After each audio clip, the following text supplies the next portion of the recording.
Ladies and gentlemen, welcome to the start of the TI-12 China Regional Qualifiers. Denok, we are here about to get underway to determine who will take that one ever so vital slot to join some incredible teams at TI-12. Just one slot. That's the thing, right? For China this year, we're only going to see 2 Chinese teams total at TI. And, well, I know a lot of people wanting to see more, especially with the recent resurgence from them coming through, led by the boys on Azure Ray. But that just means we're in for some hella entertaining qualifiers. Yes, that we are indeed. Like you said, it's a little bit too late of a resurgence here for China in this DPC season as a whole, which is unfortunate for them because this has been a region who has been competitive through almost every year of the DPC and at the international as well. But only one slot remains here. That's right. And I mean, we're discounting a few of the Div 2 teams as well, but some of them have put some pretty decent stuff on the board. But you got to say it's probably going to be between Aster, Azure Ray, and Xtreme Gaming, 3 teams that would be very worthy of being at TI if they were being there representing their region. So yes. I'm not going to ask you your prediction just yet as who it's going to be. I'm going to give you a little bit of time to maybe just look at this first series, and we'll see, you know, what some of these teams think the meta might be, and you'll have a chance to think of who that will adjust to the best. Let's take a look at those teams that have already qualified to TI-12 though, and see, you know, who the opposition is going to be once the boys are able to get there. Of course, it's going to be another tournament where there is a lot of Western Europe teams to battle it out. You know, we've got your Liquids, the Gladiators, the Tundras, but overall we got some. There's only 3. It's not too crazy. You got some representation with South America, North America. Honestly, it's a pretty good mix. It is a good mix. I think the thing is, this was it was in Aster's hands to be able to change the trajectory of this one. They were 1 game away at the Bali Major of being able to qualify in place of BetBoom team. Then we would have had 3 Chinese teams at TI. Then BetBoom probably would have won those Eastern European qualifiers. And then I think if that was the case, then everything would be all well and good. People wouldn't be complaining about the South America, you know, allocation and anything like that. But I'm glad to see that we get a few more representation from some of the teams that just never get a chance to play on LAN. And we talk about those qualifiers. This is the bracket coming through. So, you know, you and I, we were casting Div 2 China for the majority of the latter half of the year. And we really kept going back to, you know, it really is important where you're finishing up towards the very end of the year. You can see Holy Grail with finishing first in Div 2. They actually get an upper bracket slot as a result of that. So it is pretty significant. Team Zero as well. They were the team that won the tiebreaker at the end of 2 or 3 Division 2. Yeah, they have to play against Aster, but they still get the double chance. Yes, they get the double chance. And I guess even if we want to look at the lower bracket, we can even just say like Big Brain, Disillusion, and Supernova, they at least don't have to play the best of 1, because that is where we're going to be starting today, with a best of 1 with Limit up against IG.Vitality. And we know from past experience at past TIs that anything is possible in a best of 1. You could pick a gyro by mistake, but it wouldn't be that bad this meta because gyro pretty damn strong right now. Ever since that change to the flak cannon, the little bit of an additional bonus to the side gunner as well, I think we're going to be seeing a lot of gyro coming through as we see the schedule for today. Jam-packed 1 best of 1 and then 4 best of 3. It's going to be a great day at Dota. It's an incredible day of Dota. I mean, looking at the series, and I feel like we can pick out multiple that is going to bring us a lot of actions. So it's going to be a good day to kick us off. Of course, like we were saying, though, we're going to be starting with Limit up against IG.Vitality. What are we expecting out of these 2 teams in particular? Like we mentioned, it's a best of 1. These were teams that looked very shaky in 2 or 3. They were both relegated out of Division 2, but both these teams have made some changes as well. They have, and I think the biggest change is probably going to be for IG.Vitality, Shang Yu coming down from the main IG roster to play with them. It's a bit of a demotion, I guess you can call it, but he's going to be able to bring a lot of that experience that he's garnered from not just his stint on IG, but also been playing with PSG LGD as well for that brief period of time. So I'm keen to see if that's going to doing that pretty well. And Limit Gaming as well. I mean, they've made some few changes, especially I think the mid laner chosen one. It really wasn't working out too well for him. So I'm expecting to see a little bit more of an impact come through from their new mid laner. His name is Iristina. Stina.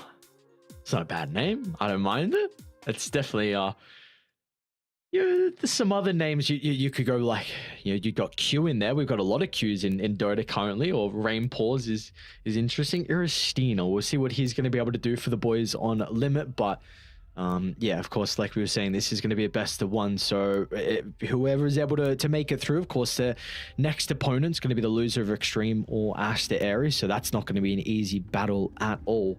You seen any of those in particular? You seen any upsets in these first ones? Like maybe IG versus Holy Grail? That's probably the main one that I'm seeing as potential. Holy Grail, of course, they did qualify first. Yeah, I think... Yeah, I would agree with that one in particular, with Holy Grail. I mean, there's even a potential for...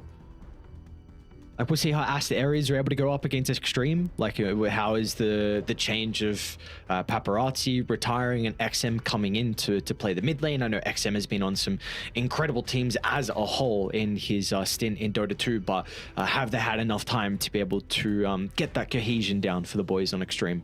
I think the big thing for XM is just his clutch factor, I guess you could call it, because he did have this really long period where, regardless of what they were able to do at international lands, he was like #1 in China for a year plus, I feel. And, that's really important considering really skilled mid laners that have come from the region. Of course, that was when Nothing to Say was still playing within the China region rather than going to play like C-pubs like the majority of Chinese players do now. That was when Maybe was still regularly playing as well. So to have that under your belt, just to say, look, I've got the mechanical skill, and maybe now that he's had, a little bit of time to play on these competitive teams, he's going to have a little bit more of that confidence to be able to say, you know what, I've got this. I'm able to put my team on my back.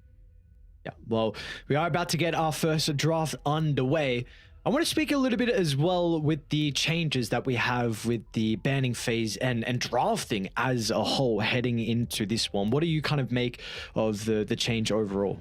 I've seen varied takes. Like, I know Jabs from Liquid, he put out a tweet pretty much immediately after the patch dropped, and he said he feels like this is going to reduce the variety in a lot of the drafts, but I actually have the opposite opinion. I think, if you're going from 4 bans to 7 in the first phase, it means that you can be a little bit more targeted towards, what the enemy team likes to pick, a few more respect bans coming through in that first phase.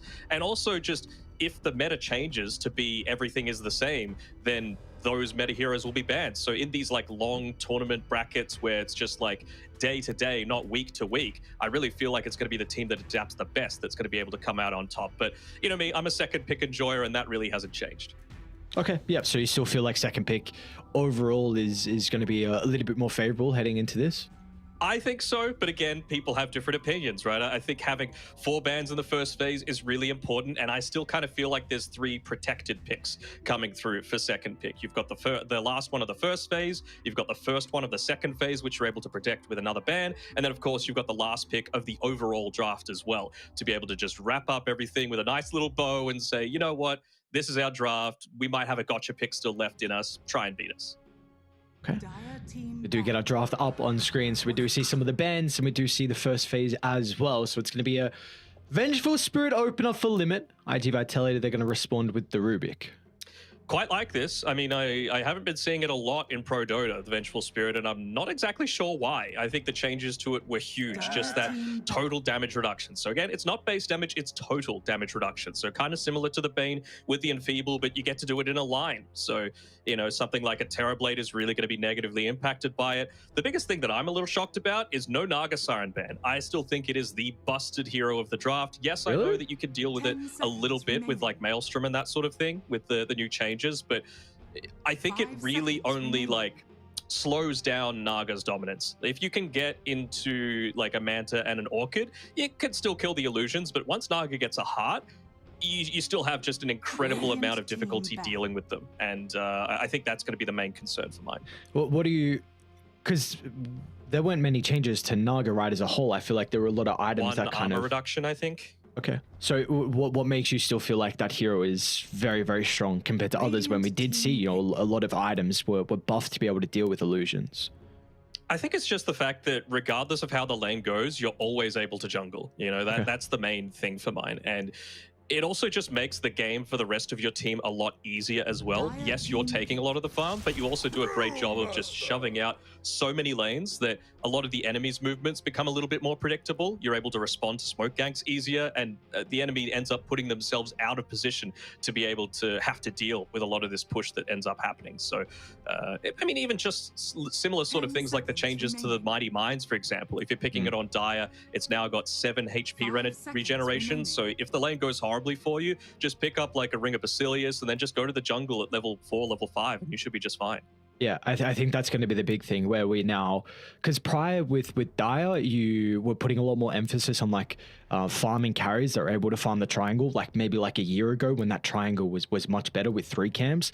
And I think now it's going to be even more just because of what you said with that HP regen, where, you know, it might be okay to have a carry who might suffer in the lane because you can go back, play with that regen, and just with some mana regen, mana sustain, you'll be fine to farm in the jungle. I do want to say real quick as well, the draft looks so weird being where we are currently and only having 2 heroes picked on either side and all the bans as well. This is definitely going to take a little bit of time to get used to this.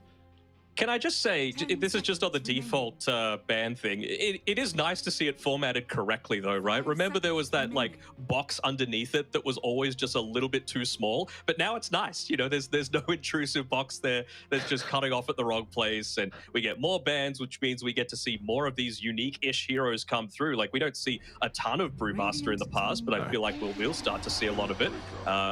Limit are just picking the most busted meta heroes right now, essentially outside of the Naga Siren. Like Spirit Breaker, Venge, Razor, all feel incredibly strong. They got a lot of buffs in recent times. And I mean, SB is just as strong as ever, right? Just that chain control. And the thing that I like about the Venge as well is that it doesn't give away too much of anything. You can play at 5, you can play at 3. This Razor can be 1, 2, or 3. Spirit Breaker can be 3, 4, 5. So they've left IG guessing a little bit with exactly where they're going to be able to set up a lot of these lanes. And now IG have to reveal a few things as well. This is probably the big downside to the second pick, right? It's that you have to reveal 2 heroes now, and then one of them is going to be a core. Probably 2 of them are going to be cores, right? And we'll see if it just gives a little bit too much information away to Limit, because I really like the way that Limit have started out their draft. Mm-hmm. Do want to just also highlight, I know you brought up the Brewmaster being a hero that we don't see too often. It is definitely one of like the Zhang Yu staples. Like whenever on PSG LGD or previously with IG, we would often see like that was 1 out of 3 of his heroes that would get drafted very often in the first phase. And we're going to get the follow-up with the Morphling as well, so something that Ukyo is incredibly comfortable on. And you had some changes with the Scepter, of course, but still one of the better heroes to be able to play into the Razor if you're able to. You always have a way to disjoint the static link, and you can also play around with your own static link. Yeah, I really feel like Morphling is kind of busted right now. Like, okay. You need to have individual skill, and you need to have some sort of micro potential to be able to play him to his fullest, but you actually get advantage of all of the talents that he has just because you're actually becoming that illusion when you've got the second one until you like replicate into it. You also have the ability to use all of the passive items as well. So let's say, for example, you've got a PL, and the PL, you could just launch out one single Q, and then you've got a million PL illusions. So suddenly you're a better Grimstroke Ags, basically, with the Morphling Ags. It's kind of nuts with how it is. But again, you got to have the potential to essentially play 2 heroes during that Ags timing. Oh, we get a bit of an upgraded graphic as well. Very nice. All right. Let us see. What are we going to get the response from Limit? So looking for 10 seconds remaining. What are we looking for? I mean, I'm not even going to try and predict heroes, but are we looking for a core or support, you think, at the moment?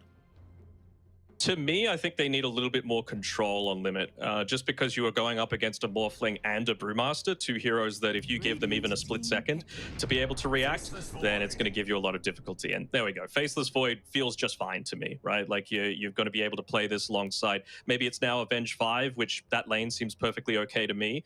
Brewmaster really got a lot of advantages to his right click, so having a bit of that damage reduction is nice as well. And even just the Vengeance aura is going to be very nice just to buff up your Razor and the Faceless. Oh, all right. OD to try and close out the draft here from iG.Vitality. So getting a couple of heroes that we have not seen in a while. I mean, this one in particular was, you know, always nice as a response against Hephaestus Void, right? I mean, this is a hero where you want to try and commit an ultimate. It's a long cooldown as well, and then any saving heroes will really put a dent into the impact that you will have inside some of the team fights. But overall, how do we feel about the Outward Devour? Because I think it might be, like, do you think it's a bit more of a greedier draw from iG.Vitality? I think so for sure. I mean, I think this is not going to be the game where Butterfly Effect is able to go something like a Midas. I think he needs to go Meteor Hammer just because you really don't have much tower taking potential. You know, early on, Ukyo, he's going to need to be farming. Shang Yu, of course, you're able to go a little bit more greedy with the Brewmaster these days. And a Clockwork and a Rubik, they ain't pushing any sorts of towers. So that's going to be the main concern for mine, is how you're going to be able to open up the map a little bit, because you really need to make sure the Spirit Breaker doesn't have freedom to just charge across the map and make kills happen every which way. Okay, well, let's see if that's going to be the case or not. So do you feel like there needs to be a importance on like warding around the river, just so they're going to be able to get that glimpse of vision whenever the Spirit Breaker is starting to gank? Oh, absolutely. Like that is going to be the main concern for mine, as well as just keeping track of this Razor. I'm keen to see what Iristina goes for with his skill build as well, because he is going to be playing it in mid against the OD. So is it going to be just like 1 point in the static link to be able to bait out an Astral, and then putting a few more points into the Q and the Storm Surge, which Storm Surge got pretty big buffs. They basically just gave him his shard for free, which is kind of nuts. So we'll see how they're going to be able to respond to that. Yeah, no, I like you brought that up, because this was something that I wanted to speak about. I think Razor, I mean, we already were starting to see the rise in Razor with, of course, the previous major and Riyadh as well. And now, I mean, yeah, you just gave him the shard on his Storm Surge. It felt like that was a really big reason why this hero was very, very strong. So I'm very intrigued to see on if we're going to get more Razor or not. But we are underway. Game one, of course, we got a reiterator as well. It is a best of 1 too, so there is only one chance for iG.Vitality or limit. And I know you're a bit of a Butterfly Effect simp. Do you think he's got the stuff to be able to bring it through with the OD this game? We can already see he's got the Ring of Health queued up, so that's good signs for me to lead towards something like a Meteor Hammer. We shall see. I'm a little concerned that they might be able to dive under the tower pretty early on with like rotations out of the Spirit Breaker and the Elder Titan. That's, I think, always one of the bigger weaknesses with like OD and Invokers in the mid lane. So I think a lot of it's going to come down to how are they going to be able to respond on iG.Vitality, and again, if they can get vision set up to protect against those rotations. Thing is, though, you've got probably one of the best supports in the Clockwork to be able to deal with both the Razor and the Spirit Breaker. You know, Spirit Breaker's charging, Battery Assault's going to stop him. Razor runs at you with a BKB. You've got the Cogs to be able to just put himself in the way. As Rainbows has taken a little bit of harass up on this top side, and it's like it's going to be a bit of a support trade for right now. Of course, Rubik's still the king of that with the Fade Bolt. I mean, they forced him to level up the Magic Missile, which is a pretty big deal. Of course, you don't want to be spamming up the Wave of Terror, just end up pushing the Creep Wave, but they're already pretty weak coming up into this top lane now. Less than half HP on both the Faceless Void and the Venge. Yeah, do you feel like it's pretty much every time now? Well, hang on, Ben. Oh, that's not a good way to start. Yeah, exactly right. Like you said, you know, they're trying to dwindle down some of the resources. He has to poke his head out to secure the range creep, and just a couple of nukes from the boys on IGV help secure the kill. Yeah. And that's one of the lanes that didn't really change all that much. Rainpaws and Chusheng in the safe lane were not changed up with the recent, you know, roster shuffles there, as well. Hopefully Chusheng's going to be able to get this D-ward off on the camp, but he wasn't able to block up the hard camp either. So you're going to have a little bit more freedom to be able to make pulls happen here with Fish King. Still one of the best names in Dota. No, not even gonna lie, I didn't even notice it was an ET3. So let's see how this one's gonna go. I mean, I guess it is the old classic, like Elder Titan to be able to respond into the Morphling with the natural order, being able to completely minimize all of that base armor. It's going to be very important for him to be able to find his farm, though, because you need to get on top of the Morphling to get that added benefit of the passive, or the aura, I should say. Yeah, exactly. I mean, that's the biggest thing. I think that's a big deal for this draft, right? You've got a Faceless Void and you've got a Razor that you're enabling. You don't really care that much about the magic damage, the magic resistance reduction. It's really just about that base armor being reduced as much as possible. So he needs the farm just so that he can get up in the face. Luckily for them, they've got heroes like the Spirit Breaker that's able to also play that role. And you've also got Avenge Swap as well, just to be able to bring him into the place of the ET as well. Wonder if it's going to be one of these games where he just goes like an early-ish Ag Shards as well, just to be able to instantly, get right amongst things on top of the Morphling. What do we think maybe the item progression could be for the Elder Titan? Like if you're thinking of going for a potential early Aghanim Shard, what are some other items that he could be looking at too? I think just like a phase boots of bearing, drums is going to be fine enough for him, just to be able to, again, just get in amongst things, be tanky, be survivable, and then maybe start working towards that Aghanim Scepter. Okay. And overall, another item change that we saw with the patch being the Midas actually top lane.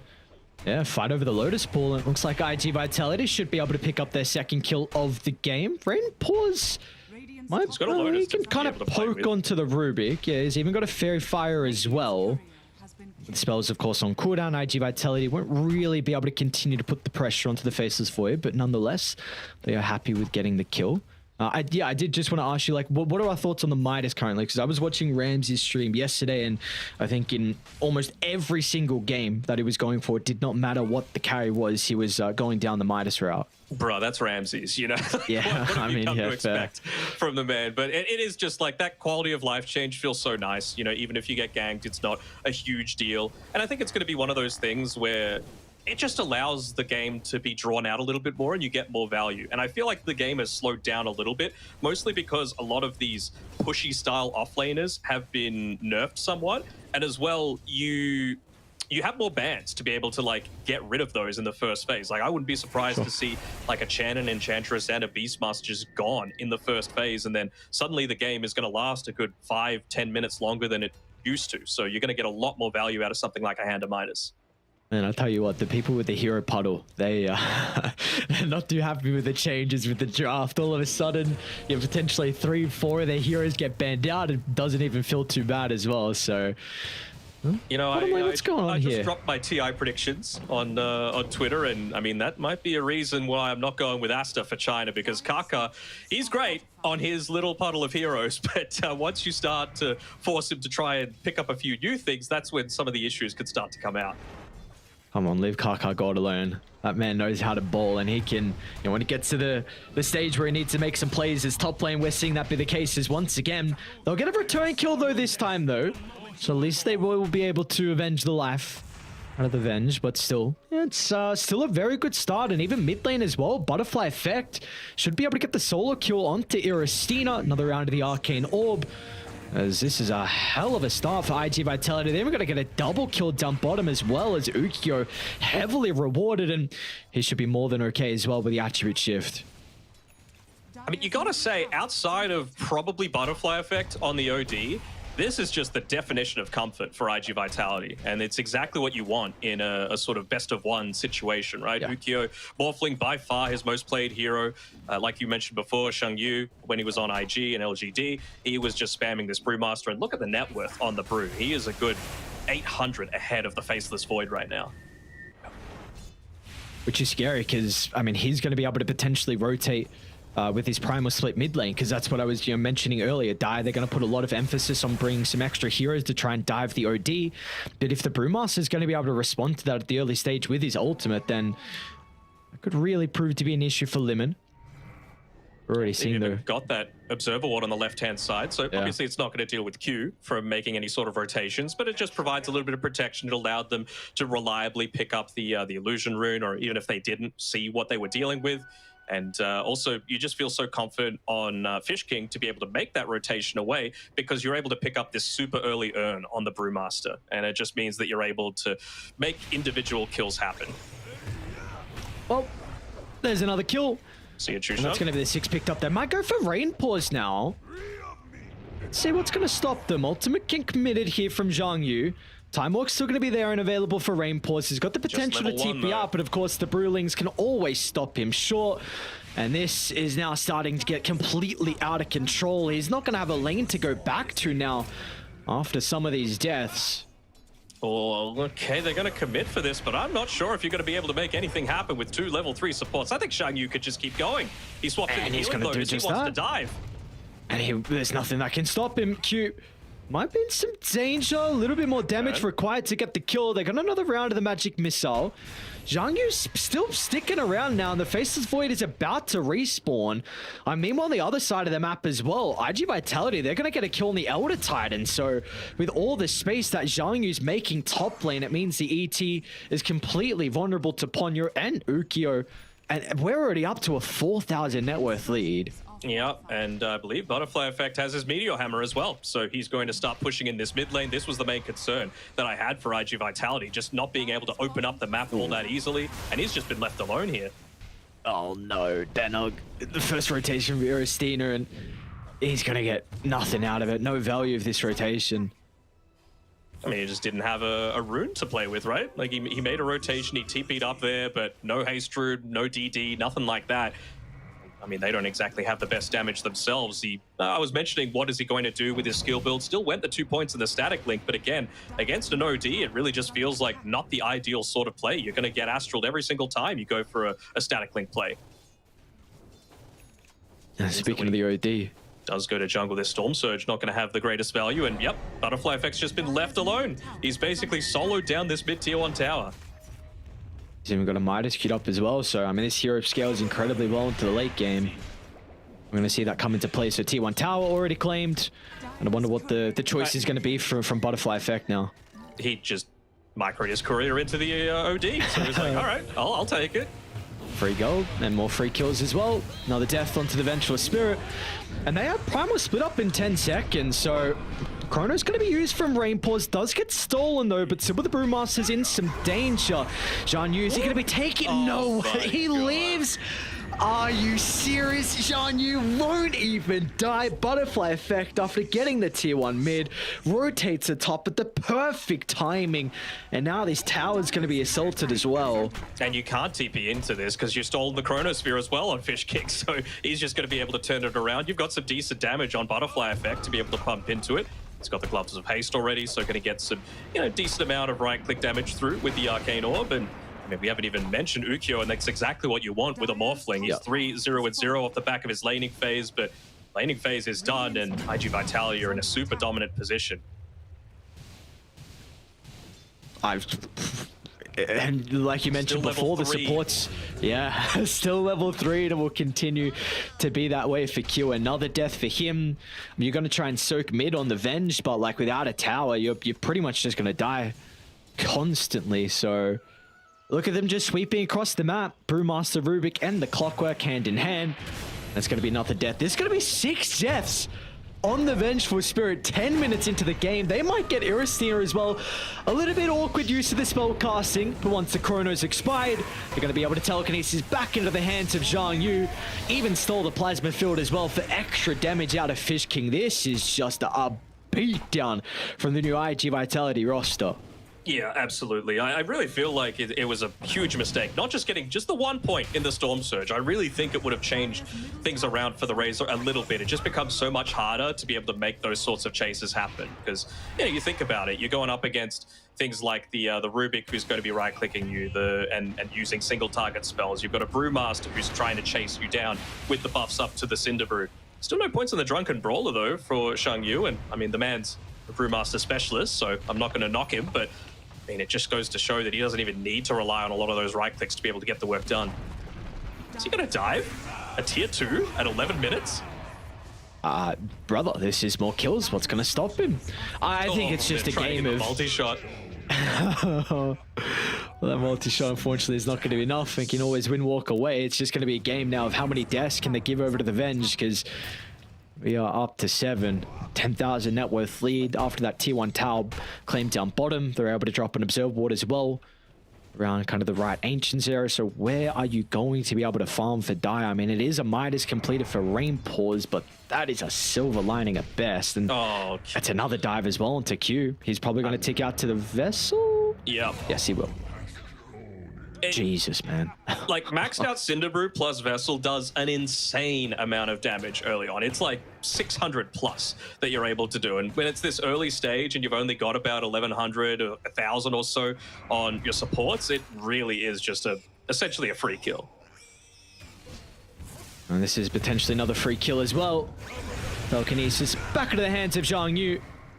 They're going to be able to slowly chip him down from a fire and hook shot as well. So, I mean, I think with the patch notes, we saw a lot of talks about like Spirit Vessel and Invoker. I know Invoker is incredibly strong at the moment.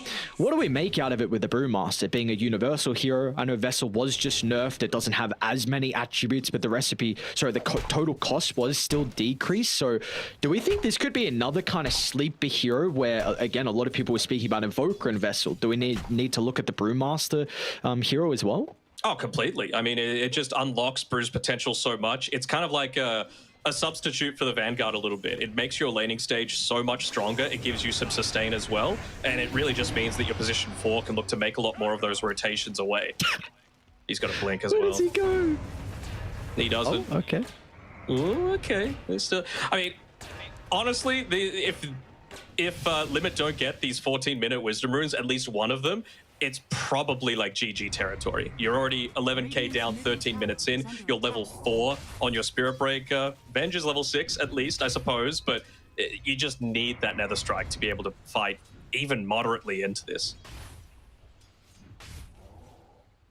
Again, I mean, this trio has not left each other's side for quite some time. They're going to make another jump. And Q, he'll try and do whatever he can to disrupt them, but he's just going to feed over another death onto iG.Vitality. It is still making him work for it into the tree line, but they'll be able to catch up to him. And now go for Q next as well. It's just the Brewlings is all they need. They're going to be able to wrap around on the outskirts as Ponyo now can look to step in as well, off for the control. That is a little awkward, but it's not going to matter in the end as he does still end up ticking out. Butterfly effects just pinging it out. Wisdom Rune is up. Ponyo is going to go away and yoink it. We mentioned the drums being a potential pickup for the Elder Titan, but he is not having a great game right now. And nor is Aristina. Dude, he's 13-0-3. What a debut on your new roster. It's a statement game, dude. Yeah, this is a wild game for Zhang Yu. And like you said, I mean, he was, he played on PSG LGD. They kicked him off the team. He was on Invictus Gaming. They demoted him into the academy team. He's got something to prove, and definitely in this game one, he's doing that. Yeah. Beat down. 22-1, Lockie. 14 minutes in. And they already used the glyph to be able to try and get that multi-shot kill onto the Brewlings when he used the split previously. So nothing's going to stop him taking this tier 2 tower. They're probably going to look to make a rotation up towards top. And Faceless Void at least. Rainpause is farming a little bit, but yeah, he really just can't make any sort of impact in a lot of these fights. No, and like who at the early stage is going to have damage inside the Chronosphere as well? Like maybe Earth Splitter, but really is that going to be enough with all the gold they've been able to farm to have these kind of items to make them tankier? And once again, that ward we spoke about is going to be able to run into the Elder Titan, and all those so further to the south. Zhang Yu's onto Aristina as well, so he's going to be able to slowly play his distance, wait for the reinforcements to show up. They know that Aristina TP down to bottom, so there's going to be no escape for the Razor.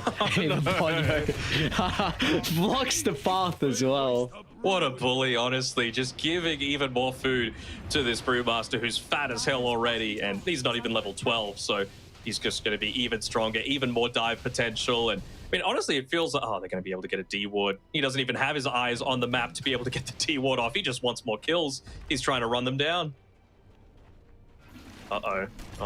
He's seeing where that Kobold is running. They're going to split for it. All right, Zhang Yu maybe thinking some extra heroes are behind. He's going to see Rainpause in the... I mean, where you running now, Void? There's unfortunately the one death that you could not give over on the Faceless Void, who was starting to get a little bit of farm, but still nowhere near going to be enough. He has to chrono. Oh no! He has to, man. No, There's no other choice. That feels so bad. It does. It feels horrible. Maybe they could get a kill. All right, Fish King. He's only got 1 kill, though, so it's really not going to give them that much gold back. And, well, Aristina, luckily for him, is the one to pick it up. Not luckily enough, he's the one to also die as well. So, yeah, you get the kill, but Butterfly Effect swings on over, drops the hammer, and is rewarded 15 to make it 16,000 net worth lead. We've always said it. We'll say it again. If your net worth lead is the same as a minute mark, I mean, you can... Especially this early. Especially this early.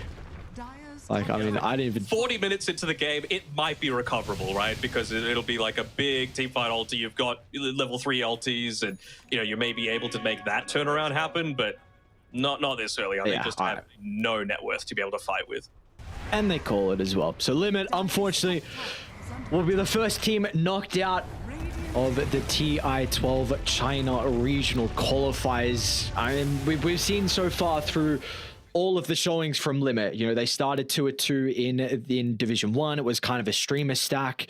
They weren't really able to make the mark there. 2-3 in Division 2 as well. They weren't able to get a series victory. They were coming into the regional qualifiers with a bit of a different roster, but so too were iG.Vitality. They had something to prove. So did Zhang Yuan. Man, did he do that without a doubt. What a Brewmaster performance. And I think now we're probably not going to see him play the Brewmaster. I'd be surprised in their remaining games here in the qualifiers.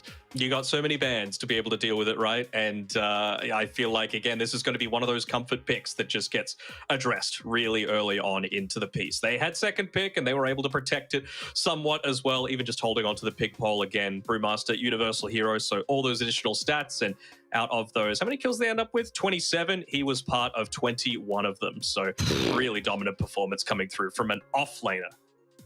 Far out. Yeah, like you said, an offlaner. So Zhang Yuan and the boys on iG.Vitality, this is a great way to start. And again, you would probably say that they were the favorites heading into this.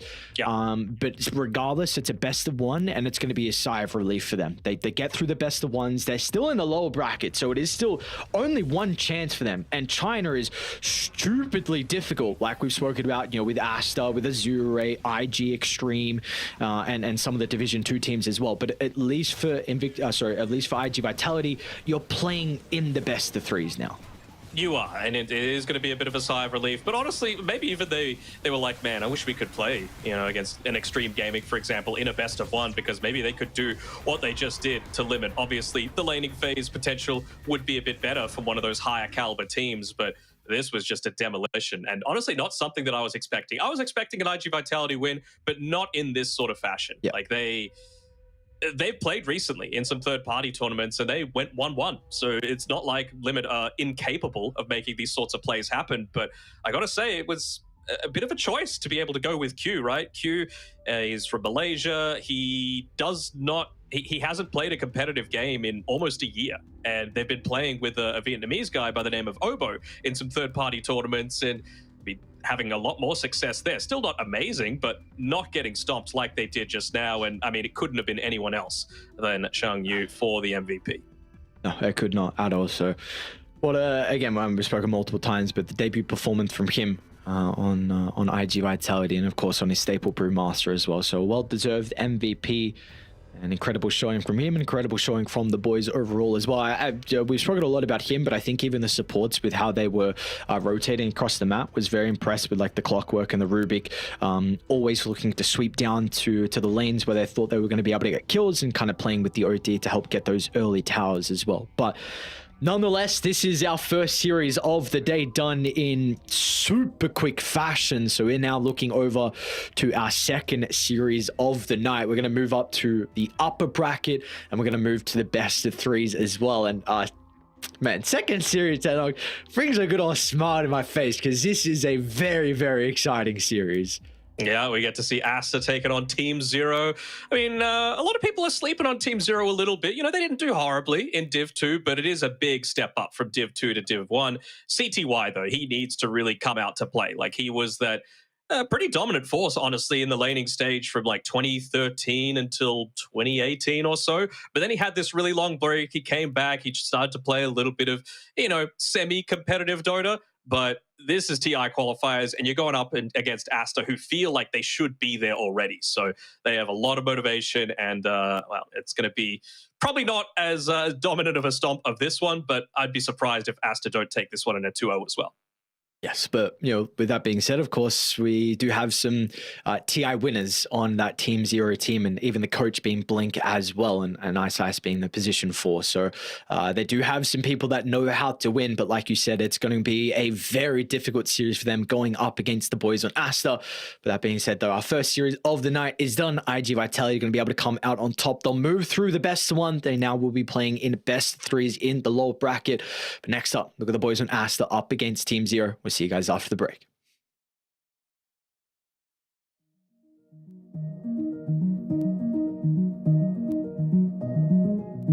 Every day for 3 years, a secret team met across Europe to hack one of the most technologically advanced cars in the world.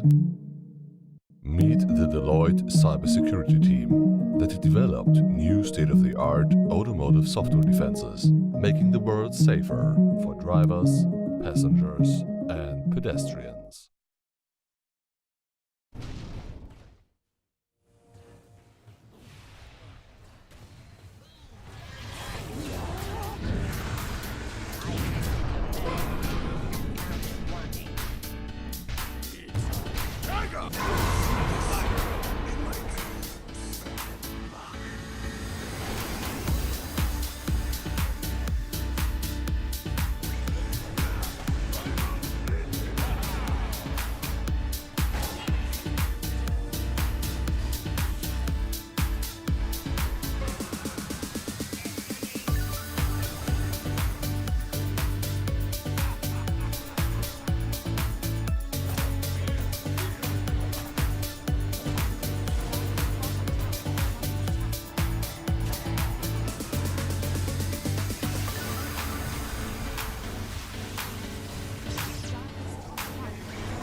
Ladies and gentlemen, welcome back. We've got our second series ready to go. We're going to be moving up to the upper bracket. We've got Aster taking on Team Zero. Danok, like we were saying, kind of to close out the first series, kind of expecting this one to be Aster favored. At least they will be probably the ones favored going into this. But of course, Team Zero, like we said, they do have some boys that have been towards TI and even have won TI as well. Even though they are coming from Division 2, this is no joke of a team. So Aster still have to be on their A game. They do. I mean, this would obviously be a very different story if it was like, I don't know, even 2018 or so for Team Zero. But it was really 2015, 2016 that were the glory days for most of this roster. Of course, a lot of the players on Team Aster currently have had a lot more recent success come through for them. We got to remember that this is a team that got fourth just at TI last year, for the majority of them. So there's a lot of skill there, certainly. And I really feel like this patch is going to fit Monet's playstyle quite well as well. Again, I mentioned a slightly slower game pace, considering a lot of the pushing style heroes are taken out. And this is a man that farms like an absolute beast. So I'm keen to see him really try and be that big win condition for his team. Okay. How do we think then the rest of the team looks to play around him? Do you feel like there's going to be a lot of importance on like Samel's hero pool to be a little bit more active as well? Maybe Kaka, I mean, like we said in the previous game, maybe Kaka might be one that's affected a little bit more with the change of the bans, because he has definitely some heroes that he's very comfortable in. But regardless, he's a position for that has been well known for making a lot of plays through the first 15 minutes and really being that person to be able to dictate the pace. Yeah, I mean, if there's anyone that's going to be going to the other side of the map and stealing wisdom runes at 14 minutes, it's going to be Kaka. Like, he loves these roaming style of heroes. You know, he's probably the hero puddle specialist so far. You know, it used to be Fishman for me personally from Western Europe, but Kaka, it's really just the Lion, the Rubik, and the Bat Rider. He's been spamming a little bit of the Grimstroke though, and Grimstroke did receive some nice buffs, and it does kind of fit that roaming role a little bit as long as you've got someone to be able to play with. So I'm keen to see if he's able to get that one on board. And of course, his Nyx Assassin is nothing to be sneezed at either. I think the big change for me is just going to be there is communication coming through. You know, at Bali Major, where they just missed out on being able to qualify for TI already, that was when they were playing with Bobica, and that was when they had a lot more issues, it felt like, with, you know, just XXS wasn't truly enabled in a lot of these skirmishes. You know, it felt like some of these fights, I was like, why isn't he playing with the rest of the team? Where's the ultimate coming through? And it could just be down to the fact that he needs that communication coming from someone like a Kaka, who has a very dominant sort of personality when it comes to shot calling. Yeah, I think I remember there was like a Reddit thread, or actually no, I think it might have been China in a Nutshell on something on Twitter mentioned that when Kaka was moved over to Xtreme Gaming instead of PYW, they really praised him for what he was able to do and completely changed the team's mentality through the first 15 minutes. Because like you said, I mean, he's incredibly active. You know, he's that person that can really change kind of the mentality of a team. And I should just say even the dynamic as well of how they look to play the early game. But we do have our first pick overall now. Nature's Prophet's going to be chosen for Team Aster. We did see that along with the Primal Beast. In fact, banned out in the first phase of the previous game. But I want to speak a little bit more about the Nature's Prophet. Why do you feel like we're seeing a bit of a resurgence with this hero? Sprout is busted. That's why we're seeing it come through. It is just way too strong. You can play it core, you can play it support. I think this is a little bit of a block pick coming through from Aster, because Team Zero would have loved to pick it up for CTY. He has been just incredibly dominant with it. He's been rampaging through a lot of his pubs, like 90+% win rate coming through from him. So I'm liking the fact that they picked it up. And I was talking about the Kaka hero puddle. Have a look at it. The Lion, the Bat Rider, they're already gone from the pool. So really just leaving him not too much of a selection to be able to play with. And I mean, I like the Primal Beast, right? It is a classic counter to the Nature's Prophet. You're able to just dive in onto him. He is still that glass cannon style of hero, but again, it doesn't necessarily need to be played as a core. It could very easily be played as a support as well, with this Sprout being maxed out. I'm really not expecting to see the Nature's Call leveled at all until like level 11. Very interesting. Level 11. You do not level. It's just Sprout and teleport, and that's it. Okay. So, I mean, we'll see what the response is going to be overall.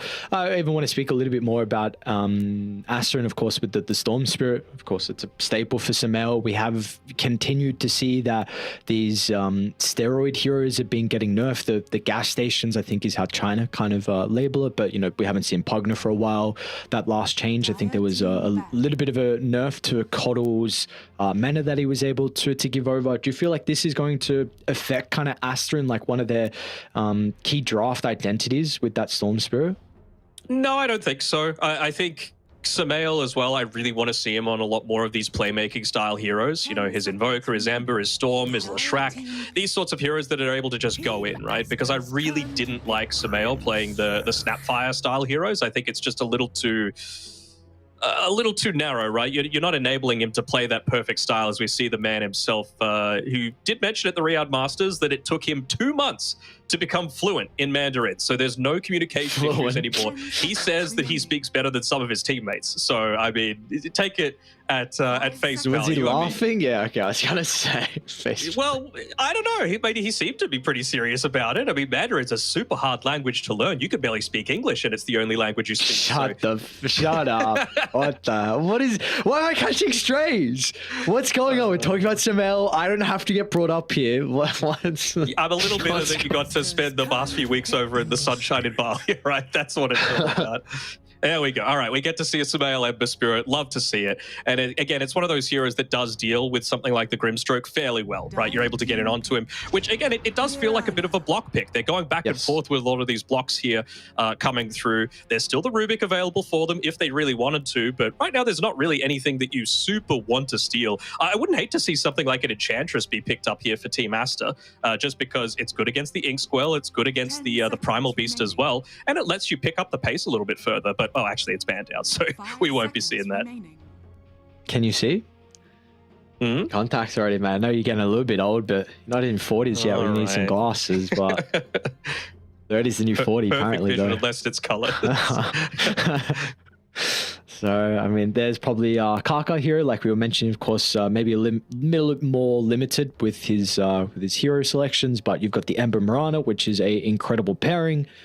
And we'll see. I wonder how Team Zero are going to try and look to draft around the Grimstroke. You're going to have multiple heroes that can look to jump in and use the Ink Swell. Of course, the Primal Beast is one of them.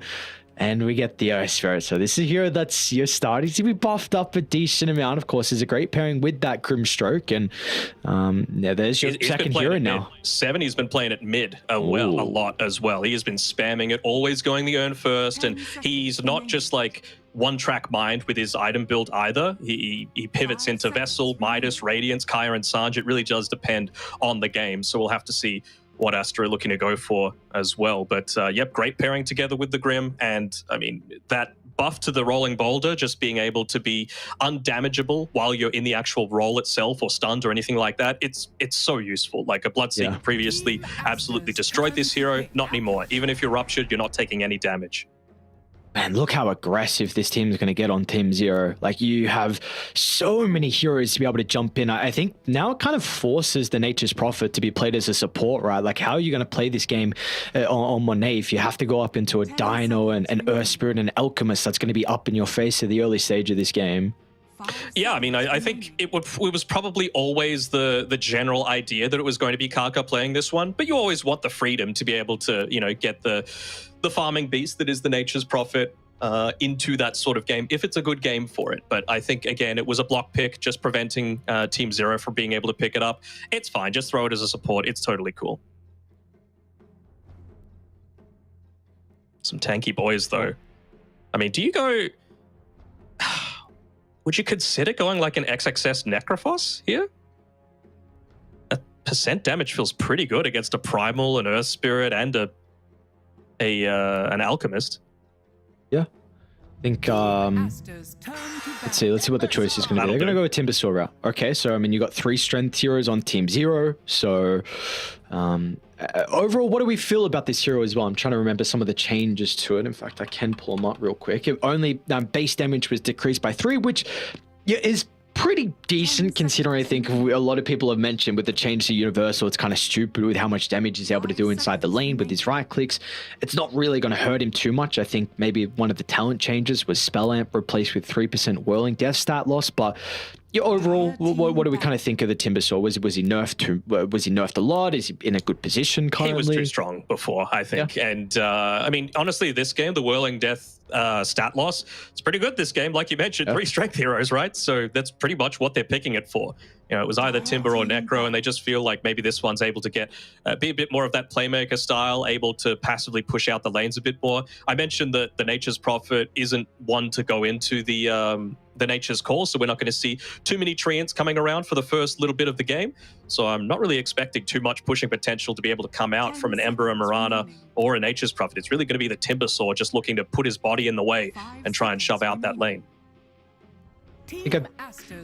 What do we think of something like a Terrorblade for Aster? I know there's a potential of an issue with the Grimstroke. Yeah, I mean, late game against Alchemist always feels nice, but then of course gives a good reason for the Grimstroke to go into the Scepter. Is this something that Aster could be considering? Because Monate's Terrorblade is formidable. It is.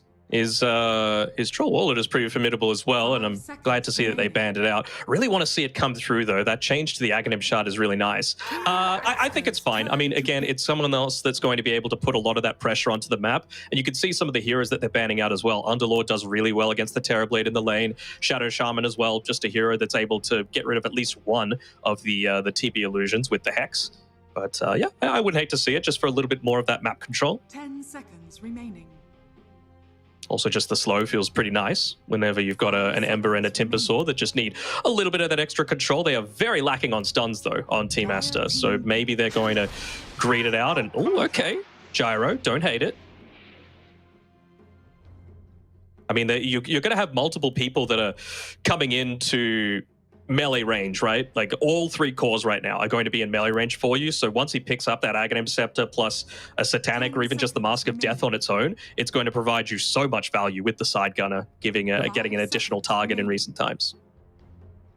I know you were mentioning as well with Monate kind of being that farming carry who can get a ridiculous amount. So it is going to be on the Radiant side though, but also I think if I go back to kind of some of the early years of Monate in the pro scene, I think his Gyro was really what he hit the scene hard with on this year in particular. So he's going to have to go up against the Razor for Team Zero. We'll see how they're going to try and set up the lanes. It looks like it will be Primal Beast getting played in the off lane from Beyond. CTY is actually going to pick up the Razor, and we have a support Alchemist. Okay. Maybe they've been looking at Reddit recently. There was a guy that was praising his position 5 Alchemist and I saw that saving the game. But yeah, it was very nice. I don't know. I'm interested to see how this one goes, right? I mean, it's going to be nice to be able to have a break, I suppose, on Beyond, just to go up against the Timbersaw. Aghanim Scepter on the Razor feels okay, but not amazing. For the laning I mean, it's a lot of minus armor, sure, right? Like, if you're able to get into the Eye of the Storm plus the Acid Spray, it's a lot of damage. I don't know. I'm interested to see how it comes out here. Maybe they just wanted to pivot a little bit further away from all of these strength heroes, just considering you are going up against the Timbersaw. I think that should be a very strong zero lane. Even take a look. I mean, I thought it was going to be Kaka playing the Mirana. It's actually Pichio, and you've got Kaka on the Nature's Prophet. So what do we make of this? What do we think the reasonings behind the Nature's Prophet being the 4 and the Mirana being the 5? I think the Nature's Prophet 4 is totally fine. I think it's something that you need a little bit of farm to be able to make stuff happen. You've also got the great roaming potential that, of course, with the teleport, considering you're not going any points in the Nature's Call, you're just maxing out Sprout and teleport, so you're able to really make a lot of kills happen in that mid lane. And when you've got something like a Timbersaw to be able to play around with, he can die in this lane. Like Alchemist plus Razor feels pretty strong, but you are probably the tankiest hero in your team for the first 30-ish minutes of this game. So I like it. And plus you could go into like a Rod of Atos build, considering it did get a 500 gold cost reduction, and you're an int hero on the Nature's Prophet, right? So you're not like a lot of these universal heroes that really felt the impact of it changing from the crowns to the vitality booster. It still gives you a lot of int, so you can still play with that quite effectively. All right. Well, overall, of course, again, we are in the best of threes. No more best of ones at all for the remainder of the TI-12 China regional qualifiers. How do we feel about this game one, though? Do we think Aster have the draft to be able to get them over the finish line? Or, of course, their opponent's Team Zero, do they have what it takes with the 5-man? I don't know. I do like this Team Zero draft, I gotta say. Same. I'm keen to see how Kaka does on his Nature's Prophet. I'm gonna... Give me some leeway. Give me one game to be able to feel out how Kaka is on one of his non-signature heroes. Okay. I think really the big question for me is just like, you mentioned 70 has been spamming this Earth Spirit, and he's also, regardless on kind of what meta it's been, he's always tried to pick it up and see if it's best suited in the mid lane. So it is still nonetheless a hero that is very, very snowball reliant. Like if you fall behind, if you do not get kills, you do have some difficulty to be able to scale like the Ember, for example. And I mean, we all know Samael is a incredibly gifted mid laner, one of the best there mechanically. So how is he going to be able to go up against the Ember? Can he be able to snowball? He's got a Grimstroke to enable him, but they need to get kills on Team Zero. They do indeed. Speaking of 70, he's joining the rest of his team for this smoke attempt, trying to catch someone off guard, but Monet, it feels like there might be something up. They haven't showed at all on the map, so the only logical place for them to be is down on this bottom side. As well, they'll see the bounty rune disappear, they'll start pinging it out, and they'll say, let's just stay away from this lane a little bit, maybe go on the bottom side of the tree line, or wait until the creep wave's there. I think one thing that we haven't really mentioned too much as well, I know we're kind of slowly going through the changes at each game we get to cast, but what do we make of the blood grenade change? Of course, this was an item that was incredibly strong. Some might even say busted with the previous patch. Do we like kind of the new change that we've seen with this? I do. I mean, it's a little cheaper, so it's easier to buy, but you can't just spam them out constantly. You know, a 3-second restock means that basically if you're not buying 2 to start the game with, I think you're making a big mistake, as we already see that Sprout start to come out. They're starting to put a little bit of this pressure onto XXS as well.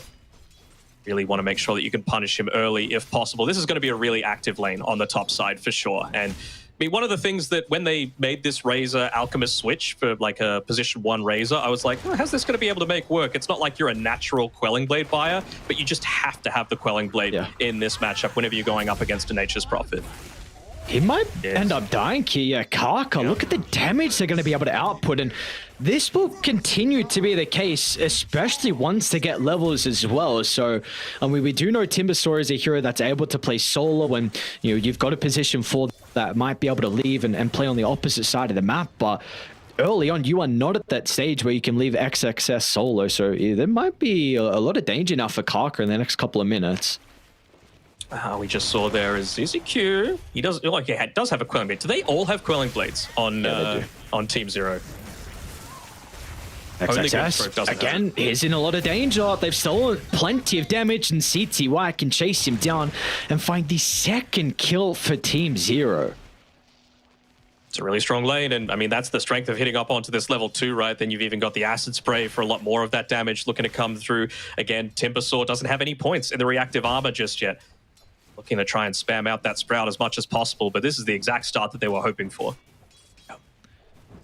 Let's take a look at some of the other lanes where the resources a little bit low up top for the moment. Bottom lane, of course, we got Monet up against Beyond on the Primal Beast. Can be a very aggressive lane. We know the Gyrocopter, if he wants to max out the Rocket Barrage, has a lot of kill potential. Monet currently going for the 0-1-1 though. Do we like this choice? As in fact, he's going to be in some danger with the use of the Ink Sword to chase him down. They should have the damage required, although the missile is going to prove to be a bit of an issue, but it is not enough to stop them from getting the kill, as Picho is still going to leap over the top, but Beyond has some stick charges to work with himself as well if he wants to pop it in the tree line, as Picho loses the vision, and now he might be succumbed to his own death as well. Ice has another round of spells up in a couple of seconds.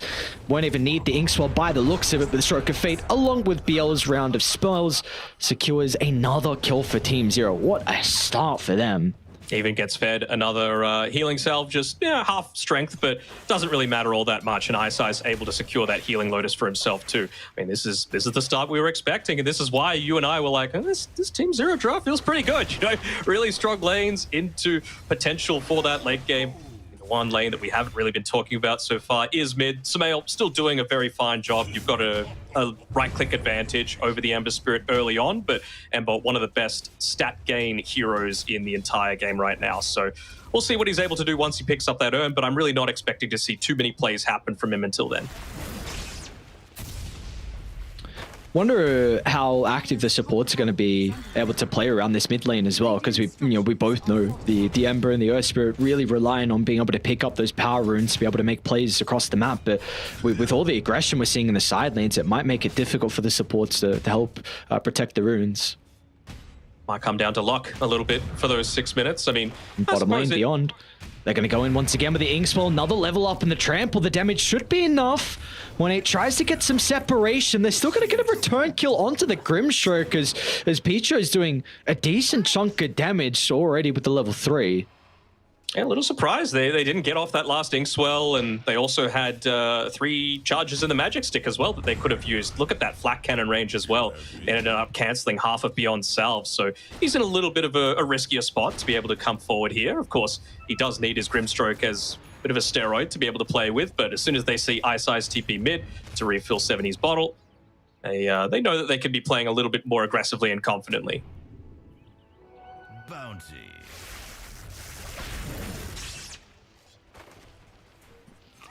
Does look like some of the lanes are starting to stabilize. I think that top lane in particular. XXS 23-3 compared to the 22-4. Again, like we said, once he's able to get some of the levels, might be easier for him to be able to play by himself and have Karka start to rotate. 2 points in the Sprout already. Such a solid combination though, right? You can chop him out of those trees, but you've still got the the Whirling Death just to be able to absolutely rip through his HP. Also does work fairly well together with the Curse of the Old Growth as well. I mean, you're a support Nature's Prophet, so he's going to be wanting to go into those power treads, then into the Atos, and then likely to get one of those early shards from the Tormentor. As XXS, is he in trouble up here on the top side? I mean, it's a full stun coming through. Static Link gets broken though, just slightly off the mark with their timing. Just say mid lane as well, like we were kind of questioning how the supports are going to rotate. You do have Ice that's being able to cut off the path of the Mirana, so should be able to get the kill onto Picho. Nice solo kill for Ice, gets all the experience, and of course we know the Grimstroke does a lot with experience as well. He might be in some danger. Karka's going to be able to land the Sprout. There was no Quelling Blade picked up from Ice, but he can juke through the trees. He's the only one that doesn't have it right now. Everyone else on the team, even the support Alchemist, has it. I mean, you're a support alch, but a lot of people would say you're griefing, but he's going to be able to transition if he does want to stand right-clicking a little bit further. Of course, even from killing things like a Sentry Ward, he gets that bonus Grievel's Greed gold value. Oh, they'll get him now. That's a solo kill for Monet. Wasted a lot of time, though. Yeah, that he did. What was he able to do throughout that time? Did move over mid and place an observer down. Stole the bounty. Stole the bounty too. Do have the... I guess this is one of the other nice things about the Nature's Prophet, being able to get the Wisdom Rooms, potentially even steal them as well. So Team Zero are going to have to make sure they're always on the mark of being there at the exact time. He's actually not even considering the treads anymore on Karka. He just feels like his team needs that little bit of extra control from the Atos. So Staff of Wizardry going to give him a nice damage boost, but you really just got to get that control there, enable. Honestly, all 3 of their heroes just benefit so much. Even, honestly, the Mirana as well, right? You obviously want to have the Ember Spirit to be able to make plays around with the Sleight of Fist Searing Chains, but I mean, just having an Atos to be able to land those Sacred Arrows reliably feels like a really useful tool as well. Karka. Yeah, going to be surrounded with 3 heroes. The 70 should be able to get involved now for the first time of this game. And like we said, it's going to be really important for him to be able to get kills across the map. It's going to get him closer towards that Spirit Vessel, only needing just under 500 gold to complete the recipe. We'll see if we get the Power Rune as well. Once again, Sumail is going to be lucky, so has that Invis now to work with. Phase Boots completed as well, so might even see him along with Picho look to try and get active across the map. Yeah, possibly. I mean, it's just the 1 point in the sleight of fist, though, right? You're not really going to be chipping people down all that much. You really need to commit quite heavily. And it makes it difficult when you're going up against all of these tanky heroes, right? Like, do you really want to get in on top of a Razor? Probably not. He's got 2 Lotuses to be able to play with, so I feel like it might be a bit more of a passive game for Sumail as XXS. It's getting a bit of a dive happening on him.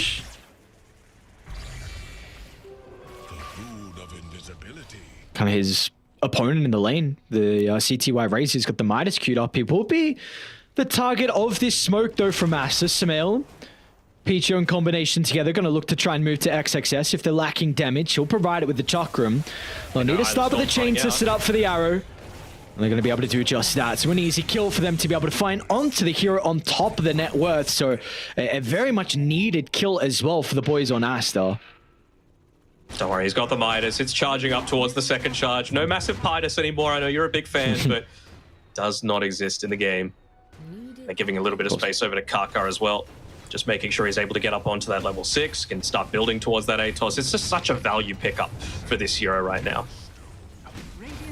Lucy does free up this bottom lane, though, but I guess this is kind of one of the issues with Team Zero, that their capability to take towers, I suppose you can even say it for raiding as well until the gyrocopter starts to get involved. But yeah, both sides are really going to lack ways to take these objectives, so it will take quite some time for Team Zero to get the bottom tower. But I think once they get this, they're going to look to continue to be active this game. 70 just completed the Spirit Vessel. He's got 2 charges, so they're probably ready to go. And like we said, this is a lineup that, you know, can get a lot of kills early on, just depending on the levels in their spells. I'm expecting them to go for a few smokes, obviously to be able to find the gyro, but even just to be able to place down wards, to be able to, you know, enable some of those future kills towards him. You can't allow Monet just to sit back and farm on this gyrocopter. He's more than halfway towards his Aghanim Scepter already.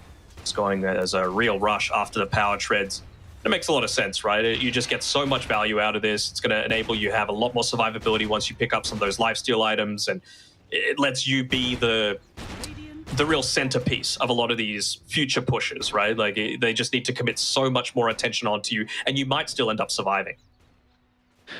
Do we think that Ice needs to consider something like an Aghanim Scepter against the Gyro? I know in the draft we were kind of mentioning the potential for Manate to go like a Terrorblade, but what about the Gyrocopter? Do we think this is a hero that can be have some difficulties with the enemy team picking up something like the Dark Portrait? Yeah, I mean, Gyro's big strength is a flat cannon, right? You're not going to get that out of the Dark Portrait, so I'm not really feeling quite as strong towards that. Maybe something like a Force Staff is just going to be, you know, an effective tool as Ice. I mean, he's going forward to try and get a little bit of vision, claim it back for his team, and he's doing a good job of dodging. That's a TI winner for you. That is an extra movement speed out of the Inkswell. Should be able to get out of danger. Sumail is hunting, though, and he's got the remnants to close the distance. He's lacking a little bit of mana, but some bottle sips and 1 charges should help him get there. And yeah, with the DD, he'll be able to bring him down with ease. So you take a look, I mean, the level comparison, that was the, I believe, 3 points in Starstorm from the Mirana to be able to deal that big nuke. And I mean, Ice is only level 5 at the moment, so they are going to need to try and find some levels here for some of the supports. Yeah, I mean, you get some decent value out of the Soulbind as well, right? You've got the Concoction, you've got the Pulverize as well. I've never actually seen a Pulverize Soulbind together, so I'm keen to see if 2 targets end up getting slammed somehow. They do have some very mobile heroes on Aster, so if you are going to be able to get that Soulbind, I think really the big one is going to be the Ember. But I mean, if you can leash him up against a Timber, even he needs to be kind of, you know, dancing in and out of some of the fights with the Timber Chain. But haven't seen a big smoke in a while. Team Zero, they're going to look to try and make a play towards his top side of the map. It gets red instantly, though. A great scan from Aster. Are they going to be there in time, though, to stop XXS from taking over the stack? 70 activates the haste. It's going to be a difficult dive out of the tier 2 tower, especially with Kaka playing to the north as well. So Team Zero, they'll think otherwise about this attempt. Man, they actually just completely get out there, not even stealing the hard camp. I'm a little surprised at that. Maybe beyond thinking better of it. There we go. Just easy claim. And Sumail is rich, dude. Top net worth, Maelstrom completed. This guy is huge this game. I mean, he needs to be the one that you're making plays around with a lot more. And you got Picho there. He's got just his fluffy hat coming out to him right now. Even gets a couple of bottle sips through from Samael just to enable them to go for a few additional plays. I really feel like this is their timing, that they maybe want to make a move down towards the bottom side, considering it is 13-ish minutes. So maybe clear out a couple of camps, go for a smoke, look to try and yoink away that Wisdom Rune if you can. Might just look to deal with one more mid creep wave before they make that sort of move happen. Instead, they might go top. Maybe force some TPs in, force them to defend the tower, and then if it goes well, Kaka just goes and steals it with his teleport. He's actually gone points in the Nature's Call. Okay, Yeah. maybe just saying that, you know what, we don't exactly have the greatest pushing power. We need to provide a little bit for it for the team. I don't hate this. I mean, they've gone such a Quelling Blade heavy draft that until his Atos comes through, he's not really going to get too much value out of the Sprout unless he uses it on the Grim. Push of Aster, that smoke will be off the mark. Oh, maybe they get 70. He does have some heroes trailing behind him, and 1900 health they're going to have to go through as well. There's that roll, though. Just ends up Not playing getting away. XXS. They know he's alone. Coxon flies out, but again, a little bit too late. He's a tanky boy. That's a load. I mean, It's obviously, completed as well. we are seeing this net worth lead continuing to grow for Team Aster, up to 3,000 now. So would you definitely feel like this slower paced game is much more favored for them compared to Team Zero? I would say so. I mean, I feel like this is the patch where Monet really needs to put his big boy pants on. Like, he is the one that's going to be carrying them a lot of these games. And I mean, he's doing all right in net worth, right? He's a little bit behind the Razor, but Razor still a little bit of time until he's able to get into that Manta style and accelerate his farm a little bit further. But Monet, he just hasn't been contested at all. Yeah. He's going to be able to make so much happen with this side gunner. Mid lane, 7E. Another attempt. Samael's going to be able to block the roll, but he's got Ice Ice playing behind him. They'll try and turn with the Soul Binds. EZQ unable to get in range for the concoction. They might cost them multiple kills now. There was a potential for them to be able to capitalize on that opportunity, but now Samael enters blood in the water. Won't be able to catch up to Ice Ice though as he steps back to the tier 2 tower. But this will give an opening for Aster. There's even Peachy off the back of the Moonlight Shadows, able to drop a deep Observer Ward down as well. So they're not going to look to try and leave this area without this tower getting claimed. Yeah. They have a relatively weak tower taking lineup, but siege creeps solve everything. They're just able to use that together. Arrow coming through. Wrath of Nature. Pretty tanky. Yeah, He's going to try and turn around with the Pulverize. CTY is going to show up as well. They'll turn their attention over towards the Timbersaurus XXS. Fallen pretty low with another round of the roll.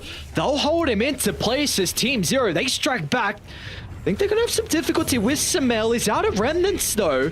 Tries to go to the north for the TP. They're going to have to damage CTY. Orangey unable to get the right clicks off. Meanwhile, back towards the middle lane, though, they've completely isolated Ice Ice. Even Monet moves on over as well to help secure the tower. So in the end, a great sequence of events for Aster. Yes, you lose XXS, but you get a 2-for-1 along with a valuable tier 1. Yeah, I mean, that's just one of those instances where it was such a small little misplay from ZZQ. He ends up Tumblr's toying in, but takes like half of a back step, and it means that he's not able to be in range to be able to land that unstable concoction onto the soul-binded targets. Look at XXS, he's feeling super confident just to be able to dive on in. He's got the Lotus Orb to be able to play with, doesn't pop it in time. They'll still be able to have enough to be able to take out that Earth Spirit. That's the thing, right? You've got to land every single one of those rolling boulders. Otherwise, you're just in such a dangerous position. Beyond Backstep as well. Yeah, Biz in trouble as well. Another death and onto a core as well. Beyond, along with 7E, really starting to fall behind in regards to the net worth graph, and it's just going to be up to CTY. It looks like this man top of the net worth, this Midas, along with the Manta, but you're continuing to lose some objectives. This time it's going to be a tier 2 tower. It is, and I'm not sure if I agree with the Manta style choice. You know, I think the BKB, it's such a necessary tool for you to be able to play with. It really nullifies what the Timber's able to do, what the Ember's able to do, what the... Honestly, both supports don't deal that much right-click damage. It's really only the Gyro that you're having to be concerned about at this stage. And I feel like when you're playing this Primal Beast, Grimstroke, Earth Spirit combination, you need to be able to find pickoffs and go for kills. You can't do that if you don't have towers to play with. Man, look how much value they're getting out of this Observer Ward. They're still going to try and fight. It's a pretty good roll in from 7E with a double silence as well. They've been able to turn towards Samael, but the chain control that's lacking here from Team Zero. Going to be forced to just put all their attention over to Kaka. has been separated from the team, but Aster actually thinking about going back in. It's going to be Sumail to reinitiate with XXS nearby. Even Monet's going to be here with the chain damage flying in. He's got the ultimate, he's got the flat cannon as well, and Team Zero unable to sustain through it all as Monet, he's been farming up a storm, but now he's got some kills on the board as well. A triple for the gyrocopter. I mean, you just see Sumail with the laugh voice line. Most of the time, the man would not be happy, you know, giving up his life for the cause, but we just see with a fight recap, right? Gyro showing up for literally about 5 seconds, able to deal the most damage combined for his entire team. Like you mentioned, that Observer Ward just giving them so much vision to be able to play around with. Like this ward that was placed down by ZZQ though, right? Not right on top of the cliff, but still giving good vision of the river, especially during the nighttime. It becomes a little bit harder to be able to scout it out. I think we just saw what happened though in that fight, really, the start from Team Zero, where they went on 2 different targets. Maybe there was an opportunity if they were to chain control Sumail down. They got him in the end, but it just gave enough time for Monet, who is going to be an absolute beast this game. Yes, the Razor can play pretty well against him, but not if they continue to get kills across the map. The Blade Mail is going to be a bit of a deterrent, but XXS will shut him down in a heartbeat.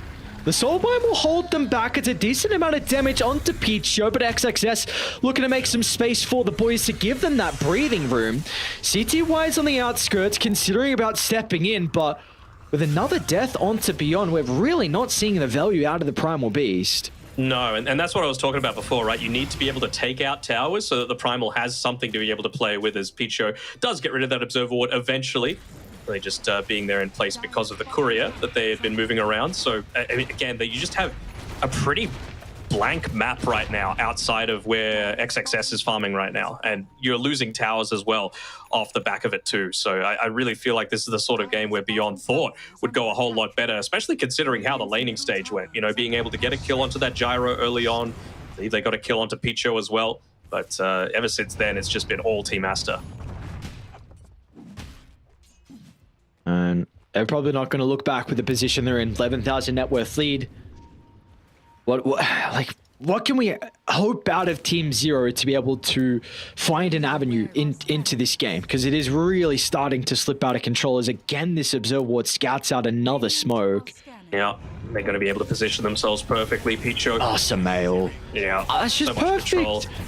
Arrow flies on through as well, clipping onto the Alchemist. They can chip him down from afar with the Chakram, and now they can turn over to the other heroes as well. As 70 tries to do whatever he can to make some space. CTY, he'll charge in the middle. He's got that static link onto Monade. Yeah, it's a decent start to the fight, but it's not going to matter in the end. The Magnetize does slowly tick him down, but like you said, without the BKB on CTY, he cannot run into the middle and tank through all the damage as Monet survives on a slither of health, and it's going to be a team wipe in the end.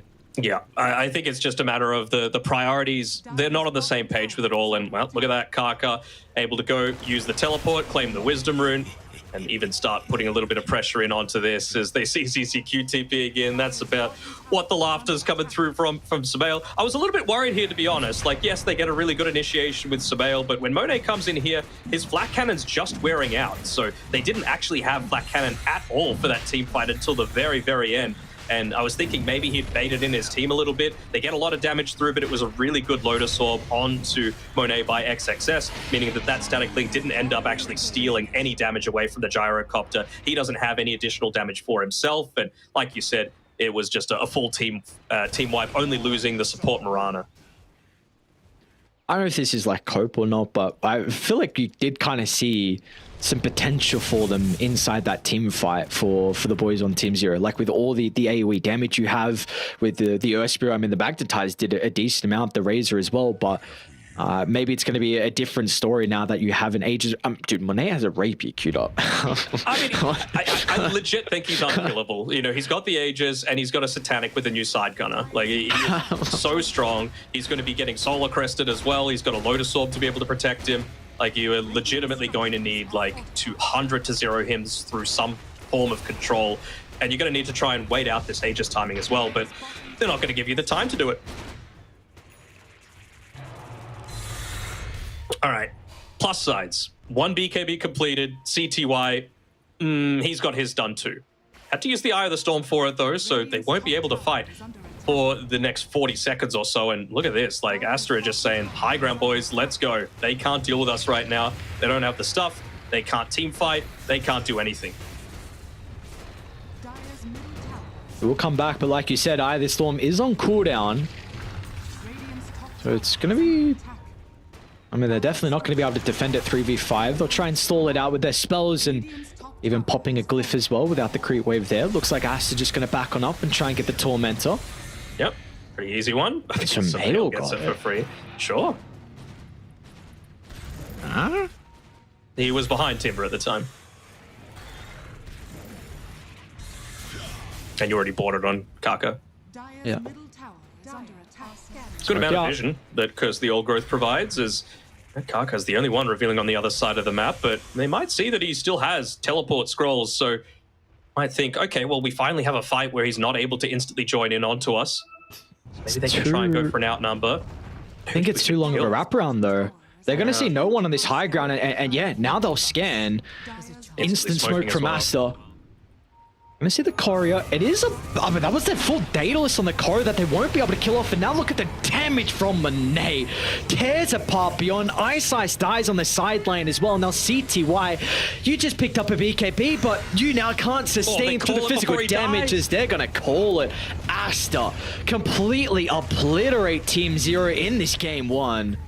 I mean, they just outplayed them. We were both feeling pretty confident about Team Zero's draft. It felt like there were a lot of good points to it, but they didn't keep up the pressure that they had from the very start of that laning stage. And yeah, no towers means no opportunity for plays. No BKB means that the Razor can't join in. And it really felt like they suffered as a result of that.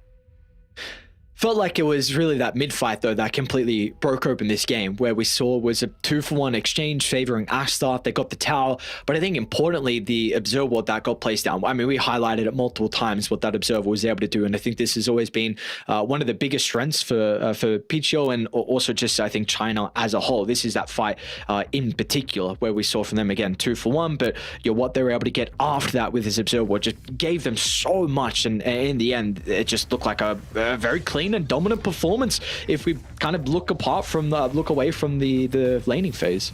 Yeah, for sure. I mean, you just see what I love about this is that we got to see Sumail on the playmaking hero, right? Like, he got a lot of kills, he did a ton of damage, but he wasn't afraid to die. He realized he wasn't the win condition for his team, and I feel like he's going to be relishing that fact, saying, you know what, I don't need to do absolutely everything on my team. I can leave it up to Monet, I can leave it up to XXS if it's a good game for them. And I mean, we saw the impact of that Timber, so whether it be the Timber or the Necro, I really felt like it would have been fantastic either way. So love that they're giving Monet and XXS some of the keys to be able to make some of this big damage happen for the rest of the team.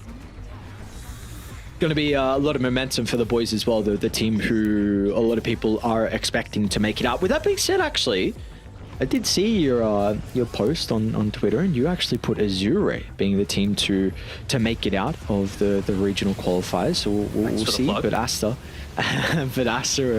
off to a very good start again, like we're expecting as well. So again, the lanes went very well for Team Zero, something that we were thinking just with how strong the side lanes were going to be. But after that, we didn't see the value out of the Earth Spirit. We didn't really see the value out of the Primal Beast as well. So hopefully we're going to get some different showings from 70 and beyond. Yeah, I mean, CTUI didn't even get to use his static link in this last fight. Look at it, he calls the GG basically as he dies as well. He was frustrated as hell from this game, but honestly, part of that needs to go to, they needed some way to be able to open up the map a little bit more, and a Manta style on a Razor really isn't going to be doing that sort of thing. So for MVP, who do you reckon? I mean, I thought XXS was pretty solid once the game started. Monet obviously farmed like a beast, but I mean, I'm a support enjoyer. Do we give it to Picho just for the ward? I was going to say Monet because I think I was very impressed with how active he got on the gyro early on. So sure, that's at least who I was. Yeah, no, we'll give it over to Monet. And just to further elaborate, again, I think just we saw how much farm he was able to get down bottom once he left the lane. But really the big thing for me is how active are you able to be on carries, and when he was able to go to the mid lane and get that tier 1 tower, and then get a little bit more involved afterwards. And you've said it multiple times now, like this needs to be the patch for Monet. He needs to put those big boy pants on that we have seen him do in the past. This man, a big kind of attribute for him him coming into the scene was he was a true hard carry. He hit the scene in full stride a couple of years ago, and hopefully we're going to see that still come into play here for Monet with this patch in particular. I'm waiting to see some Monet Phantom Assassin. I'm waiting to see these real hard carries that he's able to put the team on his back for. And the big thing that stands out for me is the trust that we're seeing from between Sumail and Monet, whether that be just him able to directly communicate now that Sumail is comfortable speaking Mandarin. They can just speak it the whole time. It's not just like Dota terms that they're using the whole time. I don't know what it is, but this feels like a pretty well gelling roster. I've already put my prediction out there for Azure Ray, but Aster, they're showing all the good signs to lead me to believe that it's probably going to be them two in the grand finals. Yes, that they are indeed. It is just game one though, so let's not look too far ahead of ourselves. But again, it was a very, very dominant game one performance from the boys on Team Aster. So they're going to have the lead heading into our second game here of the second series as well. Let's see if Team Zero are going to force a game three, or if it will be Aster moving on forward in the upper bracket. We'll see you guys after the break.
And we're back, Aster, with a very dominant game one performance from them. The only really shaky part was the laning phase, but ever since then, there was no looking back for the boys on Aster. So they have a game advantage heading into our second game. It's going to be Team Zero on the rating side this time. They will be playing with second pick, and Aster going to be on the die side playing with first pick. And I feel like this is Aster again saying, you know what, go ahead, don't ban out the Nature's Prophet. We're just going to take it. We know CTY wants it, but we saw there that Kaka, again, outside of like the first 3 levels of the laning phase, he was very comfortable on it. He didn't just go the cookie cutter style with going into the full-on Sprout. He realized that it was going to be ineffective against all those Quelling Blades, so he changed things up. They're actually going to go ahead and ban the Prophet. Okay, a little bit surprising considering they have the first pick, but maybe they want to try out something else. We've seen a lot of Darkseer first pick look to come out. It's something that XXS is able to play. I'm not necessarily the biggest fan for it, but maybe they want to go some level of flex as well with this first overall pick. Maybe a Coral, a Marcy. I can even see the Vengeful Spirit working out. Didn't work out well for Limit in our first series of the day, but we'll have to wait and see. We're trying to say about Limit, huh? I'm saying they got stomped in about 14 minutes. Come on, dude. Where's the lie, bro? No lie, bro. It's okay. It's okay. Now Invoker, once again, go with first phase ban, and we're going to get the Undying. So, where do you currently feel Undying is suited overall, like because I mean, we know this year was incredibly strong at Riyadh and Bali Major even before that, but we did see a little bit of nerfs for him. Actually, in fact, I think they were very hefty nerfs. Do you feel like he's still warranted as a first phase pick? I think so, just because of who you're going up against. Yeah, I mean, I love me some Warlock. We get to see something a little bit different. Honestly, I would prefer this if the roles were switched, just because I feel like you're wasting Picho's potential with putting him on some Undying hero, right? His big thing is his positioning, is his big strength, right? I mean, Flat Cannon plus Fatal Bonds feels pretty effective too, especially considering it spawns those imps whenever you're a target of the Fatal Bonds dies, so even more damage looking to come through. But maybe this is going to be targeted a little bit towards Beyond, right? He doesn't play too many of those like heroes that don't care too much about the Undying. Probably the only one is like Viper, and I don't think you want to be picking Viper this early on into a draft. Speaking about picking heroes early on, this is a very early Gyro pick. I know you said, like, yes, Gyro Warlock feels super strong. I think there's a lot of value with Gyro to be able to deal with the Tombstone, but that's going to give plenty of time for Aster to be able to respond to this hero. And this could be a true test. Like, how broken is the Gyro hero? If you're going to pick it where you have now, I mean, what have you got? You got 3 picks from Aster to be able to respond to it? That's a lot. Yeah, and I mean, is it going to be a Monet Morphling looking to come out? I mean, that was always the classic counter to it, but maybe just with the changes to the Aghanim Scepter, it feels like it's not quite so warranted. But, you know, I've been asking for Monet hard carry heroes, and this feels like a pretty decent one. We did see the Razor, though, was the response in the previous game. Of course, here they did ban it out, so not going to at least have a similar way to deal with it. Well, was that a new, I mean, I guess stream can't see it, so looked like it was a new animation when the Underlord got picked up anyway. Anyway, we got the Rubik to respond as well from Aster, so there is one of your Kaka heroes. I only watched the stream, sorry, I wasn't able to see, but yeah, I mean, it's a pretty good Rubik game, right? You're able to steal things that give you a lot of value. I mean, even if you just have the Rocket Barrage, that slow resistance can be kind of nice against the upheaval as well. Slow resistance being added into the game, I quite like it. Just means, I think Gaben was just kited around one too many times in his pubs, and he was like, you know what, Mr. Frog, do something about this. Frog definitely did. Give him, you know, ask him, and potentially give as long as you're in a high position. Unfortunately, you are not, but I have some inner workings with the Frog. Yeah, sure you do. What are we going to get here? Legion Commander, like it. I mean, again, you do care a little bit about the Undying. Do you go something like a Snapfire, or do you go a Skywrath Mage? I'd be fine with a Skywrath, honestly, just to be able to deal with the Undying. It's a good pairing with a Legion Commander. You don't really care that much about the Underlord's attack damage reduction. Makes a lot of sense to me. No, I really like that suggestion. Yeah. Not only is Legion Sky pairing, Undying, so... My only other thought was like a Snap, maybe, but I don't know how much they want to... Ooh, a Phoenix, okay. don't exactly have the greatest egg hitters right now.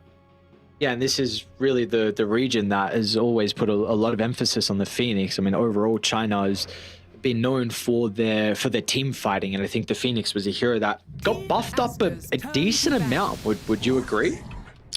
Yes, I mean that mischance is going to be very, very important with the Sun Ray. The longer it stays active, the better it's going to get. But we also see the Morphling come out. I mean, Monet Morphling, love it. Late game hero. I legitimately think if you've got the micro potential, Morphling can be stronger than it was previously. It doesn't like counter some of the heroes as big as it did previously because the Ags doesn't steal stats anymore. But if you're able to just use two heroes very effectively, I mean, where's the downside, honestly?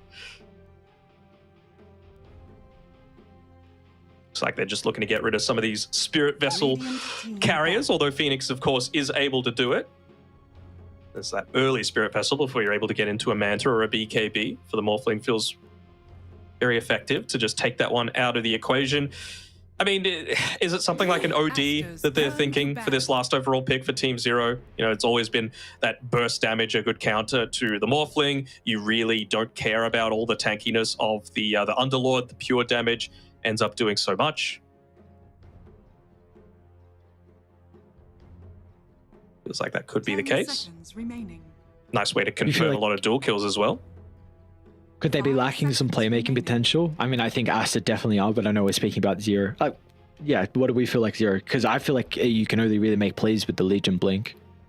Sure, but you can also put pressure on with like they have pretty terrible wave clear with the supports on Aster, right? Unless they steal overwhelming odds, I guess. For Rubik, he needs that plus the Fade Bolt to be able to make things happen. And I feel like kind of like what we saw with Butterfly Effect, if you go Meteor Hammer, OD, then you've got some tower taking threat. Team Aster's turn to Radiant team. Wonder what that playmaking hero is going to be for Smell. All right, gonna get the Pangolier. So a hero that big nerfs. Yeah, very, very big nerfs. No Disarm now with a lucky shot. I think early on, you're going to maybe Shield feel a little better. bit deader. Yes, but later on, it's going to feel much worse not having that percent damage. So, yep.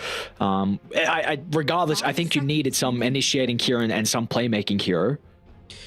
Sure. I mean, especially up against the gyro, right? If you're able to disarm a flat cannon gyro, that felt amazing, but you're not going to have that tool anymore. It's still, of course, going to heavily impact his right-clicking, but I mean, is this a sort of game where you could like throw the Legion Commander mid and then go like, I don't know, a Beastmaster or something like that for the offlane? Just give a little bit of that additional control, that stun, that tower taking threat.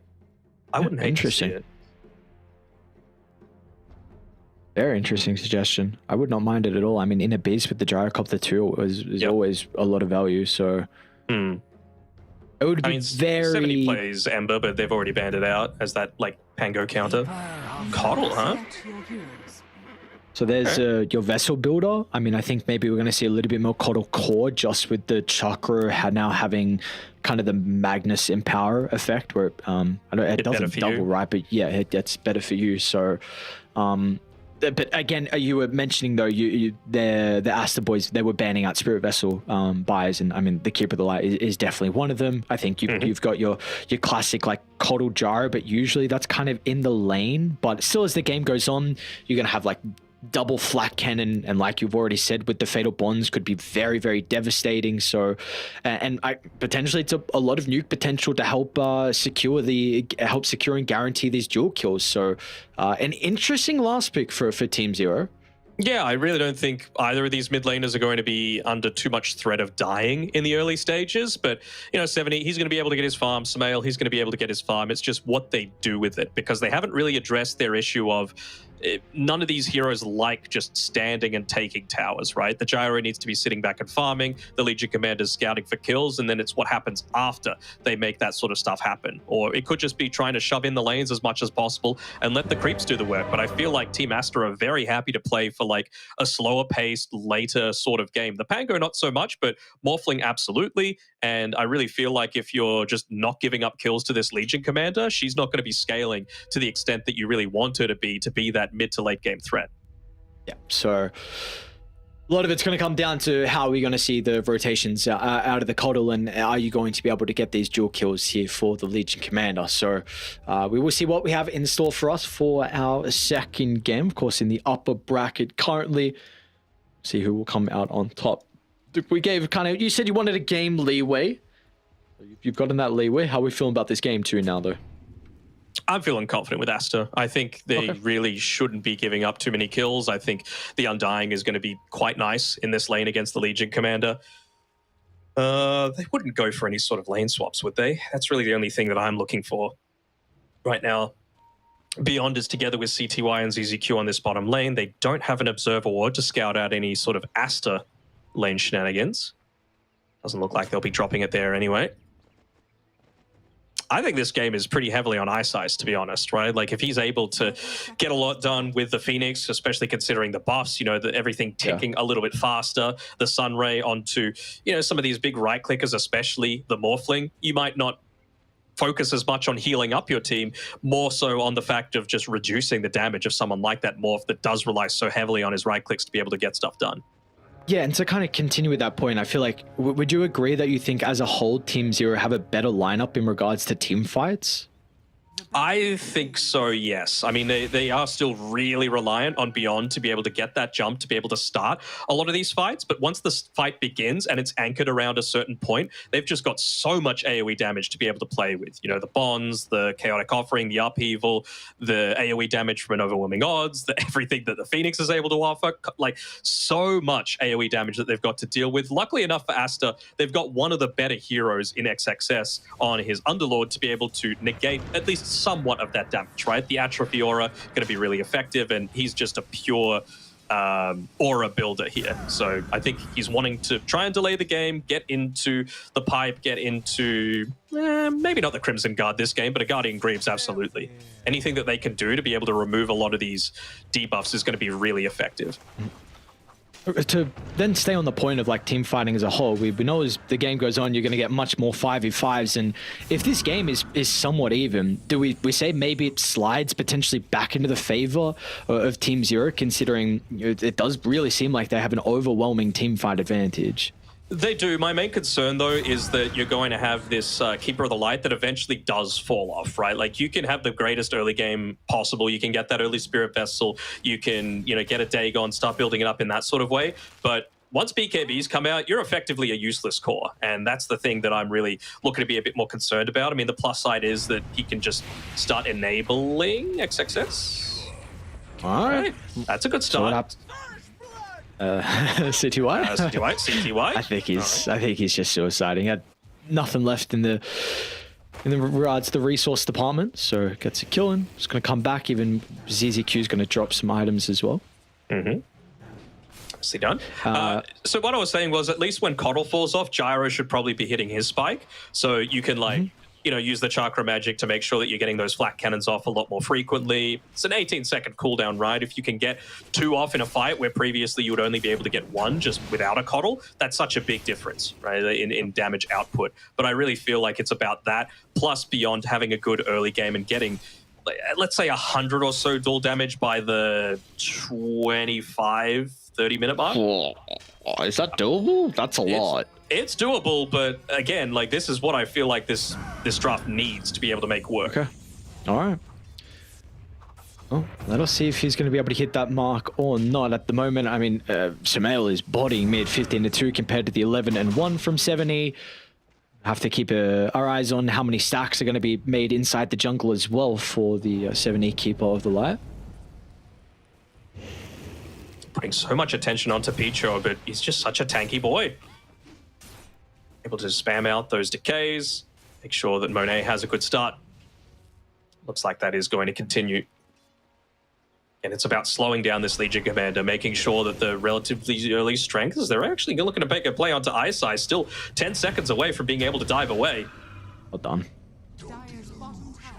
Really nice timing of that play from us. I mean, you see, as soon as the 3-minute mark was up, the 3-minute interval, drop the Tombstone, get the kill, able to get the Lotus as well, which, I mean, of course, we've had this around for a while, but of course has a lot of gold value inside the lane too. So quite impressed the timing with them to make the go. Mm-hmm. Very Let the bottom Lotus go. They got both, right? Kaka got it too. Nice. Some fresh resources coming out on the courier as well. So another blood grenade, some more regen. And a very tanky Monet.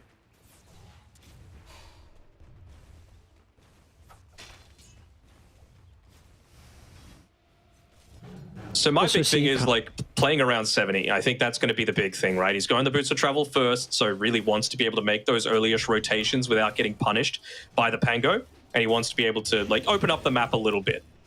Just being able to put some early damage onto these tier 1 towers feels pretty damn significant. But again, the plus side of being able to pick a hero like the Morphling, especially on the Dire side, is that you've got that Mighty Minds buff. So Morphling doesn't really rely too much on using spells to be able to get a lot of this farm happening. So he could just sit there, have that 7 regen, and just be farming happily away. He's going to decide on the Lincolns as his first real big item here for Monet. So, of course, it's going to be a eventual answer to the Coddle Hex, which we'll probably see like maybe 4th item. But do we like? Yeah, and then yeah, of course the jewel as well. So, you know, we'll see how much he's going to be able to continue to farm off the back of that. And we're already seeing as well Kaka making some stacks as well inside the jungle. That's also, I mean, we spoke about for the Coddle needing stacks, but even the Gyrocopter. I mean, that was one thing they did a great job of last game is, yeah, Kaka finally see first rotation of the game top lane. They're going to try and slow down beyond with the early tombstone use. Yeah, there's going to be no escape. Ice is nearby.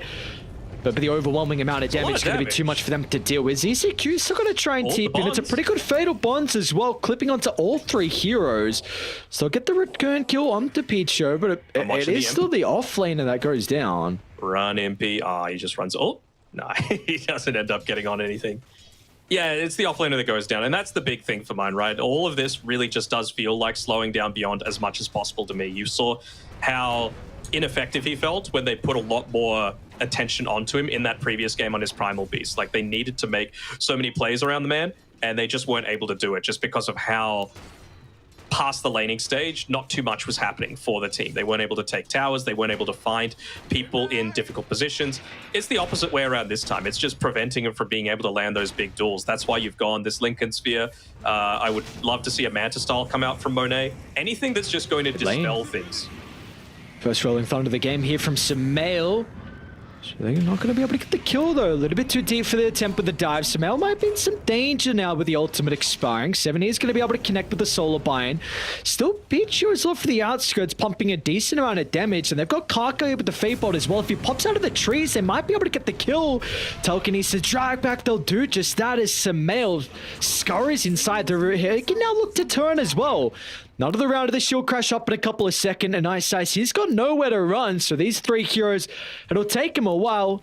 Kaka is going to be able to block off the path, and with flurry of spells, it'll help secure a double kill for Aster. I was about to ask if XXS is okay, but they're not going to be able to land the kill onto him. No points in the rocket barrage, so they're not able to go for that full-on dive underneath the tower. I was thinking when all of that was happening, you know, you give up 2 kills, it doesn't feel great, but if you were able to, you know, move over and yoink away that Wisdom Rune, it would have maybe felt a little bit better, but ZZQ just putting a little bit more priority onto maybe getting an Underlord kill, and the fact that they weren't able to, and he's level 6, so he's able to just go back to base with the Fiend's Gate, come back full HP with a Vanguard. It really feels like there's not too much more that the Warlock can do in this lane.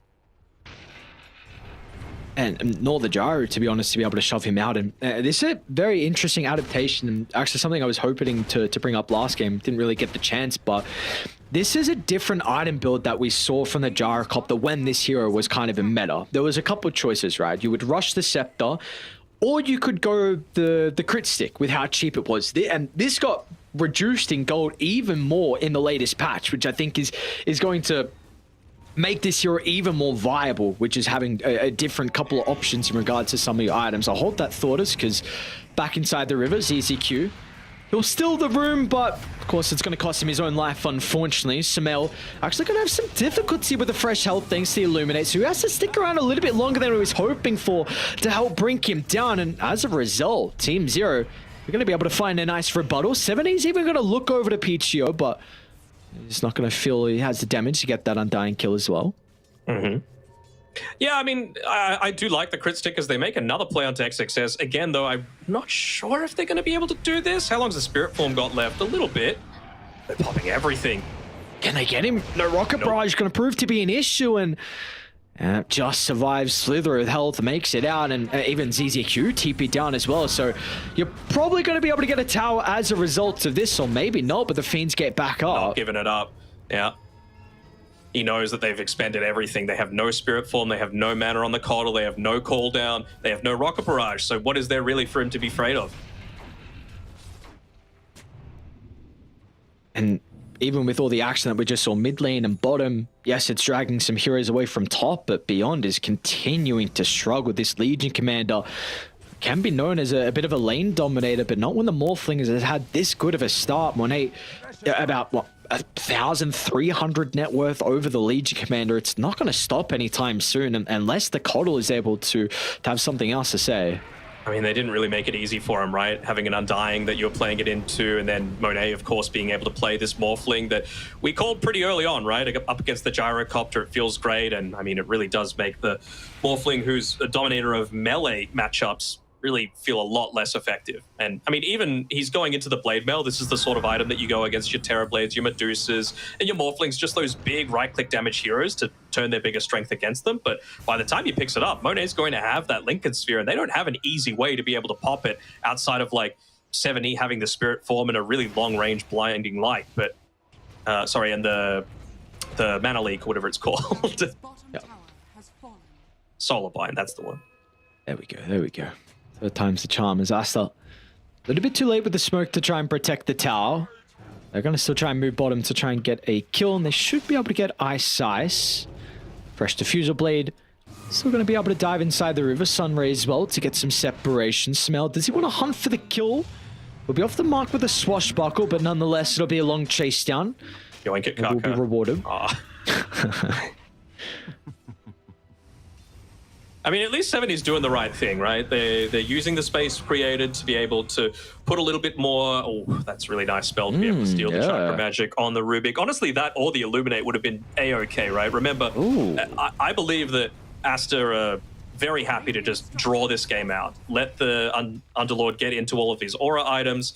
Let the Morphling get into, you know, his own survivability, and then just pure on damage items with the Aghanim Scepter. I think they're very happy if that's the case. Up lane beyond. And I'm going down, but man, he's getting very, very low. Again, just solo from Monet. It's meaning that Aster can play very aggressive with this roaming duo almost. Samael and Karka, even Pichu is kind of looking to swing from mid to bottom if it's required of him. Was under a ward though, so we can see Team Zero starting to group together a little bit. They kind of predict that this sort of thing is going on, but it's right underneath an Observer Ward, and if they could yoink away this stack, this would be enormous. Maybe even get a kill as a result of this as well, as Monet is going to be able to fly over the top. They'll get beyond as well with the help of the Rolling Thunder. Let's see what 7E is going to be able to do to turn the tides. That's just not going to be enough. There's not even opportunities. Now he might be in trouble. Monet, an aggressive waveform. Meanwhile, 7E does clip Karka with a stray use of the Illuminate, but this stack it's getting taken. It's not just the hard stack, it's also the Ancients as well, as Ice is a little bit too late. He'll finally get there to help kill the Tombstone, but the damage has been dealt. Yeah, and Pichu, he's tanky as well with that Flesh Golem being popped. Oh, Samael might have gone a little bit deep, but the Haste Root allows him to do that sort of ballsy play. Love this. I mean, it's all set up by the vision once again from Pichu to be able to make that sort of attempt. You know that you're going up against a Coddle Gyro. There's going to be stacks for them to be able to play around with, and poor Ice, he's going to give his life up again. Oh man, dude, Samael is balling. Did we expect any less? No, we do not. This guy is, I don't know, he's on another level. Samael. He's going to be working on another set of items pretty shortly. It looks like it's actually going to be the Manta style here for him. Love it. Universal hero. Again, I was mentioning before needing dispels, right? You just consider what you're going up against. The Fatal Bonds, the damage over time from the Fire Spirits, the Solarbind, that's the one. To be able to get rid of a lot of that onto you, it just feels so impactful to be able to avoid all that stuff. Even just being able to dodge out like a gyro rocket as well if you're really on point with your Manta timing. Radiant's bottom tower is It's got to be said though, right? This Spirit Vessel timing is just far too late from 7E and what they needed out of him this game. It just, there's going to be no value out of it now. Even not even playing with any charge at the moment. You've got the Lincolns now. It's just the position they needed to be in this. Beyond's lane to go much better. That's the thing, right? They wanted him to get like this blade mail. They wanted him to be able to get kills onto the Morphling, but we just see Monet, he's got the Lincoln Sphere. He's moved back in towards that top area of the map where he feels completely safe. He's, again, just being a farming beast. Perfect timing with a lot of his movements, making sure not to block up any camps, and the lane is just never pressured. This tower has barely taken any damage, and it should be the highest priority for Team Zero to be able to take out this tower to prevent Monet from going into this later stages, but they just haven't put enough tension up here. Well, they're going to start to... I mean, he's so close to the blade mail, though. Like 10 gold away. There's the Lincoln's pop, but then where's the follow-up? You see, as soon as some heroes show in the lane, Samel starts to veer his attention over. Even Pichu is even starting to move on over as well. So these two heroes might just be able to get the kill on to Beyond. Samel knows no fear, and there's nothing that's going to stop him inside the Rolling Thunder. It can poke him down from afar. And an easy retreat. Eyesire's going to try and dive into the middle. They've got the ultimates in conjunction together, but it might not be enough. The cooldown's going to act as a deterrent, so Monate's not going to be able to deal with the Supernova. Maybe it's a fight that they've been waiting for out of Team Zeroes. Now with the Vessel out onto Monate, it's a lot of AoE damage, but it's not enough. Monate waveforms out to safety. And in the end, it was a perfect use of the spells from Team Zero, but all they get is the kill onto Pichu's Undying. I mean, that was the fight that I was waiting for. We can see the potential coming out. Look at all that damage that they're able to output, and they still end up getting just nothing out of the back of it, honestly. You know, you needed Beyond there. You needed the dual damage to be able to start things off. You needed to make it an uneven fight. I mean, perfect spellcasting coming from the supports, but it's just all for nothing. And this is without the pipe. It just got delivered to XXS, so they've just got even more strength now to be able to just keep pressing on forward, playing effectively around that 15-minute siege creep as well. So another lane is just easier for them to be able to make plays with. My woes grow light as a feather. Yes, the silver lining is CTY is still incredibly farmed. He's got that Scepter now completed. Even Spark of Courage going to feel quite nice.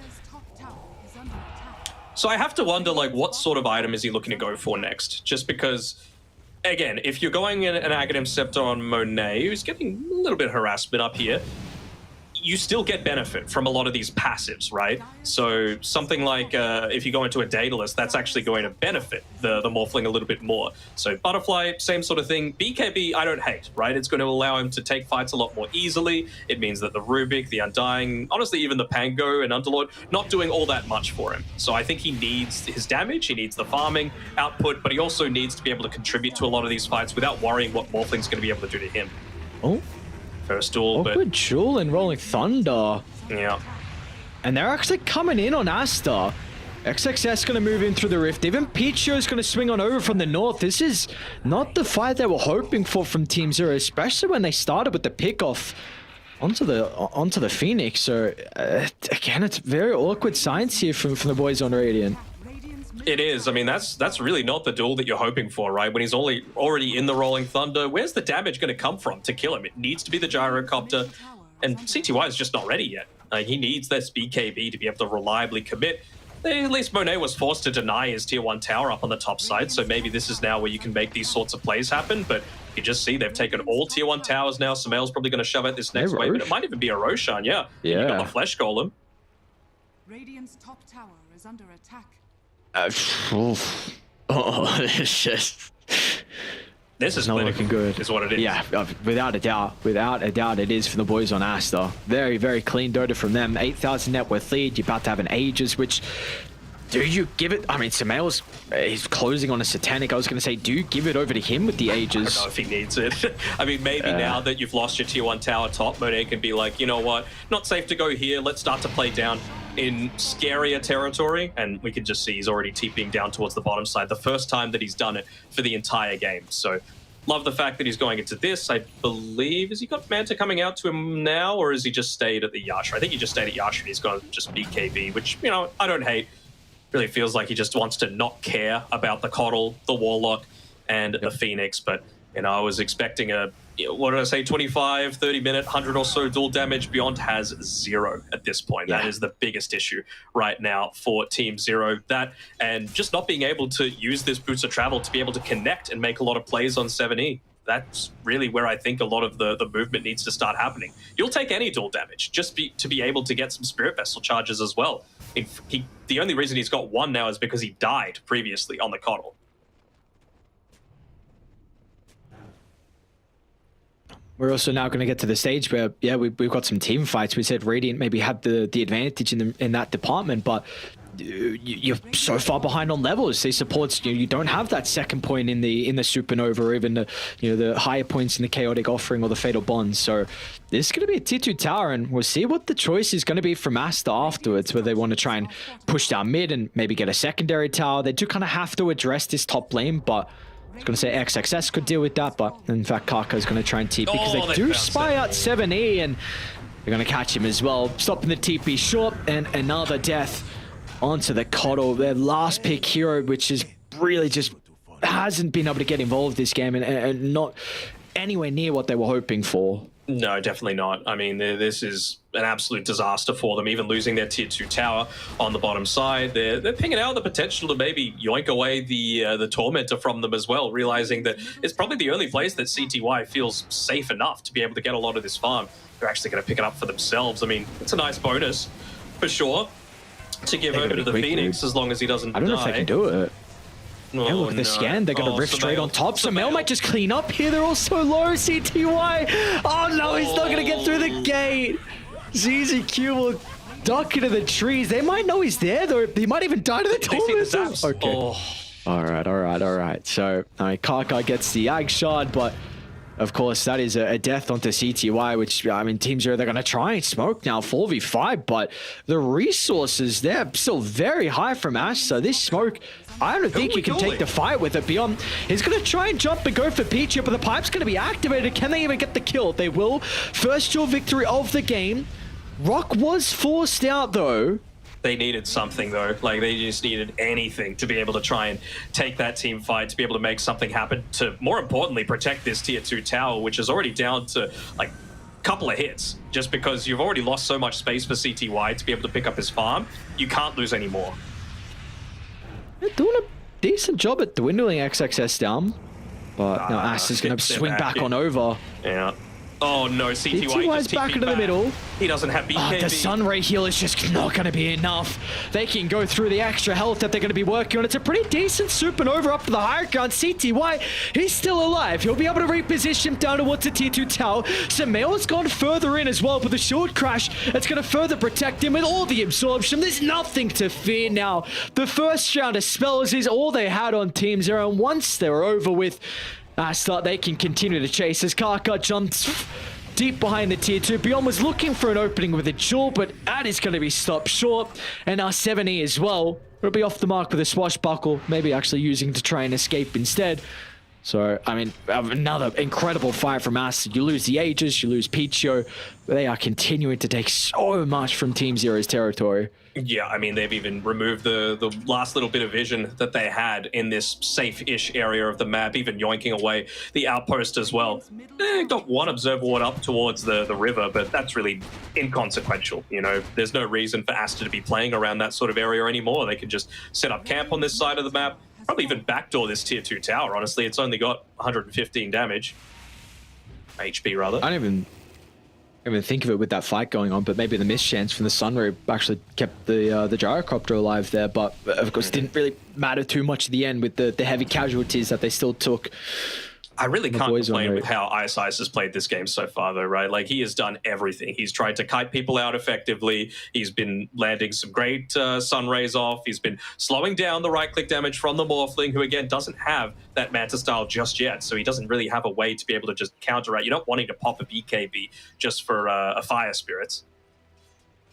There's only so much that one Phoenix can do. He's even denying his own tower. Doesn't feel great. He just doesn't want to give them more fun. Oh, cut nearly. Oh my god. I mean, if he can get level 12, maybe it provides them a little something. He's looking to go into a Scythe of Vice for his team, but this is optimistic to say the least. Level 2 duel available. BKB finally picked up for 7E, but it's around the same sort of time that Astra hitting all of their item timings. You've got a Greaves, you've got a Pipe, you've got an Atos on the Underlord as well. Blink Dagger, Glimmer Cape, they're so damn survivable on Astra right now that it really means that this heavy teamfight lineup on Zero isn't going to be all that effective. We've seen the potential for it. We've seen all the damage that they're able to output, but they could just heal it all off. Nice tank of the smoke though from ZZQ. So it is, I mean, I guess what are they really getting? Beyond's being able to farm top. You do have 70 getting this wave as well, but it's not a core that at least dies. Moneta's going to act as a bodyguard inside this triangle, forcing out the BKB out of CTY. They're happy enough. It's going to be used early on. He'll be able to make it back to the high ground. Moneta's going to continue to charge up. They'll find the jewel with a Supernova. This could be a decent fight for the boys on Radiant. It's going to end up popping if they got extra stuns to stop the waveform. Monet able to get further over the right side, but the reinforcements are starting to funnel into the area. They just didn't have a Spirit Vessel, man. That was the issue. They weren't able to stop Monet from getting all of that back. There was just no charges remaining. He was able to pop the BKB just in time as well. So, I mean, again, it's another one of those fights that felt like a lot went right for Team Zero, but they just don't have the tools to be able to stop them from just reducing all of this damage. And they're going to try and smoke, but it's a smoke on two different fronts, I guess. Yeah, I mean, two heroes are going to go bottom. The rest are playing around top where they know Ice is inside the tree line. And they're actually going to try and have a crack at the high ground here as Karka jumps on over. Attempt on Ice, like you mentioned, has been pivotal for the boys on Team Zero in some of these fights. They weren't able to bring him down, though. I mean, Samael's just acting as that guard on the front lines, right? That's He's crazy. So tanky. Top of the net worth still. And with how active he's been, is actually kind of nuts. 17 out of the 20 kills so far. And he realizes the most important hero to be able to lock down. It is that Phoenix. And they'll get him. Even with the use of the pressed attack, it's not going to be enough. He does have a buyback out of Ice. Supernova's still down for another 35 seconds, though. But, I mean, how are you killing any of the cores? You're not.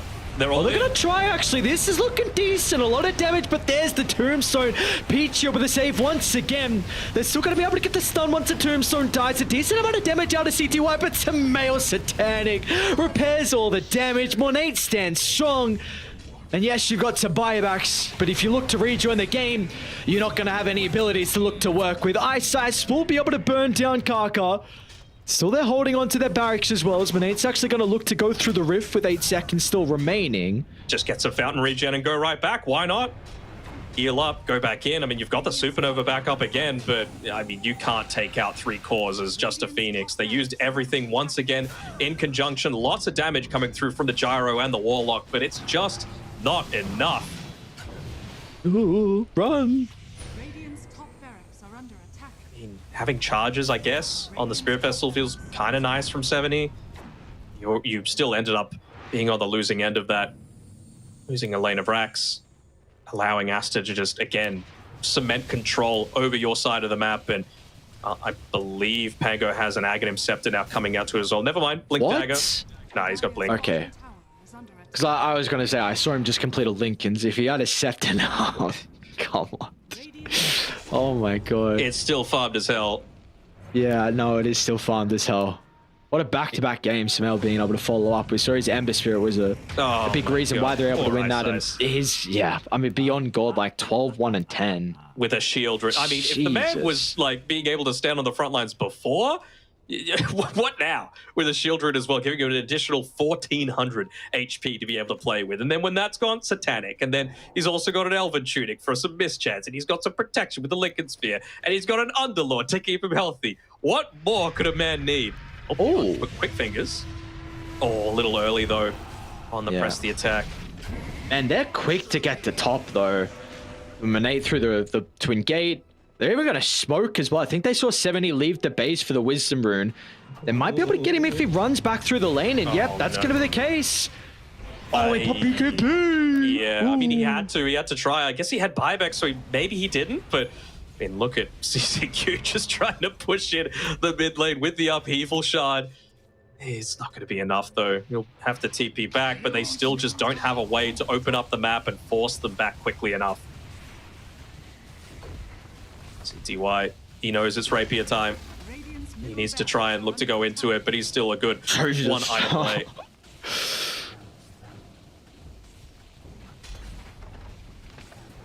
What more can you do? No, not a lot. See, Aster dominance and Mayo. He's having a good time. It's can't blame him when he's in this position where the boys are playing with so much freedom as well. I mean, even if the LC is able to land a lot of these duels, you've even got Kaka with the Aether Lens and a Yule Scepter to be able to provide that extra safety. They're going to try and make the attempt, but it's going to be a difficult one to bring down with the Morphling, especially with the backing out of the Underlord Sustain. Samael as well is making all the chaos they need to have that successful retreat. And like you said, every single spell was committed. How do you defend next creep wave coming in? You don't. Simple as that. You do not defend, and you didn't even need to use the BKB there on Monet. So he's still got the potential to be able to dive in. He's got the waveform attacking targets as well, and well, you don't even have a tier 3 tower to be able to help defend.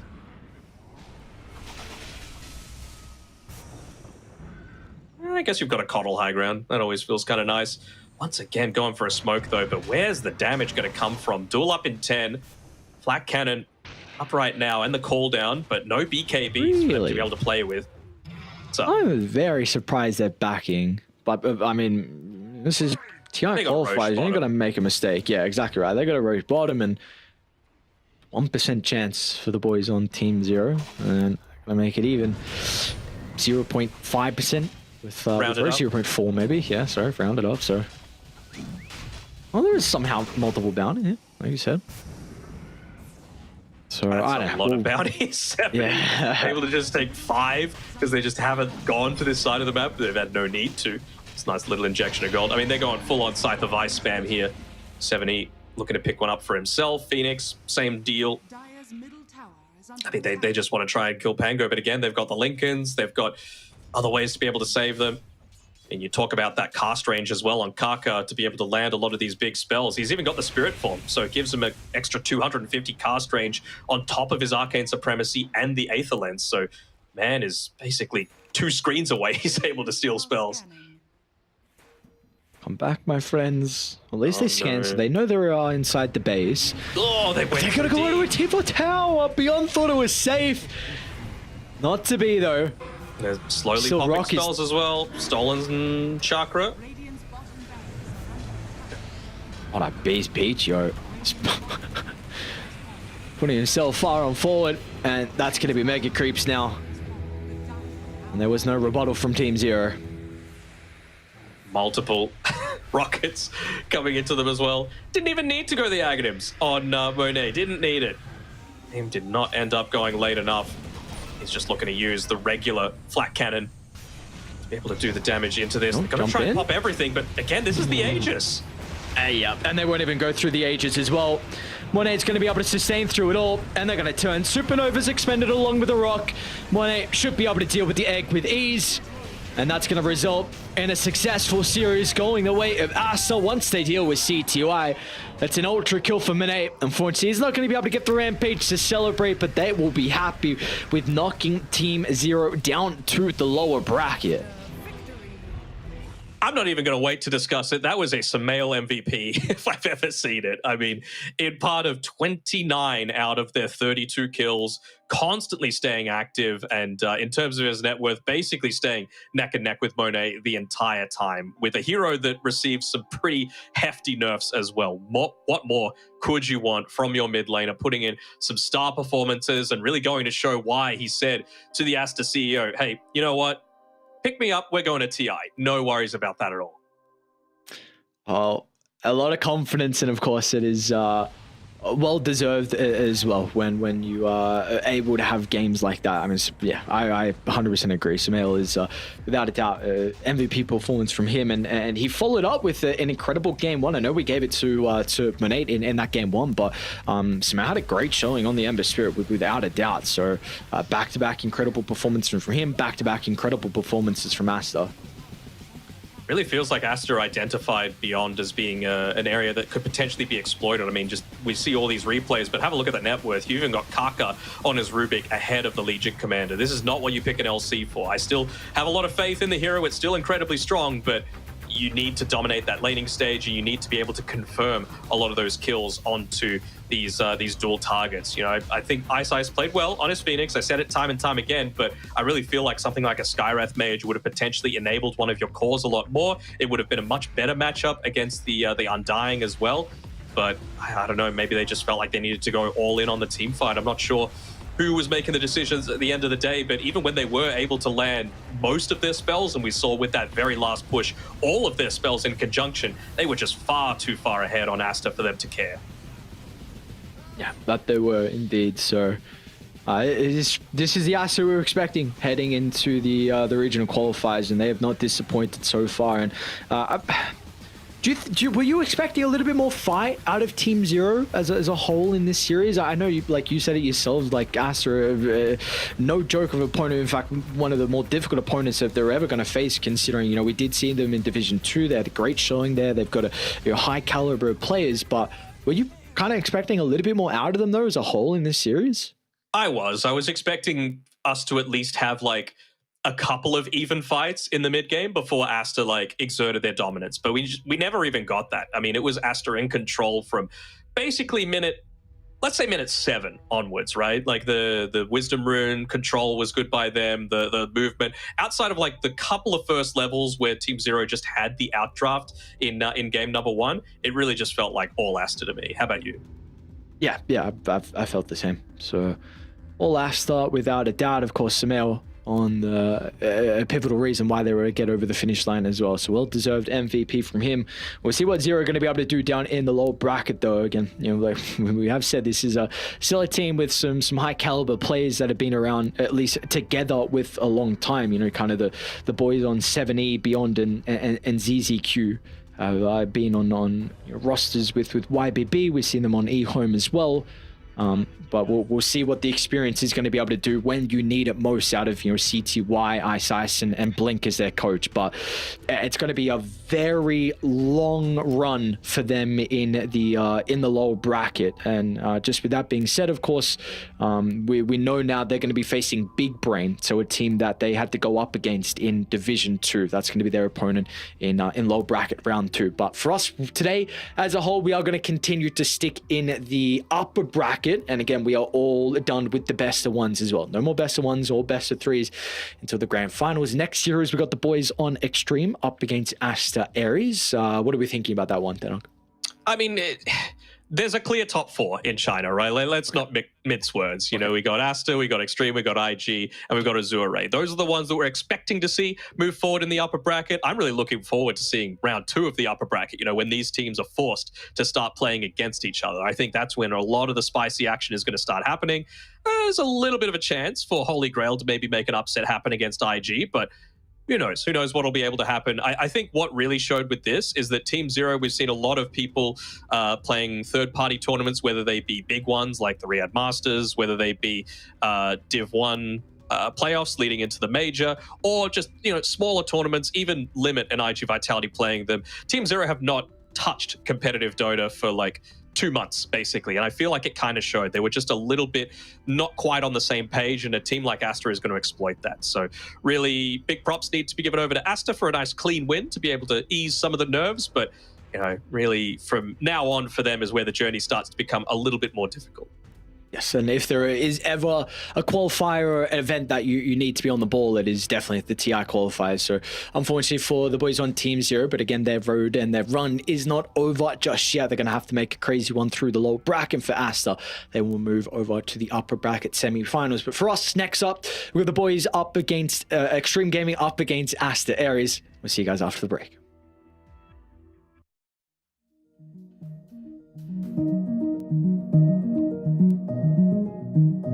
day for 3 years, a secret team met across Europe to hack one of the most technologically advanced cars in the world. Meet the Deloitte cybersecurity team that developed new state-of-the-art automotive software defenses, making the world safer for drivers, passengers, and pedestrians.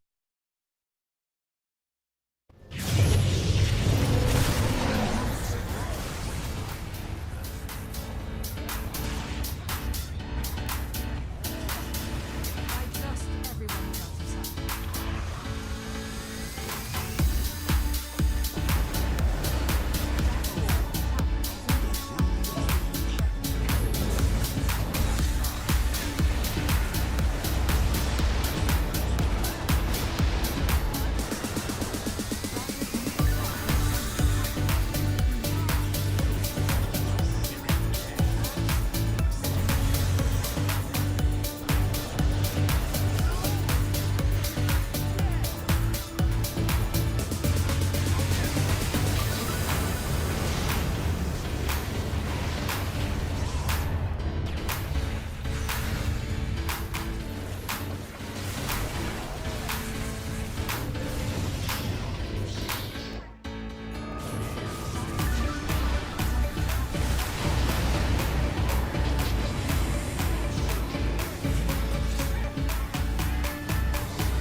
Welcome back to the Chinese TI qualifiers. It is myself and Dana here to give you another BO3 that should be exciting. Really, all these upper bracket matchups feel like they're going to be exciting. Maybe not the 2-0 that just happened with Aster and Zero. I was kind of expecting a little bit more from CTY, but he farmed, and I feel like that's the first step to accepting a CTY game is he farmed, and that's everything you could hope, and anything else after that is basically just a shocker, whether or not it's going to be a win or a loss. So, we come into this second series, Xtreme Gaming against Aster.Aries. Danog, what are you thinking?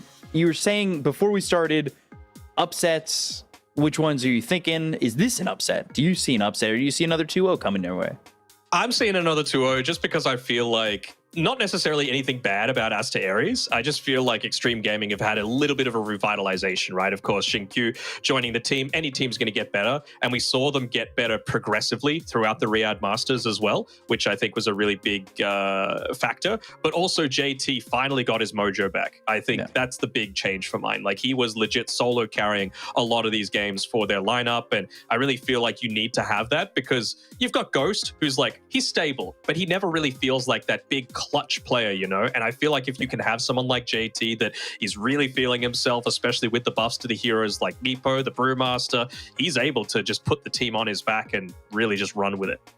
Yeah, I'm kind of expecting a lot from JT here because I feel like when he played with IG, that was like his role, be the lane winner and kind of guide this game into what we need to get us a victory. And now they've got XM instead of Paparazzi, which is an interesting one as, Paparazzi going to retirement. How long is that going to last? Is it going to be just till next year? Are we going to see him return?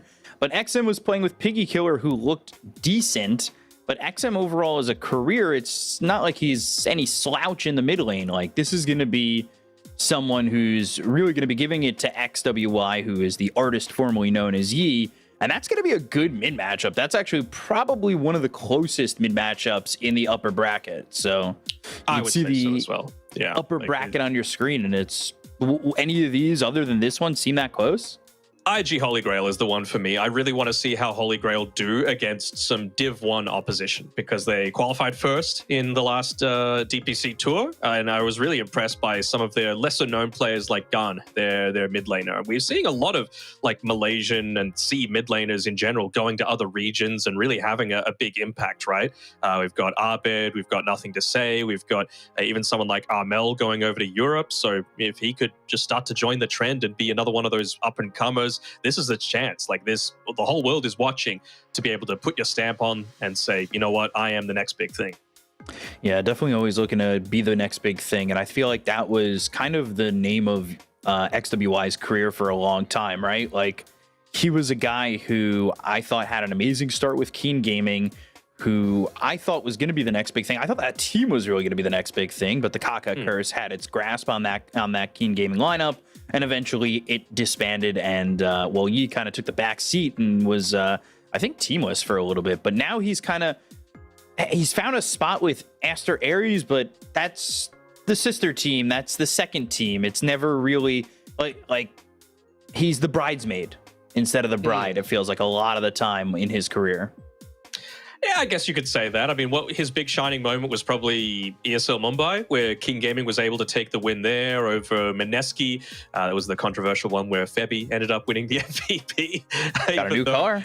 He got a new car, but it was really Yi that was the one who was the big playmaker, the big impact player of that tournament. And it just feels like he's never reached those same sort of heights, right? Like that's the big issue for mine. I also just want to touch on a point that you mentioned previously with XM coming in for Paparazzi. Like you mentioned, XM's no slouch, right? He spent a year or so at the top of the China leaderboards when all of the big hitters were still there playing within the China region rather than playing on C like they do now.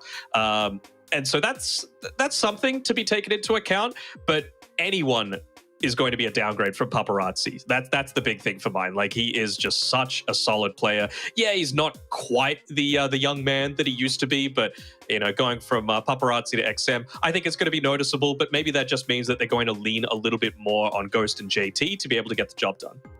Yeah, I was actually thinking maybe it might be a bit of a boost, because when I looked at Xtreme this year, at times it did feel like Paparazzi was the weakest link on this team, which is crazy to say when you've got a name like Paparazzi. There were just so many games where it felt like he got dominated in the mid lane. Like, it was kind of insane to see that he had so many struggles throughout the DPC season.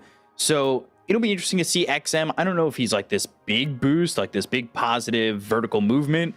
But if anything, I think it's kind of just that lateral move that stays the same. You're getting the same out of the mid lane, and we'll see if, you know, someone like Ghost, who, again, I kind of agree with your point that he's not really the most reliable safe laner. If he's under the same circumstances with XM that he was with Paparazzi, if it's going to be a little bit more of the same from him as well, because he feeds on a lot of that.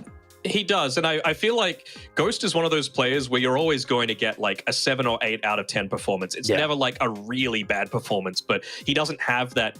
At least we haven't quite seen yet the 10 out of 10 performances in him. You know, we'll see a 9 occasionally, but not a 10 out of 10. Not one that just makes you go, wow, this guy is like absolutely carrying this game. You see that with JT though. So I wonder how much they're going to be leaning their drafts towards being able to enable him somewhat, because he was legitimately like the win condition for a lot of their games during the Riyadh Masters. So we'll see if that looks to continue. I mean, we mentioned XM being brought in as like that Paparazzi replacement, and you mentioned Piggy Killer before them, and the Last Dark, I believe, just not participating in these qualifiers at all. And there's, you know, for all the great players that we've got a lot of ones missing out as well. I mean, I could certainly have seen Erica, Echo, Fade, SRF, Fly. These are all pretty big names in the China region that just aren't participating in these qualifiers at all. And you have to imagine, like, how could things be different if they were actually still playing? Yeah, it's definitely interesting to not see them maybe brought in on a team, but I don't really know. I could see, I would have liked to see maybe Fly replace Dust on IG, get that Fly emo combo back to, you know, maybe a duo that would have done nice, but I think they have something there. But as long as Dust doesn't dive the tier 4s, I think they can play okay. But I still question that, because Dust does it a lot. He makes these weird divey plays, and it's always kind of concerning if you're an IG fan. But yeah, the names that are missing are very, very much big ones that we've seen in the past. And Xtreme Gaming, the one thing that kind of sticks out too is the fact that they don't have Kaka anymore is definitely concerning, because I think every team that Kaka kind of shows his face on, he's the veteran shot caller. So I'm looking at these players that are on the side of Xtreme Gaming, and I'm wondering who's going to be that guy for this team, because I would have to assume it's got to be XM, and that means you're the shot caller coming into a team and you don't really have any games together yet.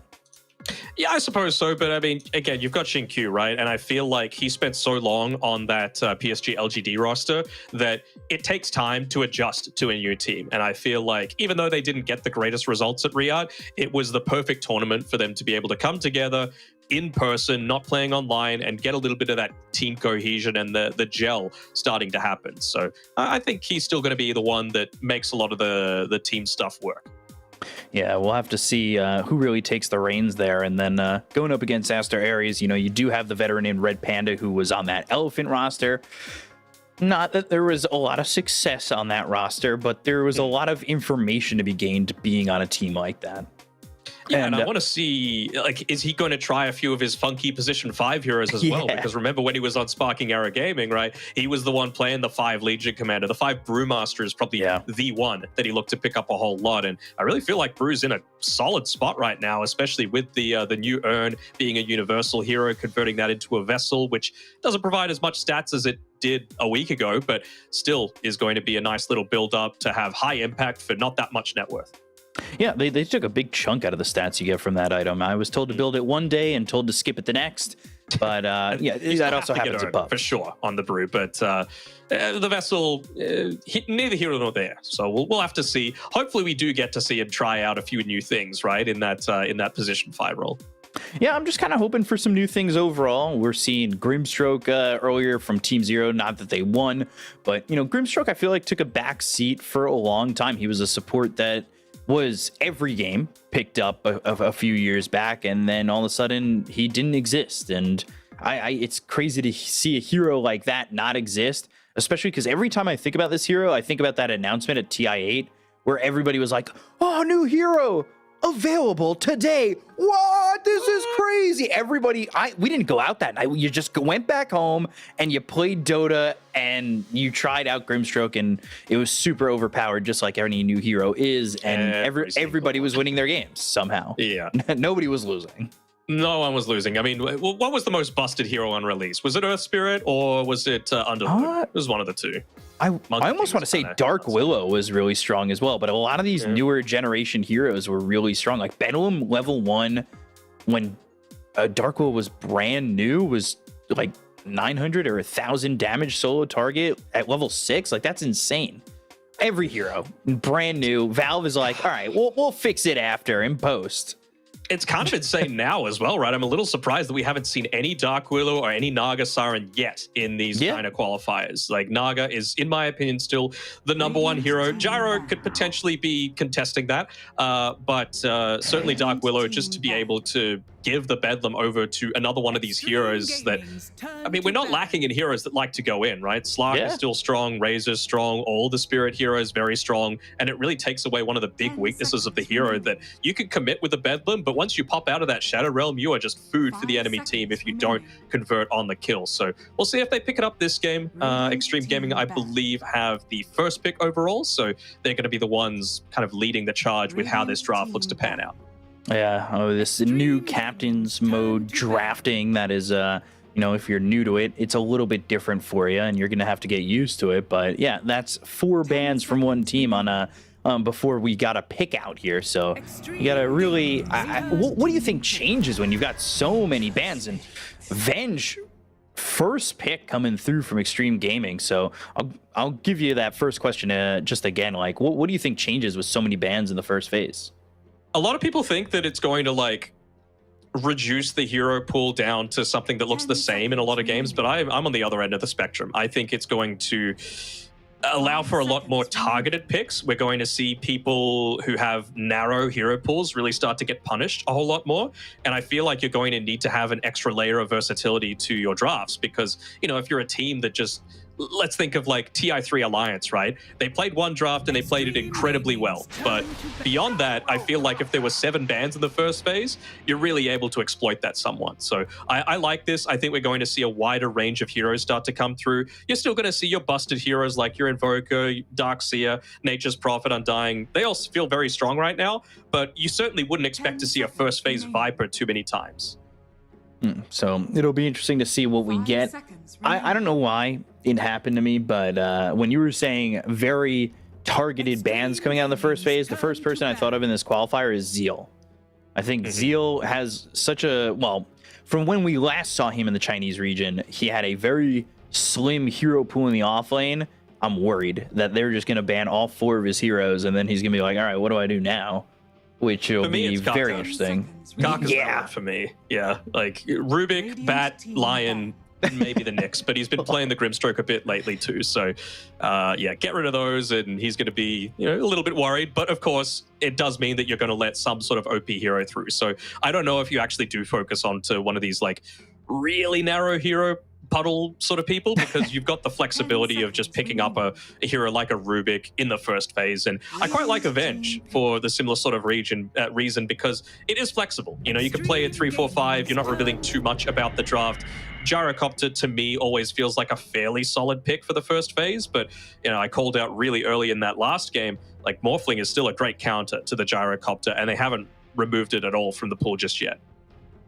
Yeah, so you got to see what's going to be coming here from the side of Xtreme, and Gyro Phoenix, which was that combo for CTY's squad. And we'll see. How are you feeling on Gyro overall? Like, busted. But not busted enough to get upsets, though. That's the major thing, right? I don't think that was the issue in that previous game, though, right? I just think that there wasn't connection together with a mid-coddle. He didn't get a Spirit Vessel fast enough to be able to counter the Morphling before he got his Manta, and there was 0 dual damage until like 25 minutes into the game. So there were a lot of issues that game. I don't think the Gyro was one of them. So we'll see it here for Aster.Aries, and that should be Ulu's hero. And I like Ulu. Again, one of those guys who I feel like is just on the cusp of doing something great. You know, he's never left Aster.Aries, so he's always just been here. But I want to see him with like and I don't want to. The first words that came to my mind was with a real squad. I just want to see him with like vets around him, because Xtreme Gaming. I feel like when you're playing for a academy squad, your goal is never major. I mean, sometimes it is, but it's growth. And that may not necessarily mean the same goals as like the top teams in a region, right? Sure. How do you feel like Yi coming back, though, from the main Aster squad and being a relative veteran, right? Obviously, back in, I want to say 2017 or so, was when he's been in the competitive scene, and he's had a few stints on different rosters. So he's got, different attitudes, different perspectives to be able to call from. And I wonder if he could use that to be able to mentor someone like Ulu.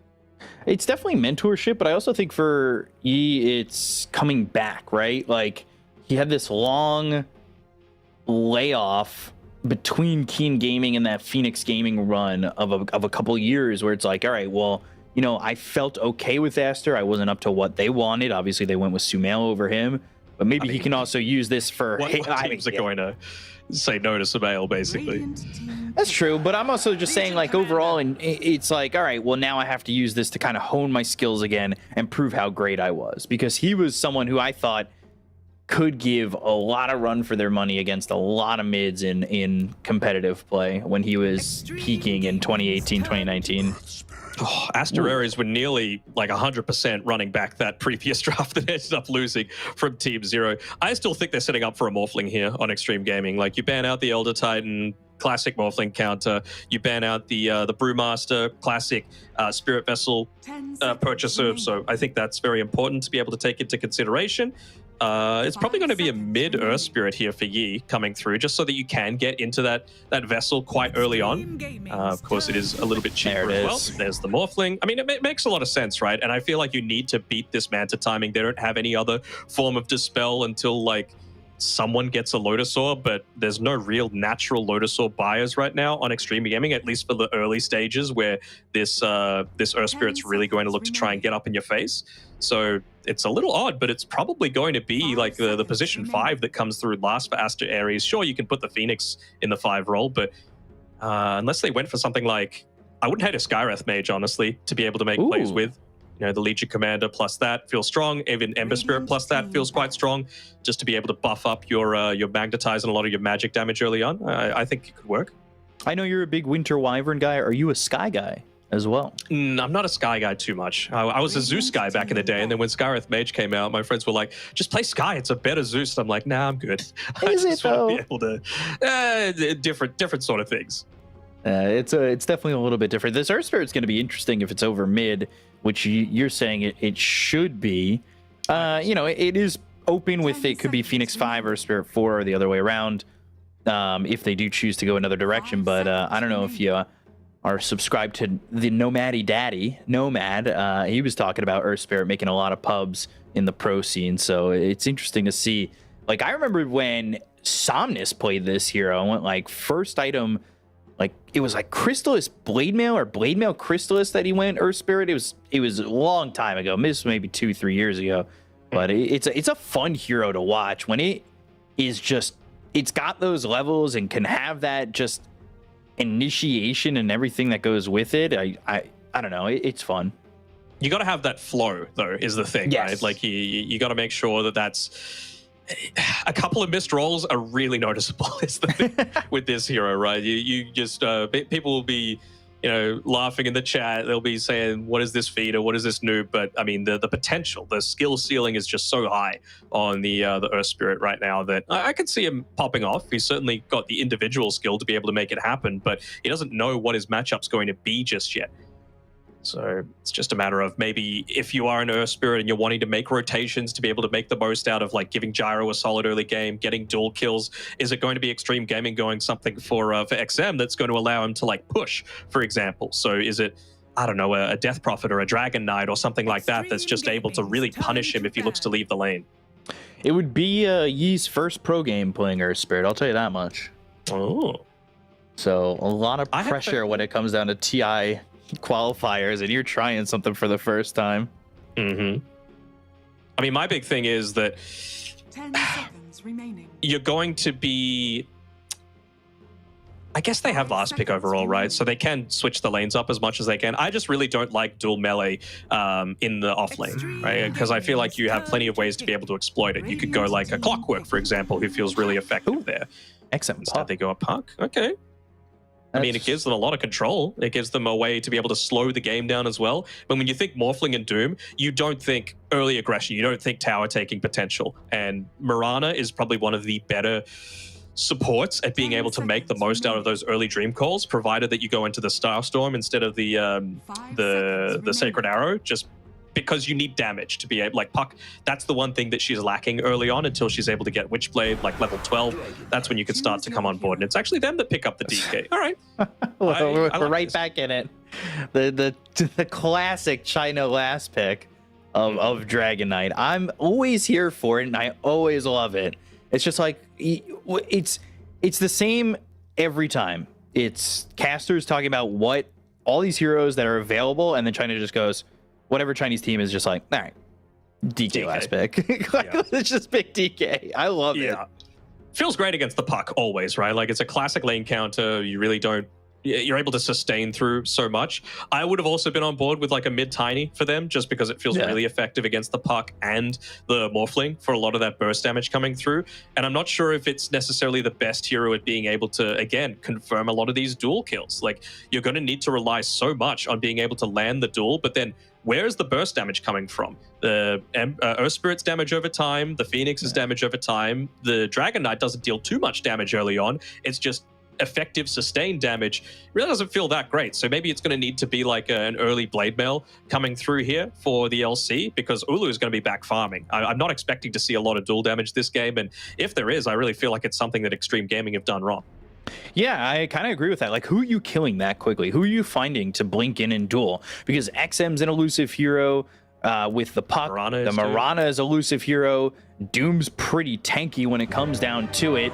Venge isn't exactly standing in the front because you want to either, well, sometimes you are if you're swapping someone into your team, but then again, that means that they're not aggressing on Aster.Aries. So it feels like the targets here for looking for a blink duel are, few and far in between. Like, this is going to be a tough game for a Legion commander. Yeah, absolutely. I mean, if we talk about the Venge as well. I mean, the buff to Wave of Terror feels really impactful. Just that attack damage reduction, not base damage, total damage. So, a lot of this damage coming through is going to be reduced even further. If you're able to get the swap off, even more damage reduction. It's kind of nuts. But I really don't feel like you're going to be enabled too much on this LC. And, well, makes me feel a little bit bad for poor old Xingxi. Yeah, it'll be interesting to see how he can perform as well. I feel like there's always, you're in the TI qualifiers. Obviously, you fell up a little bit short when it comes down to qualifying via points. So it's always let's wait and see how these players are going to be, especially in a qualifier like this one. You've got the opportunity. It is double elimination. So you do kind of have maybe your own meta that's going to be happening in these qualifiers.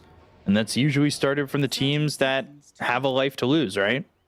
Yeah, I mean, that's the thing, right? I think early on having this double chance is so effective because you might be able to tinker with something just with game one, right? Like you want to make sure that you're testing a few things that you've been trying out with scrims and all that sort of thing. But at the end of the day, you want to keep that double chance. I'm really expecting the second round of the upper bracket to be the real spicy one. Yes. If everything goes to plan, it'll be Azure Ray, Aster, Xtreme Gaming, and IG all going up against each other, which is, I mean, that's mouthwatering stuff.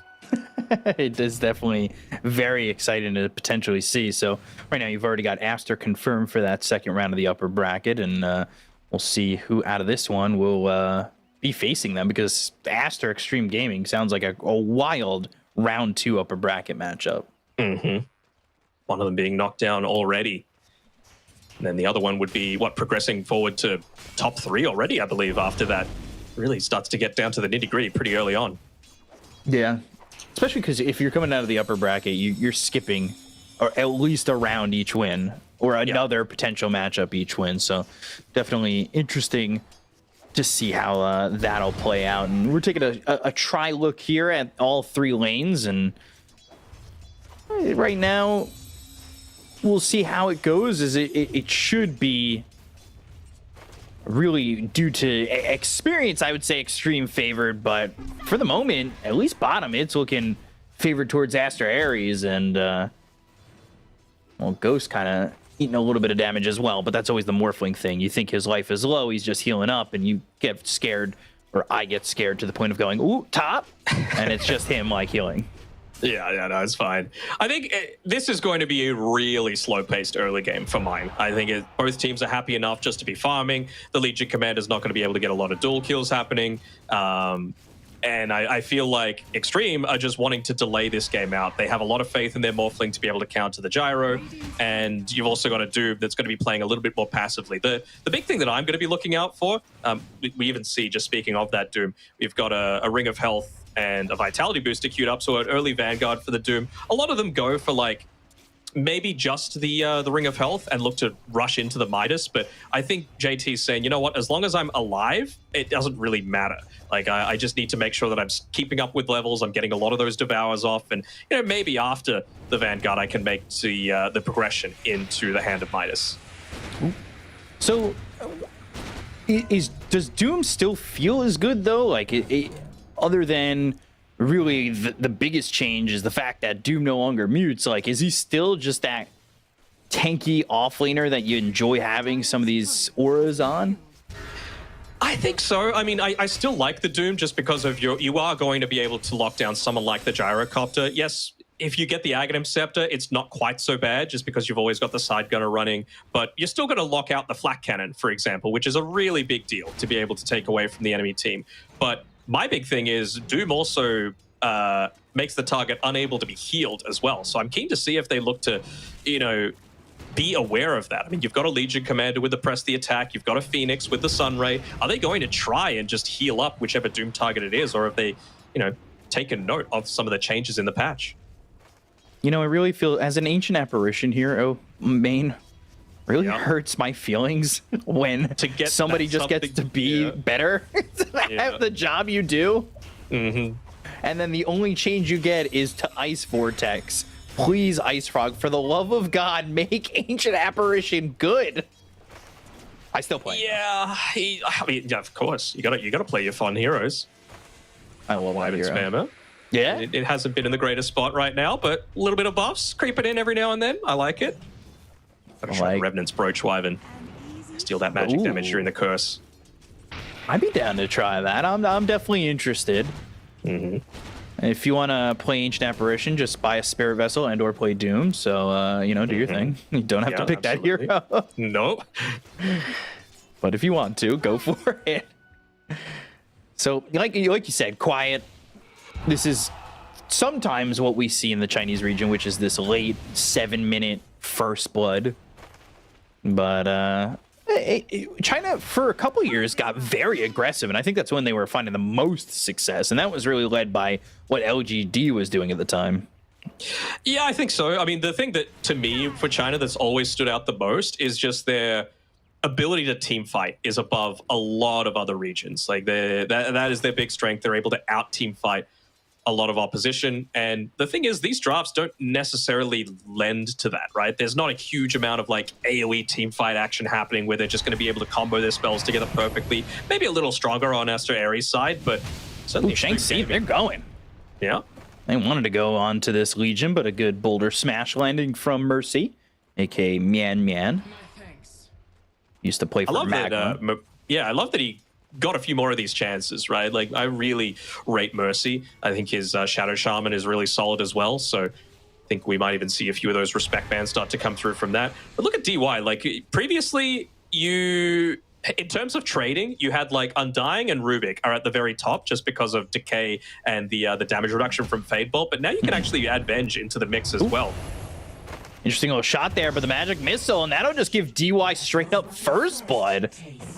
All right, while you're talking about exactly what he's doing, he gets it to go for a first blood, and it's always nice. When you're in position 5, you can grab yourself first blood, maybe an early pair of boots, and that helps you kind of maneuver around, stay aggressive, and make these heroes uncomfortable, because we have seen, really, Shanxi he's got some CS, he's got more than the Doom, but the way him and the Earth Spirit have been playing, it feels a little bit uncomfortable. This was the thing I was talking about, right, with those double melee offlaners. It just feels so awkward, right? That something like, You know, I was mentioning a Clockwork potentially, but something like a Vengeful Spirit is going to have a good time. Yeah, good luck killing this this DK. Oh, he gets clipped by the arrow, so won't actually be able to convert much of this Elder Dragon form. Looks like XM might be trying to shove the wave out quickly. Dragon Tail comes through, but He'll be fine. that Boulder Smash does kind of hurt.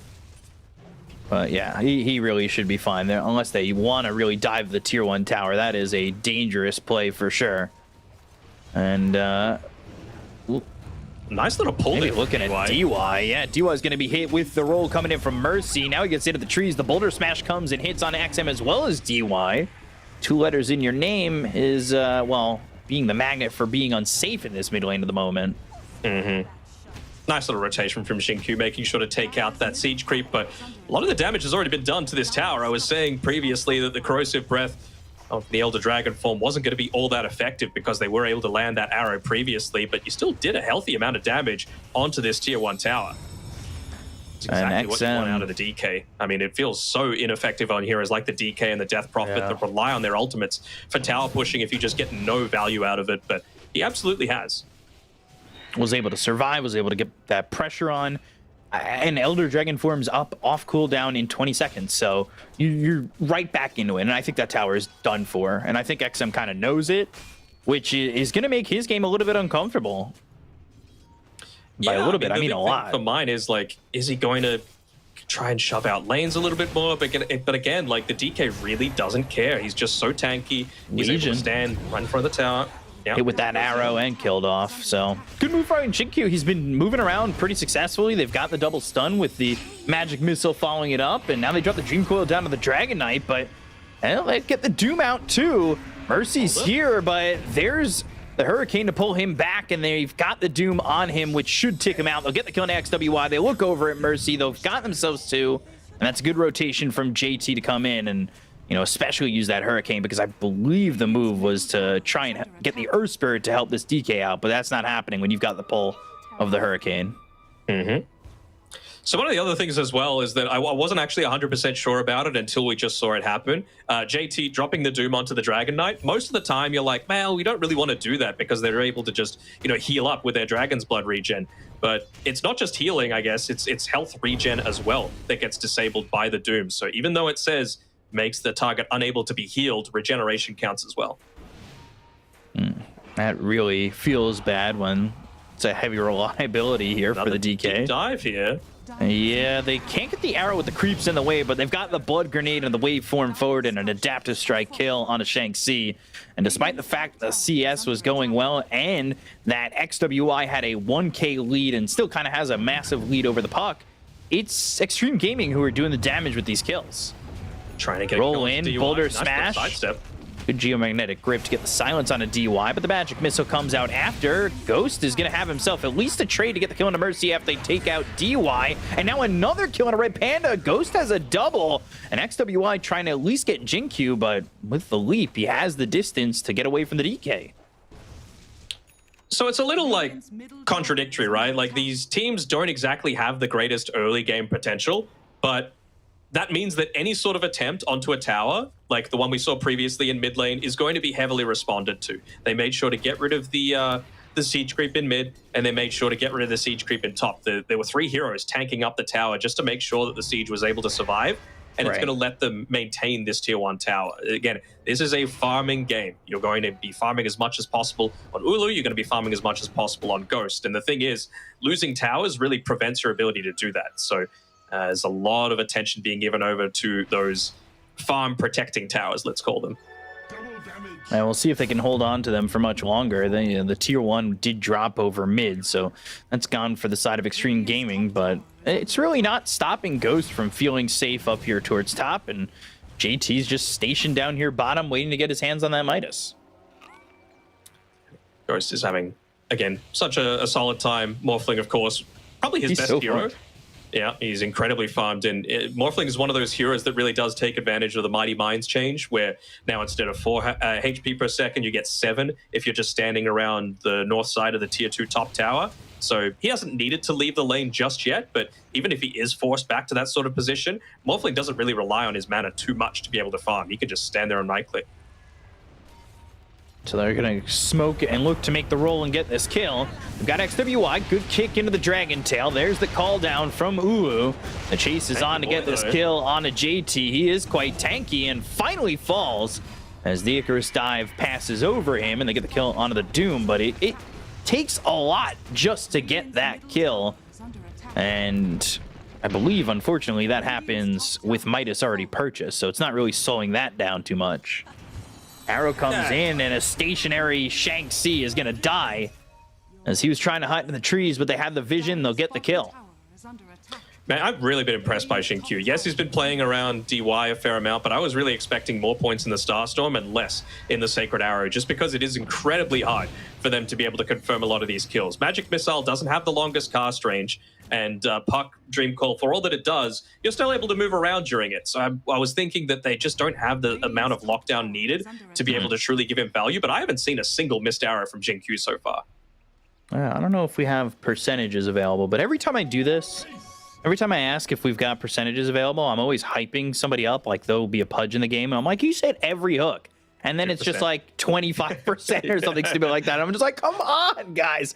I mean, hooks aimed at heroes. Yeah. You know what I mean? Mm-hmm.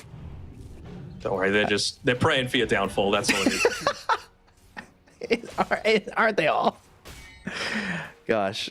It's Ghost having a really good game on this Morphling. I'm always concerned about Chinese Morphlings.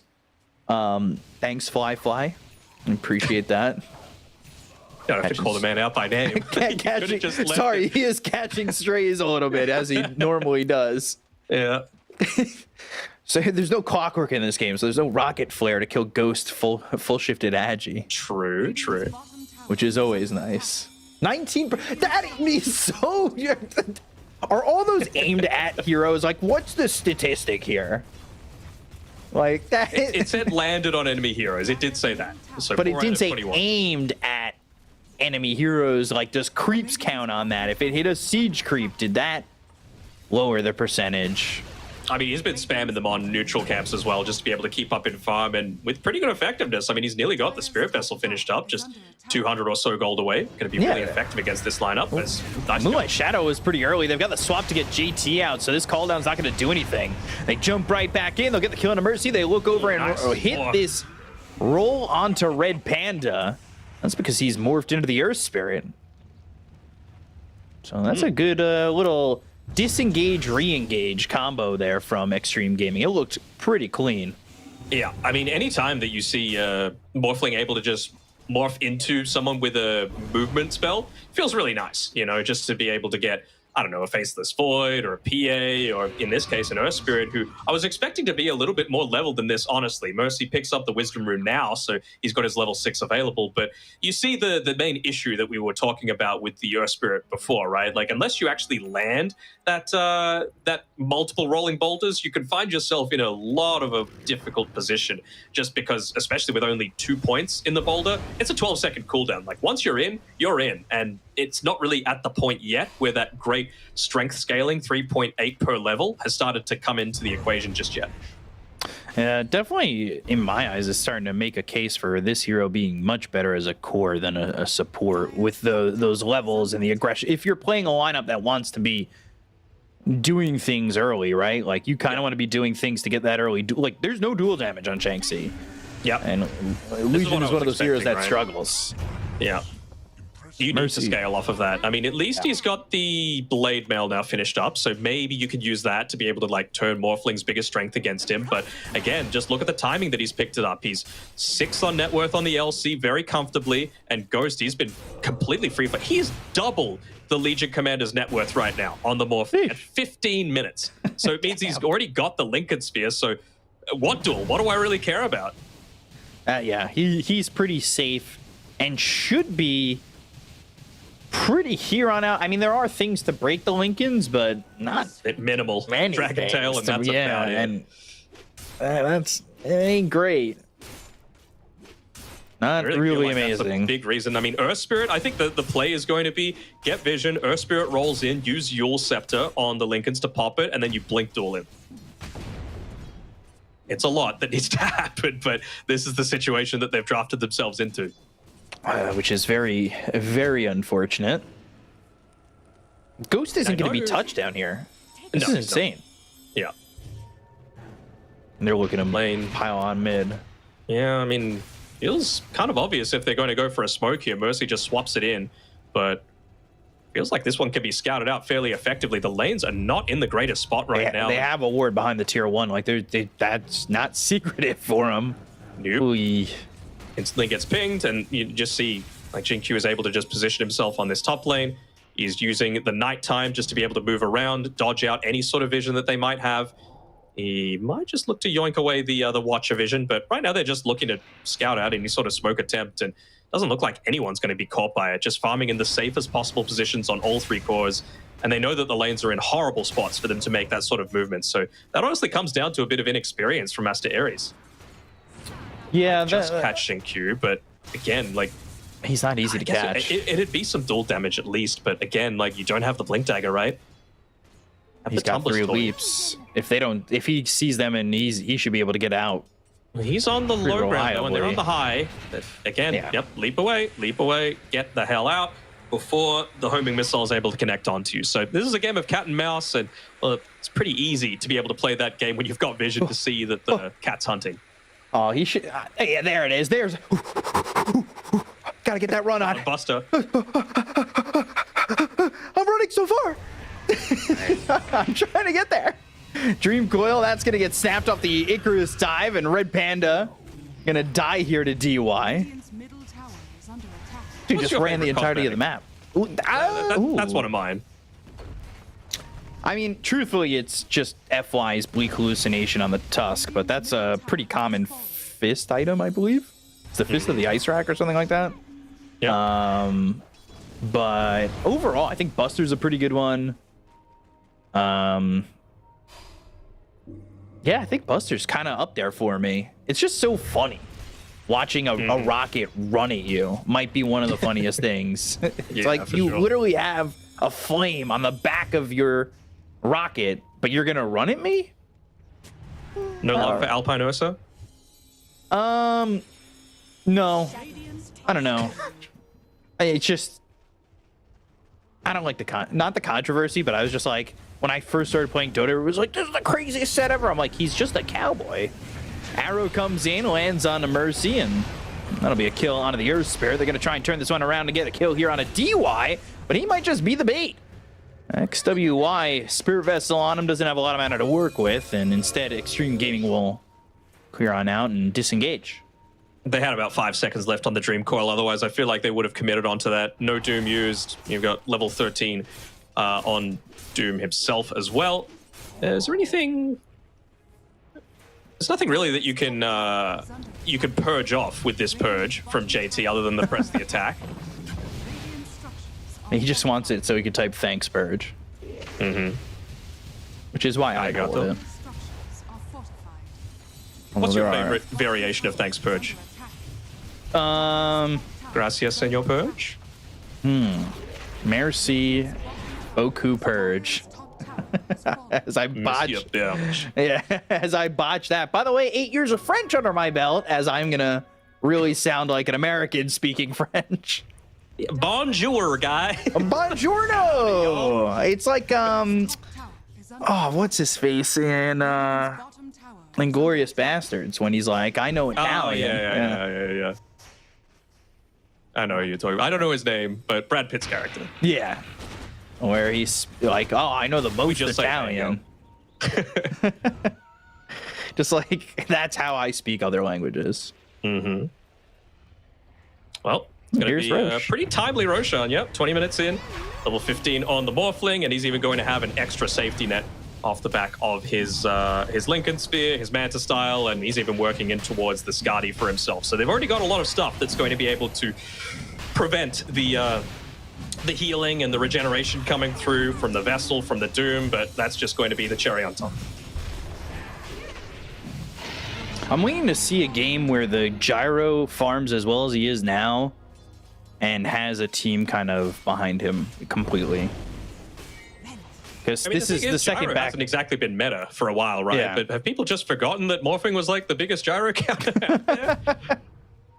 Oh my god, they have a ward here too. Like, they're just watching them farm all this. And I mean, DY has always been phenomenal at warding back on Vici when he was playing DYW.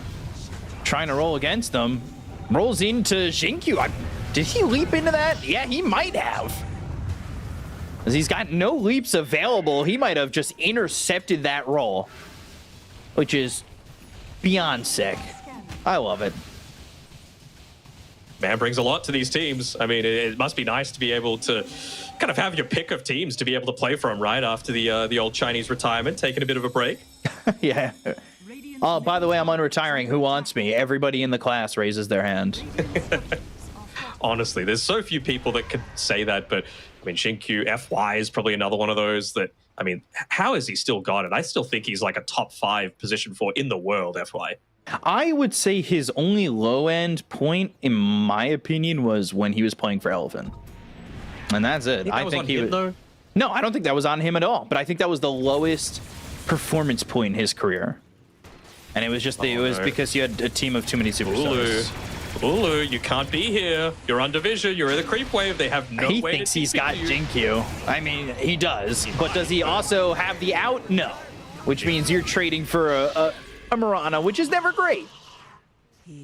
Absolutely not. And I mean, all that is just going to be more space given over as the voice lines start to come through. Ghost is just going to extend his net worth even further ahead of you off the back of this. That was onto the Legion Commander, but JT's got nobody else here. So very ambitious. Again, it's just about slowing the game down, right? It's kind of a similar story to what we saw in game 2 of the previous series. This is a very similar draft that they're going for. And once again, there's just no dual damage because they have no way to convert onto it. That's so crazy. No dual damage at this point. Yeah.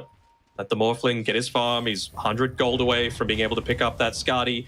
You're just going to get another Midas usage out of JT. God, 24-ish minute Lincoln's Manta Scotty.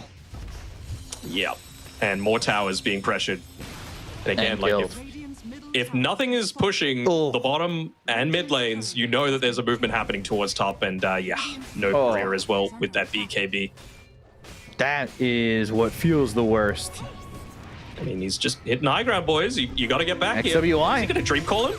Yeah, he can't even get back. He might, just be dead. Double Dream Coil. I don't think the Legion or the DK is going to be able to get back in time. And while that's all going on, they're fighting over mid. Mercy's got himself the magnetized out of these heroes. So they're going to try and fight this with the Spirit Vessel on a DY and the call down right on top of him. The roll comes in. They place the Lincolns onto DY, but it's not going to matter. They get the kill anyway. But you do lose that DK while all that's going on. Yeah, that's the big thing, right? You lose the DK. I think Puck has the Lincoln's finished up for herself as well. So XM, I mean, we were talking about how hard it was going to be able to replace Paparazzi, but he hasn't died a single time. And he has gone back ahead of the Dragon Knight in terms of his net worth in a matchup that heavily favors the DK. He's going to be able to pick up an Arcane Rune for himself, and he's looking to scale into that Aghanim Scepter for himself. Ooh. It's always nice. Don't really see it that often this early, though.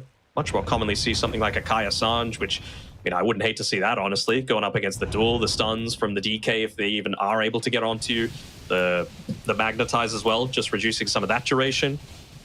So maybe he's just having a little bit of fun with it. You know, it's first series, wants to keep the vibes positive. Knows where he's at right now in terms of, like, probably the net worth lead. He hasn't died yet. Probably thinks he's not going to die at all. Which is when they get you. It's true. Or right after... Right? You're so far ahead, and you're like, nothing can kill me. I'm unstoppable. And I'm like, guys, please. I feel like we've won these fights because we've been playing as 5. Don't solo dive their tier 3 towers. And then they're like, no, we got this. And next minute, big comeback. That's been the name of my pubs recently. Mm-hmm. That or my PA goes 0, 20, and 5, while their PA goes 20, 0, and 5. Could be because been a lot of that.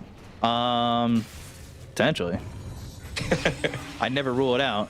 Dream Coil into the Sacred Arrow, so XWI has been caught, and with that Spirit Vessel, they've gotten themselves another kill here, and they will get the DK, and at the same time, they've got Ghost just soloing a Tormentor. So Shard for Xinkyu. Yeah.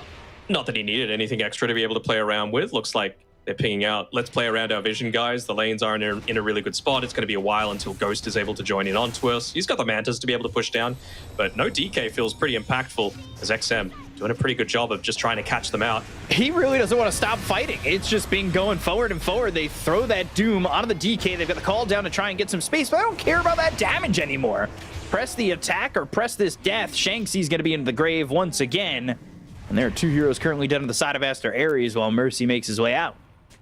It's so unfortunate that they lose a core for that, because it was the right sort of play by Aries. They needed to take back that tower.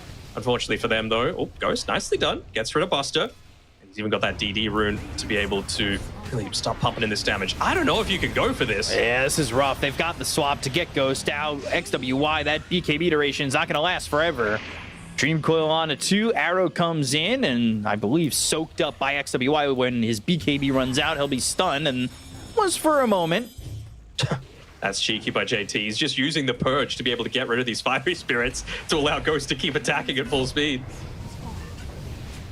Little careful when Buster lands onto him. Of course, that breaks the Lincolns. Will they be able to convert a kill onto this? Should be. Mercy, Yules, Blink, Dragon Tail. He still has that Lincolns. They're going to get themselves dual damage at 27 minutes into the game. They get themselves Jinkyu, but they'll end up losing Mercy. Now, morphing into the Earth Spirit, the roll in with the BKB, not really deterring Xtreme a lot. They step back 5 paces, and then they say, hey, maybe we could go back in. But let's keep them alive. They didn't. I mean, the thing is, they didn't have the duel to be able to make plays with. Your Earth Spirit's dead. The only stun that they had to play with was on XWY with the Dragon Tail while he was in the Elder Dragon form, and he had it. So I'm a little surprised that he didn't just turn around, blink stun someone, keep them inside of that Supernova AoE, and make the most out of that first use of the BKB from the Gyrocopter. They even had pretty good vision dropped down by Mercy as well. So a little bit of a missed opportunity there, perhaps, for them to be able to make a play. But, I mean, the reality is they are still 20k behind. Oof. And maybe they just felt like they don't have the tools to be able to properly fight. Yeah, now Ghost has his BKB.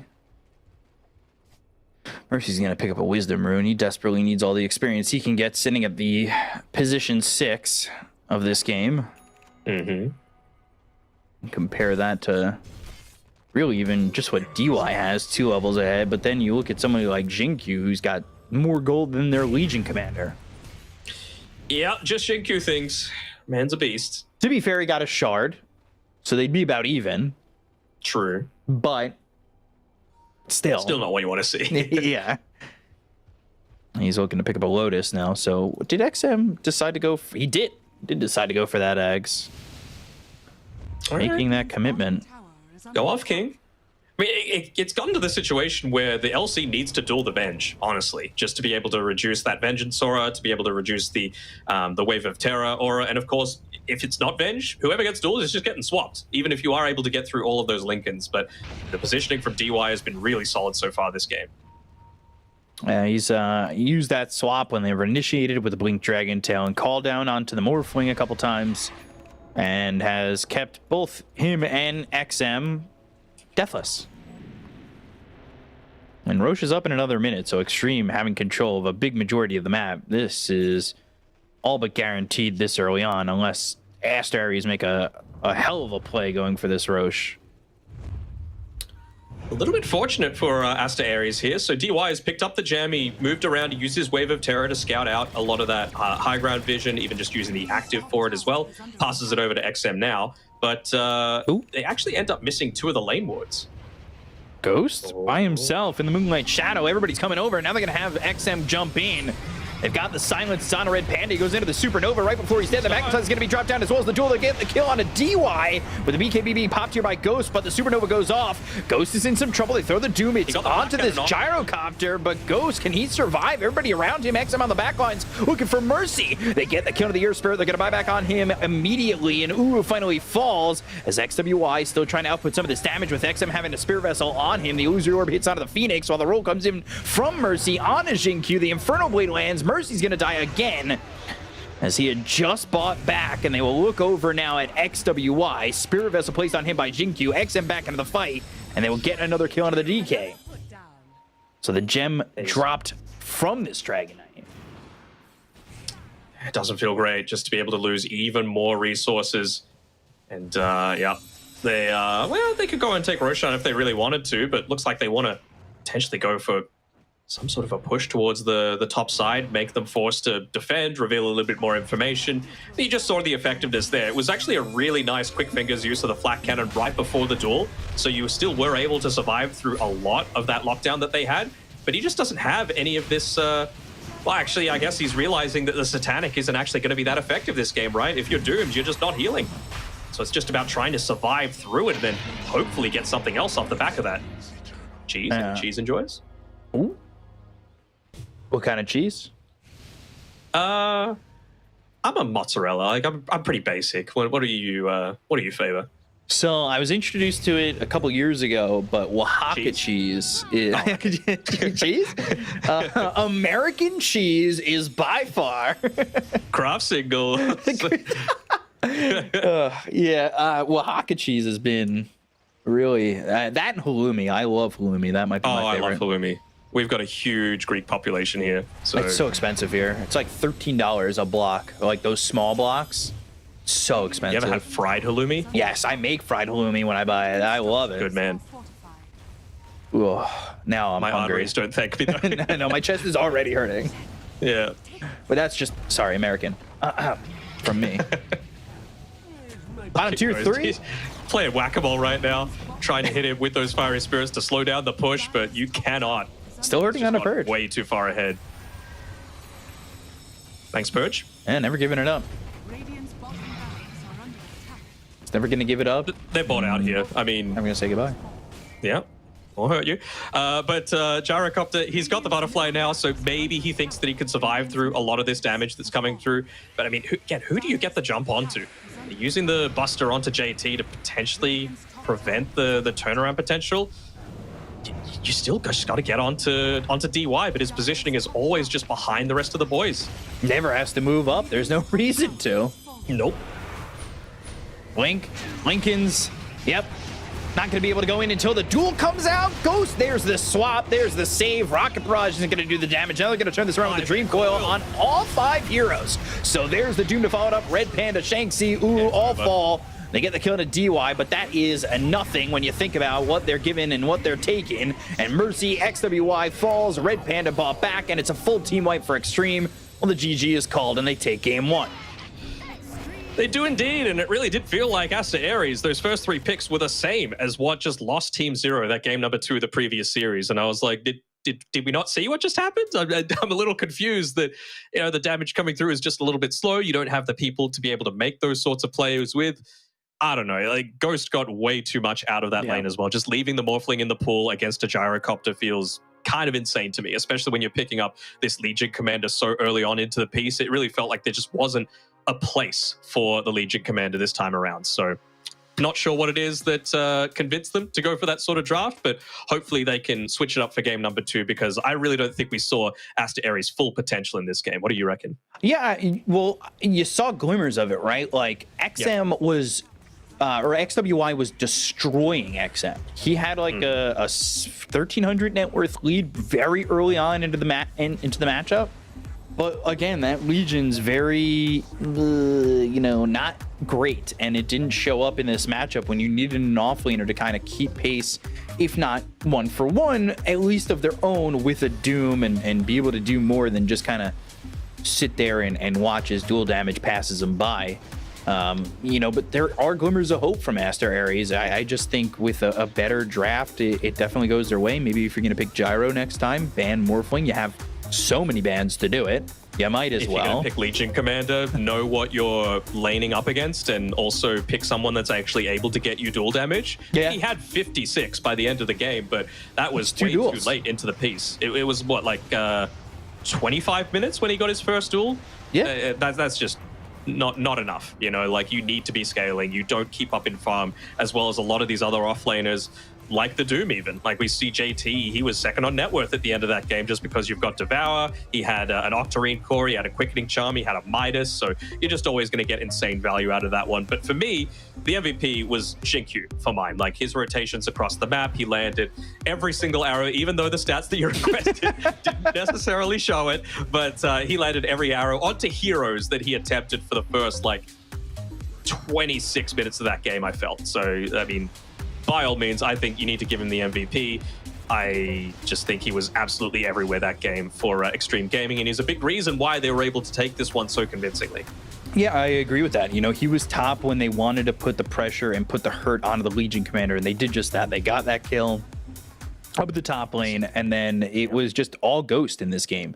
He goes 8-0-8, never dies. XM's moving around the map, even with the pressure that came out on the tier 1 tower. Like, he was losing that matchup, and XM still doesn't die in this game, and he lost that tier 1 tower at what, 8 minutes? Like, to have such a game and have a performance when you don't really win the lane is always very impressive in my eyes. But I'm still, I back the Xingqiu MVP any day of the week, and there it is on your screen.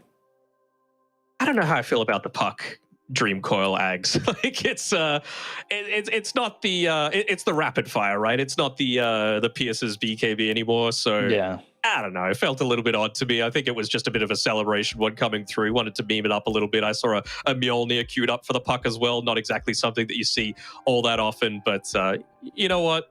Let him go off. He was having a good time, but go off, King was having a better one. Go off, King. Exactly. So very clinical game 1 win for Xtreme Gaming. Looking pretty dominant so far, but I really think Aster.Aries can put up a lot more of a fight than they showed in that game. They just got to fix up the draft. Yeah, I agree with that. I think that this was, in my eyes, maybe a series that goes 3 games, and I think that's, especially with the way the draft works now, it's very apparent when you're leaving like that first phase of picks, and I really do think that they need to figure something out coming into game 2, and right now the whiteboard should say if pick gyro, ban Morphling, and work from there, because you really need to secure everything you can. And yeah, you got 2 chances because you started in the upper bracket, but you may need to use both of them if you end up drafting like this. So yeah. It's if pick very Legion tough. Commander, pick combo as well. Yeah, if please. pick Legion Commander, don't let them have a ranged hero that directly counters your carry. Like it was a lot of stuff that didn't go too well for Aster.Aries. But the positive thing is we're out of the best of 1s, we're into the best of 3s. They've got chances to be able to bring it back. And I was just going to be joining you for that game number 1. I'll let you go back to your usual partner, and we got game number 2 coming up very shortly. So have fun with the rest of the day. I'm off to enjoy some Australian sun, and I'll be back watching those qualifiers, and we'll both be back tomorrow, but enjoy the rest of the day. Thanks.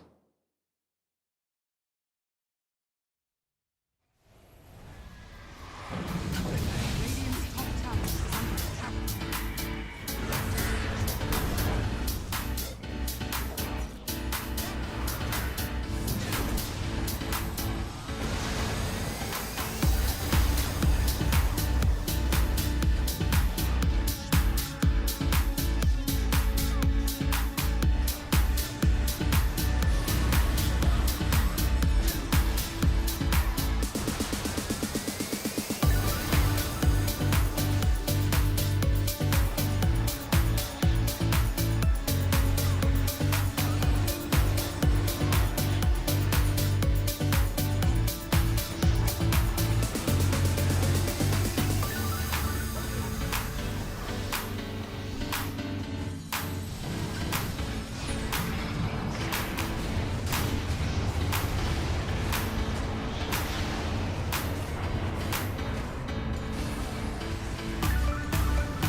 All right, and welcome back to the TI qualifiers for the Chinese region.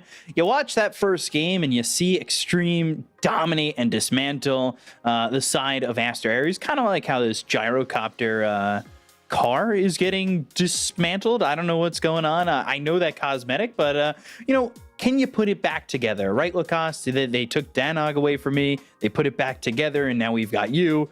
So it's possible, right? To put things back together? Yeah, everything is possible, but not sure. Like, this car is running out of steam, it feels like it. Don't get me wrong. Like, Gyro was not in a good spot for a really long time. We saw a couple of games from Gyro, especially when Enigma was played from the off lane as a counter to it, like during Riyadh Masters a couple of times. But yeah, the hero got buffed. I feel like the hero is in a good spot. It just seems like people forget that Morphling is a really good counter to it. It's been like that forever. But yeah, from what I see, Aster.Aries, they still have the same issues that they had through DPC Tour 1, Tour 2, Tour 3 as well. Because it feels like laning stage, they do okay-ish. And then like post 10 minutes, they seem pretty lost, like what they need to do. And it's been the story of Aster.Aries pretty much for a year, maybe even 2 years, I would say. Yeah, it always feels like they've got like not the finer details put together, but the more like when you talk about points, it's like we have laning. Okay, laning goes well, but if you pinpoint certain things in the laning phase, it's not quite all there. Or if it's the late game, like they know how to play their heroes, they know how to move around the map, but is it the aggression that they don't know how to deal with? Is it this or is it that? There's always some little piece. Maybe it's the engine, maybe it's the carburetor. I'm making jokes about the car again, that are missing. So we'll have to see what they can do. And, that last game, it looked good. I thought XWI played a very impressive game to start the laning, but they need to be able to grow off that and build off that. I think this has been the story of Aster.Aries mid laners in general. If we go back to White Album, he also faced the same issue when it comes down to how they go after the laning stage. It's like, okay, what do I do? And I feel like XWY had the same issue where he feels slightly lost when it comes down what he needs to do. It's not his fault, don't get me wrong, but because other lanes are bleeding way too much, and then as a Dragonite, you feel like you need to fix things, and it's not easily doable because your Legion commander, what was the time that he got the first dual damage? It was 28 minutes. Yeah, 28 minutes, you have it exactly. But yeah, not the easiest one, and Shin-Q, he's shaking it up a little bit as we've seen on camera. He's ready to go. Had a really good performance in this game one. I want to see how Aster.Aries is going to approach this second draft. I feel like if they want to go with Gyro one more time, definitely ban out that Morphling. Because Morphling, even with all these recent changes and stuff, the hero still feels really good to play. So I asked Danog this, and I want to know your opinion about 7. The drafting, okay. Yeah. 5 seconds Well, remaining. 7, yeah, no, 7 works still, but I kind of want to ask you what you think about the new drafting. New drafting? How'd you do that? Yeah, I'm just good. I'm reading your mind. New drafting, I feel like I need to see more of it because we just started. This is relatively new compared to the previous one.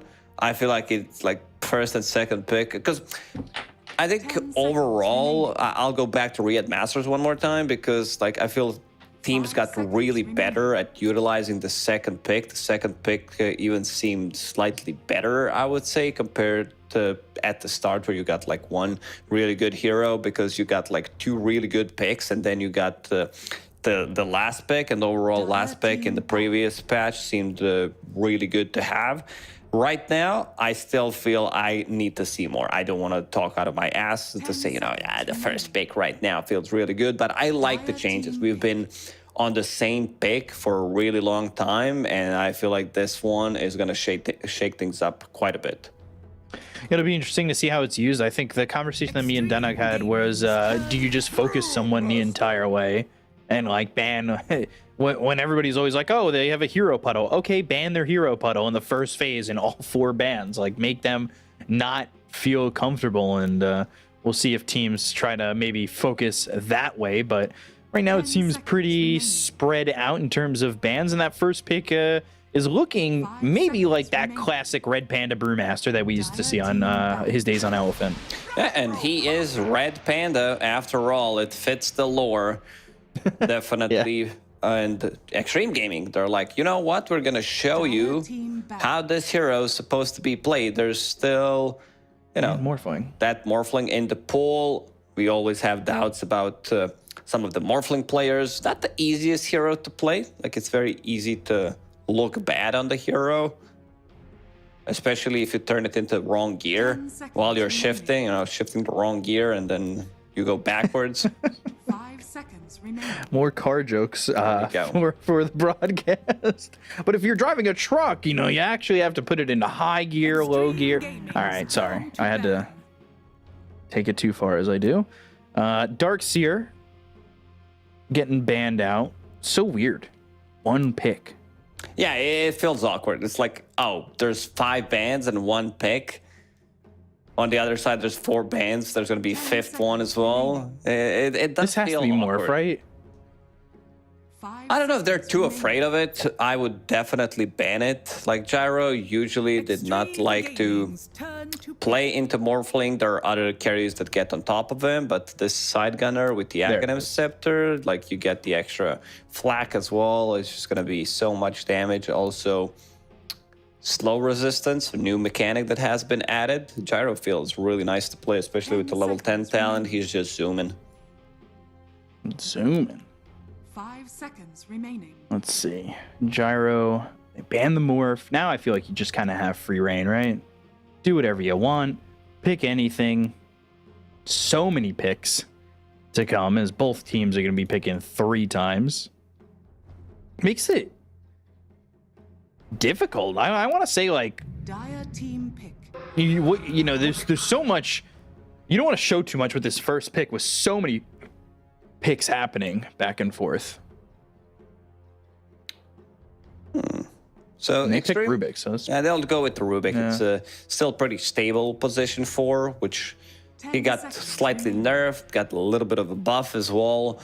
So 5 overall, seconds Rubik in a remaining. decent spot. I mean, this has been, I would say, like, relatively big patch. It's when it comes down to changes that we had, I feel like we also needed to swap things around because meta has been kind of stale, even with the like CDE patches that we had. I believe we had E patch, just making stuff up because we've been on 7.33 for a long time, and now this is gonna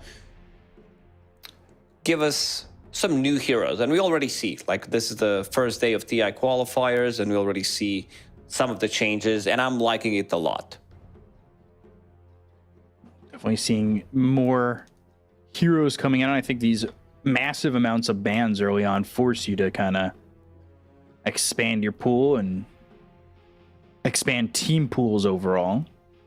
Yeah, I feel like in this meta, in this particular patch, you'll need to have a couple of extra heroes that you play really well, because you want to force enemy team to ban some of your signature heroes early on. It's like, oh, we're going to focus down this guy, maybe ban one Imba hero that we don't want to play into. XWI, we can see him on camera. Maybe needs to wash his face. Yawning. You just made me yawn. I don't know so why contagious. it does work like that. If you hear the sound, if you see it, even without a sound, it's still gonna make you yawn. That's so crazy. How many people you think just yawned at that exact moment is probably 4 or 7 again. Like, let's go with 7. not as high of a number as I was really going for. They're taking so much time on this pick.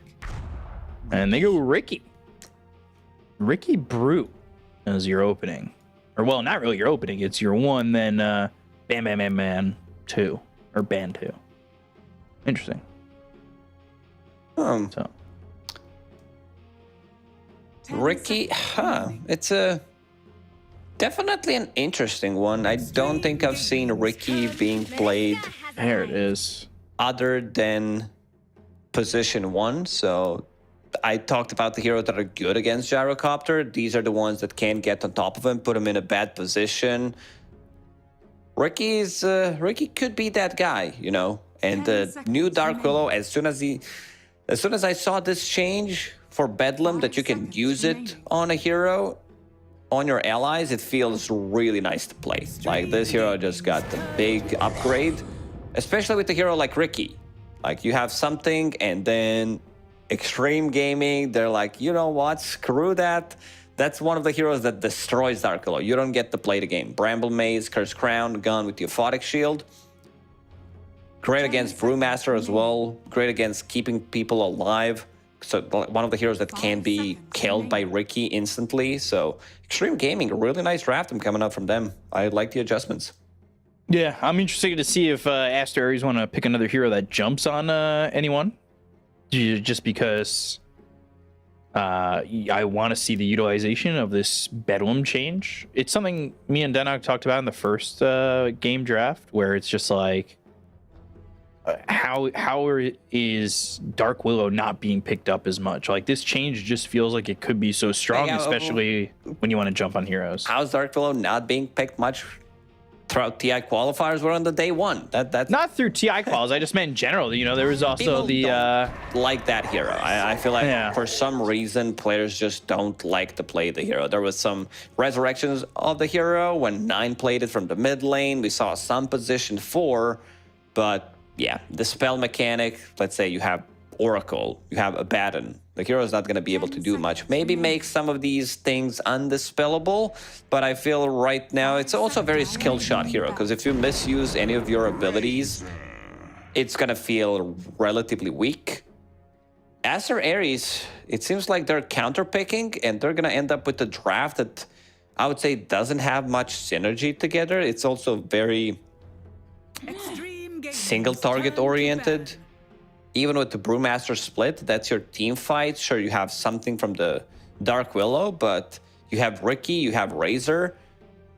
Maybe they're gonna swap things around a little bit, because this Razor might just be the answer for Underlord in the laning stage. It's been like that for a really long time, where you make him relatively uncomfortable, use Static Link, get on top of him, and now you have, if this is gonna be either Brewmaster 5 or Dark Willow 5, they still have like a lot of options left with their draft, but I'm not sure if I'm liking it too much, because you're definitely lacking tower damage. Like, this type of lineup needs to like go all the time. It needs to be a full Devi, where you run at people, get the kills. These are also not the easiest heroes to kill. This is Abba we're talking about. Underlord as well, very tanky. So Aster.Aries, I feel like they might run into the same issues that they have in the first game, just the lack of damage. Yeah, we saw in the last series, Razor was picked in the 1 position. It was there with an Alchemist in the 5 position, which was interesting. It got, I believe, like a kill or 2. It did okay. It wasn't anything special. But yeah, I do kind of see like the maybe lack of synergy that's going on with this draft. And they're going to really need something 5 seconds remaining. Pretty massive to bring it all together. You got to get that bow. Yeah, that the last hero, it needs to be something very impactful. Judging by the bans, Xtreme Gaming, what are they thinking? Because this Pango, other than Underlord's Pit of Malice, they don't have much to control Pango, even with the nerf. I feel like the hero has been hit pretty heavily. We've seen Sumail played it in the first game of TI qualifiers, but just judging by the numbers, I don't think Pango's going to be as contested as he was, because last couple of patches, most of these changes to Pango were like, oh, 5 damage, 5 extra mana, and it wasn't impactful at all. Then we started to try to nerf it slightly more with the swashbuckle range at the early levels. Still not enough. The hero was contested pretty much every single game. It also comes down to like gaming gladiators being, you know, on top for a really long time, and they love to play the hero. So this Templar Assassin, it's going to fix some of the issues that they had. So that's going to give them extra tower damage, give them some extra pressure on the map. 5 seconds. Does this line up to be safe lane Ricky, mid TA, off lane Razor? I just don't want to see like some position for Ricky. I feel like that's not going to do it. So maybe put Razor safe lane, Yeah, and then Ricky off Yeah, lane. and Ricky off lane. Okay. But, my concern is like, what does this off lane Ricky give you compared to some other offlaners? Because he doesn't give you a team fight. It's gonna need to be like a pick off. He also needs to be off to a good start. Changes to Ricky, some of the recent changes in 7.34 is that he has more agi early on. His base damage did get nerfed, so once he hits level 6, he does benefit slightly more from it, but yeah, I feel like Xtreme Gaming, they're really good to go. These are their like signature heroes, pretty much. Jinq on Rubik, Underlord JT. XM will be playing Batrider against Templar Assassin, so you always have something. This AoE damage against Ricky, against Dark Willow in the Shadow Realm. Templar Assassin, you'll have a lot of levels on the Batrider, and also Flame Break against Razor to push people away. I feel like Aster.Aries, they had better chances in game 1. That's my read on this draft. Yeah, so it's definitely going to be a little bit rough. You've got XM, who's going to be on this Batrider, only his 5th time on a Batrider in a pro game, which he's got 75% win rate, so 3. That's always nice. 3 wins, 1 loss. And it's always interesting to see here players when they're playing a hero that maybe they don't have the most professional experience on, but it's moments like this where you have a game to give, and you do feel like your draft is much better. San's last pick, that you could just take this and like, this is definitely a growing match for XM too, and he could definitely put on a show with this hero. Oh, most definitely. I mean, XM, he had some of the good performances in the DPC, like even when the team was losing, his old team. And yeah, now we know what XM stands for. Extreme Mid. That's his new nickname. We kind of decipher the code, and let's see how this one's gonna go, because I see a lot of team fight. I also don't see the counter for Gyrocopter. Like, sure, you might, like, Razor wants to get in his face, get the static link going, but then again, later on, you'll have Rubik with telekinesis, with the upgraded shard. You'll have like a Pit of Malice, Abaddon to take care of you. Abba Gyro, this has been a pretty old school combo, and let's see what Aster.Aries can do. They place down the Observer Ward, smoked. Thinking if they want to take a fight, they're level 1, not the strongest, because like Ricky doesn't bring you much. Dark Willow, Mercy, he started with the Bramble Maze, which I'm a big fan of, and also Boots of Speed. We see Boots of Speed as well on Jinq. Interesting to see like just straight up boots on some of these supports, right? Like, is that really the normal go-to on some of these heroes, to just go straight up boots? He's playing into Razor, so wants to keep the distance away from the static link, so can't really blame Jinq when it comes down. For Mercy, I guess Harassment. He wants to keep also the distance from Gyrocopter, does to not get Rocket Barrage, harass Abba. We'll need to bring a lot of regen to this lane, because it's not going to be the easiest one. And look at what Jinq has queued up. Sentry Q, 5 already. Not sure if he's going to commit to it, but always fun to see how some players love to troll. It's a good way to make some cash, especially because they saw this OBS get placed in the mid lane, the one at the top end of the mid lane, because Dire does have wards on both sides of the lane in pretty decent spots. At least the bottom part of the river one is well placed. But we'll see if they do end up doing any dewarding in this mid lane, or how it's going to go. So it'll be interesting. We'll see if XWY can have the advantage that he did in game number 1, because a hero like TA that can kind of get off to the races like that early on, you might be asking for trouble if you're Xtreme Gaming. For sure. This is the lane to look out for, how much XWY is going to be able to get from this lane, because I already see 7 sticky napalm charges on him. If he hits level 2 faster, which he should, maybe with the point in Flame Break or just a Firefly over him, he could score a kill. And there it is, level 2. Let's see, 10.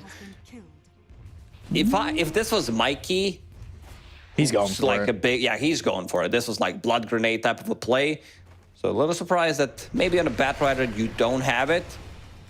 Shanxi already in trouble. Yeah, this is tough. Like, where is Ghost playing right now? How is the lane here? This is very odd, to see a lane just being played in that position. Yeah, Ghost is still in game number 1. He thinks that he's playing Dire, so that's why he's in this safe spot between tier 1 and tier 2 tower. They're super aggressive, way too aggressive. I mean, you do have DY behind you that could save you. Aphotic Shield, Miscoil available. Oh, that's a sentry placed down, and it shouldn't really mean anything more than just Buster hitting him. And yeah, that's really it. DY didn't really want to chase on that. He's only gotten the Miscoil and the Aphotic Shield, so you're not really doing much with your right clicks with no Curse of Avernus. Mid lane again. 11 CS for this TA to only 7 on this Batrider at the moment. And Batrider not a hero that CS is as good, but he's really good at killing Templar Assassin, which is going to be throughout the whole game. You're going to suffer pretty much. And looking at the top lane, Underlord doing well, considering what he's playing into. This is Razor plus Brewmaster. He does have two Blood Grenades available. Jin Q, he's in trouble. Yeah, he's got the link on him, but the telekinesis throwing him down. Meanwhile, bottom lane, they're still putting damage on a Shanxi. Neither will die.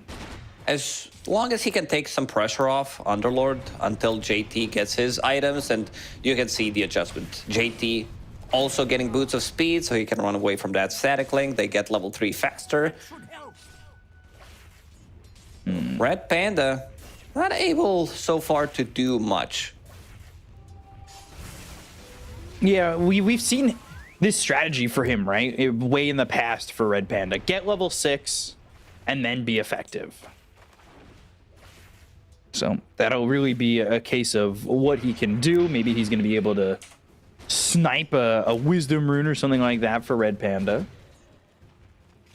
And it's always nice when you're able to just sneak on over and get yourself something. This was his signature hero. Pretty much when I first saw him play was when he joined the Elephant. Oh, yeah. XM, I'll hold that thought. He's going to the tier 1. Immediately eats a sticky napalm. This is pretty much how he made the name for himself back in... Yeah. When was that? Like 3 years ago or something? When he was playing for Elephant? Playing it that... was 2021, right? Yeah. Okay, so almost 3 years. It was him playing Brewmaster and playing it in combo with Troll. It was a relatively strong lane. Still facing the same issues as always. Brewmaster, let's see if Mercy can TP out of this one. He cannot. No, he cannot. So Ghost gonna draw that first blood. Last game it went to DY, so maybe he's a little upset he can't go back-to-back games getting that first blood, but he's happy to give it up to Ghost this time, who just like game number 1, the lane's pretty much free for him to do whatever he wants. And if you look at the net worth, he's already so far ahead of anybody else. Yeah, it's not looking good. I mean, Ricky doesn't put any pressure. Even if there was no ABBA, you still don't have enough damage to be able to kill these heroes. And with ABBA, and also, you just gave Ghost a really good start. He's sitting at 29-7. You gave him the first blood, about to finish off Power Treads. Like, he's not dying. That's the seal of cursing him to die. But we'll see. He should survive. He didn't die in the last game, even though I said it so many times. That me and Danog said he shouldn't die. It's usually the kiss of death. But for right now, pretty safe in the lane, and I mean, there really shouldn't be much of a struggle. Maybe they could go for DY, but even he's not that easily to be killed. He's got level 2 in the Aphotic Shield, so the barrier this early on is going to make both him and or Ghost super tanky. Radiant structures are fortified. So mid lane, it's now XM who's gotten ahead of XWY, hits that level 6 first, and he's looking to get those boots of travel to start. DY's here. It's going to be Arcane Rune. Oh, no, wait, what? Pick it up. He had the bottle in the backpack. No, he did pick it up. He did? Okay. What? Ooh, It got denied and picked up at the same time. Because I was looking at the screen and it said denied. Denied, yeah. What the? Okay, he has it. It's fine. Yeah. Okay, so what? he denied the rune that was outside, but he bottled it from the inside. I don't know. I'm just, What are you saying? I haven't seen this happen before. Okay, it counts. For just $3.99, you can purchase DLC. Dota Plus gives you the attainable denied rune. Scanning. Man, that's interesting. Because that arcane rune, you know, it's kind of important to taking this stack. It wouldn't have stopped him too much, but now he's got this stack. Ooh, trying to swipe it, but can't swipe the wisdom rune. That's exactly what I was just talking about. If you're able to swipe a wisdom rune, it always feels quite nice. Yeah, what if Mercy denied the XP rune and picked it up at the same time? Fine. He would have the XP rune. He'd be level 30. Yeah. It's kind of hurting my brain, but as do many things. Like denying and having the rune at the same time is paradoxical, truthfully. 1,000 net worth lead here for Xtreme Gaming, as all three of their cores are at the top of the net worth for the moment. We're going to see that again. Oh, pink. That's at the denied exact same time. It looked like he denied it first, and then it got picked up. I don't know. That's the way I saw it. Never mind. Yeah, mid lane, they're going to try and go. TA is already low on health. Telekinesis drops him down. 4 heroes here on the side of Aster.Aries. They get the kill on the DY. They look over at XM and Jinkyu, but they'll make their escape. But a kill there for Aster.Aries, especially after what was a quick amount of damage on the XWY to start that engagement off. Good kill. Good to have something on the board, getting some extra XP. Red Panda, level 5, trying to get level 6 in the mid lane, going for Urn with the Cinder Brood. This has been the build pretty much on position 5 Panda. Try to get into Spirit Vessel, Primal Split as soon as it's available. Because as a position 5 Brewmaster, you don't rely as much on being, you know, so ulti dependent. You can run in, you can die, it doesn't matter as much. Because I feel like if you're playing offlane Brewmaster, your first and second usage of the ulti needs to be really good. Like, you need to get a core kill out of it. Yeah, here you're just kind of assisting and not so dependent on those early kills. We'll see what he does when he does hit that level 6. Right now, just boots and branches. And there's a smoke and an urn. So gets his Urn of Shadows ready to go. We haven't really talked about JT. He's got that Vanguard going into a Soul Ring. Got Arcane Boots ready to go. His lane's been very quiet himself. You know, not really much going on. Did manage to get a lot of farm from this lane. Also threatened to kill on Ulu at one time. We're just going to do some bit of Malice into Firestorm harassment. He's really tanky, has a Cold Bracelet, Vanguard, as you said. I feel like in this game, it's very easy to itemize for Xtreme Gaming because you're playing against 3 cores that are physical damage. So going Vanguard, eventually you're going to buy like armor items, maybe even get a Crimson. And I like what I see. He's going straight into Lotus Orb. So he can disassemble Vanguard, disassemble Arcane Boots. They might be able to get XM here. He's trying to get up out of the high ground, but unable to do so. So Shanxi comes over and kills off XM, who's now sitting lowest in the cores in terms of net worth. I had just said it like a minute or two ago that all 3 cores in Xtreme Gaming were at the top. Now they're pretty spread out, and one's at the bottom. Not really where we want to be. Change quickly. Now with Templar Assassin and the Catapult, they have a good amount of damage. Red Panda is level 6. Ooh, this is a lot of damage. Jinkyu has stolen Plasma Field. You can lose a fight off of that easily. So they're going to respect it and back off. Ooh, coming close. And now Cinderbrew thrown on them. Telekinesis lands on 2. Curse Crown will pop, and he's going to make sure to stay away from his allies. What a Chad. High-fiving 3 of the heroes. He's like, I cannot die. I have Plasma Field. I have Abba behind me. He knows he's safe. He ends up high-fiving the tower, and they're ending up keeping that tier 1 tower alive, which is a big point to make, considering the fact that Aster.Aries in game number 1 were able to take that tier 1 tower at about 9 minutes into the game.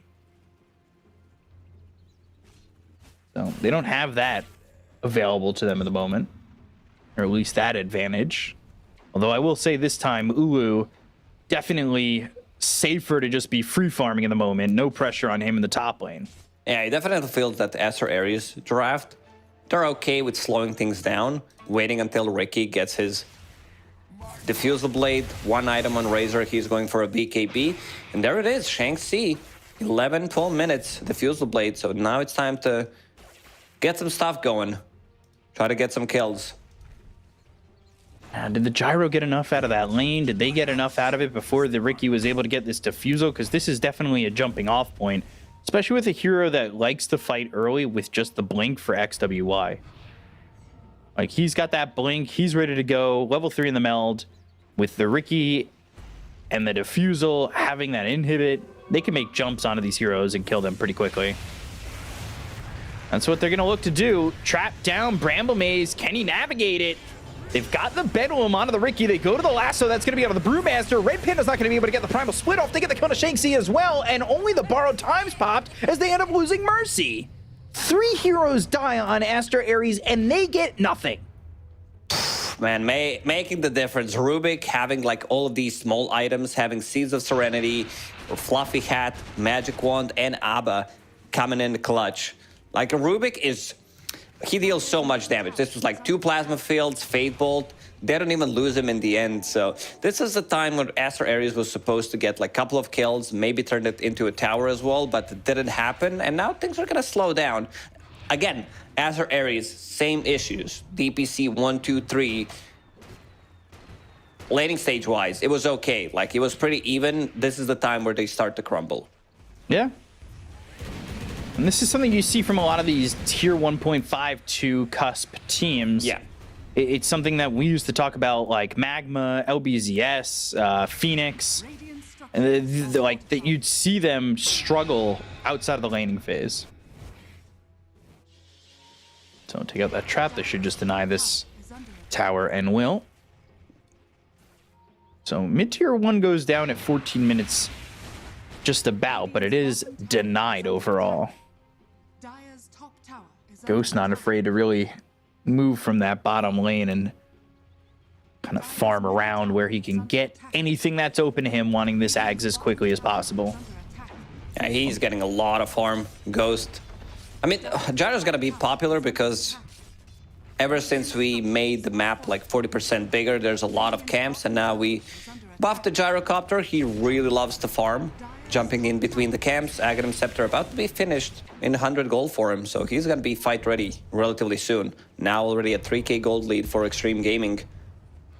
Yeah, just that defense, and they're up, right? Like, XM now getting pressured a little bit. They go to the lasso. They've got themselves the Abaddon. They're gonna need to get this kill as they throw down the gate, but, well, not going to be going through that Fiend's gate, and they allow that TA to get away. Big power spike for... Jumps in again, but he doesn't have a lasso this time. XM. Not really in the right spot as Jinkyu's going to get chased as well. Shanxi, Red Panda, XWY all moving forward. Drop down the trap. They've got the Cinder Brew, but Jinkyu, he's got himself the Refraction, so he's not exactly dying immediately. The Terrorize comes in. It lands onto JT, and Ricky's going to jump onto the tier 2 tower. Gyro's coming over. The Pit of Mouse is going to be on a 3. They look over at Shanxi. He might drop, but ends up jumping over to XWY. So he's able to escape. And Aster.Aries running from the entire side of Xtreme Gaming that's alive at the moment, and don't take any casualties.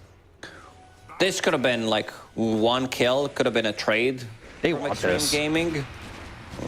But they're going to give respect to Ghost. Like, he's pretty massive right now. As soon as he joined, it seems like the fight was over. Have we seen the Primal Split? I don't recall it. No, he held it, and he wasn't able to use it in the fight prior to that. Saving it for the late game. 4 stacks of Primal Split soon to be online. It's the new Midas. Like, again, it's very difficult to use. I think he might pop it now. At least he's going to try and look to do so. The Telekinesis drops him down onto 3 heroes, but ooh, he's already got a BKB. They took out Ghost. He's dead for 40. They'll look over at JT. They put the Bedlam on Ooh. He's chasing with a Primal Split. The Cyclone up into the air for DY. JT doesn't have that Aphotic Shield. They go to the lasso. It's going to be on Ooh. Post BKB with Pit of Balance dropped down. Now these Pandas starting to die, but he's back to form. Ooh, low. The jump in from Shanxi gets the kill on X, and they'll take out DY and still lose nothing. Jinkyu's going to be hit by that Cursed Crown. They're still going to move forward. They'll blink, they'll meld strike, and they should be able to take out Jinkyu, but they lose Shang-Chi with the Fade Bolt, and they can't stop the TP. Shadow Realm, they don't have anything available. Whoa. Not a bad fight for Aster.Aries overall, because they did manage to take down Gyro.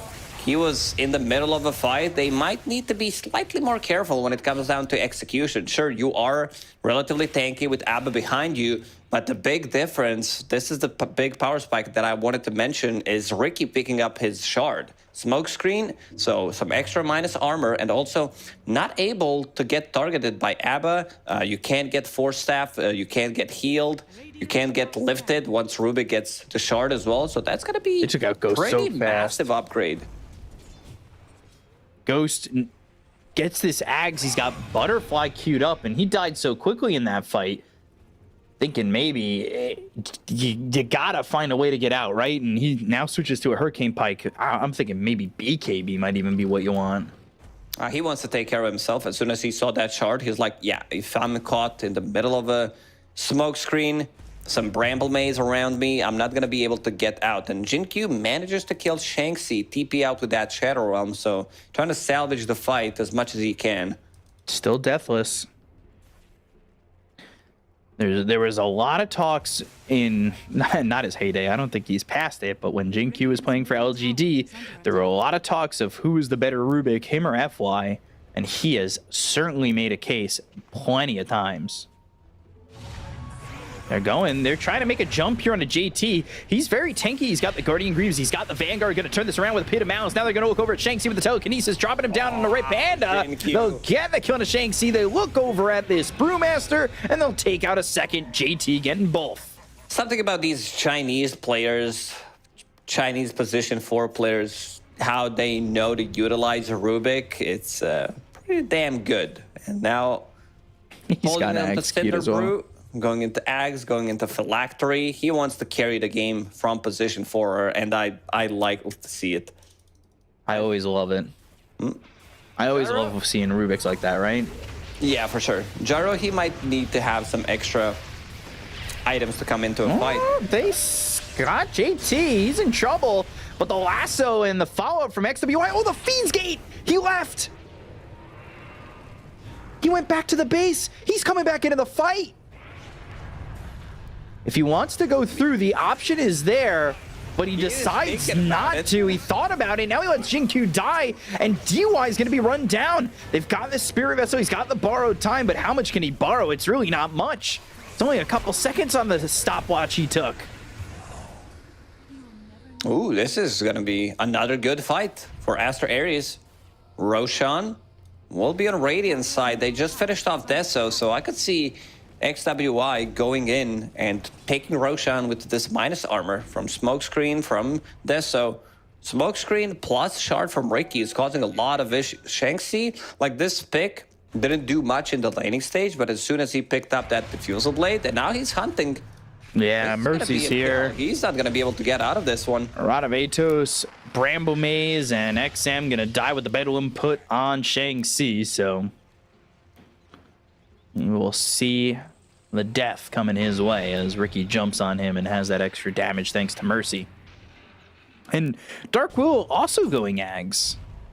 They want to scale. I love the Road of Atos pickup on Mercy because they don't have many stuns available. Like, they can TP out easily.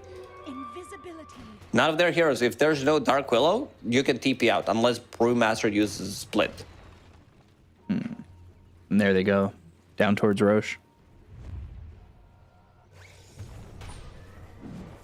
So they have ways of controlling the team fight. As long as Red Panda can get the Primal Split off, use Cyclone on one of the heroes, and then Ricky... Oh, they backed out. Using Smokescreen, controlling Abba, because Abba doesn't like to play into Ricky. You get, like, jumped, Diffusal Blade, Ghost. He's the first line, has Force Staff. He's got Force Staff, but they're going to pull him right on back. He's going to try and survive here, but ooh, with BKB, they've got the Bedlam on top of this. Razor, they get the kill on a Ghost. They'll take out XM. 2 years already dead on the side of Xtreme Gaming. Jinkyu looking like he's going to be next as Ooh continues to chase. He'll steal that Plasma Field. They get the kill on the DY. They'll take it a fourth in Jinkyu. And now they look at JT, who already used that Fiend's Gate. He's got no way to escape. If they just stick on him, they'll have a full team wipe as well as Roche, and that's exactly what they get. Ooh, this fight. Like right underneath the Observer Ward. They still lose that fight. And they're gonna lose Roshan as well. Razor with the BKB, he goes in, has Mask of Madness, has all of these small items. I like the build from Ulu this time because he's popping up. He's 5-0 and 5. They have a lot of physical damage. I want to see some damage reduction, some damage mitigation. Try to invest into these items that are gonna give you armor. There's the Aegis. Dire's middle tower is under That is really not great Dire's middle tower has in the grand scheme of it all. I wonder, because It was one of the 4 staffs from Yeah. Xtreme Gaming because I think it was Jinkyu's. trying to find whose it was because XM also has one, but couldn't figure it out. You know, we love to blame people. We like to find an individual and blame it for losing the game, but I couldn't do it. It wasn't Jinkyu's. I don't know whose it was. They all have 4 staff. Who knows? They have 3 4 staffs, so he used one on himself to push him out of the trouble. If it wasn't Jin Q, DY, borrowed time and dying. But now the Fiend's Gate. Red Panda's here. Doesn't have the split for another 29 seconds, so that's a trade they're willing to make. Shanxi for DY is a positive move for Xtreme Gaming any day of the week. yeah, get whatever they can. They need to delay this game. XWI, he's sitting on 4,000 gold, 4,000 plus, while holding the Aegis. It seems like Xtreme Gaming, they will need to defend the high ground. They have the good tools to do so, because you have Firestorm, you have Flak, you have Rubik with Fate Bolt and whatever you steal. So I don't know if Aster.Aries can just go in, like try to end the game, force the high ground, because it's not going to be as easy. What Xtreme wants to do is delay game as much as possible. They need more items on Gyro. He feels like he still doesn't have enough at the moment. I love that Jinkyu died twice, and he just was like, all right, Axe Phylactery. Nah. Maybe not. Just picks up a Ghost Scepter. I get it. I very much get the feelings of great early game as a support, thinking you can kind of be a core, to, all right, I got to remember my role. Shield Rune for Ulu. Casual 1500 shield. Radiant's bottom tower is under attack. That is I crazy. can't believe that didn't get changed.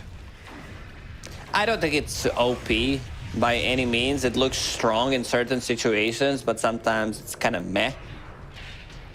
Compared to double damage, like double damage has been a thing, or it's like, oh, look at Morphling with double damage, Well, you solo can't killing just- the whole team. With You can't Shield just Rune, change the you name don't- of the rune. Radiant's bottom What if you call it like almost double damage? Yeah.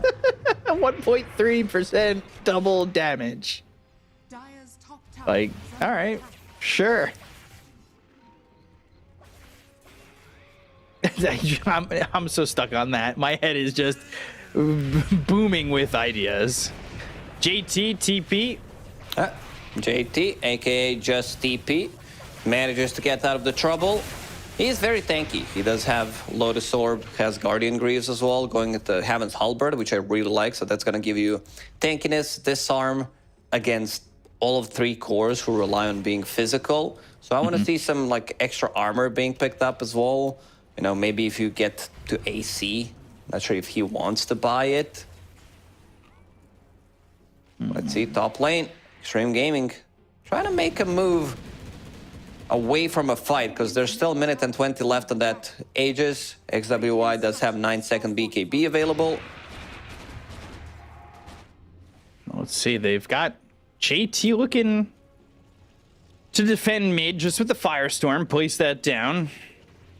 Clear up some creeps, make sure that survives. Ooh, just speeding through here. Is under attack. Can they jump him? Not without Jinkyu. They really don't have the effective control unless they go lasso and get the kill beforehand, but I don't know if they do without Jinkyu as that extra little oomph.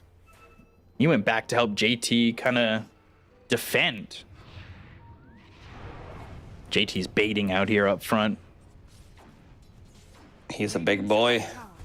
He can afford to do so. Radiant's top tower has fallen. Next set of items, Ghost will pick up Butterfly. Needs to get the Talisman, will disassemble his Mask of Madness. Rod of Atos used, and they're going to make the jump. Now they're going to go for a JT. They've got the Bedouin right on top of him. That's on the Ricky, who goes into the Tricks of the Trade, and they will get the kill onto the Underlord. Ooh, now unstoppable. He's 6-0-5. He's trying to pick up a Satanic, and this is slowly just slipping out of the hands of Xtreme Gaming, who I thought had a good enough start to really maintain here, but Tower is under attack. a couple of poor fights, and it's all Aster.Aries. Another set of items is going to come out for Aster.Aries. Red Panda, he's going for a Blink Dagger. Again, XWY sitting on 4,000 gold. You mentioned Again? Aghanim Scepter on Mercy. Radiant's middle tower Ricky is under going into Diffusal Blade, into Mantis style. Razor, as you said, Satanic. It's online. They're just big items ahead.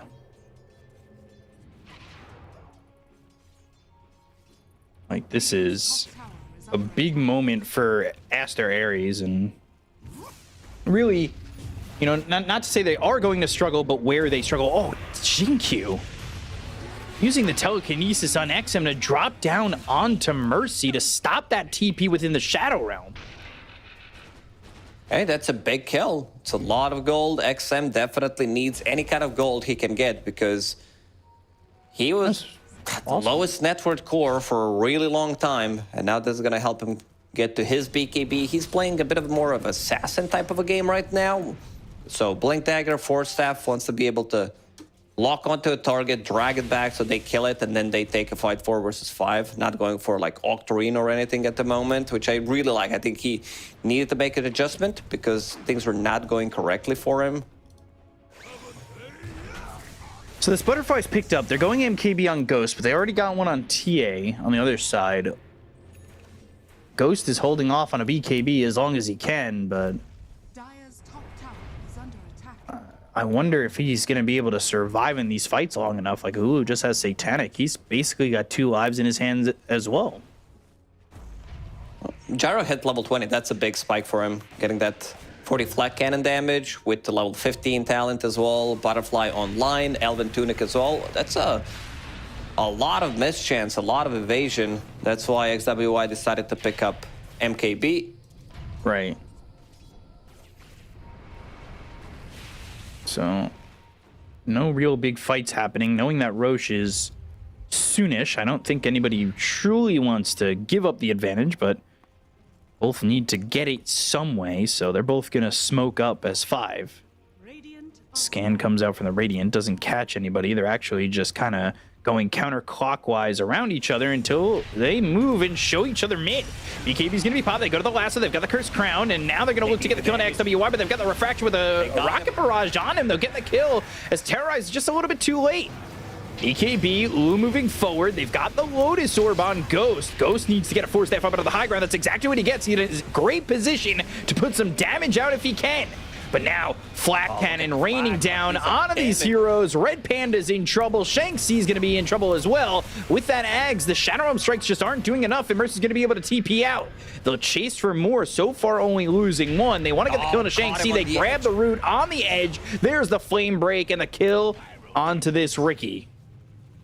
That's exactly fight that Xtreme needed. Like we talked about, XM, big jump, gets Templar Assassin close to Gyrocopter. They focus him down, and it really pays off. Like, Gyrocopter later on did not have enough damage because all of his damage was drained by Razor. Right. But after that, the fight feels really over. They're hunting him down. Top lane, they want Ulu. Have a BKB. That's a nice move. He doesn't have it for a while, and he is just not going to be able to survive. Look at the amount of gold that just goes the way of Xtreme. And where was that net worth lead? It is gone. They're not going to be able to make it. Only one does. Underlord blocked the entrance. He's too big. You shall not pass. But they're back. They're definitely back into the game. And now with the next set of items, like it feels like they just deal so much damage. Gyrocopter with the MKB, even if you're like damage gets drained, you're still gonna have something to do. This has been like a counter to Razor. I remember, like, it's just stuck in my head, one of the games where Troll was playing against Razor because it was always a counter to Troll, and he bought MKB as his like second item. He's like, you know what? I have extra attack speed. I have extra magic damage coming from MKB, so even if you drain my damage, I'll still be able to deal some back. And now Xtreme Gaming, they're gonna smoke. They want to be the ones who get their hands onto Roche. And they'll try to do so. Oh, they see this TP, or do they? Batrider, he's hunting. XM wants to jump. Ooh, 5-man smoke. They know it's there. The plasma field thrown out by Jingqiu. Trap gets popped. They're going to force staff away. Plasma field thrown out by Ulu with Bramble Maze locking down DY. Pitamal is going to be dropped onto 2 of these heroes. That's going to be onto the Brewmaster as well as this Dark Willow. Borrowed time, jumping him back up to half health. They've got the Terrorize that lands onto 2. They go to the Plasma field. They've got the Static Link. It's going to be onto the Gyrocopter. Now they've got the Lasso. It's going to be on the TA with the BKB, but they get the kill on the DY. They end up losing Red Panda and XM. So 2 heroes dead to Ulu. Is the attention is now on a JT. He's trying to fight. He's trying to survive, but won't be able to do so with 3 heroes around him, and Xtreme have to bail. Whew, a bit of an awkward fight there from Xtreme Gaming. Seems like they wanted to get the jump. Batrider was ready to go, but lost a little bit of vision. Also was hesitating. Then they popped the smoke, so he was unable to grab the target. They wanted to go with the same recipe as in the previous fight, but Aster.Aries, they were ready this time. And again, Roshan, it does belong to them. Yeah, that was a big fight for them. Who's gonna pick it up? Thinking maybe Xtreme had that advantage. They knew exactly where the side of Aster.Aries were, and you said it, you know, just a little bit of the lacking of vision. And this fight gets into this weird space of trees, and a good Terrorize there from Mercy. They also lost the gem, so that's gonna be pretty big because they wanted to see traps, they wanted to see Ricky, Templar Assassin, get rid of some of the vision. And again, it seems like Xtreme Gaming, they need to fall back to farming, maybe get a pick off with the Batrider. Lasso is available one more time. Can they find the pick-off target they want, though?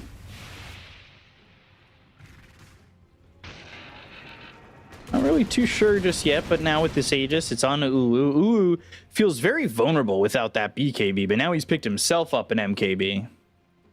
Double MKB against Butterfly, against Elven Tunic. It's going to be a lot of damage. And this is the item that we mentioned, Underlord going for AC. You can see that Xtreme Gaming, they're itemizing everything for the armor pretty much, because you have Lotus Orb, you have Heaven's Halberd to disarm them, then you have Casual Plate Mill for now on Batrider, Ghost Scepter on Rubik, and Abba having a Solar Crest, so whatever you can get. Now back up to that 7,000 net worth advantage. They're going to try and take their own Tormentor, as the one from the Dire side was taken already by Aster.Aries. And this will be a shard going to XM, so he's going to have that upgraded Sticky Napalm. Is that a shard that, you know, feels pretty solid value right there, or would you have wanted it on somebody else? I mean, the other one would be Abba as a position 5. It's really not impactful. Yeah. So it's better if Batrider picks it up. So Aster.Aries playing the pressure game right now, taking that outpost, but let's see how far forward they want to keep it going. Is that Satanic's been picked up by Ghost, so he's got a way to survive. Now going into the BKB. See how long it takes him to get there. So that Bramble Maze is going to be placed onto the tier 2 tower, but not get anything. Telekinesis, a long way to be helped, and if they could take the Aegis pretty quickly, that would be quite nice for the side of Xtreme Gaming, but they're able to get Ulu out, thanks in part to the Force Staff being used there by XWY.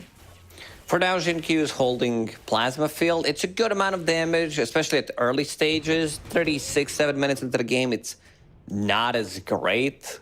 Like, I think for now, he's just going to hold that and maybe look into stealing either Smokescreen or something from Dark Willow. Terrorize, Bramble Maze. These are the two big ones. Telekinesis again into the lasso. They want to take this Aegis out. That's exactly what they've accomplished. Stealing the Cinder Brew. Call down used. Flame Break pushing Ulu back, doing some damage with the BKB being popped. They're going to turn this the other way. They've got themselves the damage out on a JT. He's feared up thanks to the Terrorize thrown in by Mercy. He's got the Lotus Orb on him, but they get the kill on the JT Underlord. And now they'll end up stealing Bedlam. That's a pretty solid one to steal. But will they have another opportunity? Like, Blink Lasso Bedlam? Okay. It's good. I don't think they lack damage as long as they can get Lasso on a target. So JT gonna hold onto his buyback. Aster.Aries, they're not gonna have an easy time pushing the high ground because we mentioned it. Pit of Malice, Firestorm, Rubik with his stolen spells, Gyrocopter. You can see damage coming out from Gyrocopter. It really is massive. MKB, level 20 talent, getting closer to level 25 as well, so that -6 seconds. Can he get another one? Yes, he can. Ooh, and that's going to be the Aeon Disc. So now can they finish off Red Panda? No, they're not going to stay on him. No. Vindicator's Axe plus Aeon Disc.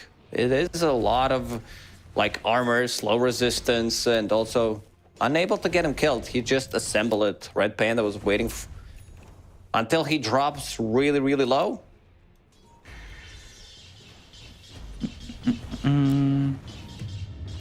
Tier 4 items. They're still deciding. Let's see what Gyro wants to pick up. Gonna be Spell Prism. Ooh. An item that has been nerfed every single patch, pretty much. Still good item because of that CDR and also Flat Cannon cooldown, which he's getting really close to. So straight up -6, which would put it on a 4-second, or sorry, not a 4-second, math eluding me, 9-second cooldown. Just about 9.8-ish. Hey, the math is close. It doesn't have to be correct. It has to be like relatively close. That's what we care about. You're allowed to say that because you're not an NA. You don't have to prove your education all the time. Your mathematician. Live on stream while you're also thinking about some of the other stupid stuff you want to say is not easy. Yeah. Stupid stuff is all I think of. Vlad's being built by DY, by the way. See if he gets that with Shiva's from the Bat Rider next. BKB soon for Ghost. So some significant items being built here. See how much of an impact they do end up having. JT, still thinking about his tier 4, by the way. Thinking so much he's not even moving. He's reading. He's he's doing the math. In the zone. Yeah, he's definitely doing the math, thinking about, oh, if I do this, 1% chance extra, gonna be there it is. Cap in the end. Ascetics cap. So that's a big one, because Endurance now gives you 40% slow resistance against Plasma Field, against traps, Ricky Smokescreen. Not a bad one to pick up. I like it. I like the idea. I was maybe a little bit surprised. I don't know if Ghost had the option of it. Maybe he might have wanted something like that to get out of Smokescreen. But always having the Spell Prism is nice. I really wish we could see the options. Oh, for sure. I wanted to see that for a really long time. Yeah. Eventually, we're going to get it. They're going to deward this Observer on the high ground, so Aster.Aries, they know something is up. BKB now available. Smoke gets broken. Cinder Brew, Primal Split. That's going to be started with the BKB popped in. The Flat Cannon doing so much damage onto these pandas. But they're going to look and focus their attention on XWI. They've got the lasso. They've got the damage to be able to get the kill. Oh, they've rooted him up. They've got the Terrorize. He's able to survive. XWI, 100 HP.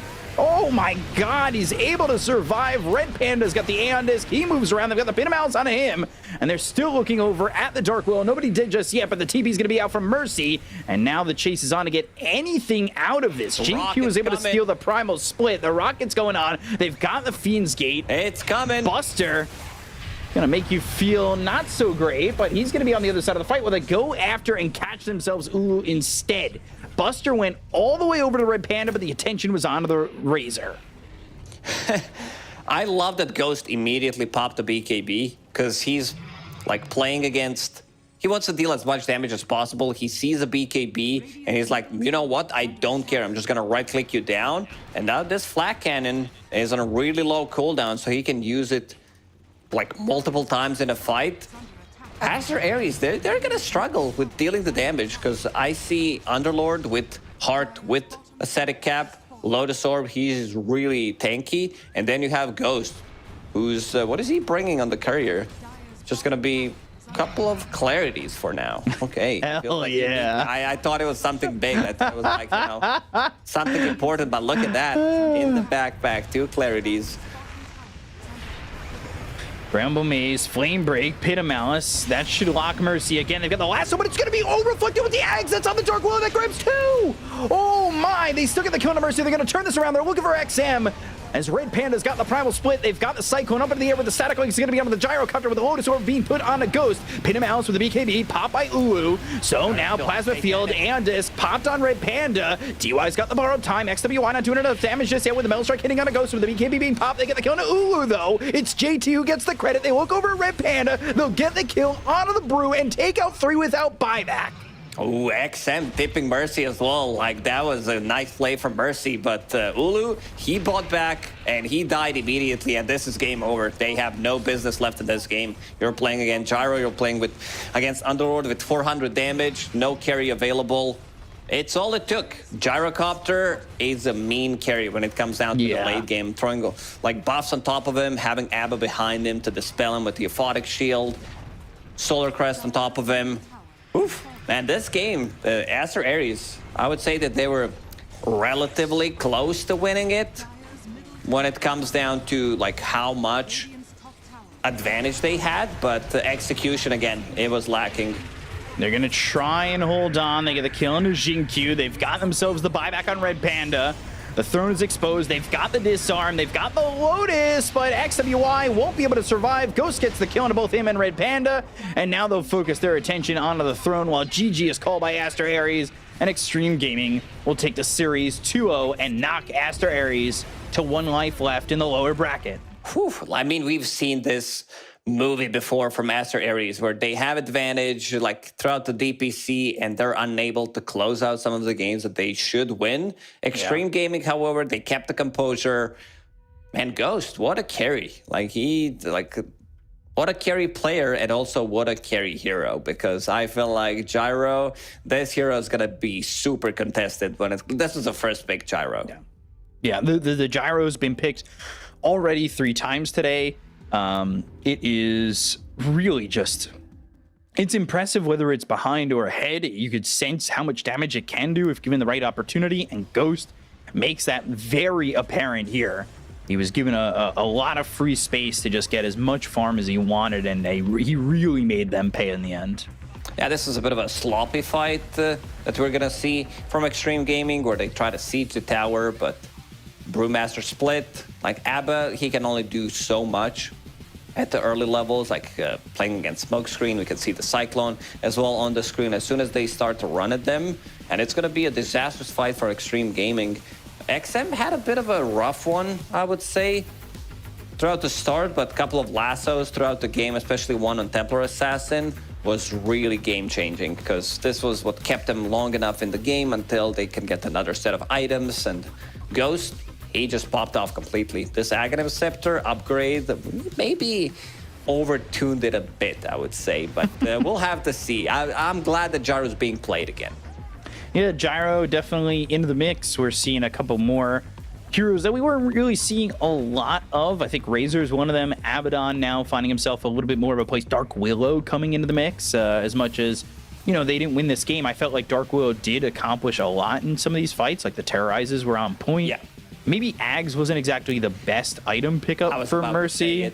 I feel like it needed, because you don't have extra attack speed. You're playing for like super late game, maybe you can get a Moonshard or something, but love the Road of Atos pickup. It gave them a lot of value, and then this Aghanim Scepter, I feel like it could have been something different. A Lotus Orb earlier could have made a lot of difference, I would say, especially against Batrider, because we've seen it being super effective. Like this, I believe that's the jump right there, because he caught him. He has Ags, Lotus Orb reflected, and looked really good, but still, XM, look at the healing. One of the things that Xtreme Gaming does well is like taking care of each other. This was not the easiest game, because you're playing against Ricky with the Cloud, so everyone needs to itemize for themselves. But as long as there's no Cloud, you can see like the team play coming out from Xtreme Gaming. Yeah, that Cloud can be very dangerous, especially if you're able to run away with a lead, which is something that they did. Like, Aster.Aries had an AK lead 2 times in this game, and they weren't able to really parlay that into more, which is a little bit disappointing when it comes to the grand scheme of it for Aster.Aries. And you could see, you know, Jinq dying 3 times, he felt like he did a lot, especially salvaging some of these fights at the end, like that Fade Bolt kill on the Ricky. You know, DY, no kills, but he was there. He was there to help out, keep people alive, soak up a lot of damage, 17 assists, really did his job. I think Xtreme, they need to tighten it up a little bit, especially with their next matchup going up against Aster. Yeah, but most definitely. I mean, Aster, they looked like the strongest Chinese team for a long time, I would say. And if they want to beat them, they need to bring their A game. So it will be DY who gets that MVP. Felt like everybody was pretty tight in this game at times, but like we said, there's definitely moments where Xtreme really need to clean it all up, especially you know, now you're going to be going up against Big Brother, and when Big Brother sees Little Brother get beat up, you know, the fight comes a little bit harder right after, right? Yeah, most definitely. But also, to just mention, like, Abba, he's not the easy hero to play from position 5. Like, your positioning needs to be pretty on point. And also, he was playing into Brewmaster, who, like, cyclones you, Dark Willow, who can easily terrorize you, Smokescreen. You have, like, all these heroes jumping, but DY did one hell of a job protecting Ghost in most of these situations, and it's all they needed. Like, sometimes you need the click move on your carry and just keep using that shield, keep using that heal, Solar Crest, keep repeating it, and yeah, overall, good performance, and new, like, matchup that they have ahead of them. Not gonna be an easy one, but I feel like this is a 3-game series. Yeah, so that next one will be happening at a later time, but what's up next is IG against Holy Grail, and then after that is Azure Ray against Team Bright. So we're going to be back after a break with that IG-HG series. We'll see you in a little bit, and we'll see you soon. Stay tuned.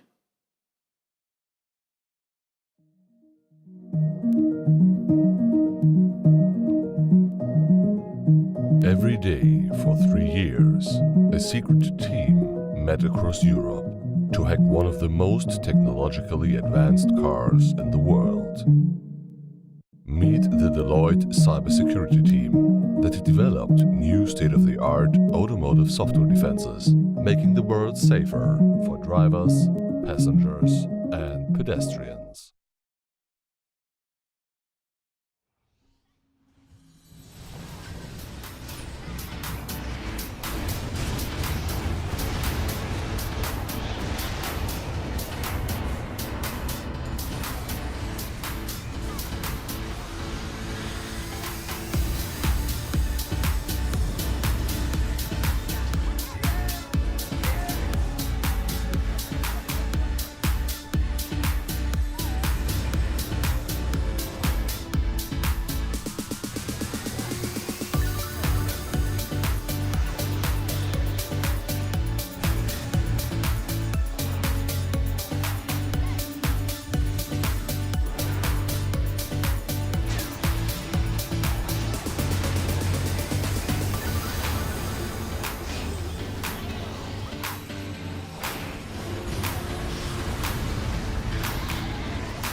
Welcome back to the Chinese TI regional qualifiers. As we've gone through a BO1, we've gone through 2 BO3s, but now it's time for our third of 4 BO3s. And this time I'm joined by another person.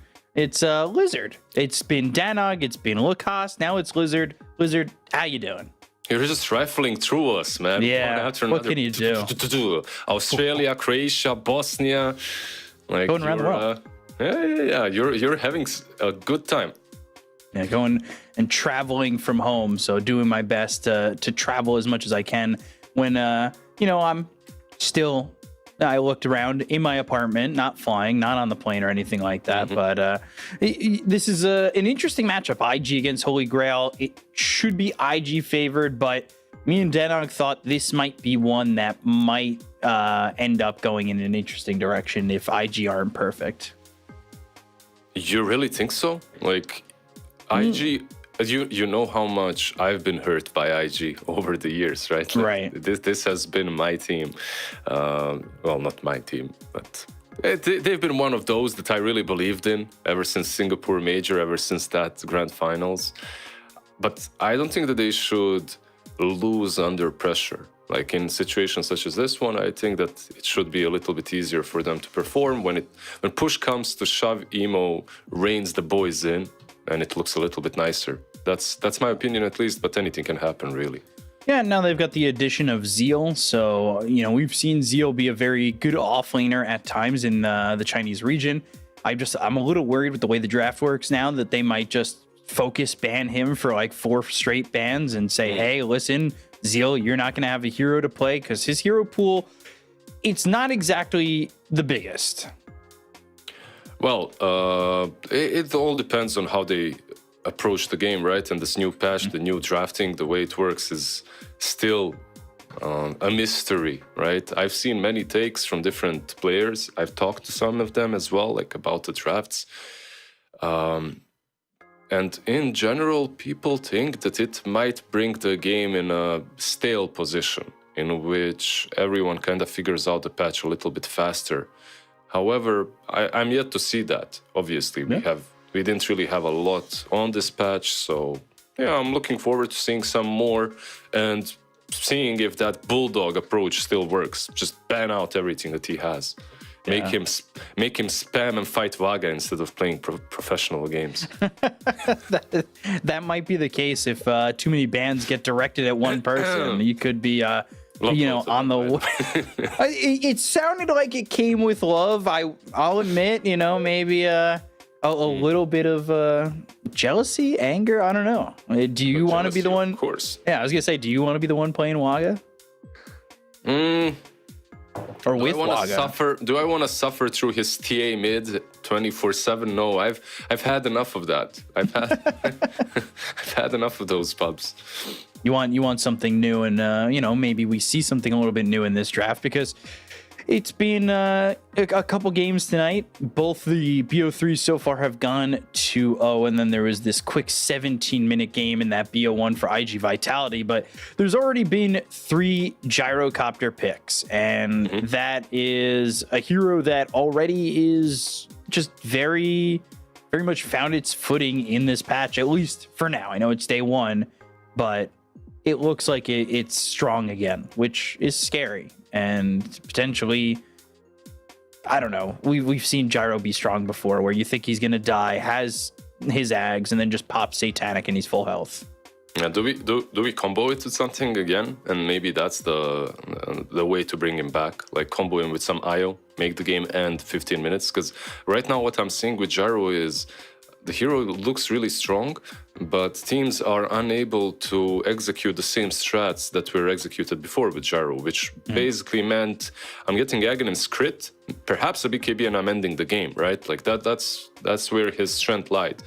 If it kind of goes super late, he's still a strong core, but he falls off. Like, other carries can actually come and shine. Like I'm not gonna say I watched the full game. I was trying to, but I was asleep. But I heard Lacoste, Morphling is a counter. It always was. I heard the old man, like back in my day. And, yeah. I mean, Basically spot on, let me tell you. That Lacoste impression, I don't think anybody's ever done it more perfect than that. But that is exactly what he said. He was like, hey, you just gotta ban the Morphling back in my... And you want to know why he said that? Is because game 1, Aster.Aries, they picked up the gyro and then didn't ban Morphling, and it just got beat down. And then, of course, you know, XG doing a little anything you could do, we could do better, and they banned the Morphling and gyro went off. So Lacoste was right to be like, my Morphling. No, there are some heroes that you definitely need to ban if they are in the meta. If they are as strong as gyro or like on par, you need to ban them if you're picking him. It's pretty much as simple as that. Yeah, the gyro didn't go like Ag's crit BKB. Actually, you saved BKB for super late in the game, which was a little bit surprising. I think it was like Ag's Ag's Butterfly MKB, and then Satanic BKB. Well, look, when I talked about his item build, I was mentioning it as back in my day, kind of a thing. I don't think it's the same build. I've played a couple of games at the moment, like on the new patch, and I've had a couple of gyros with me. Right. It's been interesting. Let's just put it that way. It's been a variety of different approaches to the game. Now, was this game on your computer or on your Steam Deck? On my computer. All right, because I know you're getting just a little cheeky here. It might have been a laptop next to... Oh, no. It might have been a laptop next to the seaside, but... I don't know.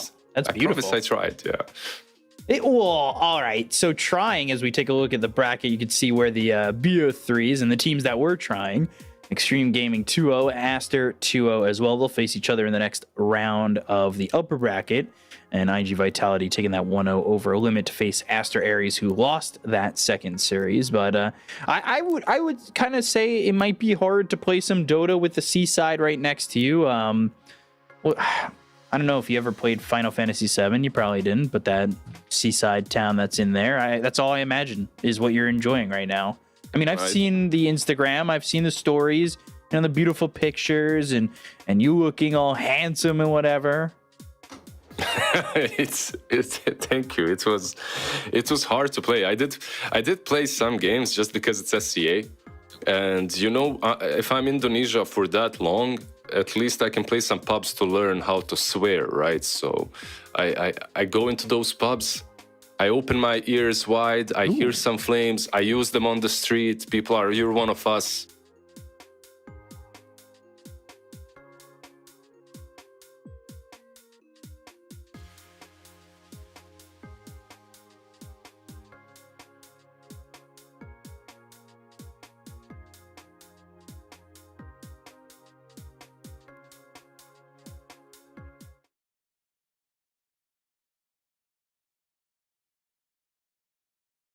Remaining.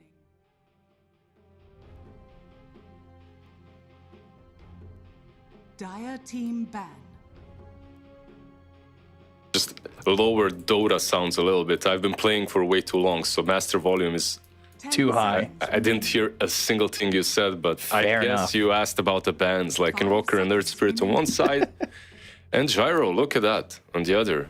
Like, yeah, he's been picked up in... Has he been picked up in every game? Like, I woke up during the first series, the best of one, I think. Aries and Danog were casting it, but I was like, man, I didn't really see it completely. The first game he wasn't picked, and then the first game of the first BO3 he wasn't picked. But other than that, it's been all Gyro. I don't know if he was banned in those two games, so I could take a look for you. 5 seconds remaining. Okay, so Gyro's still very up there. So, by the way, before we get into all the picks and stuff, Holy Grail. B-Cop, you are our expert, always have been, when it comes to the Chinese region. Holy Grail, how much faith do you put in them? 10 seconds I remaining. kind of put a little bit on them. I'm losing it as much, when these smiles come out from the teams, especially when Emo's ready to just smile and wave and have a great game under his belt. But I do think about the Holy Grail team. I think they're no slouch when it comes to upper bracket teams. I would say people are going to look at the bracket and say that they might be one of the weakest teams in the upper bracket, which there's Team Bright up there. So I don't know if they could be the weakest in the upper bracket, but these are guys who have played Div 1, who have been on the cusp. Like Summer, he's shown us some glory back then, but I still have that liking game drilled into my mind when he popped ult and then just ran around the fight and never did damage. Oh, I remember that. Yeah, you know exactly the game I'm talking about. I know the game, I remember. I think we were casting it together. Well, I think we might have been, because it was just like we would look at each other as he just was ulted, ran around and did nothing. So, these are guys I think who are still going through some growing pains when it comes to being in professional Dota, but I still think the talent's there. Yeah, as always, right? And if you're playing versus them in the regionals, you never know what's gonna happen. So you truly have to just ban out everything that you see they're playing and hope that there is no cheese. Because that kind of a thing can always, catch you off guard. But right now, this looks very much like old school. Right? We have Avenge on one side, the Beastmaster on the other. Let's buff up our cores. Vengeful has been buffed up, right? Let me find her. I opened up the emoji patch, sadly. Oh, wow. The emoji patch is better than the emoji movie, I'll tell you that much. But Venge, I love this first pick, and then you're back to bans. Just these heroes alone are here. There's no duos anymore. There's no opening duo. And it's just Venge was a first pick, I believe, in game 1 of the last series. So it's interesting to see the prioritization of a hero like Venge, who gives you a stun. And not only that, the wave of terror change is feeling really nice. The wave of terror is stupid, right? I remember watching, looking at the patch. Now I remember why I felt she's so strong. The wave of terror looks pretty damn good. Reduces enemy total attack damage by 30% on the last level. It's you just cast it constantly on the enemy cores. It feels good. I feel the hero is pretty damn solid. You still have that save, right? If Beastmaster roars someone, you can swap them out. Vengeful was played in that last series as well. I remember she was swapping in and out. It wasn't that bad. Back in my day, it was Lacosta saying. Overall, I feel that hero is in a good spot, but my god, the drafting feels so weird for me. So many bans already. Yeah, there's so many bans. There's the Dark Willow and now a Batrider, which Batrider I've enjoyed from what we've seen so far. That's going to be an emo Batrider with an Undying pickup. The Dark Willow was in the last game, and I feel like it had the right idea. It just, the itemization going early ags was not the right move. Wait, don't you have to the way things are right now, for the second stage, you really have to anticipate a lot. When you see bans, you have to anticipate what the other team, even, of course, it was always like that. You see some bans, you're saying to yourself, okay, they want this, right? But right now, it's kind of even more of that, right? Because you have so many bans in the second stage to cover something up. Right. And you can cover multiple heroes that are broken. So I guess everyone is kind of gonna get what they want, even though there are more bans. I don't know. I'm just bullshitting, but I feel like that might happen. Sometimes you and Lacoste are the same person. He literally said the same thing. He's I'm kind of talking out my ass a little bit, but, and I mean, it makes sense. I understand what you're saying. Both you guys are very good at presenting your points, and I feel like the draft, yeah, you're banning all these heroes, but you're still kind of setting up everything, right?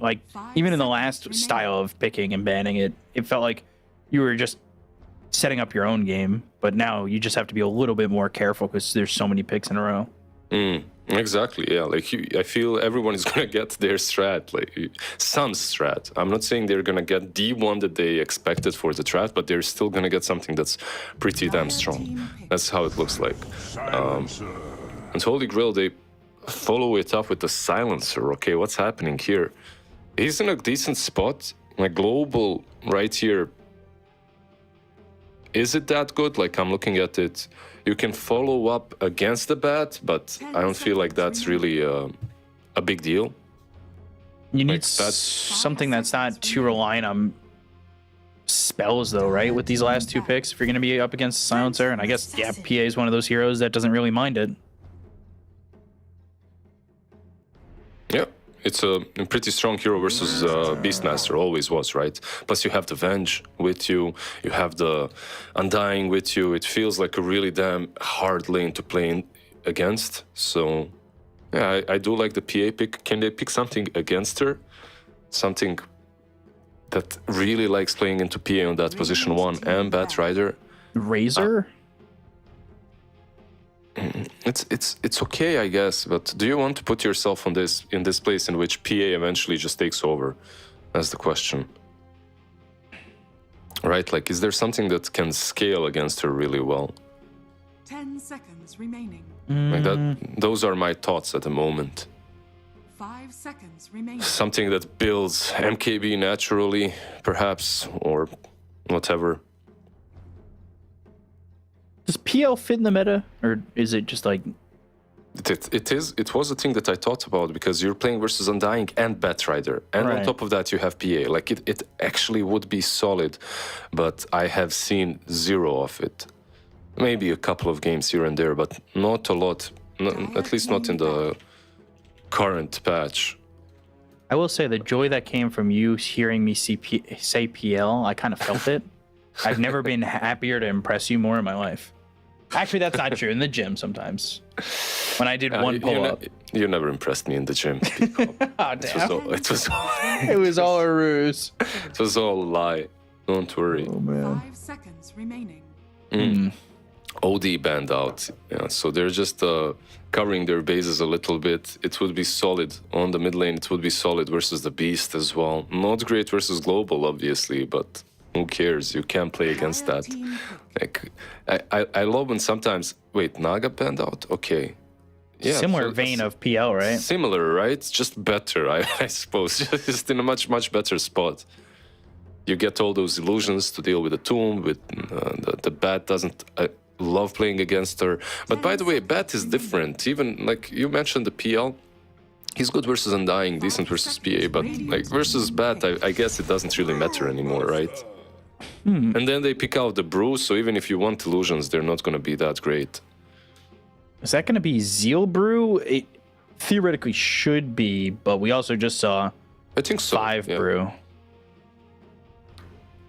I'm just thinking, would you go 3 Venge or 3 Undying? And I don't think you do, right? 5 seconds remaining. So you're thinking like a Bat mid versus the Ember? That's how you're seeing it, right? Yeah, and then I think you put the Bat mid, the Brew plus, now that you see the Alchemist. Ooh, 4 Bat, and then mid Venge. No. Yes. Emo's, wait. Oh, yeah, that's right. They do swap every now and then. So, yeah, Emo is going to take the safe laning duties. Dust is going to take the mid duty on this one. Okay. No, I think you put the Venge, definitely. Look, I'm not saying, yeah, I saw this coming, they're gonna put Venge mid.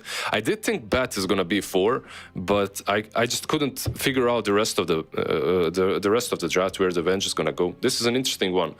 I've seen some players experiment with it, but not with a lot of success. Right. The minus damage on the mid lane can hurt an Ember, plus you can spam him from long distance. I'd be surprised if PA is mid and not Venge. Even though Emo sometimes takes over, I think PA is much better on the safe lane versus Beast. So that's what we should be expecting, at least. Yeah, you know, when you asked me before this series started, Joe, I think I would see potentially Holy Grail upsetting IG. It's kind of when things get a little weird, right? Like, this is... It almost feels like this is a draft... Like, IG's always out there to prove something, and this is a draft that's kind of difficult. Not solely just based off the fact that they want to make things hard on themselves, but like, just this is the way they play Dota, right? Like, they always kind of pick weird, like this iteration of IG picks weird drafts. Yeah, they have been doing that for quite some time.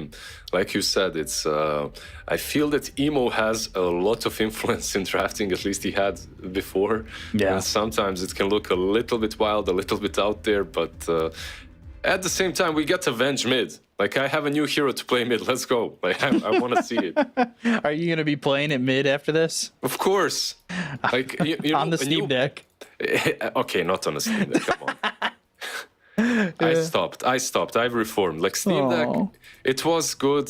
I had high hopes, but I just don't practice often enough to make it work properly.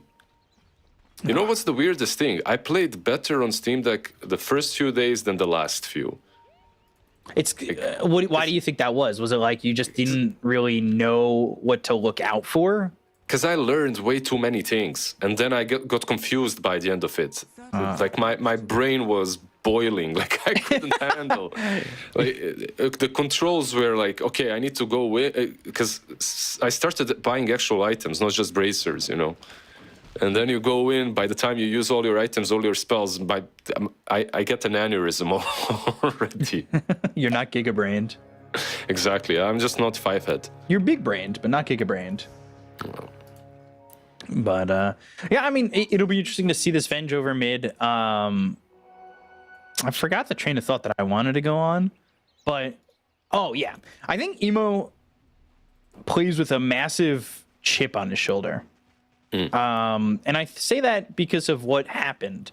Like, I think the timeline of events where he was like, I'm the best mid, come at me, goes, and that was after the Singapore Major when he threw the question mark up. But then they went straight to Division 2 and stayed there for a little bit. Like that, I feel like IG have been like wanting to prove themselves, or well, Emo in particular has been wanting to prove himself pretty much like 1,000% to the point where he puts himself in these weird style drafts. But also IG is a team that, like, when you've got the 1-2 that can kind of swap between mid and safe lane, you can have that available to you. No, for sure. I completely agree with you. And it's not like, you know, sometimes you get this feeling, you see a player, he drops into Division 2 and you're like, okay, I'm going to be kind of rude here, but you feel like, yeah, that's kind of... That's where you belong. Holy base. But I swear Emo is not one of those. I never felt that way. He just surprises you. He can play, like, they stayed in Division 2 for a long time. It's not like he was playing his best Dota, right? Like, it looked kind of bad at times, but every now and then, every week, at least one game, you're like, damn, right? This is why he won the major. Yeah. This is why he went from 0-2 to 3-2. The reverse sweep. It also, to me, had to do with the fact that, you know, you have him on this squad that isn't the same IG that he went down there with. He now had to play with QIQX. He's got Dust and instead of Fly. Like, it going from Fly, JT... And sorry, I'm blanking on the other two, the supports, because, you know, supports don't matter. Just going from those players to what he has now, like, that's shell shock too. Like, wait, he's the Kaka. veteran. Come on, he had. You mean when he won the major, he had Kaka and he had who was the other one? Can't remember. It was Kaka and Ali. So yeah, exactly. It's kind of shell shock to go from that to like Dust, QIQX, who was a major player in the IGV days, and it's just like he kind of has to be that veteran and lead while also trying to prove himself based on how he feels his performance and who he is in the professional scene is.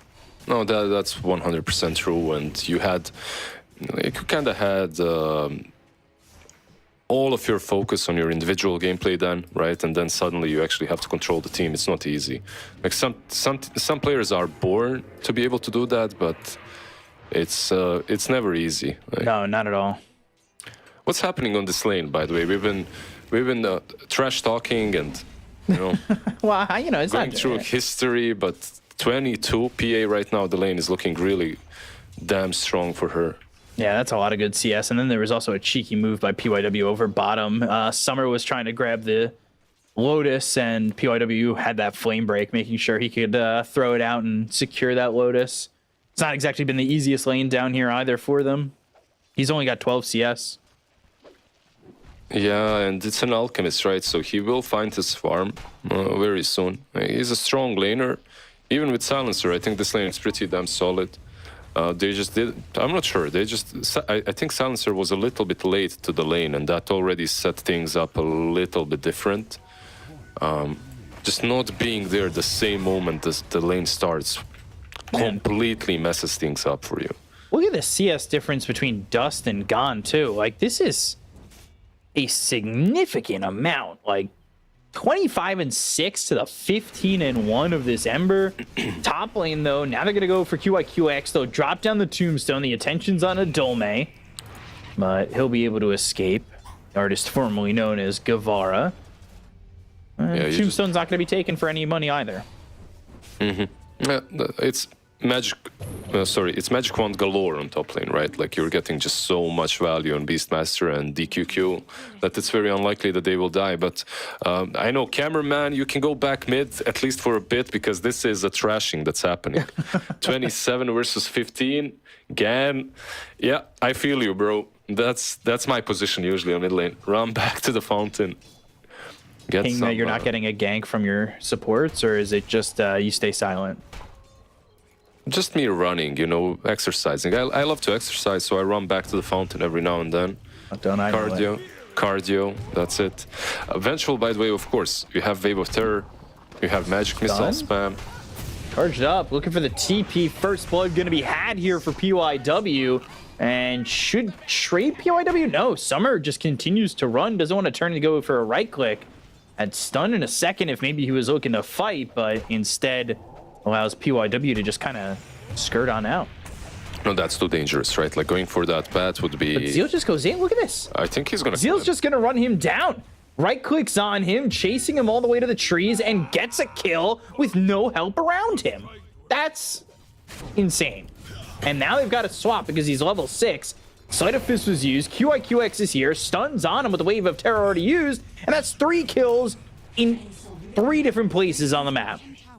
And they get the bottle, they get the rune control. PYW was there on the bottom lane, they get some luck. Now Dust has a rune as well. This Ember, he's gonna TP back in, he still needs like a quarter to get to level 6. Oh my They can take him down again. If they remain, if they stay around, first Silencer perhaps, yeah. Yeah, Silencer's very dead. And he'll burn out to Dust, who is obliterating this game at the moment. Mid-Venge, put it in your queue line because you're going to be trying it soon. Yeah, it's not the first time though, right? Like I remember back in the day, Thompson was playing Mid-Venge. If you remember, and it worked. Like he would go for Butterfly very fast, and it looked really damn strong. He's top now, Dolme. Yeah, he's got swap. There's no way really he can go anywhere else. He doesn't have level 6. He doesn't have the Primal Roar. Magic Missile just hurts. And, well, there's the Stifling Dagger to get a kill for Emo. And Dust moving around, albeit not, you know, the normal way, like a Puck or an Ember with, like, Remnants or an Illusory Orb. He just TPs and goes. Yeah, 360 damage coming from that Venge. Magic Missile is quite a bit. Keep in mind, usually when you play this Alchemist, you want to have, versus PA, you want to have a good time, you want to come online a little bit faster than her and then just roll the map with Radiant's BKB. He's being Doven right now, like he might die. Oh, man. Now they're going to go the other way. Blood Grenade, is the damage there? He's kind of tanky and will get the kill on a gun. They also took out Summer, and Dust is going to walk away. And he lives. He looks, and he's going to deny the Tombstone? No, he's actually just going to go for DQQ and get a kill with a Magic Missile. That is absurd. Could have denied the Tombstone, noob. Gets an amazing kill. Yeah, 2 kills on mid lane. At the same time, they've taken down top lane. PA is being brought down low. Oh, dive bomb and in. There we go. That's pretty good. Yeah, that's pretty good for Holy Grail. At least something. They're on the scoreboard now, at least. Radiant's bottom tower is under attack. 4K lead. Yeah, 8 minutes in, 4K lead is Quite something. Yeah, really insane, truthfully. Emo TPing bottom. I would say it's too much. There's just too many small items. Even if you play the perfect moves right now as Radiant, it will be so difficult for you to fight. There's always going to be that one little tanky item that makes the difference, right? Like a bracer, raid band, something on the dire side is going to prevent you from having an evenish fight. So, Emo, I mean, he goes bottom. Now he's got a free lane to work with, right? Yep. I feel like if you're Holy Grail, your only option right now is to play around this beast. Like, he's not super strong, but he's strong enough. He's had a decent lane. He's got Helm of Dominator. He's got a ton of stacks as well to chew through.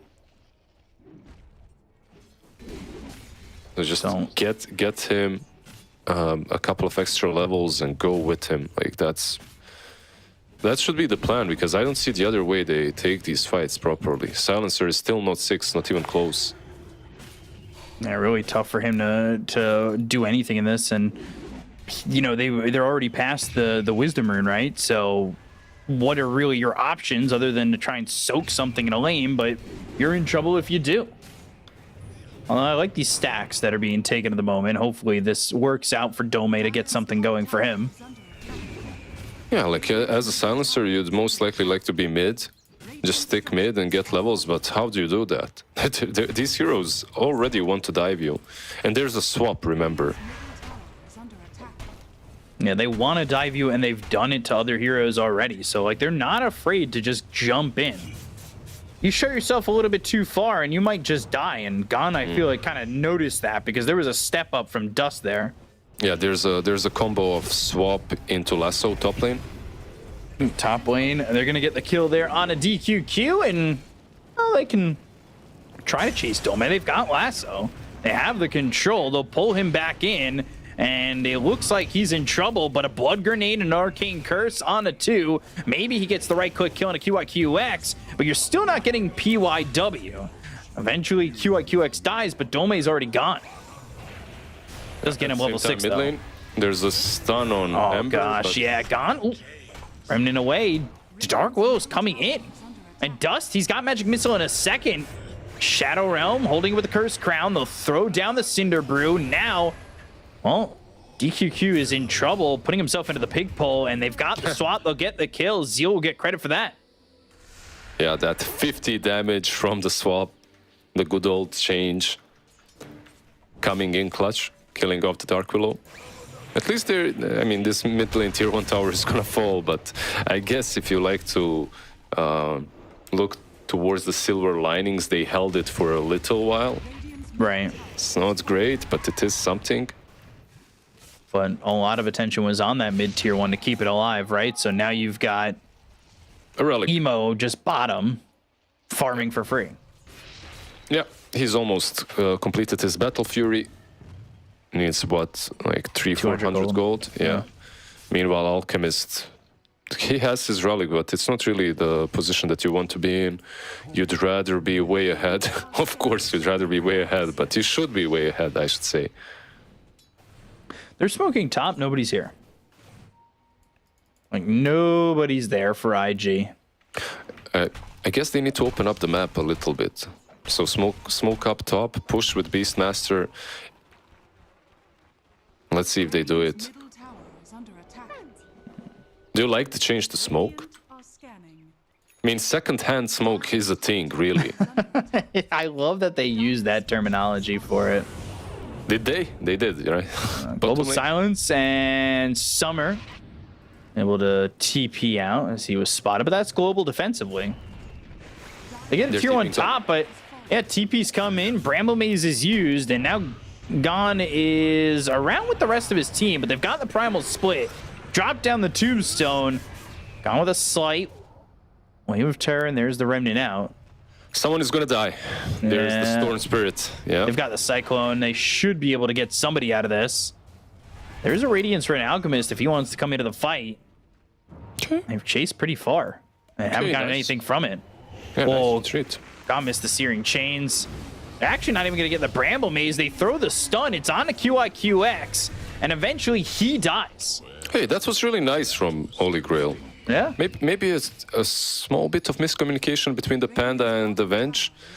Like, they could have kept the silencer in the air a little bit longer for Venge to stun him afterwards, but overall, really nicely done by Holy Grail. Retreating to the tier 1 tower, punishing them back when they started overcommitting.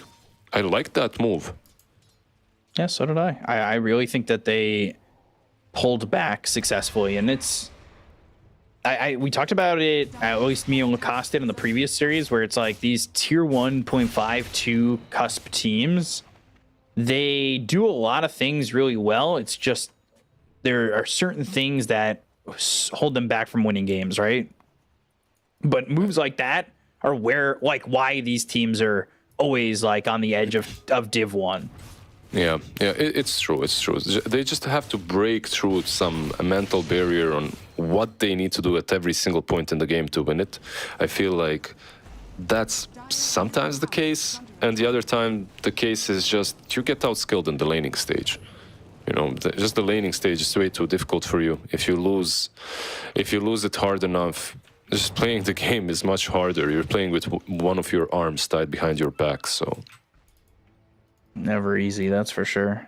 I know what it was for me. Like we could win lanes, we could be in a good position, but you would drop that lead very often because you find yourself in this state in which you're unsure 100% what's supposed to happen on the map, and the better team is always going to punish you for it.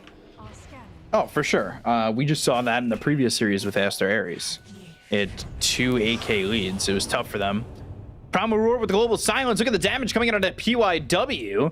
They'll try to TP out on Dolme. They get the kill on a PYW, meaning they can't stop this TP.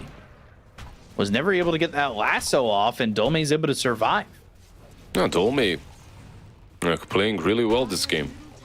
He's the only one really that had a good lane, sort of a good laning stage. He got all those stacks as well. Highest net worth after the Alchemist on his team, like really keeping up. Alchemist doesn't feel like he's far enough ahead, though.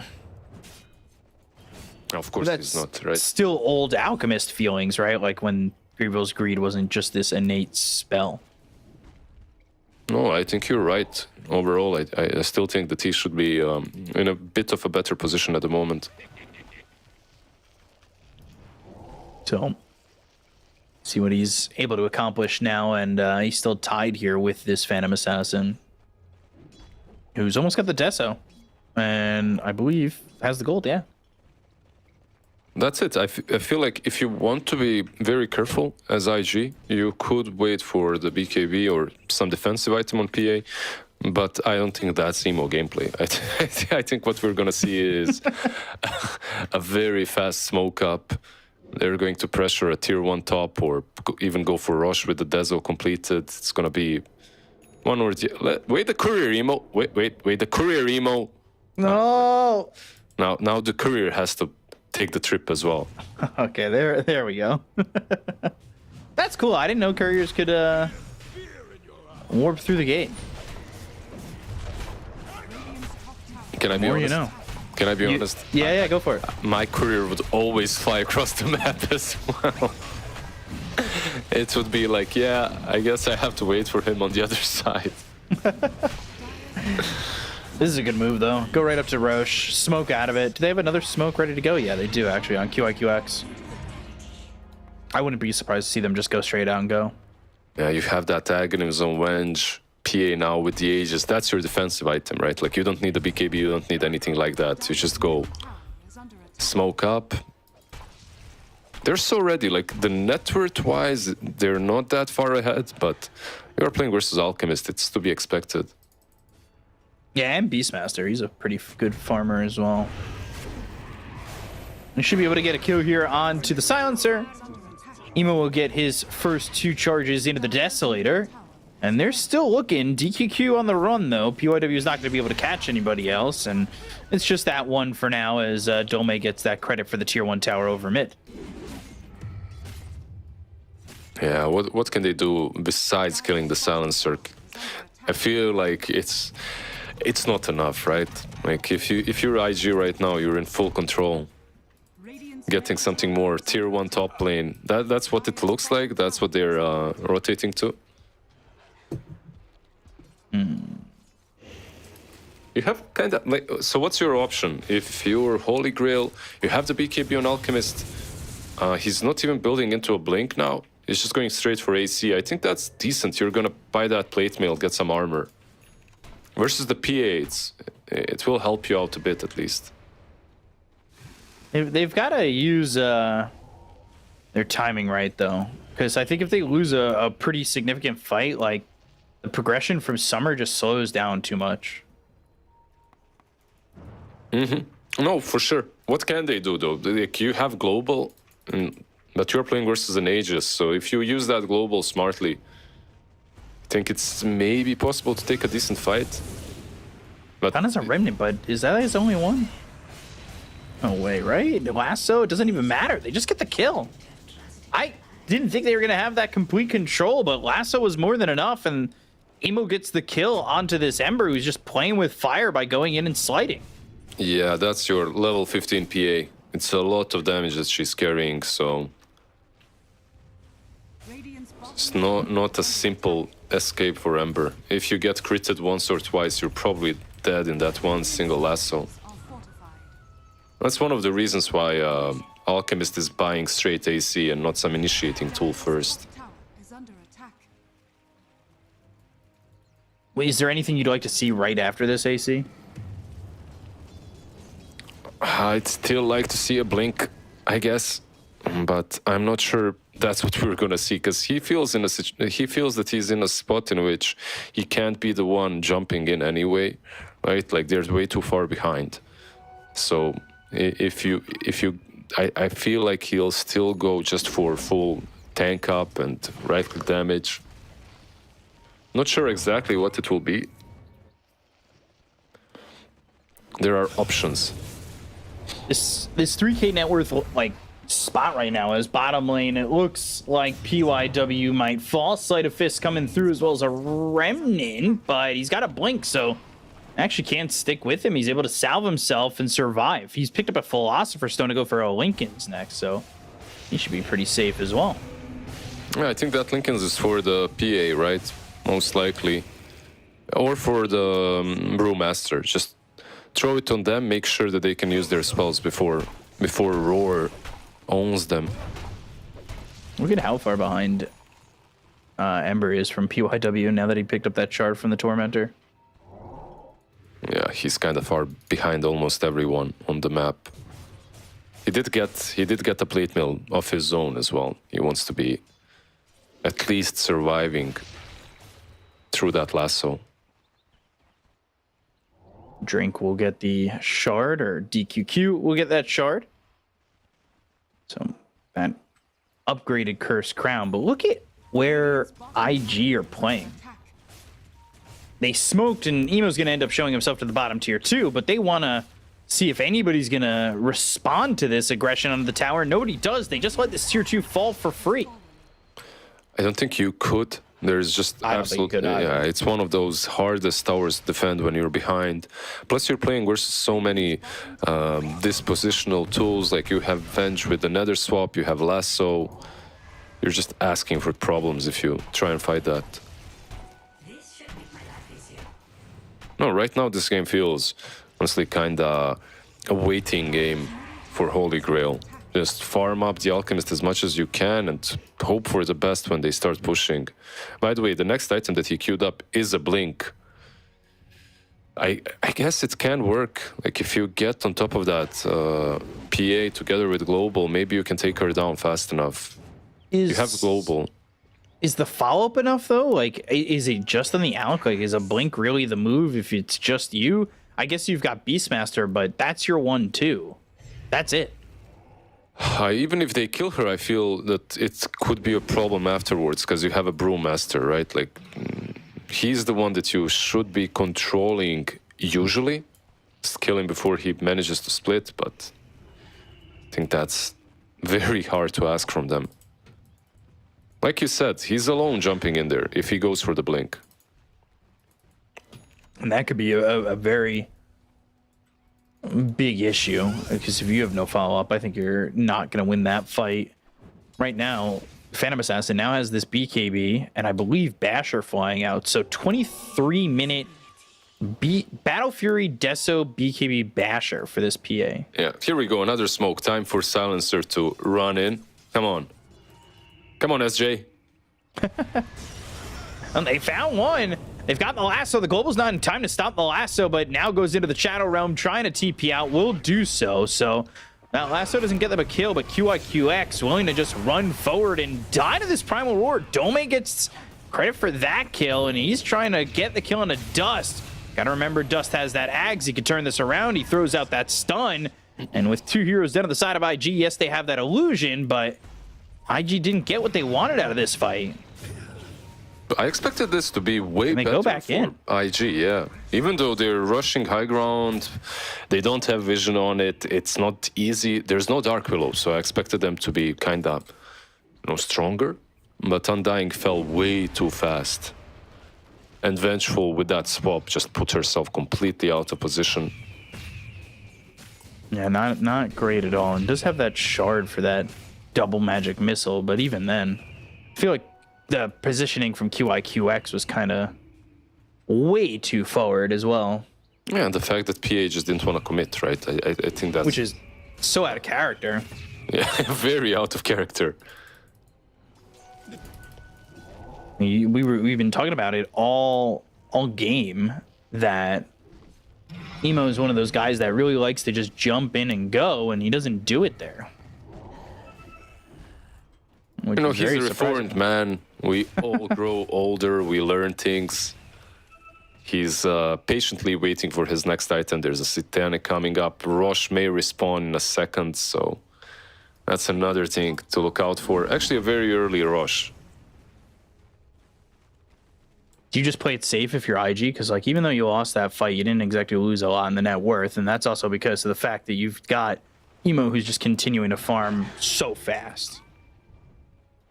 Yeah, he is. And now the question is, does Holy Grail contest Roshan? Because I feel that they will. They have Aegis, they have smoke, they have control of this area, so there's a place to smoke up and connect to Rosh bit fast enough. Let's see, they are converging. Yeah, let's go. Emo needs to get up there. LFG. LFG. I'm a big LFG guy. The problem now is, though, IG have a better position. The Tombstone could be on the high ground. If it goes up right by the gate, I think it's the perfect spot. Mm-hmm. But you don't want to use it too early, because then Holy Grail just run away, right? Exactly.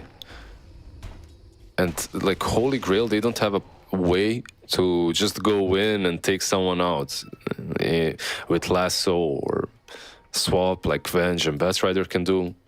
So they have to kind of brute force the fights with Alchemists jumping in, which is very difficult when the enemy is on the high ground the way they are. I love this move, coming all the way around. Bramble Maze up onto the high ground. That actually locks up the Phantom Assassin. Now they're going to pop that ult from Summer. The Global Silence comes out. They've got themselves their Hogs dropping down. They've got the damage coming into the Phantom Assassin. He's going to die so fast. He was going to be forced to buy back. And he's only buying back knowing that there's a chance of this Roche. If he's able to win this fight and able to survive, they're able to get themselves their hands on the Aegis. P is going to be able to go off on this one. They've got themselves a swap as well as the damage coming into Summer. They get the kill to the Alchemist. There's the last one to land on a Dome. They'll take out this Beastmaster, and that should grant them this Roche. But on the other side of it all, Gone. He's running, but they've got the Cyclone, and they're not committing to him, though. They just want to go for the Aegis. They could have. The only remnant that he's got is right next to the gate, so they actually could have continued chasing him. But yeah, better just take the Aegis. So it still looks like IG are happy with what happened. Now they have a Lincoln's as well to pop on that PA. It was a really nice move from Holy Grail. I gotta give it to them. They moved all the way. They shimmied them, right? They went left and then they came from the right, jumping the high ground. Unfortunately, it just isn't good enough when the PA can just TP back in, buy back, TP back in, fight another. Yeah, they run out of steam, right? Because that is theory proving that fight. At least there it was, that they could kill the PA, single him out and get that kill. Radiant's top tower It was. has fallen. I feel like as long as they have global, it is possible until she gets that satanic, which is what she's got 3k gold already. Now. Yep. After the Basically. buyback, yeah. Yeah. Yeah, it's just unfortunate, I would say. Because I think that was a really great fight from Holy Grail. It's just a difficult position to be fighting in. You're popping the BKB as well on Alk, right? So you're kind of going all-inning on the first phase of the fight. Well, guess what? There's buybacks. There's the second phase when PA comes back. And then Vengeful doesn't even need the buyback because there's the Aghanims, right? Maybe they were banking on Emo playing old school style where he buys out and doesn't hold buyback. Because that would have been it. That would have been the victory. But now they've got that Aegis. Those were the days. 30 minutes in, GG. Or even, what was it, like Tour 1, right? Where Dust made that dive on the Bat Rider, and then all of a sudden, Emo wasn't holding buyback. Yeah, you remember the Kaka GGs around the tier 2 on bottom lane? Like, just suddenly, yeah. As Lion, like the As Lion, or I think like Shadow Shab in 1 or 2 games as well. Do you remember the one? It happened right at the bottom of the steps in the top tier 3 Radiant area, right course. by where Yeah, it says yeah, Holy Grail. The Blink Ravage, before he was even on the ground, they called GG. GG, I remember that one as well. I've witnessed some glorious GGs with you. The one right here where Venge is with the Centaur in the last season. Like Yeah. that one beats everything though. Gosh. The tip on your own player. And then calling GG. Yeah. Oh my gosh. It feels like a waiting game here for Holy Grail because obviously they don't want to fight under the Aegis. Knowing they could take out Phantom Assassin once, if he doesn't have that Aegis on Emo and doesn't have that buyback available, there's definitely a chance turning the game around. Beastmaster's pretty farmed. Do you It like feels like so much is on Emo. do you like the Wild Hawks on Beast? Like, They're so weird. Radiant's Yeah. bottom tower is under attack. It don't make sense to me anymore. 2 hawks circling around you, protecting the Beast. Protecting or waiting for him to die so they can eat the carcass. That's what it looks like. What the hell is wrong with you, man? I mean, that's what it looks like. That's what vultures do. No, they're scouting for enemies. There's a Sure. there's a good TV, like a Netflix show you should watch. It's Primal called. It's like a cartoon. Yeah, it was on Adult Swim. It's really good. Did you watch it? Yeah. Yeah, it's pretty solid. Beastmaster reminds me of the main character. And the dinosaur. Yeah. That's like the primordial Moon Girl and Devil Dino. Yeah. Bottom tier 3. Satanic Zone. So yeah, there's only 1 minute left on the Aegis. So if they can They're waiting for survive, the timing, yeah. exactly. If they can survive not fighting through that, it would be pretty big. Just dagger. Magic missiles coming out. And there's the jump from Summer. They finally go to the global silence. They're going to have the Terrorize land onto 2 of these heroes. It's on the Bat Rider. Dust is going to die. PYW is going to be next. They'll get the Bat Rider out of the fight. Emo's trying to fight with a Lotus Orb on him. So Summer. And they'll take the Aegis away. They really would have loved that timing to come through. But Zeal, now I believe down to 1 Panda left. Another life here for Emo, trying to fight back. Gon's going to take a lot of damage, but they still can't get the kill onto the Ember Spirit. Cyclone up into the air, onto the Alchemist. They'll take out Domain. Now everything's kind of falling apart a little bit. They've got the swap to pull back Emo. Zeal going in, Curse Crown on him. There's the Magic Missile, Stifling Dagger, Summer getting low, reflecting the stun with the Lotus Orb. They'll get the kill to Summer. He doesn't have buyback, and they're right on the throne. As this is going to be IG looking like they put this one away, especially with no buyback available on Summer. Yeah, there's a tier 2 on mid lane though, so I don't You think could take tier 4s, right? I don't think you have enough time for that. Ooh. Yeah, I think you go for tier 2s. Still a pretty solid defense by Holy Grail, honestly. Yeah, Again, they take out the PA.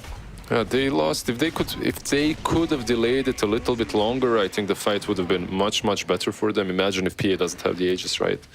But yeah, in the end, I feel there was some miscommunication regarding the Lotus Orbs. I feel that it should have been casted on the Alchemist a little bit earlier when he was out of position. It got wasted a couple of seconds before that, though. Does IG just stay here? They've got cheese on Emo. But again, Global not available for 14, but that's going to line up with Alchemist respawning. They really backed it up. Nice I'm sorry, I called it too early. Yeah. No, it's nice discipline. They might fake back it. Do they have a smoke here? Let's see. They do not. They could still go and fight again, because there's cheese. The problem is, like, there's Global, there's Roar. Everyone is back up on Holy Grail. They could take down your PA this time, for real. No and he cap. hasn't died since, so his death timer would be almost 2 minutes. There's a healing he doesn't have Lotus on the buyback. ground. It's next to Dust on the mid lane. There's a healing Lotus. They're just ignoring it. No one wants the Lotus. Just got to pick it up and use it. It's just a regular healing Lotus. Maybe they just want to grow with there, you know. They need to get block of cheese. Get all those healing Lotuses up. Did you watch Slack's Lorgasm? I have not watched it yet. I want to sit down and like, I almost want to, because it's a long video. I almost want to like pop some popcorn and. I literally never watched that in my life until this one. And now I watched it like a few days ago. What are your thoughts? What would you give it out of 10? Still Slacks, right? So very annoying. And then, I'm kidding. Oh my god! It was. That's your co-host. It was great. I enjoyed it. Like interesting things that he's talking about: Lotus pools and Lotus orbs, and the direction in which the game is going. Like he's got some nice points, not necessarily only lore related. I'll have to take a watch. A listen, a gander. See what gets said from the wise mouth of Slacks. The wisest. Into my disciplined ears. Of all the Slacksers out there. I forgot what it was. What somebody called you during one of the Bali post shows. It was like your fan base or something like that. I forget what it was. It was hilarious, the word that was used. I really wish I had a good brain. I can't remember as well, and I was there, so. And I swear it had everybody laughing so hard. 13,000 net worth lead, by the way. It's a solid lead. Feroche, minute left. This is giving out like ample time. He's got Abyssal now. Like the control is there.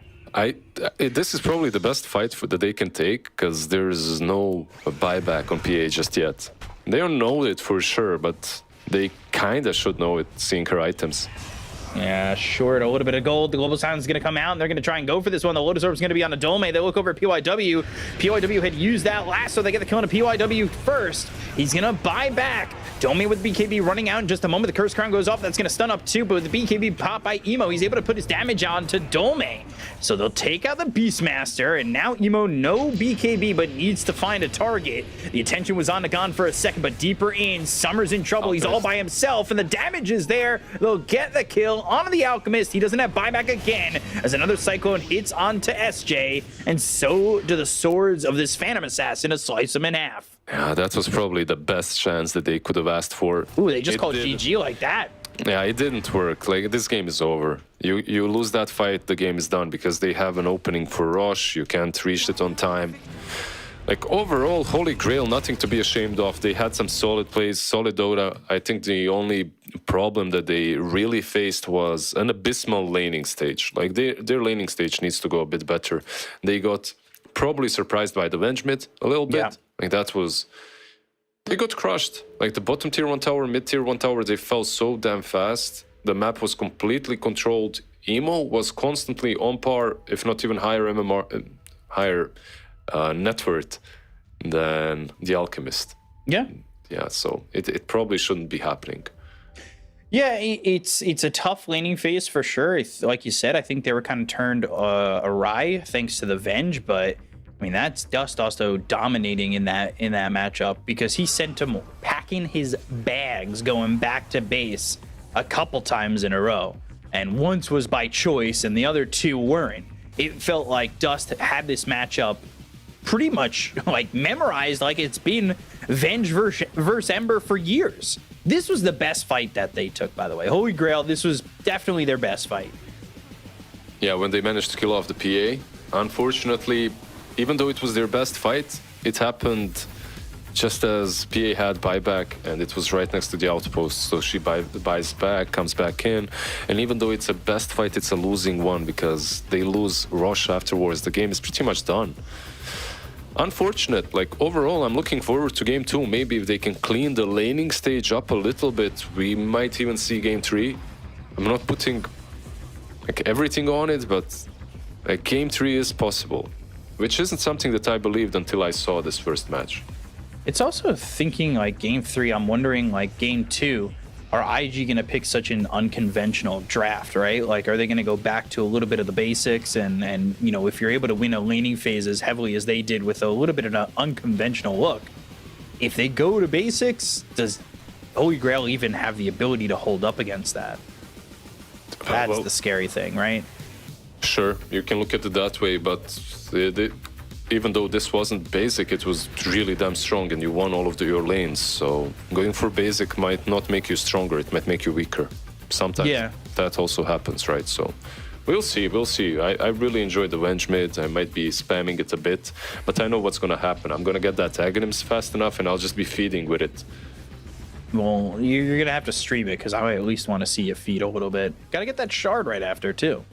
Yeah, you know, get those stuns down, play aggressive. I want to see you winning every single lane. And yeah, you take a look here. IG 9-2-1 for Emo, 3-3-11 for Dust. Is Dust your MVP or is somebody else there for you, your MVP? Would you put Dust? Like, I don't know, Zeal and Emo would be my probably 2 favorites. Like PYW had a solid game as well. It's kind of hard. I think Dust had the best laning stage and he crushed it, and then he controlled the game, so because of that perhaps it's him. That was like my reasoning. I think he dominated the lane to such a point where it threw a wrench in everything that Holy Grail wanted to do. But then you also had that moment down bottom where Zeal just kills off the Alchemist 1v1. Yeah, I mean Dust gets it, but I think everybody's close, right? Yeah, completely agree with you. I think it was truly a team effort. Dust had a couple of swaps that were perhaps off point, but like that fight around high ground near the Radiant tier 2. But besides that, everything was really damn strong. Just winning mid lane that convincingly, like you said, it throws a wrench in all of your plans. Yeah, and the addition there of Zeal, I think, was very noticeable. He comes into this squad, and I think they had a very solid offlane showing from Zeal in a moment like that, and that's definitely one of the things to focus from. It's been said time and time again about Zeal, when he gets the heroes that he's got a lot of dominance with, he dominates games whether you or not you're able to shut him down. Like, he always finds a way with a certain few. With like 3 or 4 heroes, he just makes the game his. And you think you could stop him, but you're wrong. Like, I think that was very much shown in this game, and you can't give him Brewmaster again at all. Yeah, take away that brew. Take away the brew from him. Take away all of his heroes. Go back to what you were talking about. Just ban out everything that he's got, and then play off of that. Yeah, it's an option because his hero pool isn't that great, right? Yeah, he's got a little bit of that hero puddle, but we'll have to see what they end up getting for him in game number 2. So we're going to take a quick break. We'll be back with game number 2 in just a moment. Stay tuned. We'll see you in a bit.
Welcome one and all here for some Chinese Dota action. You might have noticed a little bit of a swap up. I'm here back ready to do some Dota with my boy Lizard. And of course, it's the best region in the world. It's the Chinese region, but sadly, there's only one slot.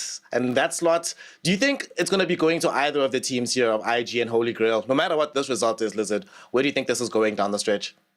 Yeah, like realistically, I don't think it's going to go to either one of these two, but anything can happen. Maybe IG surprises us, and they grow a little bit after every single game. They are putting out some different ideas. Like they just picked a vengeful mid lane and kind of dominated with her, like some old school Thompson-esque playstyle. I did like it. And Dust got the MVP, can you imagine? So overall, maybe if they're on their A game, we might see them take that slot, but I don't know. I don't consider IG the team to win the regionals for a really long time now.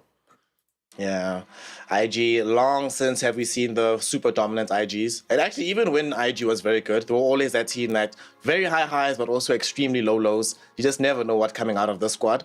This particular iteration of the team, what do you think? Now that they've actually made the full decision that Emo, you're just playing mid, bro. Dust, you're just playing carry. Zeal, obviously, going to be taking up this off lane. When you saw game one, did it look more solid than what they looked throughout the year itself? Well, they literally just played Dust mid.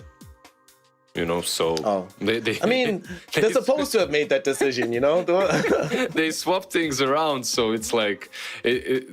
I still feel that they can do it, even though...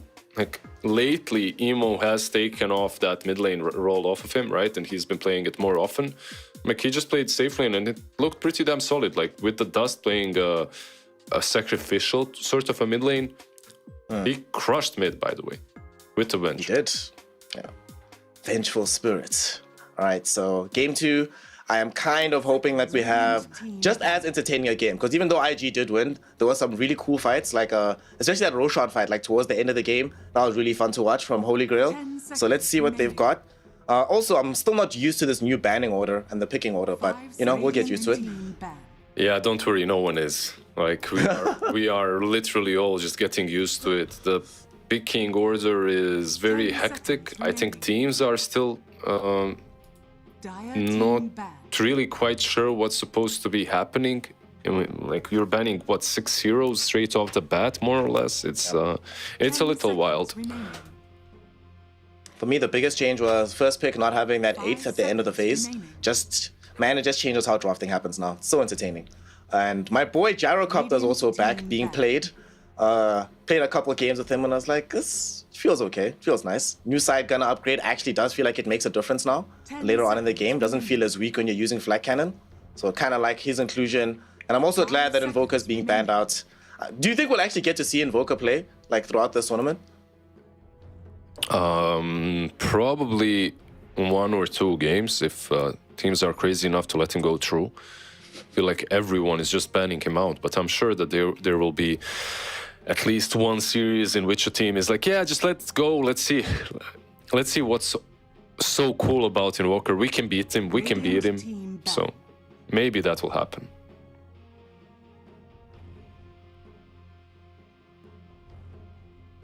Seconds remaining. So 5 seconds remaining. yeah, overall, I thought that I pressed something and muted Snare, but I haven't. Anyways, we have some bans coming from IG. It's pretty much the same thing that was happening in the last game. Like we got the Lycan ban, we got the Slark ban. And let's see now, Venge in the pool, but Holy Grail snatched it up. So they're going to be running this Vengeful, probably not on mid lane. I still think that the hero is very versatile. Like you can roll her on position 4 or 5. We've seen it in the last couple of series. Just use that wave of terror. Just use that wave of terror to mess things up. Hopefully you guys will not have to listen only to me soon and we get our bad boy Snare back online, but for now it's gonna be just me. Vengeful overall, like what was in the last game, I believe we have seen the Beastmaster picked up as an answer on the other side, so maybe that happens again. Maybe we get the Beastmaster by IG, but is it truly a Zeal hero? I can hear you, man. Welcome. Hey, what's up? I'm back. Welcome. is it a Zeal hero? He played it a couple times when he was still on LGD, but it wasn't necessarily one of his best, I don't think. So definitely, I don't expect we're going to be seeing it. It might happen, maybe like in the game 2 situation. You know, they want him to try different heroes, but I don't know. Maybe they go Phoenix plus Beast. By the way, what do you think about like the changes of the first phase, not having 2 heroes anymore? Do you think we're going to see more heroes like Phoenixes, like these big ultimate heroes that normally would get hard countered by a hero at the very end of the first phase? Is it now more viable to just pick them no matter what? I honestly don't even know. I feel that, yeah, you can go that route. You can just cover up what you've picked in the first phase, but there are first phase bans that you can do it with as well, right? So this second stage bans, there's just so many things going through your head because you have to look at what the enemy team is banning and then you have to ban accordingly to that, I feel like. Because if you're seeing that they're banning counters to a specific hero, like you have to ban that out or pick it up immediately after. So I'm not sure. Like it's very wonky for me at the moment. But IG, even though they didn't first phase it, they second phase it. So they got the Beast. The Beast looked absolutely insane in game 1. Even though Holy Grail were losing, Beastmaster was really on point. Like he was the one, like kind of pulling them. You know, he's the only one pulling them in the right direction. And I guess you don't want to give away not just Beastmaster, but then, you know, from that Beastmaster performance, it's super good into Phoenix overall, right? To have additional attacks with the egg. And how many times in the past in China we've seen like these teams go this super buff route? Like you get some Beastmaster, some Vengeful Spirit, maybe some other save support, and then you have like a uber hard carry, maybe some PA or whatever this patch.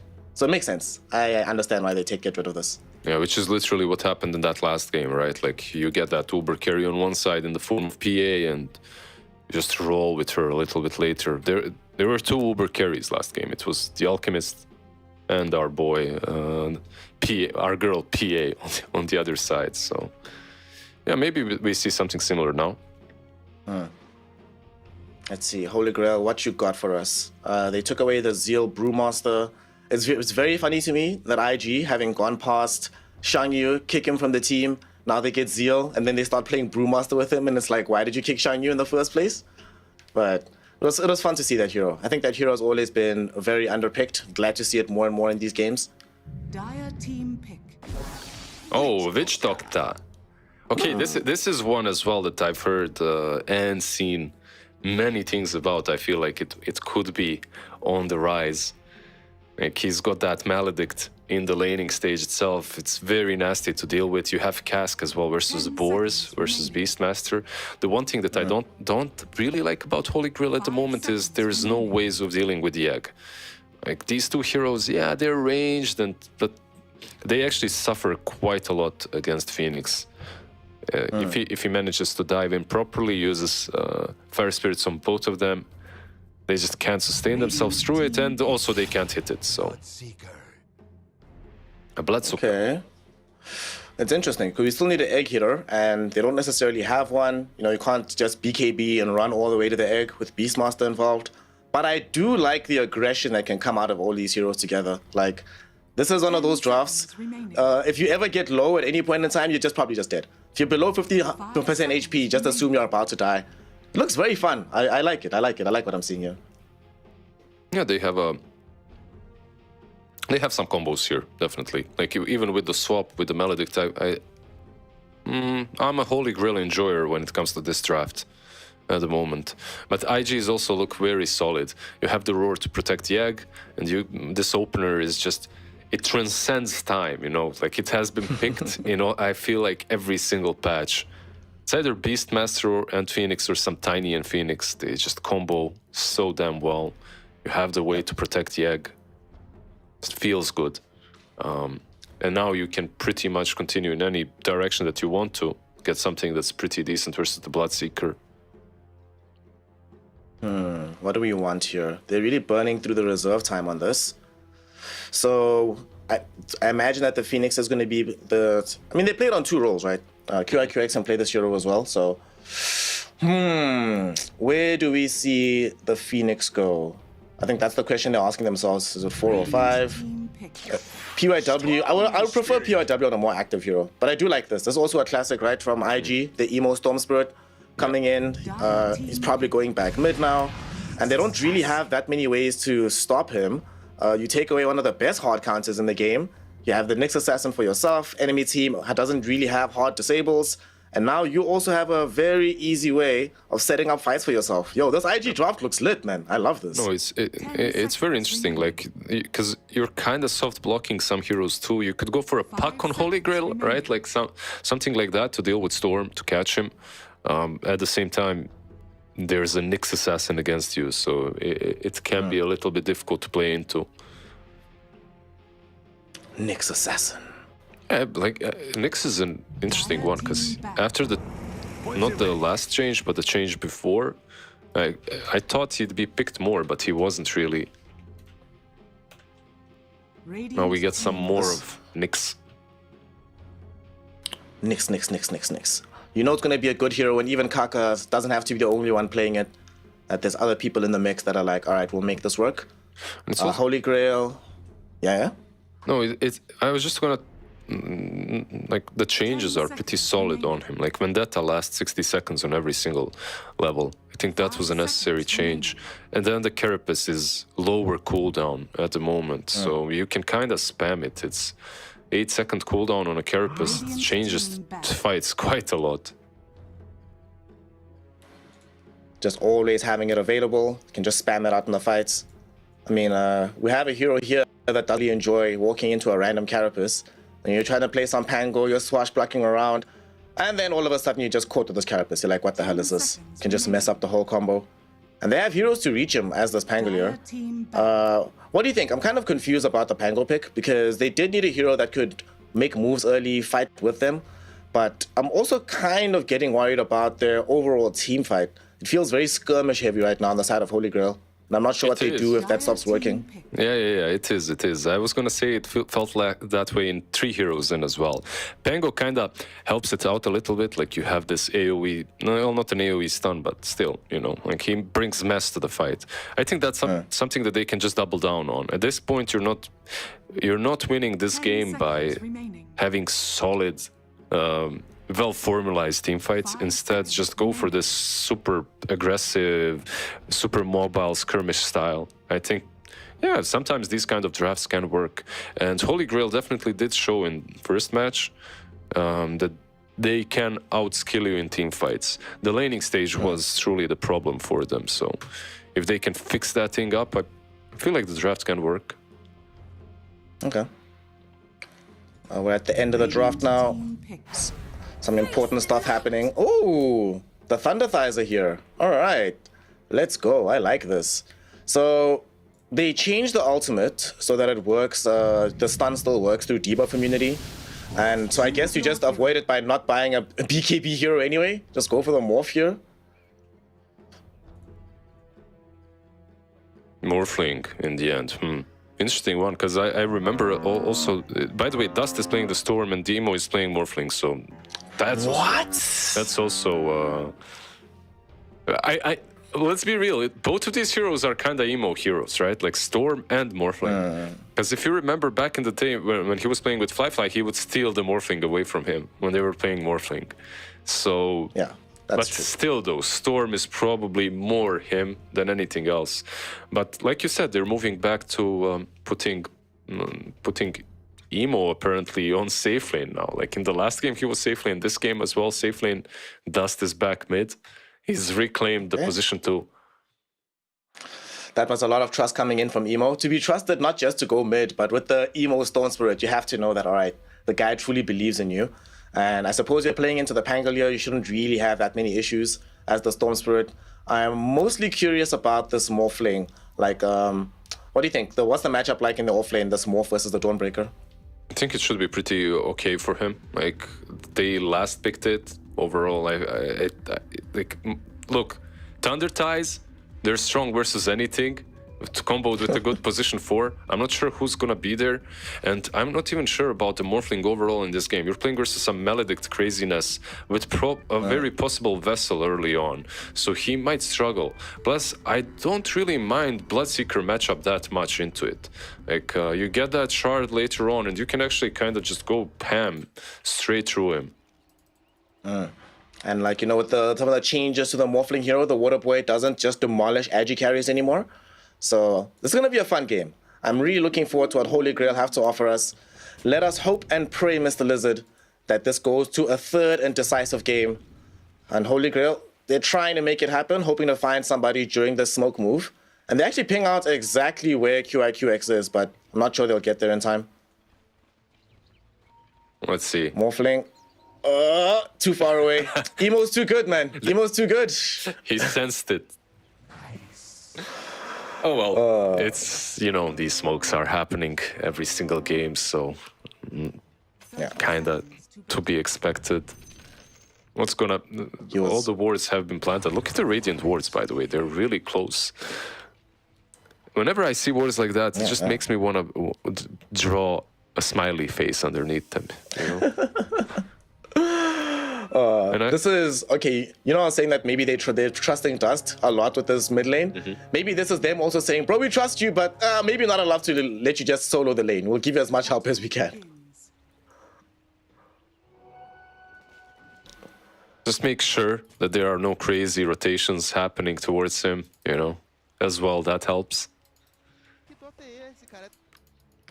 All right, so here we go, Liz. We're getting into it. Dust, it's on you, buddy. Gotta show us exactly what you're made of here. He's in through the mid lane. 1v1 versus a Pangolier.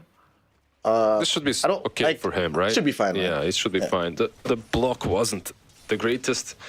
Gone, he got it on the high ground, but how do you pronounce? Like Vikov was pronouncing his nickname Gan. Would you do the same or Gan? What would... Gan is too American. Gan feels right. Okay, yeah. I'm gonna stick with Gan then as well. So talk to me, which of these lanes should we be expecting to be the bloodbath lane? Where are the most kills likeliest to happen? I think the lane with the Witch Doctor should be the one, right? Like, this guy is just a crazy-ass laner at the moment. Meanwhile, at the same time, Nyx Assassin doesn't feel like the best damn support in the game, in the laning stage at least. Like, he's kind of the same like he always was. Bot lane, however, yeah, that's... I don't know if Phoenix is out of position. I think that's a kill. But it's way more kind of static on bottom lane. Like, Radiant has 2 mobile spells. Like, you have Waveform and you have Dive, so they probably shouldn't be dying unless they make some serious miscalculations. I mean, we'll have this Vengeful Spirit's always been one of her issues, like finding aggression and kills early on in the game. And mid, wow. I mean, I thought that Dust was going to do okay here, but he's doing much better than okay so far. He is working Gun at the moment, like doubling him up in terms of overall CS score. This is not good. Look, it's a Storm in a melee matchup, right? Like, it's not a simple one to play. Once Bango gets some levels, he'll be able to get the CS easier. So it might change a little bit, but Storm should be the one controlling the lane. Let's put it that way. See, PYW about to at least feast on a little courier. Oh no, we got you baited. This might end up with him being dead. Fortunately, had the wherewithal to get out the stun, TP's out, and not enough damage for the full Maledict. Does force him all the way home though, so how's Zeal gonna deal with this now, having to play one person up against this very aggressive lane up top? Yeah, well, as long as there are cooldowns, right? Like, the Maledict has a 30-second cooldown, so Nyx assassinate all of that. You as Beastmaster, you should be able to at least get some farm or approach the lane. The problem that I have seen so far... Oh, there we go. Phoenix. Oh, there's the first blood. All right, it ends up happening. A Selly Hammer into Magic Missile, lots of damage, and our Phoenix ends up burning away. Kind of funny that Phoenix ends up dying to burn damage, but, you know, what can you do? Yeah, it's the dive, right? Like, you don't use it properly, you get punished for it. He got caught in that classic trap that supports get caught in. Ending up over at the Lotus Pool. I'm gonna help, boys. Oh, snap. It was a trap. I got caught out. Yeah, it's either like some lanes in which you're baiting a hero to go on it, or some lanes in which no one can really contest each other. So they're just kind of staring at each other next to the Lotus Pools, right? Who's gonna click faster? Sometimes you click faster, but end up dead regardless. Speaking of deaths, mid lane, although Dust has come low on the HP pool, he's still doing phenomenally in CS. He's outstripping everybody on the map right now. So a overfarm Storm Spirit. What kind of game are we thinking here for him? Are we going old school, some pure Orchid Rush? I don't think you necessarily need an Orchid Rush in this game. Like, we'll see. Might... Oh, okay. He actually might die here. There's a Fairy Fire, staying alive. Blood Grenade from SJ almost ticks him over, but Dust too good. Maybe Jabata gone in a bit too far. PYW looking for an angle in a couple of seconds. He has the Impale out. Gone, stealing away the rune right now. That'll keep him alive, and they turn back onto PYW. Turns out he came too close to the sun, eats a Maledict, a bunch of right clicks, and he ends up dead. Nice turnaround from Holy Grail. Very, very nicely done. I actually thought that Gan might die because... Oh, nice fortify. Oh my gosh, Dust! What a player Gan is. He manages to jabate Dust back into the lane, ends up bringing him down, and he does it solo. SJ not even there to give support. So that's pure experience for Gan. A double kill, so that's bonus gold. And more importantly, in a game like this, massive amounts of confidence going into the mid game. 100%. Suddenly, he's all 3 cores of Dire are on top. Like, this is a complete different approach to the game. The laning stage is going much, much better for this time around. By the way, commend the Glypher, whoever glyphed it. I guess it was him. Zeal. He's gonna eat the Maledict, but he should be fine. I think he's the one that used the glyph, so Storm couldn't kill off the creeps before he got Dowen by Pango.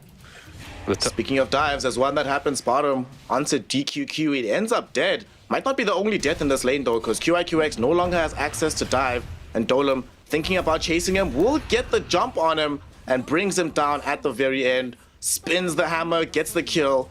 1-1 trade, but yet again, Holy Grail getting a core into a position where he can get some kills. Yeah, Big Mama with Soul Ring, with 2 bracers, like... Morphling, I love how useless you feel. He's just there, like, kind of, you know, tickling her with the attacks, not really doing any work. Nothing you can do, man. The Thunder Thighs are too strong. She is just too swole. And, you know, speaking about this Dawnbreaker, her laning matchup has gone so much better than the Beastmasters. Like, Beast has just not been able to really do anything. And we see that reflected in the overall net worth numbers. But to make matters worse, now that he's been left alone a lot by PYW, it feels like Zeal is going to struggle progressing into this game.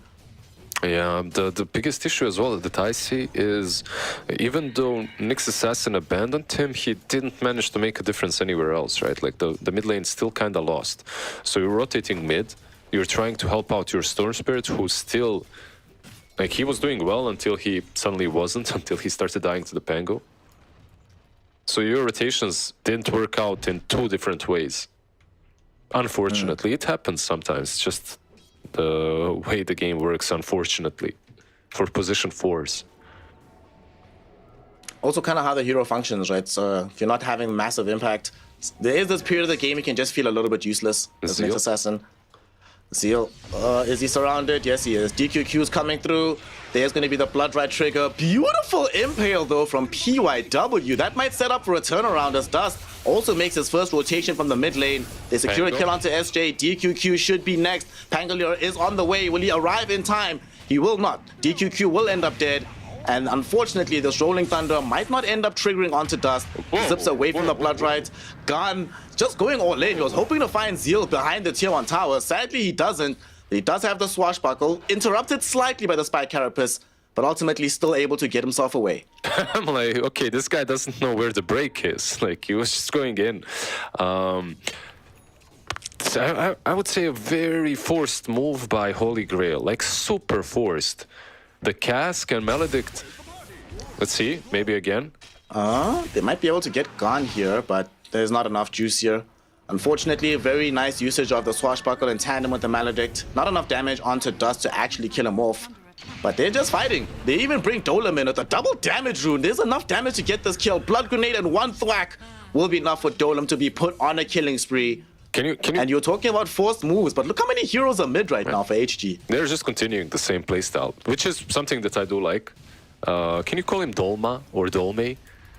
Because I'm hungry and it reminds me of this amazing dish It's like minced meat wrapped in it's not cabbage, in wine grape leaves. It's fantastic. If you ever come to What do you call Bosnia, it? Dolme. yeah. If you come to Bosnia, I'm taking you to taste some. It's gonna be amazing. Man. All right, I'm ready. Go to Bosnia for we'll cast together. We'll cast Dolme while having Dolme. The best, the combo. By the way, Speaking of combos, look how nice this looks. That's a juicy stack. yeah, it's not the greatest one ever. Let's be honest. It's kind of above average, but it does the work. It was nice. Like Zeal gets some farm, Storm gets some farm. They shared it, which is all that matters. But like overall, I'd like to see Holy Grail just continue pummeling, just continue going together, playing this wild style of Dota with the Maledict. Well, they're gonna need it because mid lane, they're jumping onto Gun here. Does have the Rolling Thunder, and they did not have PYW close enough to lend the Impale. That does also mean that they've blown the cooldown, so this is gone. He's gonna have to spend a little bit more time just waiting on that to come back. Afterwards, we could potentially see a smoke, but they might not be done here, Liz. They have an Observer Ward scouting out SJ, and you can see Dust, he's thinking about it. They have the pings going out. They really want to make this jump. SJ playing as safely as he can. Gun comes in, dodges the Impale like a boss, and Dust is going to be the one put under pressure here. They're all going to have to retreat, though. Too much burn damage coming in from the Phoenix, and they got what they came for. Down bottom, though. DQQ waiting on the regen rune. It was a trap! It was a trap, and Dust walked right into it. Well, DQQ denies the rune, gets the kill, and makes sure that Holy Grail get their person. Yeah, he actually didn't deny it. Storm did get the rune, but he still had Maledict on him, so he couldn't really get any benefits out of the rune. So he dies having the regen. Very sad. He just miscalculated. Plus, even the Dawnbreaker using ulti just to make sure that they get the Storm. It was a crazy series of events. Like, you kind of think that they will get the Pangolier or maybe a Witch Doctor, and then in the end Storm dies. Just it's a high-octane game, like in comparison to game one, in which IG was just owning. So speaking of owning IG, they want to try and make something happen top. Smoke on smoke, they both pop each other's, and Dust comes in with a zip there, really wants to try and find Gon, but there's no way they have the damage to kill him off. He's eaten a Maledict as well as a Death Ward, so he's taking quite a lot of hurt. At the same time, Emo shows up, and with the help of Zeal, they kill off the Bloodseeker. Primal Roar finally does come out onto Gon, holding him in place. We've got 1-for-1 so far. The Storm Spirit got taken out by Dolme, who's also made his way into this fight. All right, bring in one more. DQQ is here as well, so literally everybody is involved in this fray. SJ trying to run away from the Morphling, gets burnt down instead and right-click down into death. And they did end up popping the Supernova, so that should signal the end of the fight as HG finally retreat from the area. Unless they can catch Dolme. Nah, Dolme should be okay. Yeah, he's gotten away, but look at this. Nyx is still on top of him. He knows he's gonna try for the rune. Let's see, can they do it? Dolme going directly onto QIQX. They're trying to bait him in, and the bait worked. Storm. He's now completely drawn on the mana. Storm Spirit zips in, they find the Electric Vortex, and they should be able to find the kill. And no, do they have the damage? They do not. Gon ends up killing QIQX to deny him an additional spell, but PYW ending up getting the kill onto the Dawnbreaker. Dust, in the meantime, has had all his mana removed after this big jump, and now he has no way to escape. They get right-clicked down by this Bloodseeker. Summer collects his tax, and Holy Grail making game 2 an exciting affair here, Liz. Man, like, maybe you remember a long time ago. Who was it? Was it Misery with Storm Spirit playing mid? Like on TI, when he dies, buys back, goes mid, zips, loses all his mana, dies again. Who was it? Which player? I can't remember. It was super long time ago. TI1, TI2, stuff like that. Anyways, this Dust game reminds me of it. Like, he had a fantastic laning start and then just crumbled. This is terrible now. He's playing into a Pango with the Diffusal almost, I believe, completed. Yeah, it's coming to him. Oh no. Like, this guy's game crumbled. Like, I don't know. Give me some comparison here. It's quite bad. Crumbled like biscuits in our hands. It is pretty bad though. This is that, like, in a football match, you're winning 3-0 at halftime, then you lose the game 6-3. You're like, how did this happen? What the hell went on? Yeah, that's right. rough. And the way they're playing as well looks so hectic. Like that top fight around the dire jungle, bringing every single hero this early on. You have a Morphling, like he could be chilling farming, right? But he's joining the fight as well. And Dust just going ham. I mean, he's just playing the Storm Spirit way too aggressively this early on. Unfortunately, not necessarily working out for him and his crew. After this, maybe Emo's gonna be like, I'm playing Storm, buddy. PYW, though, does help out a little bit, stealing away a Wisdom Rune. And given the fact that these supports on Holy Grail have been moving around quite a bit, they are going to be lacking a little bit in that department unless they can keep the train of killing going, and that's exactly what they're trying to do. They smoke up his 3, heading onto the IG side of the map. No, Dust, no, not again. Okay, whew. He actually breaks up the move. Jake takes away the smoke, and this is going to be a very decent play coming in from IG. Do they want to try and maybe turn around onto this one, potentially, with PYW waiting in the trees? If they had Vendetta, maybe, but there's no Vendetta, and now he's spotted. I believe he's just dead here. Uh-oh. PYW trying to get himself out. Will Magic Missile come in time? No, it doesn't, but the swap will be there, and everybody happy to just crash his party. Dome ending up with the kill secured. This Dawnbreaker is also getting suspiciously large here, Liz. 6-1-1. Early in the game right now, and she is not that far off from being one of the most farmed heroes in the game. Yeah, at least they've got some stacks. Like the Morphling is chewing through them at the moment, like getting a lot of farm.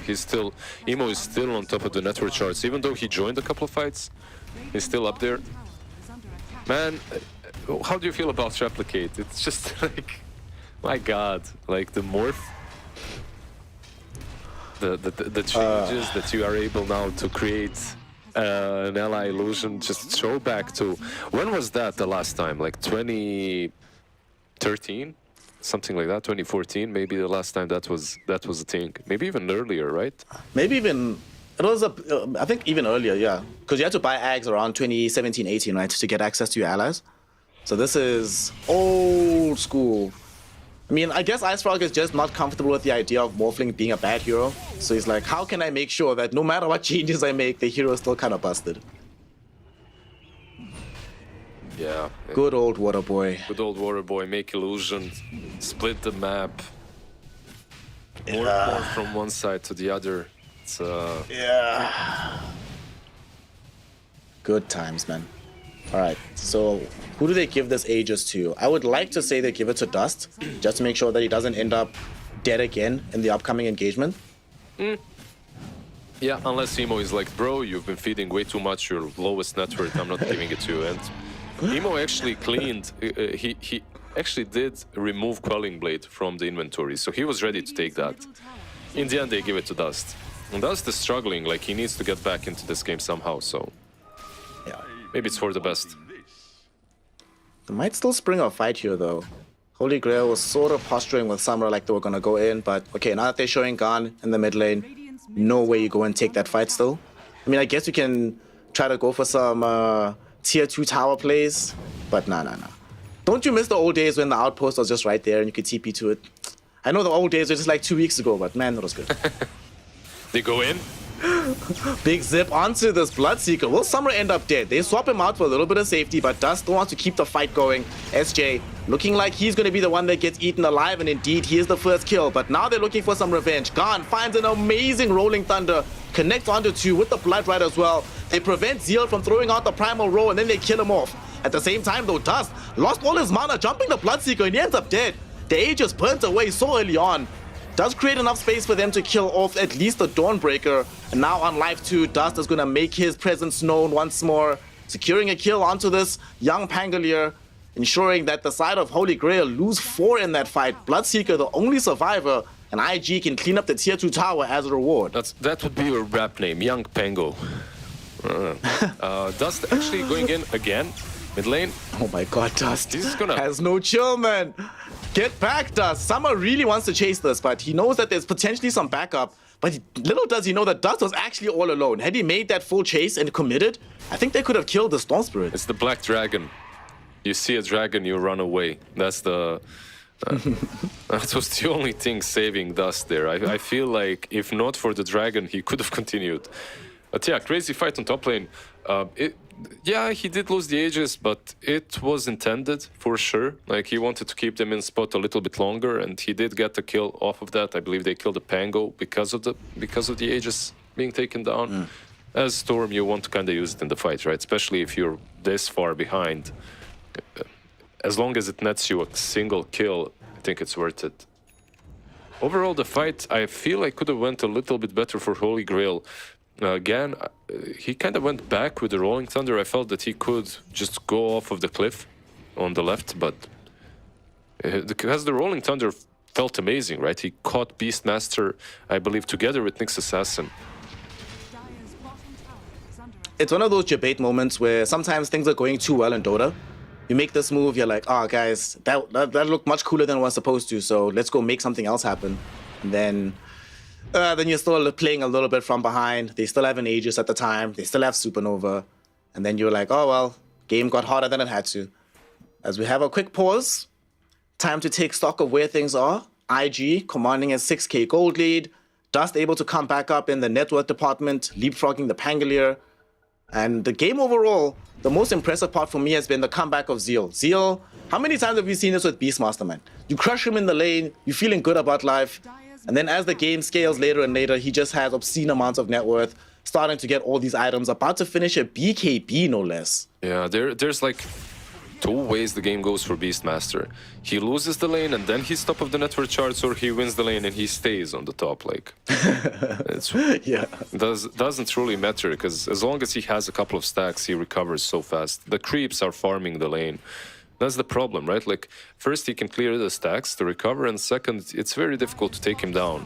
He's constantly pushing the lane. Like, look, even right now, the way he's farming, this is how you should farm. Oh, bottom! Summer gets jumped on by Dust and PYW. He debates them in with the BKB. His team was moving in with the smoke, and now Dust is completely out of mana. Can they find him? Can they scout him out? Dust! Oh, they got him. He's dead. They pick him out. They know exactly where he's at. And honestly, this is huge because they smoked up 3 heroes for this. If they don't connect on the smoke, suddenly it feels like a huge waste of time. But fortunately for them, Dust zips in at the right moment. Summer has BKB just ready, and that keeps him alive. Yeah, Dust, just doing Dust things. I guess if he's making plays, Morphling isn't necessarily joining fights and he's farming, right? Maybe, like, you can say that. I'm just trying to make Dust feel better at this point, really. But this game has been pretty damn bad for him. Yeah. I would be surprised if IG give him the Storm Spirit again. But that being said, still a lot of Dota to play. Can still try and recover us into this game. What does he have coming next after this Kaya? So it looks like he's just going to go Kaya Sanj into Hex. Okay. Kind of acceptable. Do you think he needs BKB on the Storm Spirit for this game? Not necessarily this early on, at least. I feel like if you're buying a BKB this early on, you're just sealing your fate. The game is done. It's way too defensive.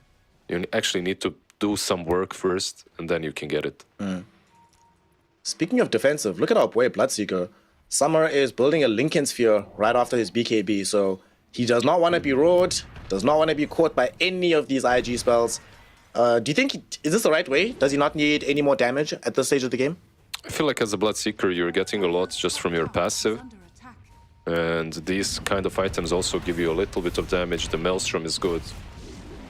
Would he like more damage? Sure, but the sustain is where it's at. I like his build. Okay.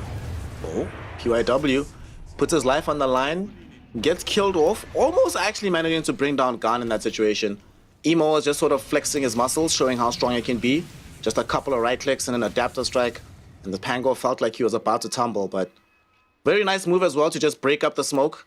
Wasn't a smoke, but just like the rotation as they were going to the top lane. I sort of like how Holy Grail, despite the fact that they've, clearly been behind since that top disaster of a fight, they've not allowed the gold lead to get really out of control. They're still managing to scale on all of their cores, even though it's not perfect scaling just yet. Yeah, even on the supports, the Venge and the Witch Doctor, they're the lowest net worth, sure. But they're getting some farm, they're getting there, right? Like DQQ also has a Solar Crest completed, moving towards, like I love the optimism. The Shard and the Aghanim's queued up. Like, he knows where he's going, He's like, he's born in the slum, but he's going up there, He's gonna be a millionaire one day. Speaking of millionaires, they might need the millionaire on the team emo to show up bottom to defend against the fight, but Holy Grail, unfortunately for them, they keep running into Dust first. I think if Dust sort of has to zip into them to make the fight easier, otherwise it's just way too easy for them to get away.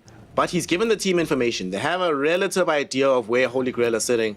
So now it's time for IG to smoke up themselves. As per usual, Emo's not involved in this occasion. He's just sitting back and farming.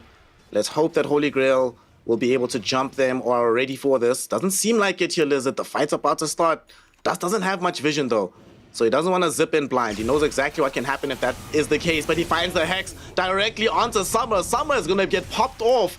Nice little kill happening there. SJ might end up following. The switcheroo is going to buy a little bit of time, but the time will now come to an end as PYW zaps him and they get that kill. Suddenly, I'm really behind this Lincoln Sphere idea from Summer. Yeah. Might have kept him alive in that moment. Exactly, right? Like he gets the... Maybe the next fight is gonna be better. Because it's really difficult. Phoenix is just doing so much. Just being able to dive in and text you. It's not even only about the roar. All these heroes can initiate. Like the Bloodseeker really benefits from slightly prolonged fights when he isn't the one initiated on, when he can rejoin them. But if you get jumped like that, hexed up, you're just dead. Oof. QIQX, love the Hex Rush.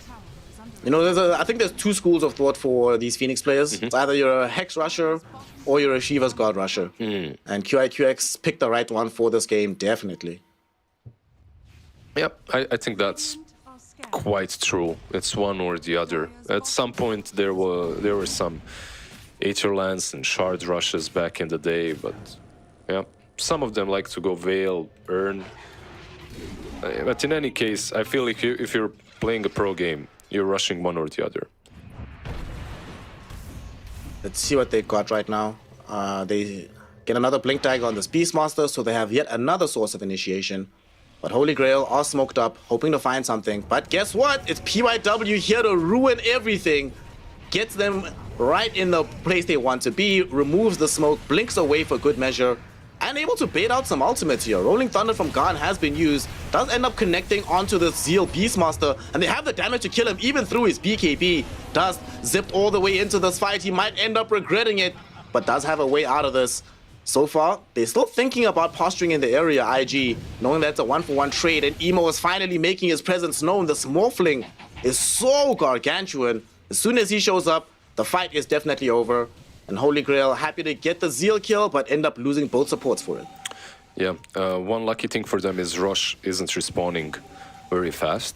So because of that, IG will not be able to just convert a single fight into taking it. Maybe they still get it if Holy Grail decide to completely bail and just go in a different direction. Which seems like is what they're doing. There's an AC completed on Dawnbreaker. I mean, I would actually like Holy Grail to maybe try and contest this. They should have their ultis, right? By the time Dawnbreaker 40 seconds away with her ult. Yeah, they definitely should. 10 seconds on Rolling Thunder, Rupture just came back online. The one thing that is a little bit sus is they don't have any vision in this area. Just look how dark their map is overall for Holy Grail. They just don't see anything right now. Yeah, they just got dewarded because they were trying to set up vision around the Twin Gate and PYW dewarded all of it. So because of that, I suppose they're just bailing on Rush. That means you're giving away Cheese and Aegis. And you're playing versus Morphling and Storm. Your next team fight has to be perfectly executed if you want to win it. You know, I'm looking at the double Hex coming out from IG, and I'm wondering who can build Hex on the side of Holy Grail? Because I think they really need some instant initiation, especially into the Storm Spirit. The fact that Dust was allowed to dive that deep all by himself and then still get out, it only gets more difficult with time. So it feels like they need some items to help cover that a little bit. Who's getting the other Hex? I'm blind. QIQX bought one and then Storm Spirit. Oh, he changed, okay. He was building the other one, but he changed. Changed a bit to Lincoln's, I suppose, which is a bit more defensive. Seeing how Dust is playing, he doesn't need the Hex. He needs like a BKB and Lincoln's. And maybe Lotus Orb as well to save him. Like, he's very aggressive. Lotus Orb. Somebody on the team must buy like another Lincoln Sphere to put it on him. Refresh the duration. Everything you need to keep Dust alive. Yeah. But we're about to have another fight, chillers. Can they? 3 heroes smoked up from IG. Or 4 heroes, actually. Who's the target for this? PYW? PYW gets sent up. He's the one that's going to go pop any smoke, see if there's any vision available. The Beastmaster army also coming in. Nice little swap back. QIQX will get immediately jumped, but he gets off the egg right before the blood rite goes off. That's going to be a huge supernova as it bursts. Both supports are already dead, and now they're targeting Khan. They really want to try and find this kill on the Pango, and PYW does manage to get it. Dolem, unfortunately for him, his presence in the fight gets immediately taken out by Emo. And you barely even got to see Summer's Bloodseeker. Barely did any damage there. As soon as the Blood Rite dropped down, IG collapsed directly onto him. And that just ends the game. GG, well played. Holy Grail, throw in the towel. They don't think they can do it anymore up against this big, bad water boy. Come on, come on. He was dealing some damage in that last fight. He was hitting the Morphling. He had the shard as well on the Bloodseeker, which gives you, what, like 18%? 1.8%? 1.8%. 1.8, yeah. So some things have been going on for them there that looked all right, but one thing that was completely wrong was the egg. Like, they swapped the Phoenix, they find the right initiation, they have the high ground, they have the double damage on Bloodseeker. Like, they had to take that fight, but the egg just went off. That's the problem. Like, you have to focus the egg with all of your heroes. The BKBs are popped for that, and afterwards you just don't have anything. Like, if you looked at the fight, they're all hitting the egg. Morphling, Storm, everyone else is just around them, hitting them as they're hitting the egg, so... It's the ultimate catch-22, because in that moment, realistically, you know that if you're not hitting that egg directly, you're going to lose the fight anyway. Oh, gosh, this is a painful sequence of events, because Holy Grail did have some glimmers of hope. And there were so many points in this game here, Liz, where something good would happen for them in the fight, but they still end up losing everything. In this fight, we're just seeing a good Rolling Thunder. It seems like a good Rolling Thunder. Then just turns into disaster on the back edge of the fight. The Morphling is too strong. There was that moment in the top lane where it's like, all right, guys, things don't look so bad. It's okay. We end up losing 3 heroes. Summer, this is literally, he's completed his Lincoln Sphere. It was on the way on the courier. You see it flying towards him. He dies just before it arrives. That changes the game, allows IG to take over that whole area. It's just so sad, man. It's just so sad. Yeah, it's just split seconds, this game, really, for them. But it's very often like that, right? One team that's in control, they're allowed to make way more mistakes than they should. I feel like Dust, honestly, on the Storm Spirit, this was a rough one. If his team didn't play as well as they did, it could have went completely the other way. But Holy Grail, even though they had a decent idea, in my opinion. They had this idea of playing the game very fast with these heroes. Like, you have the Bloodseeker, Pango, Dawnbreaker joining fights all the time. But for some reason, they just stopped. They just stopped and they chilled after a while. They let Invictus Gaming completely take control. They weren't really making a lot of moves. Look at Dolme, like, he's 8-3-3. This Dawnbreaker was huge. The Bloodseeker as well, like, yeah, he went a bit defensive, but it's a Bloodseeker, it's fine. You can still fight. They just still couldn't find the right ways of making moves on the map. Like, even though, in my opinion, they weren't behind, they couldn't utilize that at all. I mean, when we compare and contrast their drafts right now, looking at these screens, it just seems so much easier for IG to make those moves, just on paper. Like the Storm Spirit, Beastmaster, Nyx. You have to be pretty much playing perfectly on the side of Holy Grail to make that work. So, unfortunately, not perfection from them, and that gives IG the 2-0. Who are we having as MVP? Who impressed you the most here in Game 2? I honestly would just give it to Emo. He played the Morphling correctly. He joined the fight a little bit early on. How to put it? It's not like he did some crazy moves with the Morphling. He just played a solid game, and it never felt like he did a single wrong move. Let's just put it that way. Everyone else on his side, I guess the Beastmaster as well did a lot of work. The Nyx Assassin had a lot of really good Vendetta discoveries, like just making sure that the gangs, that the smokes are broken. And maybe that's one of the things that really messed Holy Grail up. They couldn't find the right way to approach these fights. I think for me, I really liked how PYW played this game as well, with his Nyx Assassin. The amount of times you could just see as well, Holy Grail. You know, sometimes you're losing to Nyx, and you become uncertain about your next move because you're like, oh god, he's just going to break it again. Oh no, we have no more vision on the map. It made Emo's game quite easy, honestly, Emo was in pure relax mode. He was chilling, just enjoying life, farming away, not too concerned about anything happening. And I like to see Emo. I think he thrives a lot when the game for him isn't that chaotic. And he's probably telling the team, guys, keep fighting, it's fine, Dust can keep dying. Who really cares? Ultimately, we'll be able to get this W. The 2-0 will happen. Just let him feed. And we're gonna go forward. Ignore this mid laner. Exactly. Who needs a mid laner? He's just a secondary off laner, y'all. Let's chill. I'll carry the game. I'll play mid and safe lane from the safe lane. Don't worry. Yeah, I don't know if that's how you want to be playing in your team. You usually want to have everyone kind of doing their work. But, you know, we've seen so many teams that had very sacrificial mid laners. Vengeful Spirit played by Dust in the last game, I felt was kind of... The Storm Spirit was played in the same way the Vengeful Spirit was played in the first game, if that makes sense. Like, very sacrificial. Just go in, pretend that you have 2 lives, and hope for the best. But just hope that Emo is going to show up to have your back and to cover you once the fight goes south. And indeed, Emo is able to always do that. And that puts them into the next round of the bracket on the winner's side. So they still have 2 lives left at this tournament. Well, technically only the 1, but you know what I mean. It's very scary now if you're on the side of Holy Grail, because you drop down to the lower bracket, 1 more loss and you're out of the TI qualifiers.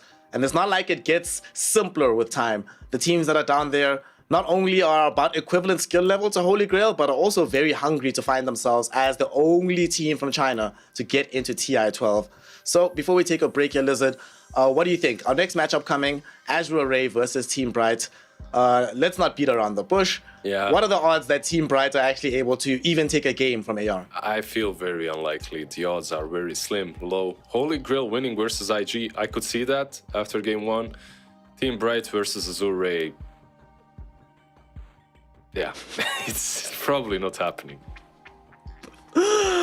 But for all you Team Bright fans out there, you know, all 15 of y'all, don't worry. They're still going to make sure they're playing their top level Dota. We're still going to witness them up against Azure Ray. And it's a rolling schedule today, so that game is not that far off. So don't go anywhere. We'll be right back with some more Dota 2 action here in the China qualifiers for the International.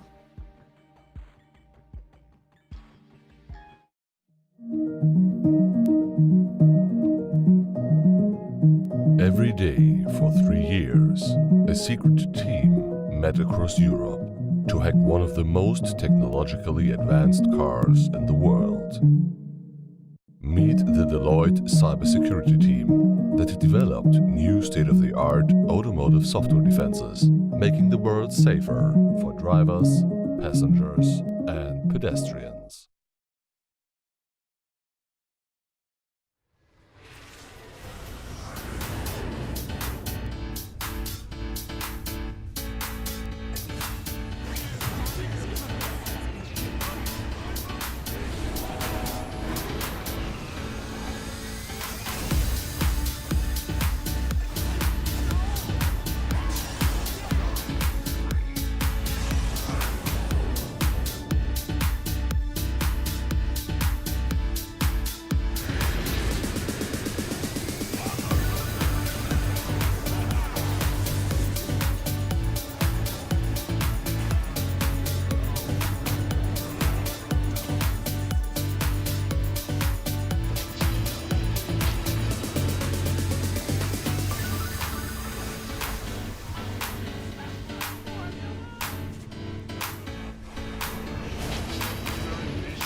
Welcome back, one and all, here to the China qualifiers for TI12. I'm Snay, I'm joined yet again by the boy Lizard, and now we're going into the final series of the day. Azure Ray taking on Team Bright. Tough challenge for the side of Team Bright, but for Azure Ray, if they win, they get to be guaranteed top 6 at the qualifiers, which means absolutely nothing, Lizard, because there's only one slot this year, which I'm not going to get over, bro. It's kind of wild. It is what it is, you know, like they didn't really have a good performance during the season, and because of that they're stuck here where they're at, right? Like only one slot left remaining for the Chinese region. It's rough. Like they have a lot of good teams, but at the same time, it's deserved, I guess. They didn't really perform that well, so someone had to be in this position. Unfortunately, Team Aster, them and Azure Ray are very interesting places in terms of the qualifiers, because both of them, had they won even one more series at certain points throughout the year, they might not be in the situation to begin with. So they sort of require the winds of destiny to blow in their favor yet again, not choke when it matters most, as we've seen from both of those squads in the past. And of course, that brings us to talking about Azure Ray. What did you make of them, like watching them at Bali? And do you think they have a higher ceiling than that? Because they performed really, really well at the tournament, but it felt like they were still in maybe 4th or 5th gear, not necessarily at top speed just yet. I don't know how long are we going to be seeing that for them, though, right? Like, this is a team that has formed quite a while ago. They made some changes, but overall, you expect them to be in that right mentality, in the right... not attitude, just right shape right now, right? Because that's a lot of rights, I said, but you're basically at the stairs towards TI. Like, if you aren't in the correct shape at the moment, then you never will be as a team. Like, this is it. So whatever gear you're in, like you said, you need to push it back into 6th, 7th, or whatever your car has. You need to go as fast as possible. Like, this is it. Definitely makes sense. Yeah, this is it. This is many times, especially in China, if you don't make a TI, well, that's just it. Your roster is washed. You might as well disband immediately, because the shuffle will definitely take players off of your hands once we get into the next season. Of course, their opponent, Team Bright, struggling, man. Struggling. It's I think this is going to be the most uphill battle you could possibly have in these qualifiers. In a way, I think it hurts more to lose to Azure Ray than to like an Aster, Xtreme Gaming, because of the fact that they're also still brand new as a squad. Yeah, but at the same time, like when you look at Team Bright, they're not a full stack of unknowns that are just there happy to be playing, right?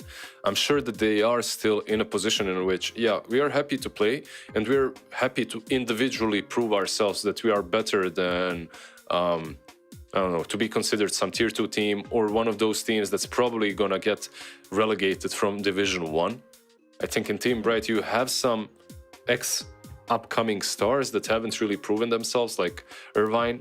He was always in that position in which, yeah, some tier 1 team might pick him up, but not really. He remains in these teams that are kinda constantly in limbo space between Division 1 and Division 2. So I'm not looking towards them winning this series or the qualifiers, obviously. But I do believe that they will put up a show. Yeah, as long as they can put up a show, you know. Irving can play a decent Mars game here or there. If we can have once Heat get to play his like signature heroes, give him some Morphling, give him some TB, maybe we get to see the best out of him. Given that Imitator's in the team and FY is on the side of Azure Ray, for sure we're going to see Rubik at some point in these drafts. So as long as they impress and dazzle us, do some cool things on the map, then I'll be like, all right, I'm with you on that one. That's what they should be playing for. It kind of sucks though, because I guess it makes it harder to come together as a team when you all individually know that you're sort of playing to be put in a better team at this point. But that's also part of the pressure of being in the situation, right? Yeah, it's a beautiful pressure, you know, like playing for TI, playing for that big place, big spot at the big table. I think it's some sort of a holiday for all of the players. Obviously, it's gut-wrenching and it's heartbreaking every time you don't make it. But at the same time, if you're in Team Bright at the moment, it's probably easier for you to play the qualifiers than it is for Azure Ray. Because Azure Ray, realistically, they have a very solid chance, right? Like, they actually can take the qualifier. So for them, losing a series or losing the qualifier is going to hit harder. Yeah. I actually put Azure Ray as my top 1 seed in order to go all the way. I put them over and above Team Aster, so we're going to be finding out if Azure Ray will reward my faith, because we've got our first draft underway. Azure Ray will be playing on the Dire side here with Team Bright on the Radiant, and first pick going to Azure Ray as well. So thank God there's no Gyro, there's no Invoker, no Naga, no Timber. What else have you seen so far that should always be first phase? There's Nature's Prophet left in the pool, there's Vengeful Spirit left. Darkseer is banned out every single game as well, so maybe that's a hero to look out for. I haven't seen him in many competitive games, or many games overall. Like, he's banned in my pubs as well. We need to message Lyrical and say, sorry, buddy. Hero's too good now. Like, damn it. Yeah, he wanted that buff. Like, he wanted to see Darkseer buffed so much. And now that he's in a good spot, you don't get to play it. It's sad. Part about Dota, man. So what do we have here? Nature's Prophet gets taken out. Not too much of a surprise that that's the ban that happens. And no Batrider. Okay, so Azure Ray can easily open up with the Vengeful Spirits since she will be available. As we've already seen her mid, we know that this region has liked to play her off lane and support. What do you think of the potential of carry Venge? Is that something that could still be on the cards for this hero? Oh, we have seen mid lane Venge, right? Like in the last couple of games, so maybe that's something that we can see from Azure Ray. I think the hero is just so damn solid. As long as you pick it up, you can fit it in anywhere. Like, maybe even as a carry, sure, but then you have to have something very strong from the mid lane that can scale well. Team Bright, however, they snatch up the Medusa. It's another hero that has been banned, I believe, in every game so far that I've watched. Something like this. Pretty much every other game. I think we normally see her banned like second or third phase, but for the most part, yeah, she's also not been allowed to play much Dota. One interesting thing as well is that because we're like first out the gate, us and NA, in terms of the qualifiers, there's going to be a lot other regions we're going to learn from, just in terms of what's actually strong right now in this meta. Because we've had big patch, we just had a minor tweak pretty much days before the event starts, so a lot of people are still figuring out what the new meta is actually supposed to be. So it's going to be interesting to watch the teams develop over the days as well. I don't know what Ice Rock is eating, but it's making his brain work really damn fast. He's patching these heroes like 24/7, it seems like, at the moment. After a year or two of very scarce patches, we get 2 big ones almost in a row. Oh, it feels good. Team Bright, like, they ban out the AM. They want to protect that Medusa, and damn, Medusa and an Ember. This is, yeah, it's a bold opener. Yeah. Well, I guess you're playing against Somnus, right? So you do not want to take the chance of him getting the hands on the Ember Spirit. So remove it from play, get it on your lineup, get some reach going for yourselves. And I guess it is one of Phoenix's better-ish heroes as well. I think his Puck is a bit better than this, but his Ember is quite good. I get, you know, the last game when we saw IG playing this basically 4 farming 1, not even 4 protect 1. They were just skirmishing the whole time. I guess Team Bright could also angle for a draft like that. Leave the Medusa farming somewhere for heat, and then Phoenix and the boys go and just have kill squads all across the map. Yeah, if Medusa is even their carry, right? Like, it's still possible. Not probable, but it's still possible to put her on some crazy offlane gameplay. Probably not gonna see it, but yeah, like, if you're Azure Ray right now, you still have to address the Medusa no matter what. You have to figure out a way of dealing with her. All right, you wanted some bold picks? Here's some more from Azure Ray. Early Balinar. Nice little blue drop from themselves. What do you think? Where's this hero going? Probably Chalice is one. His Night Stalker is pretty sick. Yeah. But what do you make of the hero overall right now in 734? Let me open up the patch notes once again. Overall, I think he's solid in this game. Actually, my patch notes were exactly a Night Stalker. Like, overall, I think he's in a really good spot in this particular game because you have 2 heroes that your silence is gonna work really damn well against. Like, Medusa actually hates playing into the AoE silence, and then you have Ember as well. So those kind of things are definitely valuable from Night Stalker. Crippling Fear dealing damage per second seems pretty damn good too. Also, the Dark Ascension refreshing cooldowns is so bug. It's such a crazy change. I saw But the I like it. Rubik. I saw the Rubik stealing that, just using ultis 24/7. Oh, that's hilarious. Azure Ray making our lives even more complicated here in terms of deciding who goes where, because they pick up this Razor. Somnus has played this hero, Chalice has played this hero, Lu has played this hero, so we do not know where it goes. What we do know, though, is that this has always been a very good option into Medusa. There used to be a time you couldn't even play Medusa if Razor was in the game, so certainly a well-considered pick from their side. Yeah, it's a hero that can just link up that Medusa, right? Follow her around in these fights. At least that's the idea behind it. That used to be the idea behind it. And they have a very strong, fast-paced lineup right now with the Night Stalker, Razor, and Venge. They can fight very early on. Ember most likely now feels like locked in for mid. And Elder Titan plus Medusa safe lane. You get Kotl plus another hero that doesn't really care about Razor. You just spam constantly. I think that probably should be the idea.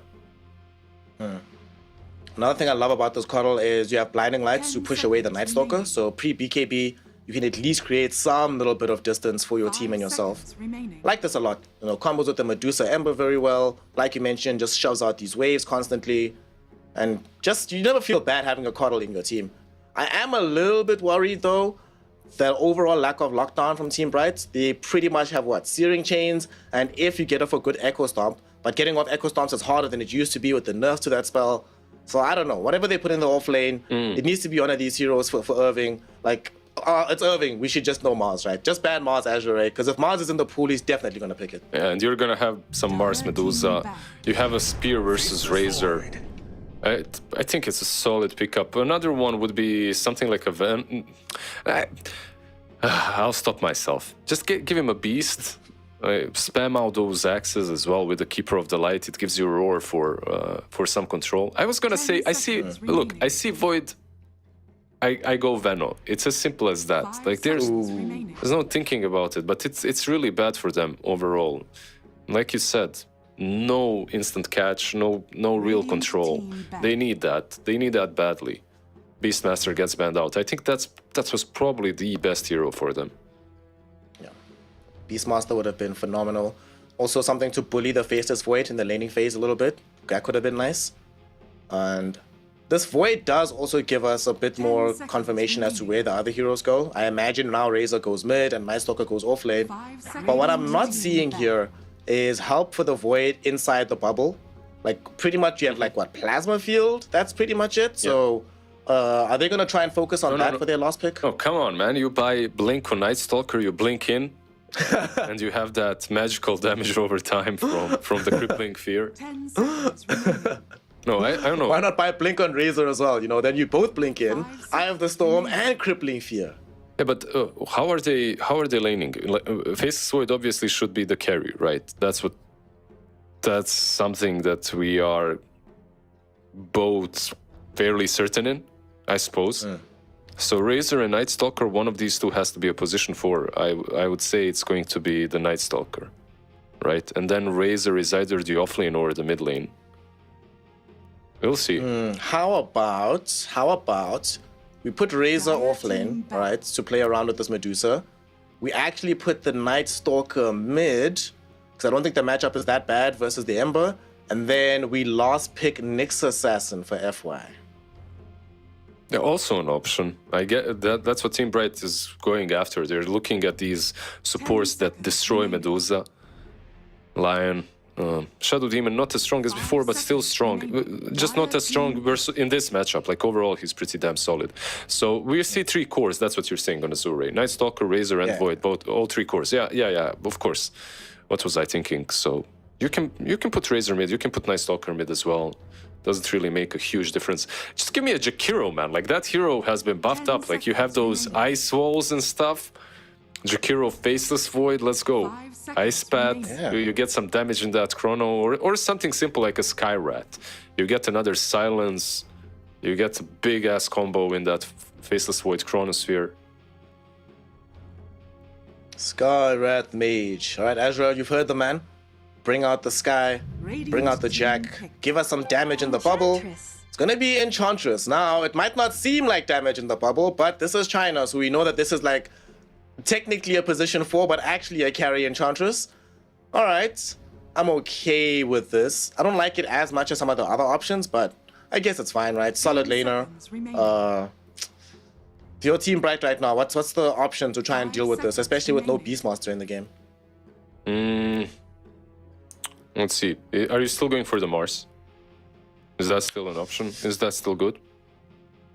I think it's still fine. Yeah. I don't like it as much as before, but I think Mars is actually a pretty good option. Yeah. Maybe something crazy like Axe. Get that Catch versus Faceless Void. The only problem is like you have Call, but you have no follow-up damage. So I think maybe a Mars and just play. Like if you look at Team Bright, these two supports are what's the real issue, right? You have Keeper of the Light and you have Elder Titan. These are extremely passive two supports when played together. Like on their own, they don't have to be if they have a good combo. Choose your hero. Okay. Okay. I don't know how I feel about the Doom though, if I'm honest. Because like you have Razor who doesn't really care if he gets like doomed as long as he gets off his spells initially. It's very unlikely you're the one that's jumping Night Stalker, and if you don't have BK Stalker jumps you, then don't do anything in the fight. You mentioned that they don't have that much follow-up, so if they do Doom Lu, if they don't catch him with the slide chains, I don't know how they kill him afterwards. I'm not feeling it. Talk me into it, Liz. Talk me into it. No, it's a decent thing for Faceless Void, I guess, right? Like you can dome him. It doesn't mute anymore, sure, but I think it's still pretty damn good. Like you have this lane between him and Keeper of the Light. Enchantress can't bully you that much. You have the Devourer to play against as Enchantress, right? So it's not as simple. Overall, I still feel that they're lacking a ton of control. I still feel that their lineup isn't complete and they're kind of set to just wait for that late game in which Medusa is completely out of her mind. You have Keeper of the Light Medusa, you have Keeper of the Light and plus Ember for the early on, and those are the combos to look out for. It's all on Keeper of the Light, I feel like that. This guy has to be insane in the early game and later on. I remember a game at Bali. PSG LGD played a very similar draft to this that they have on the side of Team Bright with ET Cardinal as the two supports. I don't remember if it was Doom or Flame. I forget if it was Doom or Beastmaster, one of the two heroes. And they also had a Medusa in that game for Shiro. Was it Medusa or Naga? Some snaky hero. And the early portion of the game, it just felt like you're saying, that all they could do was wait for later. They could not do anything on the map. So I'm really worried that happens again. But if this gets late, Team Bright can definitely have a strong showing for themselves. So let's find out with game 1, Azure Ray versus Team Bright. Might be starting it off with a little skirmish here, if Azure Ray can find the right angle. But Phoenix was ready. Broke a smoke, ensures that his team has the vision. So they'll be able to take over this area. Ray, not deterred. They're just running up the hill here, Lizard. What the hell is happening? Blood grenades thrown into them. Chalice gonna get blasted down. He's the first one dead. Lu forced into going Time Walk just to escape this area.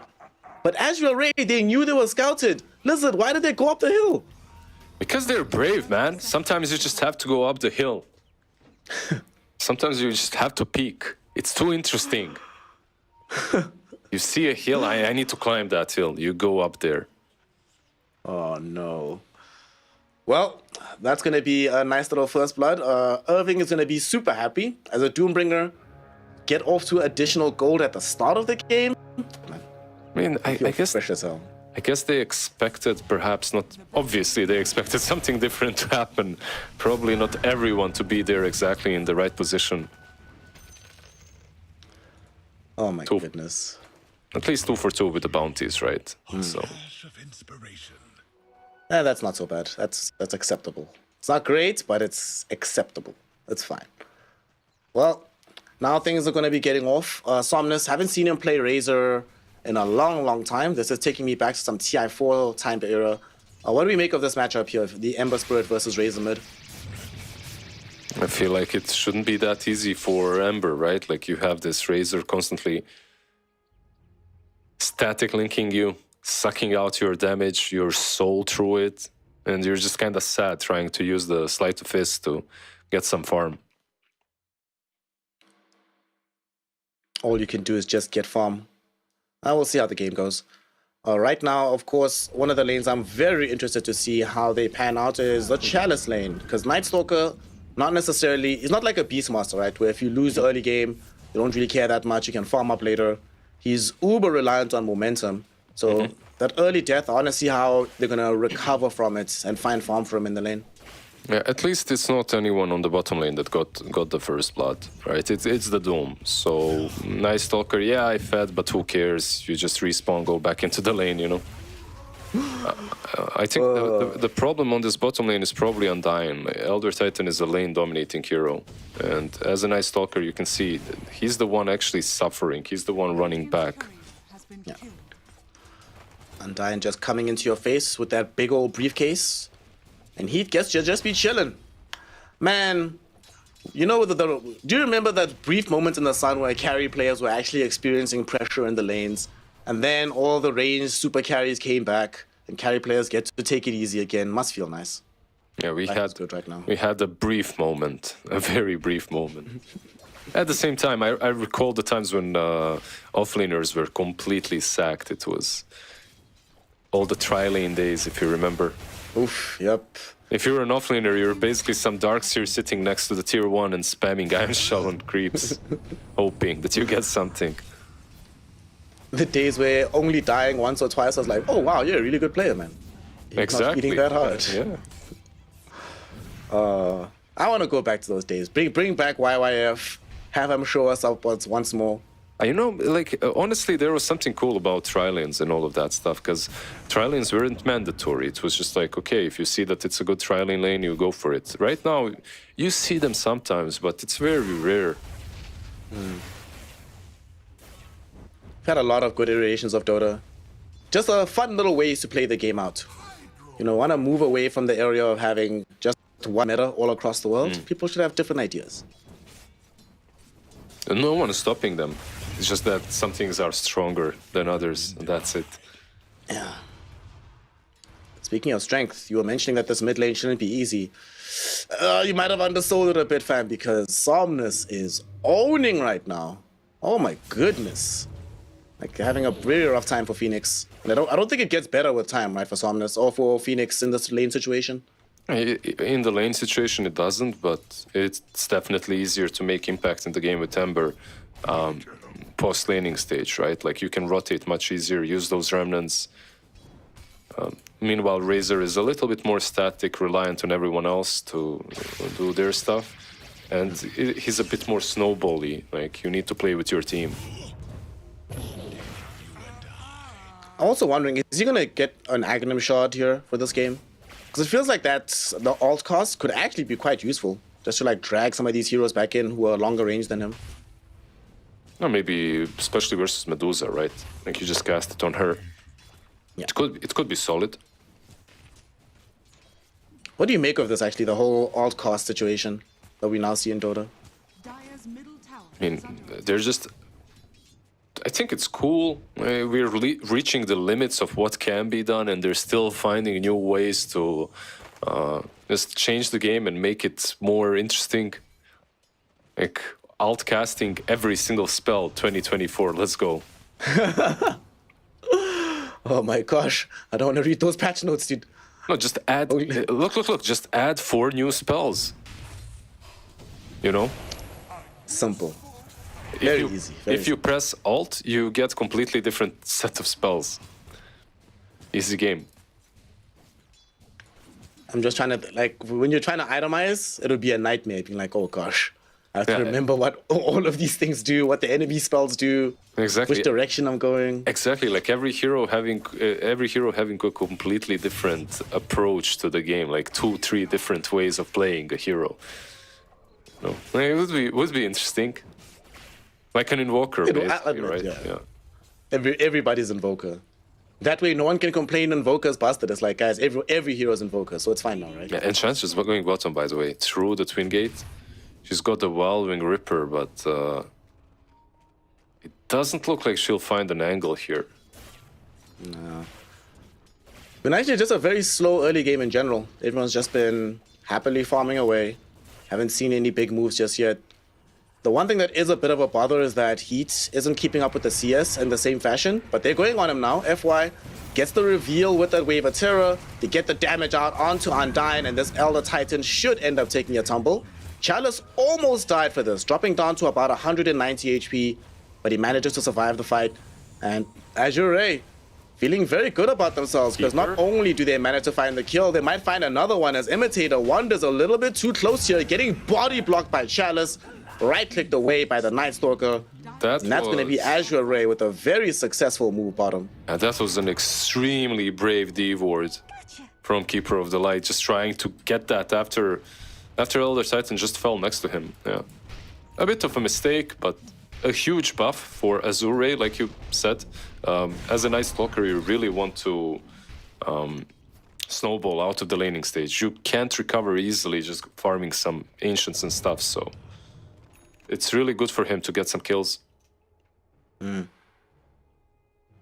also a huge deal that while this is all happening, it's not like Irving can apply any pressure to Lu by himself, right? Lu's just chilling, farming away on the Faceless Void, getting pretty damn big, moving into what looks like the usual routes. Mask, Maelstrom, should be A-okay. And can they actually kill him if they bring one more hero once the Doom hits 6? I think so, definitely. Maybe even on his own. With level 6 he could run him down, but probably not. He needs one more. The question is who? The only one that can actually help out is Ember. That's how I feel. Maybe Keeper of the Light in some way, but he just doesn't help at the moment. You need that Ember rotation. That's the problem that I have with their two supports. Like, their two supports, all they do is sit behind tower and spam their spells, and that's it. Like, the rotations from them are very, very weird. Well, we'll see if there is going to be any rotation to the side of the map, because Doom just about to crack level 6. Lu is aware of this though, so he should start playing a little bit more carefully behind the tower, just avoid dying. And yeah, he's going to sit back, wait out the Scorched Earth. He knows that they're trying to, what did you call it the one time? They're trying to marinate him. He doesn't want to get marinated, wants to stay nice and dry. Yeah. You have to marinate heroes, you know, you have to keep them. You have to. Oh, bottom! Medusa, she's dead. She got cooked. No marinade, no nothing. Just cooked up, heads up. Dark Ascension is here. They say, well, we actually have a ton of damage with Tian Ming in support, and they kill off the Medusa. Oh no, that is the worst possible thing. And it draws an Ember rotation too late though. And the AoE silence is something that she really struggles with. Like, if you AoE silence her, she can't use Mystic Snake, so she loses all her mana and then dies anyway, right? It's a big issue for Heat. Oh no. Well, in the time that this has been happening, Somnus makes his way towards the top side of the map, pops the Eye of the Storm, making sure that they're going to kill off this Doom. And they actually throw out the Doom spell onto the Faceless Void. I think Irving dies regardless though. And with this Eye of the Storm going, Undyne is also in some danger here. Magic Missile comes out, and that's going to end off the Elder Titan's life. Azure Ray, man. Yet again, they draw out a big reaction from Team Bright. First, it's a rotation to the bottom lane from Ember. Now it's the Doom spell used on the Void for nothing. Yep, that's the problem. I really don't see Team Bright making any moves anytime soon with these two supports.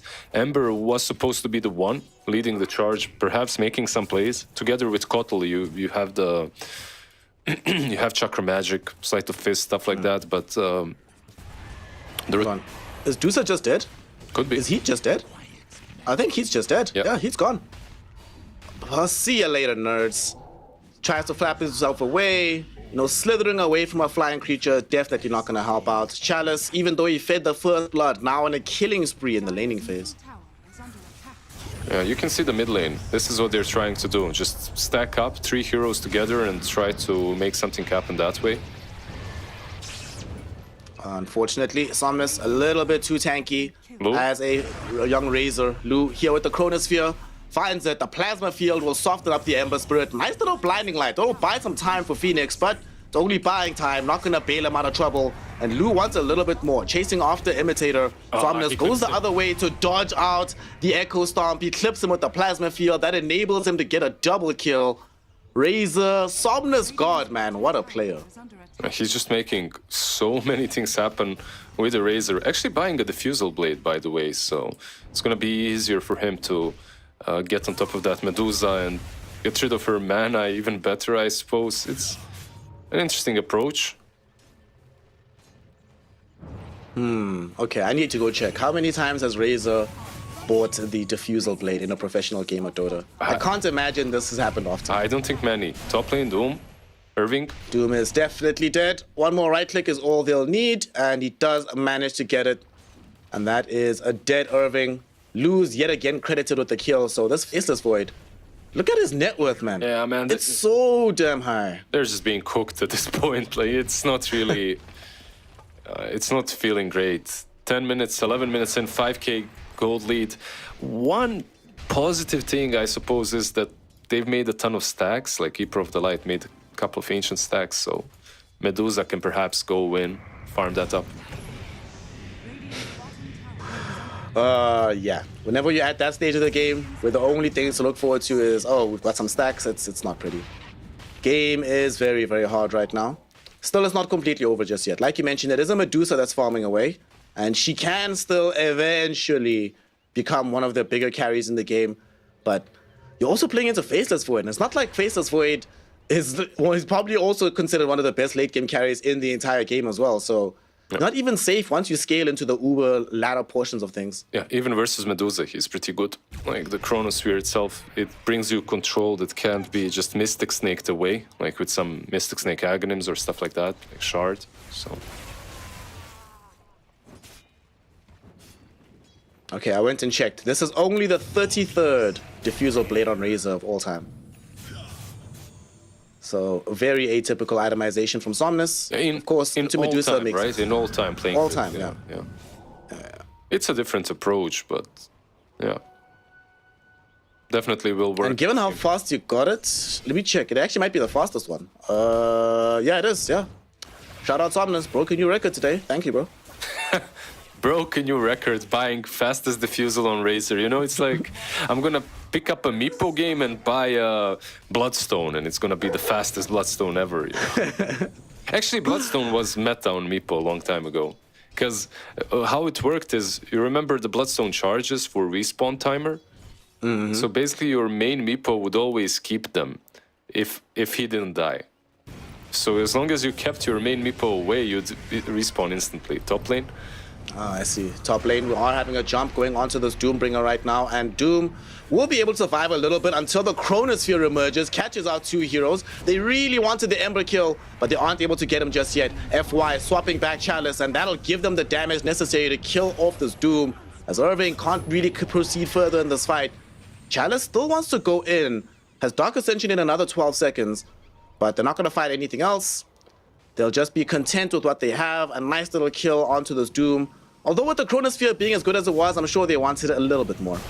It's still pretty good. He didn't use that Doom. Let's see, Keeper of the Light. Is that your little bit more? Imitator is dead. He's dead. Oh no. So that's the second time that Imitator has been a little bit too brave and stood a little bit too far up. And they kill off his courier as well. That's a Pavis that he will not have on his respawns. Look at this. They're just running them down. Taking control of the triangle, taking control of the map completely. They don't even have Chronosphere, but they're not afraid of... Oh, Phoenix, no! He went back up the hill. Didn't you see what happened at the beginning of the game? Don't go up the hill. Gets silenced, gets killed. They also steal away the Wisdom runes while they're at it. Yeah, man. Azure Ray is getting everything from this map. Never go fully up the hill. Always kinda go, but never truly go up the hill. Medusa might just fall here solo. No way, dude. No way is Chalice gonna solo a Medusa. He almost did. If not for this Echo Storm, there definitely would still be a dead Medusa, and Chalice still really wants it. He gets it with the last tick of the Void. Oh, man. It goes from bad to worse. The AoE silence is really difficult for her to deal with. Can't use your ulti, can't use Mystic Snake. Even the itemization has to be kind of different. You need a Force Staff on someone to get you away from the Night Stalker. Radiant's middle tower is under attack. Might just have to be a 4-star rush. Honestly, even the Medusa herself. We see a mid lane, a swap back. FY going for even more kills, setting up Chalice to bring down this Undying Elder Titan. Chalice just picked up a Blink Dagger, and he's going to be getting more and more kills to try and fill up the Spirit Vessel. And Night Stalker can run away with this game so far, Liz. He's running away at the moment, at least. Top lane, they're trying to pressure the tier 1, but a solo summons shows up and transfers afterwards and defends it. Like I don't see a single place in the map that they can make a move on Team Bright unless they're using Doom. Like, they need this Doom, they need it badly. And he's got a Crimson, so even if even getting on top of a target isn't that easy. Yep. Speaking of targets, Heat is getting zoned away. Elder Titan definitely about to die. Tianming gets that kill, and Chalice maybe hung out to dry himself here. Nice little swap back from FY to protect his life from the Doom. Man, they've been doing so much work onto Doom here. Imitator starting to fall lower. Somnus now shows up to the fight, and Chalice playing with his chest out. Despite the Doom spell on him, he runs headlong into the Doombringer. Will end up dead for this though. So something going right for the side of Team Bright at the moment. They do lose Imitator in the process though.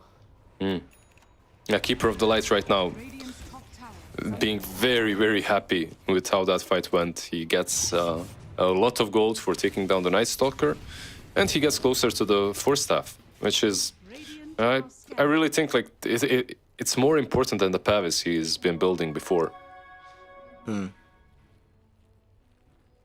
Force Staff, crazy important in this game, especially with how well Chalice has been playing. Also, Chalice, he didn't need to die there. I'd forgotten how much fun it is watching Chalice play Dota. Undying probably going to end up dead here, as the man of the hour himself has shown up with the Night Stalker. They clean him up, and this is going to enable them to just start taking over the jungle and shrinking the areas of the map the Medusa can start farming in. Instant smoke, instant jump in. Does he die here? Yeah, he does. Yeah. Doesn't have the 4-star yet. The Pavis was able to delay things a little bit, but that's all it was, just a delay. This game is just crumbling for Doom and the boys. A swap? He should be... Is Doom just dead? He has Yeah, Chrono. he's dead. They don't need the Chrono. They have the Razor here. They've got the impetus shots coming in from Tianming, and Irving will certainly end up dead. There's the Chrono now. It finds 2 heroes, Ember and the Medusa. And this time around, Phoenix will end up dying in the bubble, meaning there is no support available for Heat. Yeah. And that's it. They throw in the towel. Everyone's dead. GG well played. Azure Ray almost getting the perfect score. It's 2-2-2. One more kill for Team Bright. Would have been great, but Azure Ray too good to allow that to happen. Yes, this was a rough one. That last chrono, I feel like I have some sort of a talent to see when team is about to break and call it. You know, like that was no one continues playing after that last chronosphere there. I think it's just done. Your Medusa died way too many times. She was what, 0-4-2. Your Ember Spirit isn't able to do anything. Same goes for the Doom. I feel like what hurt them the most is the Ember Spirit rotation on the bottom lane. Like that's where it kind of all fell apart. It feels so minuscule. He was just late to defend the Medusa, right? But no, he went bottom. Because of that, he couldn't be top on time, and then he wasn't mid on time, and it all kind of fell apart for Phoenix. But I can't blame only him. Like, that was definitely not the way he wanted to play the early game. He wanted his rotations to connect. But the biggest issue for me is like this Kotl plus ET combo. I feel like you're just putting yourself in a very defensive position when you have these two. Yeah, and unfortunately, they can't be everywhere on the map at once, right? So they can't defend everyone simultaneously. If even one of them isn't around, it's not that hard for Azure Ray to punch through the other one, still kill the initial target, and then just be on their merry way. And sadly, I think if you have supports that defensive, the lanes have to go way better than they actually did. And to stop moves like this from happening, man, this to me also really hurt them, because Irving, he pops the Doom. So that means that even in a best case scenario where he respawns, you can't smoke again with the squad because we don't have the key spell for our team fight. Nothing left. Yeah, I'm not sure what happened with that Doom. That was an interesting one. Just Doom the Void away from himself, even though he's still gonna die anyways. Chalice here. Yeah, like, you know what? Like, he's allowed to die once. and do stuff like this. You know, like, he's allowed. He's Chalice.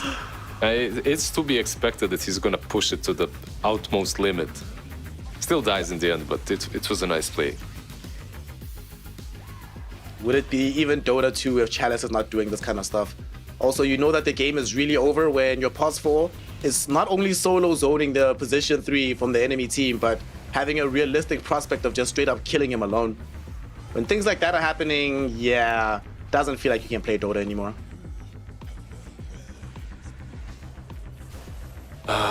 Medusa. I think they found a way to deal with her, and I don't think Team Bright is gonna pick her up again. If they do, maybe a nice Stalker ban would be a better one to fit in somewhere over there, but all things considered, I feel like they should play something that's able to fight early on. Just, it doesn't have to be the carry, just the supports at least, something that's able to stand their ground and make a couple of rotations.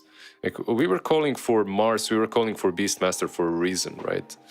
These kind of heroes would perhaps enable them to make plays. Speaking of plays, I think we should give our MVP award towards Chalice. Definitely made the most happen on the map for Azure Ray.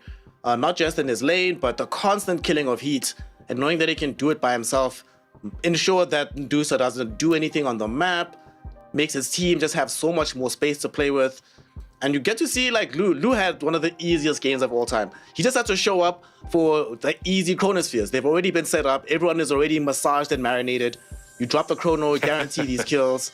It was, what a performance. And he did this after feeding the first blood. He's like, guys, my bad, I fed the first blood. Let me have a great performance in the game to make up for it. So he did the right thing. Shout out to Chalice. Yeah, he's the one that softens them up always. I liked it a lot. I liked his gameplay.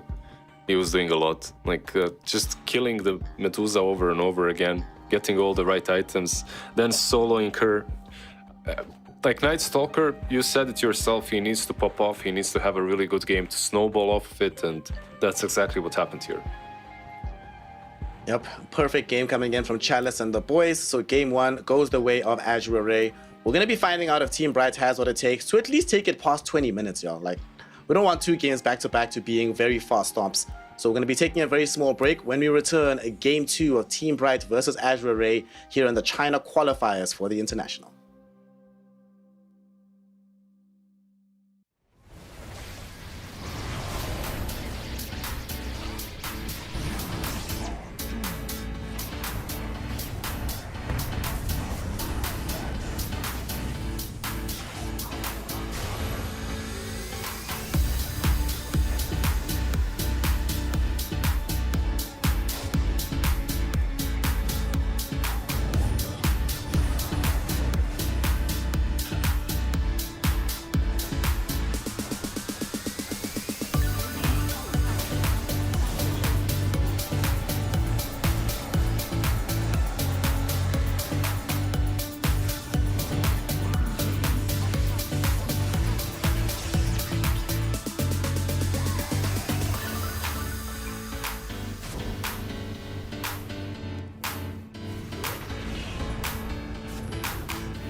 Welcome back, one and all, to Game 2 of Azure Ray versus Team Bright with my boy Lizard, myself Snare, and crucially, some interesting Chinese Dota for the qualifiers. As we head into the second game, Azure Ray, Game 1 was, they demonstrated that there are several tiers of strength ahead of Team Bright, so it's going to be up to Team Bright to not just play better, but it has to start in the draft, Lizard. If they're going to go for that Medusa, they have to protect her better, but not necessarily with uber defensive heroes. They need a way to play Dota in order to win this game. Yep, I completely agree with that statement. You need the way to play the game to win it. 10 seconds remaining. Me and you, Snare, not exactly. we are like the fountain of smart insights when it comes to Dota. Like, We're going to be releasing a book soon. Yeah, definitely. Someone should make a compilation if it's not a book. Well, let's find out what kind of wisdom that Team Bright has for us, because they've at least done some of the right things. They ban out the Enchantress, take away one of Tianming's better heroes, deny him a super solid weapon, but they have given away the Vengeful Spirit. So you need to be able to respond in ways that don't make it easy for her to play Dota. And I like this already with the Pangolier coming out.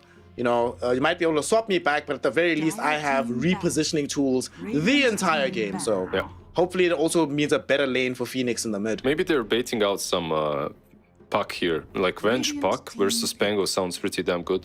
Like you can Dream Call, swap out of Dream Call. There are those shenanigans. They follow up with Shadow Demon. It's a hero that has been banned once or twice, but usually versus like some Medusas and stuff.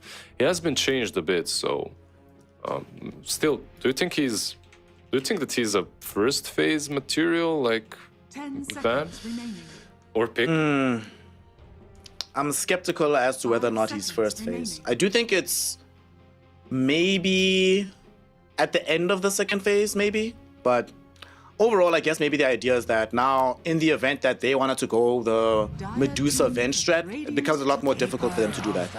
So I don't think Azure Ray is going to go in that direction. And it just does mean you have a save. Clearly in Game 1, they were also lacking some kind of save. So at the very least, they have this for themselves.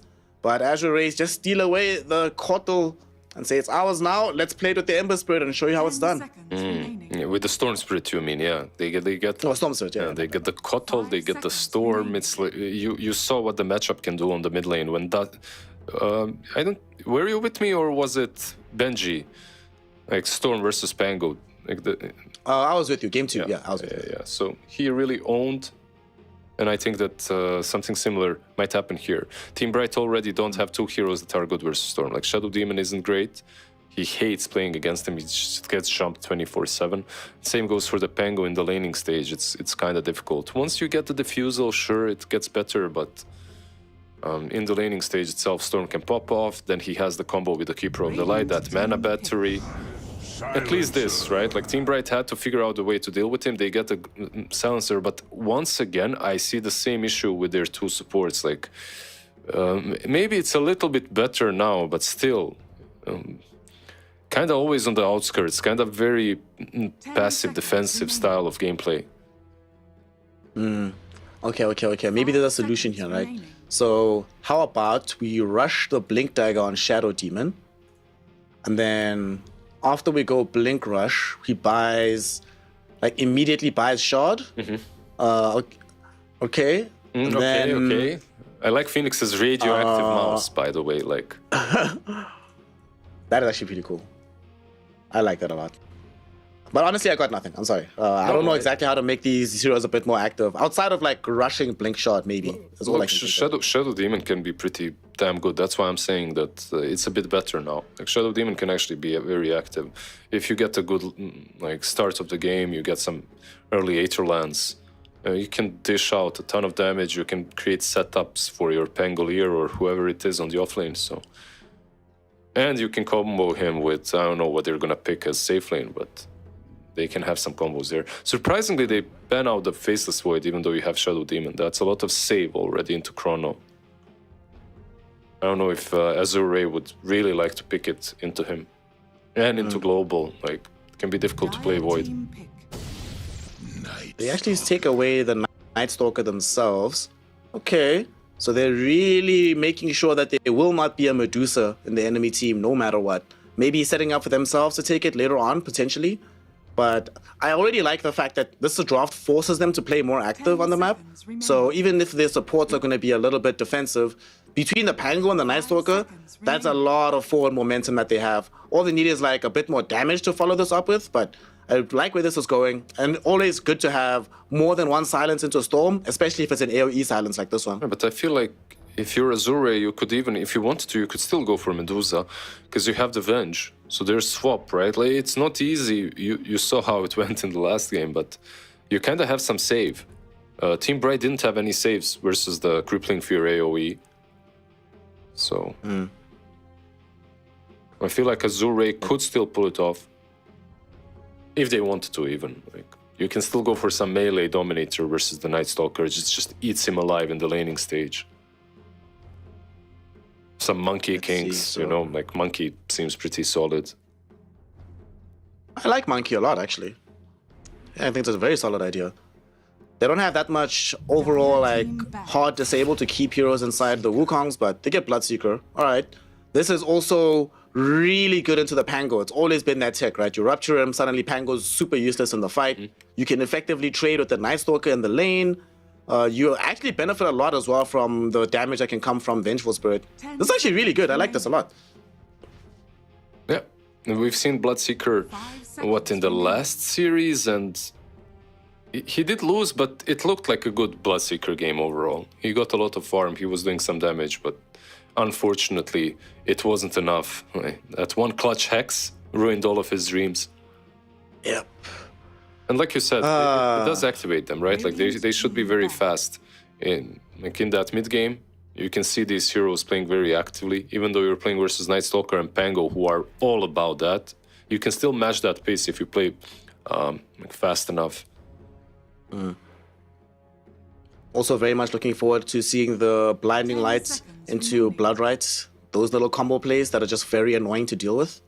So that's going to be fun. Good luck, Team Bright. But this does mean that Team Bright do have the either matching the pace that they've set or trying to figure out which hero they can pick that uber scales into the late game, right? Well, maybe the idea is we don't want to take the chance that we get run over before we even approach that phase. So if they're playing a more active carry, what stands out to you that Team Bright could go for? More active. Actually, the team that went... I was going to say maybe it's not very active Morphling, but like you're playing it into a store as well. Probably not the best idea. Like overall, for me, Bloodseeker is decent still versus Morphling, but Morphling is in a good spot, so maybe that's an option. I'm looking at Heat's heroes that are left in the game that haven't been banned out. His Medusa's gone, of course. You're just talking about Morphling. He plays a pretty mean Terrorblade, but I'm not sure this is... Maybe they go Terrorblade plus Shadow Demon, and they say, well, we're just going to double down on Illusions and try to figure out some way to cheese you all out. And it gets banned out. It's a nice call. Like, you're on fire. Like, the TBs would have been good. Medusa would have been good. What about... I was going to say Jaro, but obviously, first phase ban. Every single game that I'm seeing. Every game. Yeah. 10 seconds remaining. So what do we need for Azure Ray here? We need a hero for Chalice. Imagine they get a Luna. Like, Shadow Demon Luna. Let's go old school. You have I like it. You have Night Stalker with Luna. She likes the dark as well. It's next level stuff. Or maybe just a Monkey King versus the Underlord, or an Ursa, something that can actually win that lane, sort of, against him.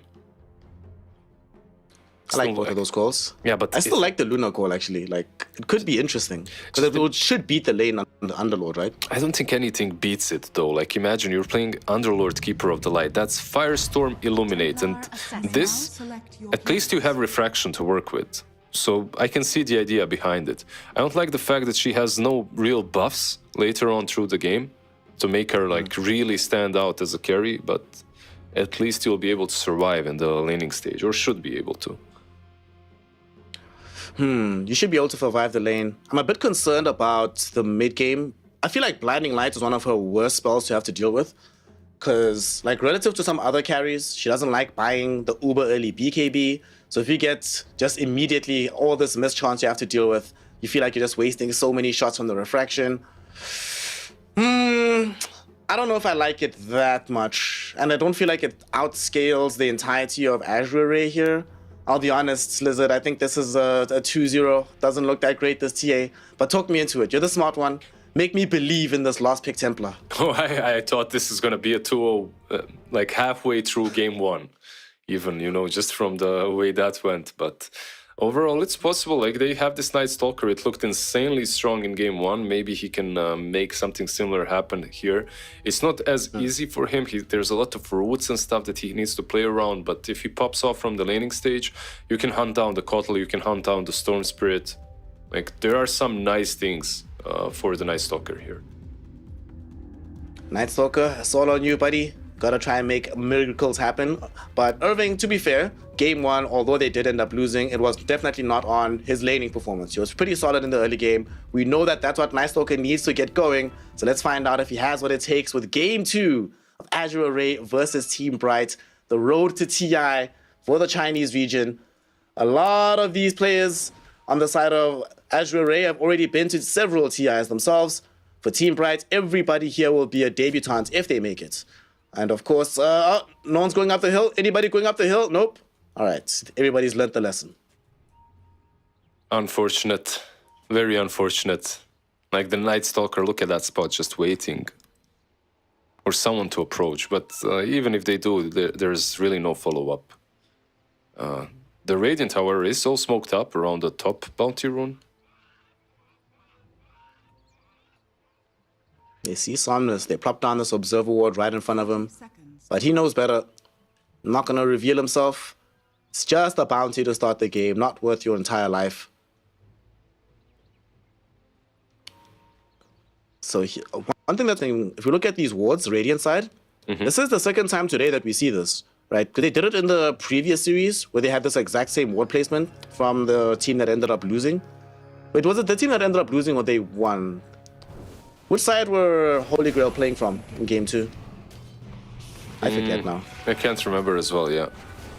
We're about to see Imitator about to forget how to live because he is definitely in danger here. But shout out to Irving, showing up, willing to put his body on the line, trying to get these body blocks, and he succeeds. What a player. Imitator having to dodge the blood right. He's going to set up Lu and Tianming to get a little bit closer. Do they have the range for the magic missile? Yep, they do. 2 more right clicks is all it takes. It's a lot of commitment though, but they still find the first blood. Do you think the team, if maybe he threw the blood grenade, he would have lived? Like he still had that. Like he could have thrown the blood grenade and then ran. Maybe that would have been enough, but yeah, it's hard to tell. Very unlikely, probably.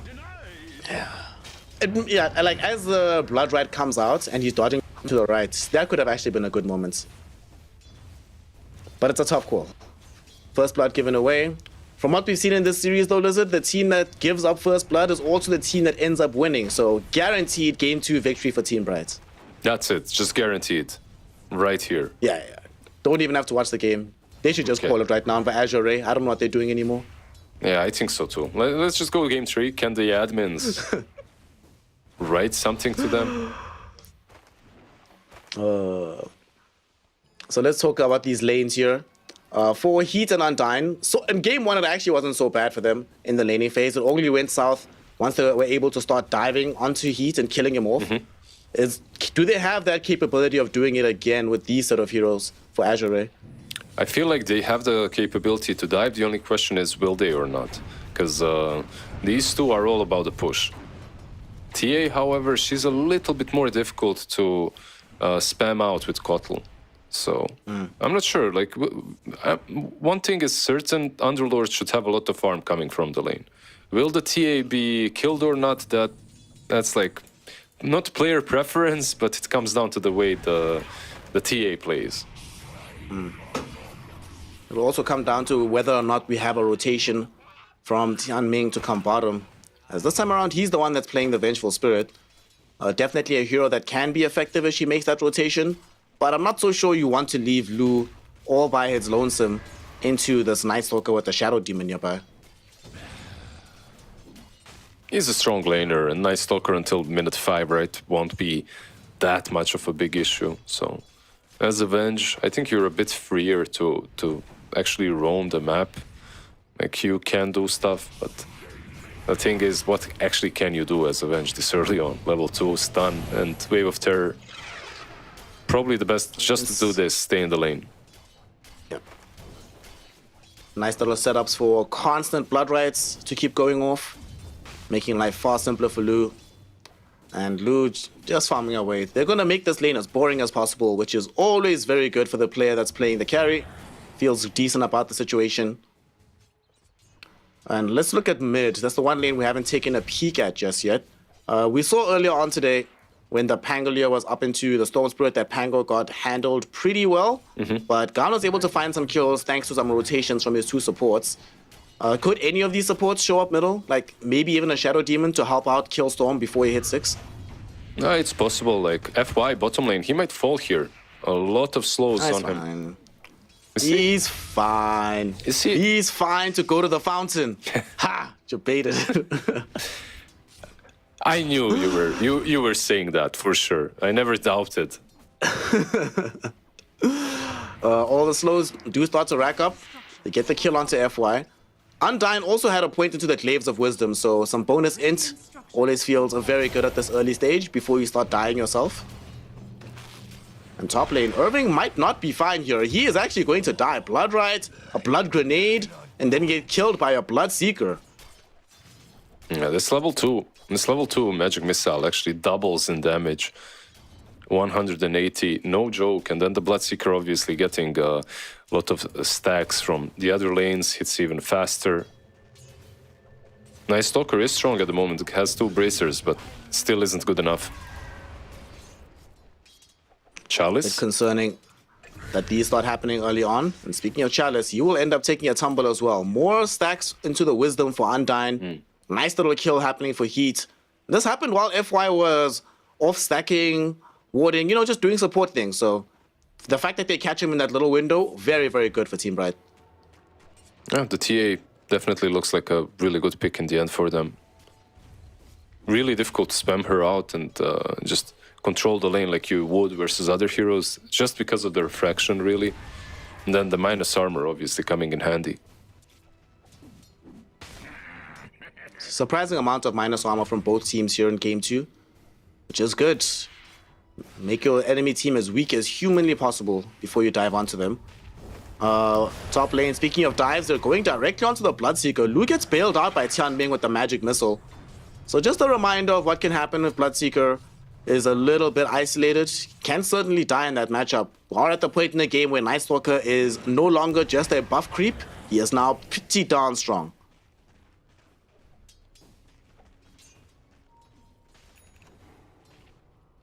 So game's gonna slow down just a little bit until Team Bright decide where they want to dive next. Maybe mid lane, like there's Kotl here.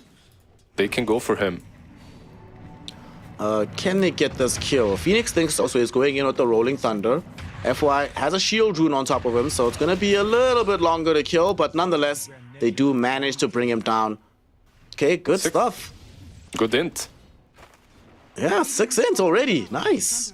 Undyne involved in 100% of all the kills. Good stuff. Yeah, who says Silencer isn't an active hero? How dare I say that? He's just rotating around, using Arcane Curse, TPing top, actually. Speaking of active, like, this man is all over the map. Who they want? They want Lu, it seems like. They have the AoE Crippling Fear. Undyne is here with the slows. Nice little magic missile to buy space. Do they have the damage to kill him before he TPs out? They do! Just as he hits the fountain, it's his corpse that arrives instead, as Lu ends up dead to Imitator. Another int stack for Undyne. And man, all right, we did not catch the memo. Turns out Silencer, a rotating hero in 734. Yeah, he's doing wonders so far. Like, also the Bloodseeker TPing, he doesn't have a TP to get back into the lane. At least he smokes up and has phases, so it's quite fast. But man, this Silencer is level 5, minute 7. They actually end up breaking a smoke. They were trying to come in and gank Heat. The courier will tank the gank instead. None of them get caught out. So wasted time from the Storm Spirit. The TA just backs off, farms some of this jungle a little bit. Man, things are looking just amazing for Team Bright all across the board. It's only this Night Stalker that's not uber high up there in terms of net worth, but everybody else looking really good. And they've managed to keep Chalice a little bit depressed in the laning phase. He hasn't gotten as much net worth as he thought he would. Should he TP out? Yeah, he just TPs out. He just made sure that one of those creeps at least dies. Somnus mid lane, yeah. He's just being harassed, really, at this point. There's no way he dies here, right? Just like absolutely no way. Yeah, you're calling it. I see you're baiting the fate. He's gonna zip in right now. He's like, boys, I'm immortal, let's do this. Yeah, Get some help right now from FY to just keep farming it up. What do we build on Somnus for this game? I think just Witchblade Kaya is a good build. Like, you need some sort of defensive ability to get rid of global. Maybe someone can build Lotus for you, or you need some sort of a BKB or something after. Well, FY right now definitely wishes he had a BKB, as he will get brought down by the Team Bright heroes. They made a rotation towards this area, hoping to catch the Storm Spirit, but they will settle for the Coddle's life, as this also sets them up to take the tier 1 tower in the mid lane. Man, I love how Team Bright has been playing the second game. Silencers, the Shadow Demon, despite not looking the billing, they have been as involved as humanly possible in this early game. Yeah, and it's working out for them. They TP Phoenix down bottom as well. Chalice... Imitator? Yeah, Chalice should be fine. Imitator, though, he's the one that's in danger. As Somnus comes back, he's like, well, he's all by his lonesome. They're also going for Irving in the top lane. Lu and Tian Ming able to get the full combo down, and the Night Stalker having no way to counterplay it. Yeah. Does end up dead in that situation. Every move up to this point was kind of connecting for Team Bright, but this is their first swing and a miss. Like, they went down bottom, tried to get Chalice, got punished on 2 different lanes for that. It's all basically one ward that scouted them, and that's it. All right, this is the thing that differentiates the really good teams from the teams underneath, is what do you do to keep the momentum going?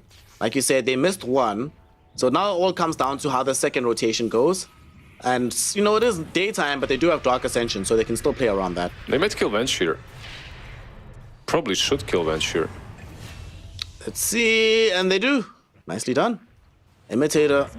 Oh, wait, where was Undyne? Was Undyne close enough to get a stack? That's the important thing right now. He's got 10 stacks, We need so to I check. He's got suppose 10 he was. stacks. I think he was, yeah. He was right next to him. Right. They're going to swing by the top lane as well. They smoke up immediately this 3-hero ganking squad. And they're going to see what they can find. Unfortunately for them, Lu has been pinged out by his team. Gets back into the jungle. They could still try to make this chase happen, though. Depends how far deep they want to dive, but they left behind Imitator in the mid lane. And I think without him, it's going to be very hard to actually find this engagement. Yeah, the question is, do you go and just farm the stacks? Or do you defend mid? Or do you go tier 1 top? They don't have an offlaner that can take the stacks this time around, so it's pretty much all on Phoenix or the TA. And it looks like they want to give it to Phoenix. I'm completely behind that. You want to activate your Pango as fast as possible. Get some diffusal on him. Feels like a phenomenal game for that diffusal blade, honestly. So the faster they can get it, the better. Should have it fairly shortly after they clear out the Ancients camp. And it doesn't look like there's a big counterplay on the map from Azure Ray to deal with this at the moment. What we could for Phoenix now, once he gets that diffusal, that is to smoke up. They also have global. The next fight should very easily be theirs. Alright, they are going to congregate towards this mid lane, wait for the courier to come in. And there it is. Diffusal's up. Let's see what they decide to do from Team Bright. Azure Ray, though, is still slowly but surely getting their farm for this Underlord down here in the bottom lane. And they have some heroes here, so they might consider pouncing onto Heat. But Storm Spirit only now starting to make the move over. And I think without him, you definitely can't find this kill.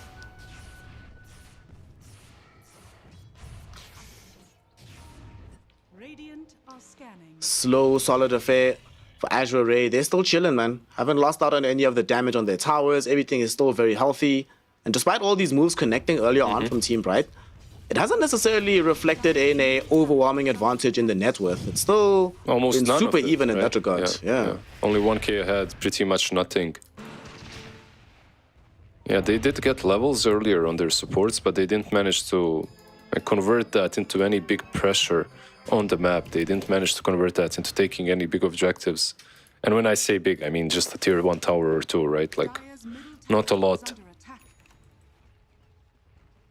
We need a vessel ASAP from Nightstalker because the Underlord has just finished the mech. So first little pot of healing starting to come up for Azure Ray. Oh boy. Like, whenever Chalice plays these heroes that just make you and his entire team impossible to kill, must be such a frustrating experience for the enemy team. Just being like, really, how many resources do we have to commit just to get anything out of this map? Or you just ignore him, right? Like... Alright, we have a smoke move here. 2-on-2 smoke, Undyne and Phoenix. They're coming up just behind Somnus as well as this Coddle. Global Silence will come out, but they might still be able to kill off Irving. Irving falling lower and lower, but turning around with the Crippling Fear.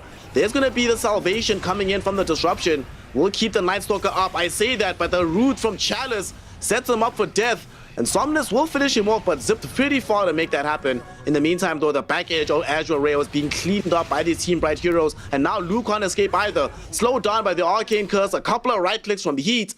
And they managed to find the kills. A double for the Pangolier. The tier 1 tower is opened up. And Team Bright take their first big fight on the map, and they walk away victorious. It looked really, really slow. They didn't want to make any moves on the map. And bam, like they move all 5 on top lane. Really nicely done, together with the Global Silence. At least Storm Spirit survived. If you're AR, you're kind of happy with that. But overall, you can't be satisfied with the way that fight went. Bloodseeker kind of debated Pango, almost got him really low with the sticks. But yeah, everyone else fell too fast, so Blue just couldn't do anything on his own. Very well set up fights. Good patience on the global as well.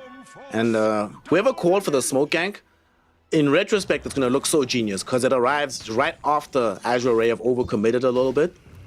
Feels very good to be Team Bright at the moment. Yeah, they got some... And that's good.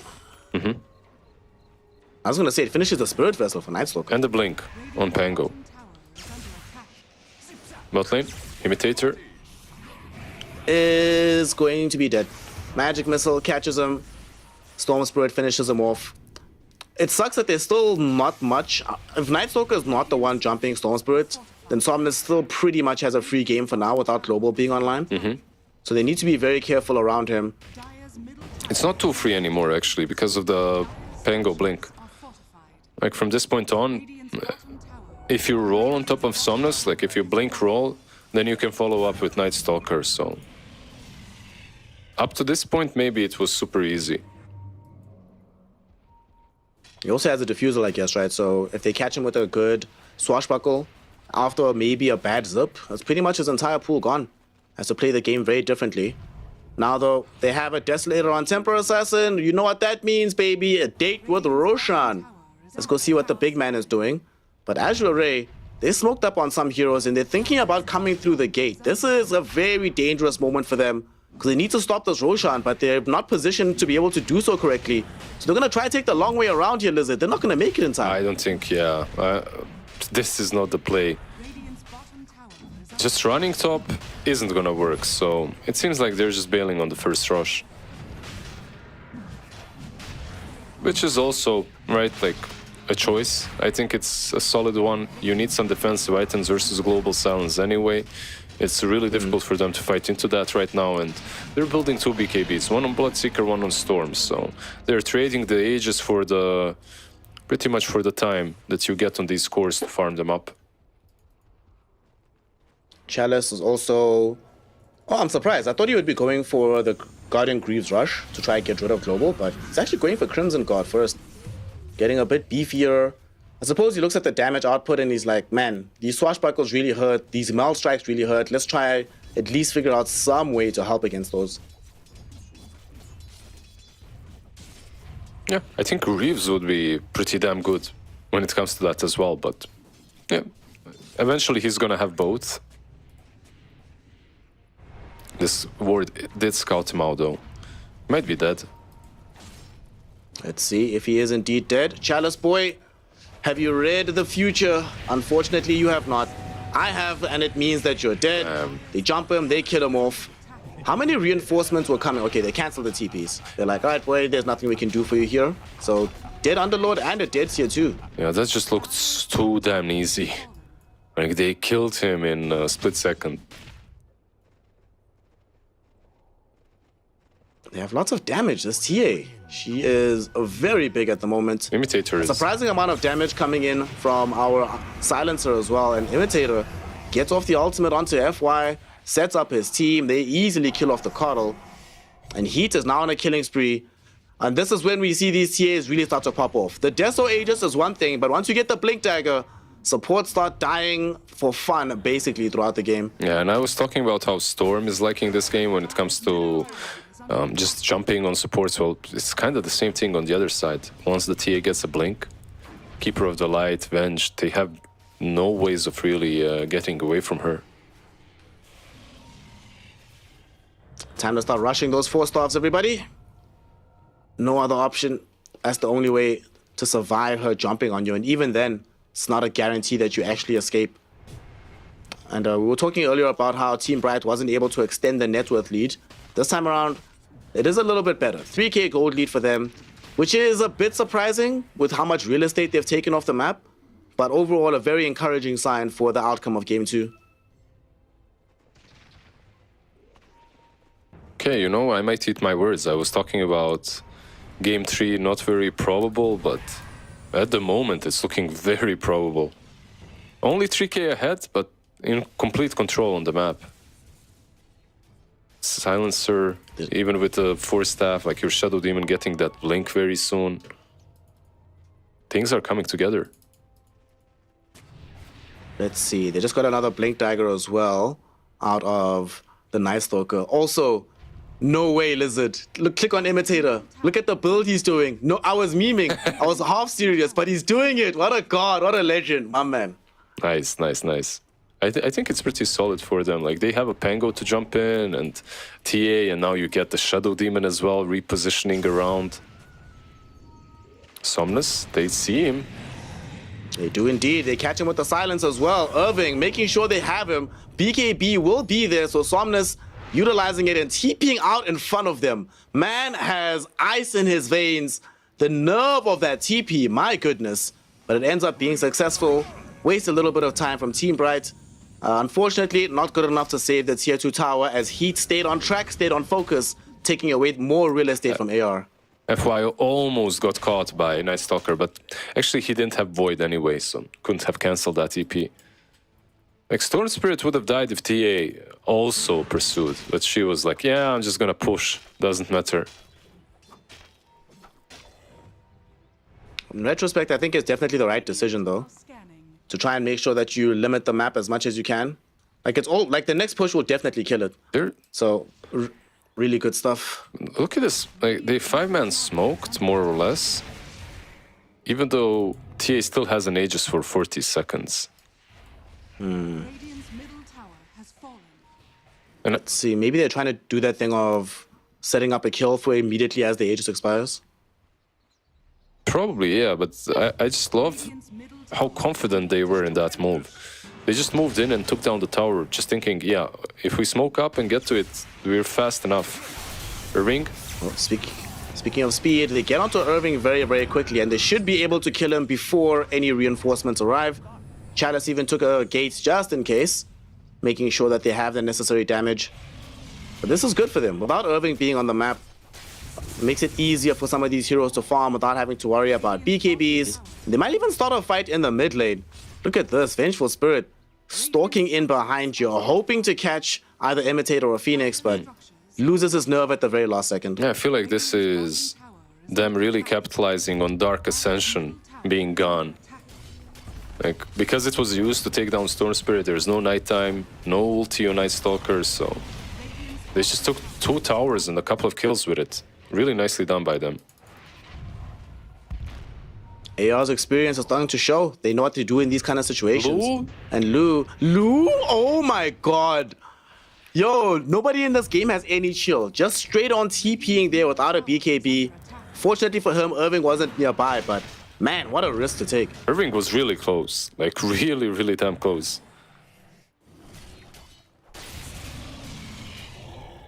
Well, Loser's chilling, just farming the rest of the map.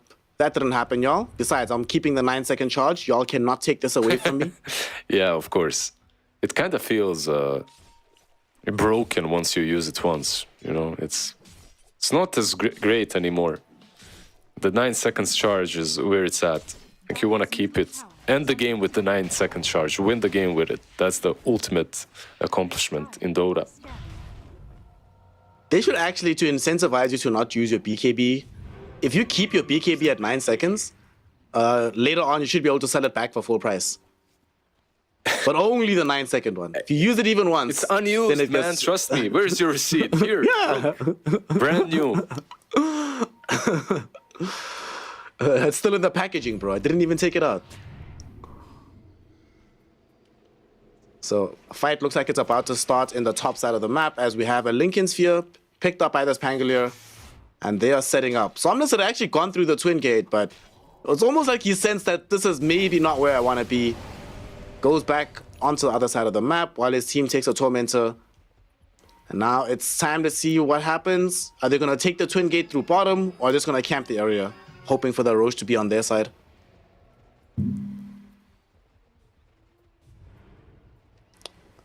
Just a very slow, Sadly, though, just a very slow situation right now. Both teams aren't. I feel that Team Bright, they felt like they were in control until these last couple of engagements, and now they're a little bit lost and afraid, like to make any big moves, just farming up. Is there anything big? Like there's a BKB on Heat, I guess that you at this point I think you actually need to wait for it. Yeah, it is quite important.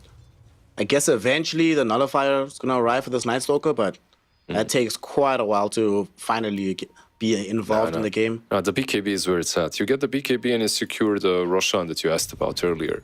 And Rosh will be top, so... Get that BKB, you set up the fight around the Twin Gate. You also have Global to work with, so they're not in a bad spot. Radiant's middle tower is under attack. Looks like we're definitely going to have a fight around this Roshan pit. As Azure Ray, they're en route to this area. It's only Chalice that's showing at the moment. The rest of the team waiting quietly behind him, hoping that a jump is made so they can counter-initiate. But Team Bright do have the high ground positioning over that Twin Gate. The question is, how do they use it? I love the gem, by the way, just avoiding all the traps, making sure that at least they aren't in vision. But this next fight, I feel like it's easier for Team Bright than it is for Azure Ray.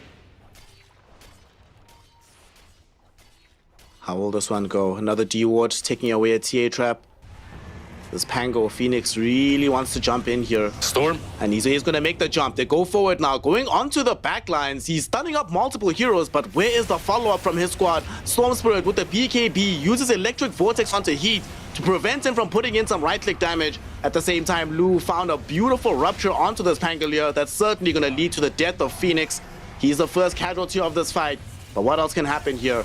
Look at the damage, though, that Somnus is taking from Heat. It almost kills him off, but he's able to get himself away. The swap and the zip out keeps him alive. In the meantime, here is Lu cleaning up the backlines. He's taken down Irving. Looks like Undyne is soon to fall as well.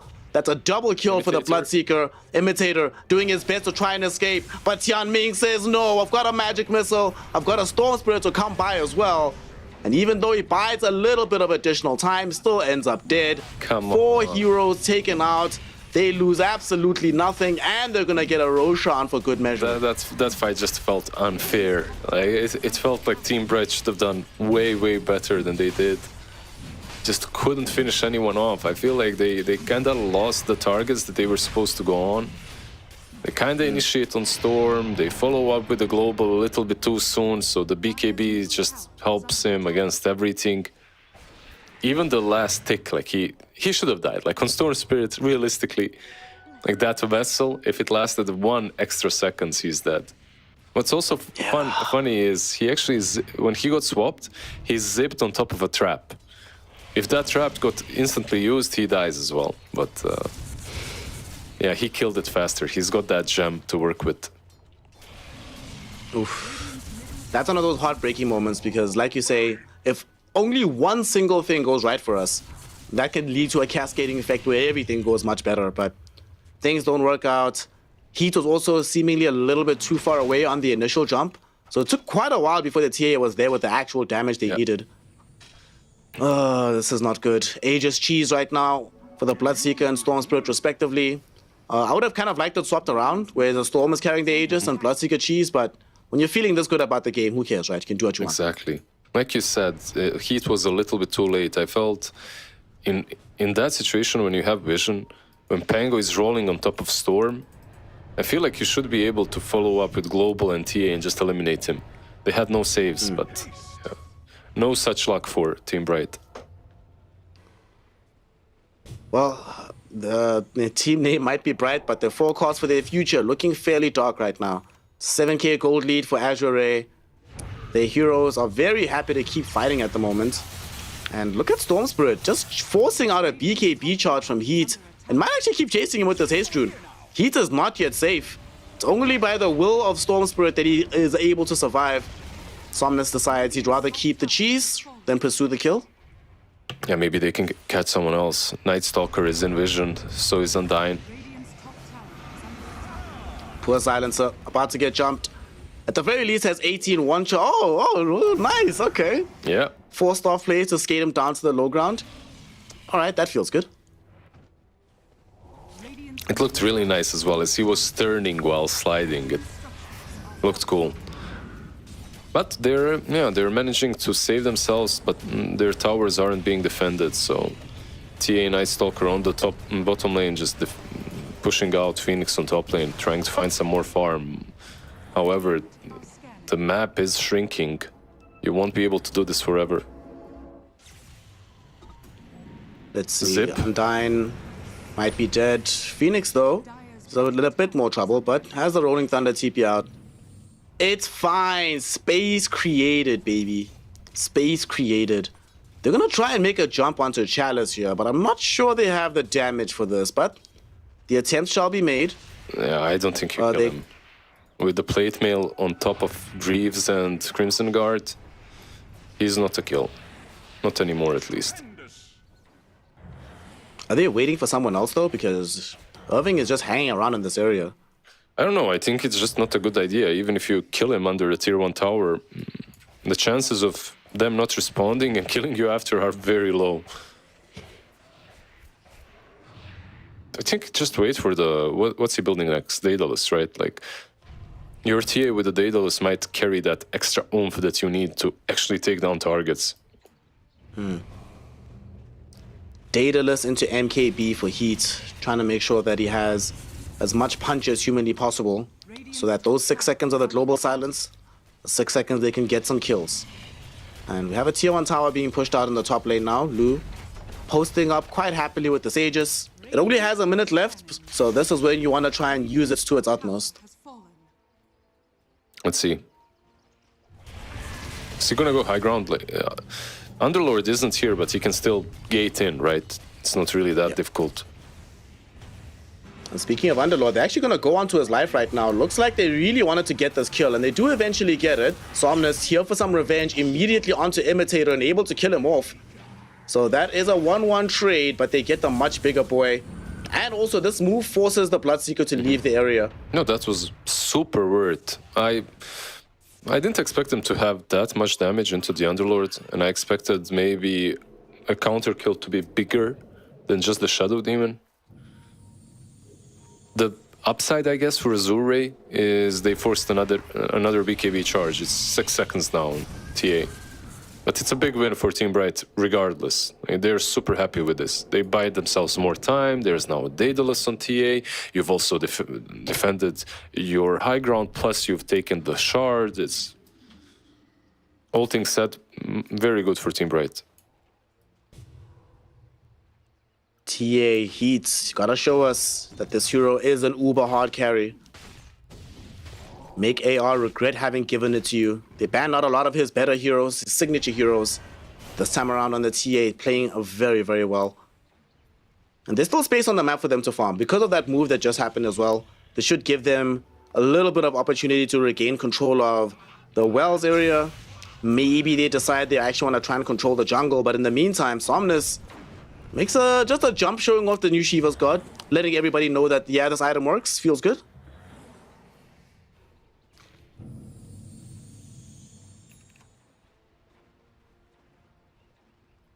Where is this next Roshan going to be? 2 minutes before it respawns, or at least before it's nominally respawns. We have a better idea of what happens once that timer finishes. They gave away the second Aegis, but they absolutely... You're not playing a TA lineup to give away the third one. I think we're going to be having a fight no matter what here, Lizard, to protect the next Roshan. No, yeah, I think the top lane, the top triangle will be... The top Rosh pit will be very boarded up, and you need to start securing it already if you're Team Bright. One good thing about Team Bright is it's also going to be nighttime for that Rosh, so... You just have to make sure that they don't fight you before that. Because Somnus is on a hunt together with the Bloodseeker. Let's see as Hunt will yield fruits as they jump onto this Night Stalker. Pop the BKB for good measure. They really want this kill, and they are gonna be able to get it. Oh, they swap him out just as he's about to TP home. That is huge. Not only does the Night Stalker die, but that is a blown global silence. It's not available anymore. So they're not as good of a team fight no longer from the side of Team Bright. Yeah, one thing that shouldn't have happened for them happens right there. Because they can't take any map control now that Night Stalker is dead. Your global as well is used. So let's see, 80 seconds, like you mentioned that it was used, but 80 seconds, Rush will be very alive. Probably. By the time that happens. Might have another death here because Imitator is a bit too far forward.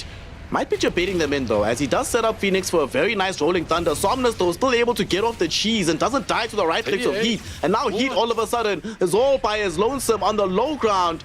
BKB or no, there's no way to survive the onslaught of damage from Azure Ray. And now Lu just goes to clean up. And you're right, there's no BKB, there's no buybacks. That might just be game. They're pushing two different sides. Venge, okay. Swashbuckle, nice little snipe by Phoenix, and that might prevent them from actually getting anything more. Nighttime as well is here. They're gonna try and call the bluff though. Lu's not leaving. Lu's like, I dare you to buy back. I'm not I think he knows he only dies to a buyback, you know?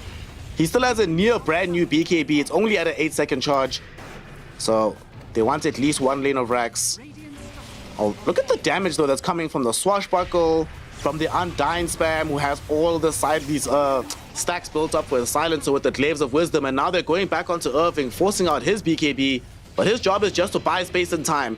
He's doing so magnificently, and unfortunately for him, can't buy the entire game's worth of time, but they will at least ensure Azure Ray can only take one lane of racks. Yeah, it's one lane and straight into the pit. And now Team Bright, they have to make this crazy move in which the moment TA is up, they run to the pit. The question, yeah, this is exactly it. And the Azure Ray, they know that, right? So why would they go all the way back when they can just wait for them?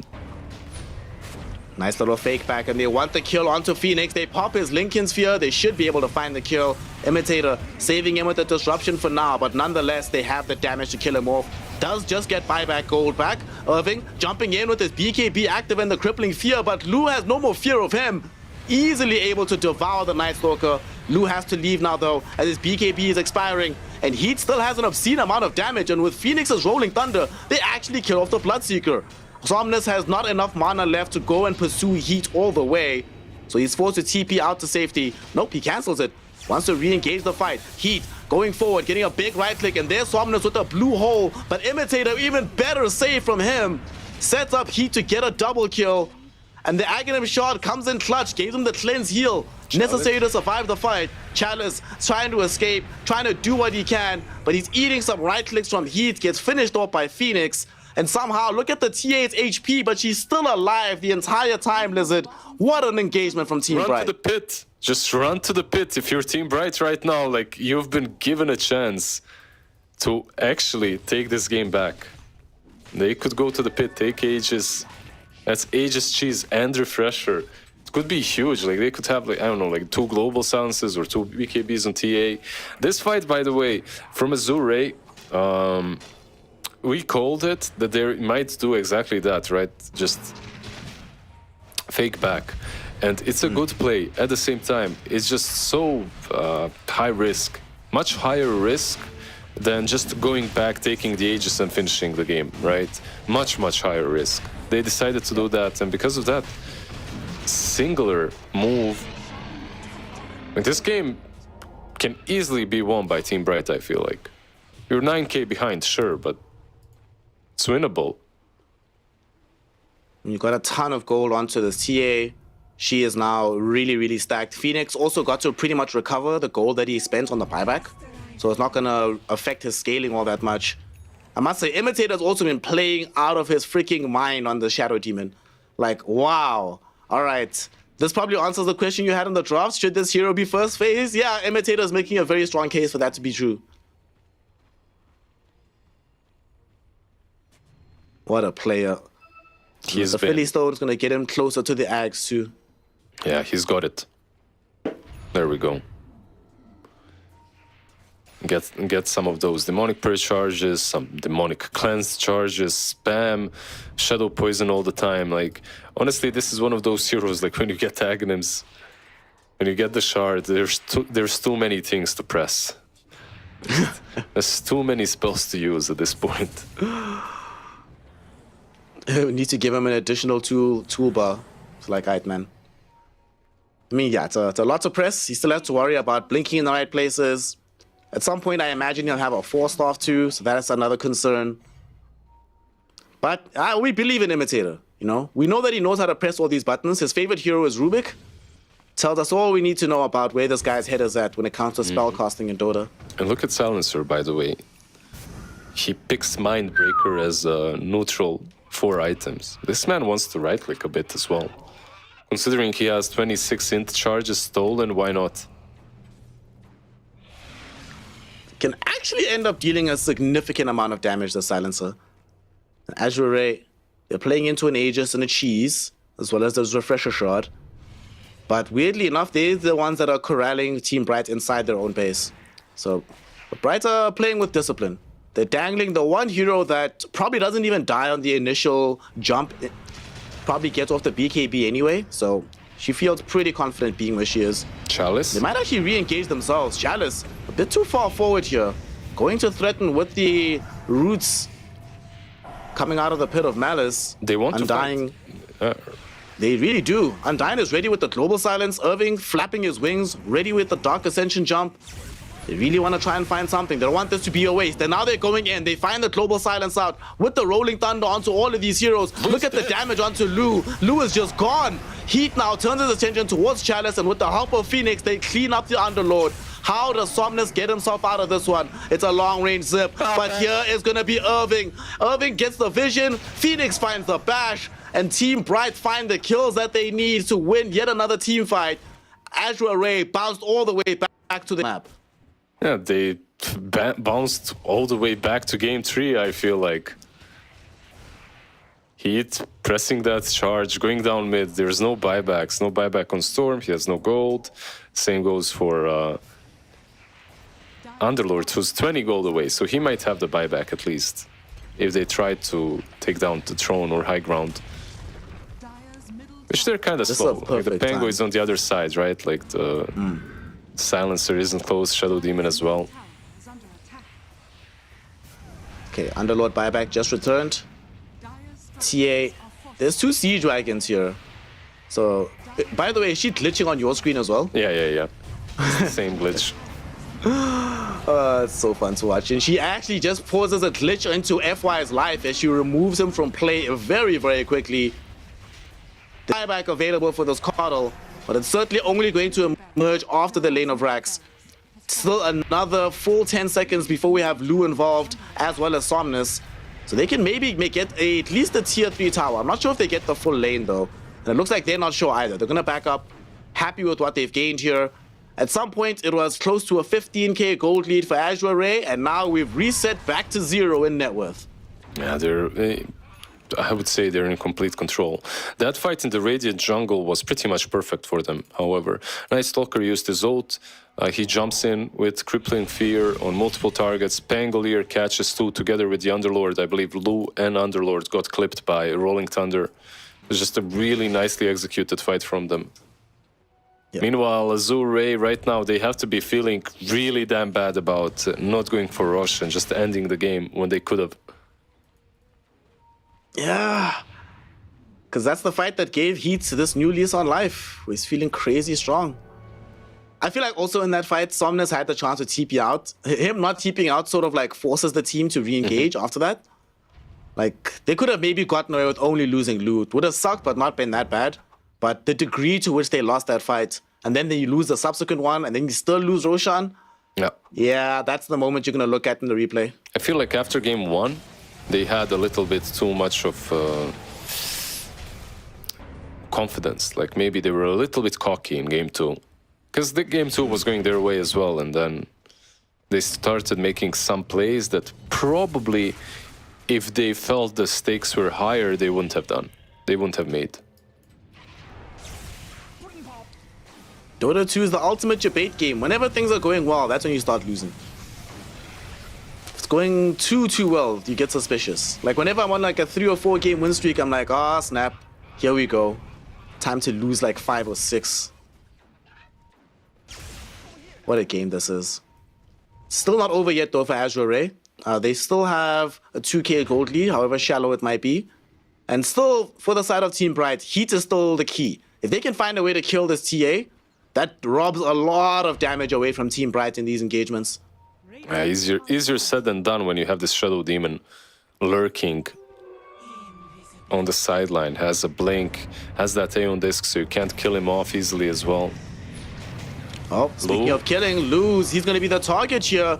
Heat, look at the right-click damage from Heat and the boys. The right-clicks follow you past the swap, fam. There's no escape.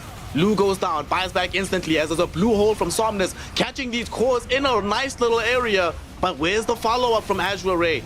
Lu will finally emerge, but it's a little bit too late. They've lost Chalice now. And the bash goes in onto Lu. He doesn't have a BKB. He used it on his first life. He's about to die. He's about to die back.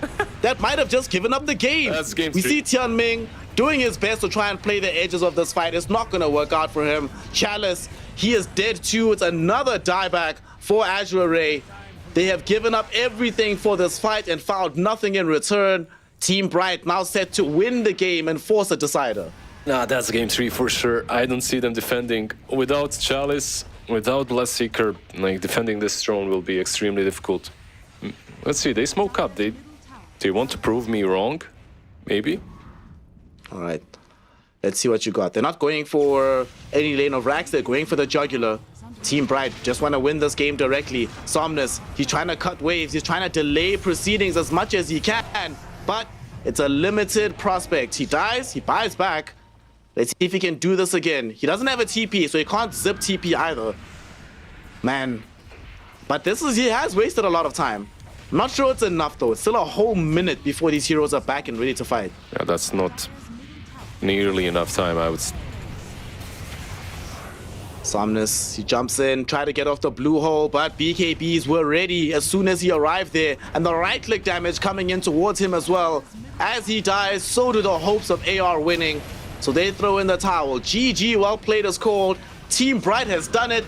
They've beaten the probability wizard, and they've given us our first 3-game series of the TI qualifiers. The road to TI can only get more exciting from here. And look at them on the cameras. They're like chilling. They're not really super excited. Yeah, just another day in the office. Damn, like, honestly, I didn't expect this. Didn't expect them to be able to win after game 1. No way in hell. Like, after seeing how pummeled they were and just how well Azure Ray played, at the same time, this was kind of a throw. Like, Azure Ray, in my opinion, at least, they had this game in the bag. They fumbled it. They made a play that on paper looks good, but it's much higher risk than the alternative.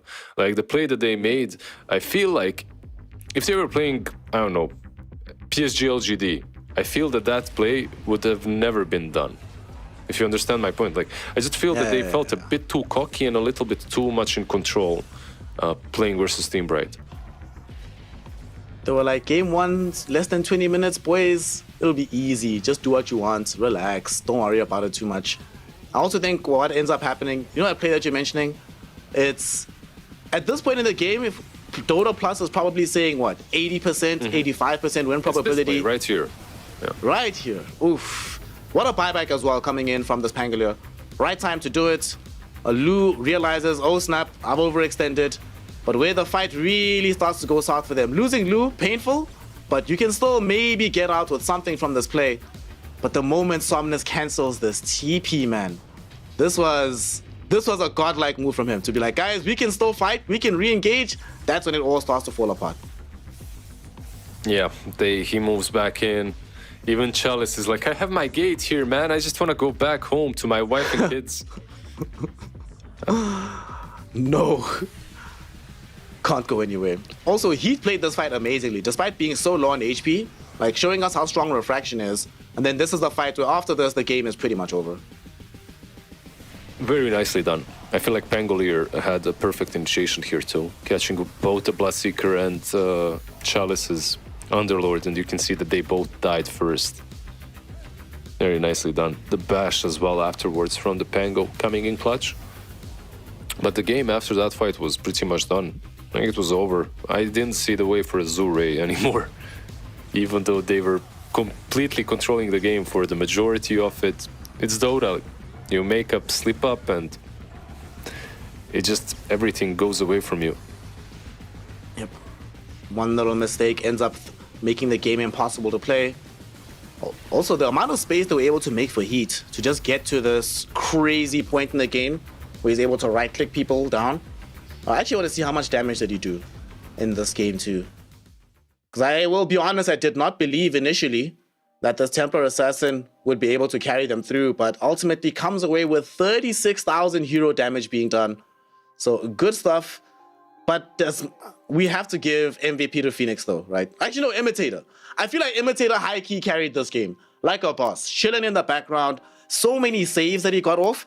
Hell, even the first fight that we saw going well for them in that top area of the map is when he's delaying the kill onto Irving for so long that Somnus feels he has to overcommit to kill the Night Stalker, draws his team back in, and then suddenly it all goes to hell. And even the second time, it's Imitator that debates Somnus thinking he can get a kill onto Heat. So what do you think? Imitator MVP?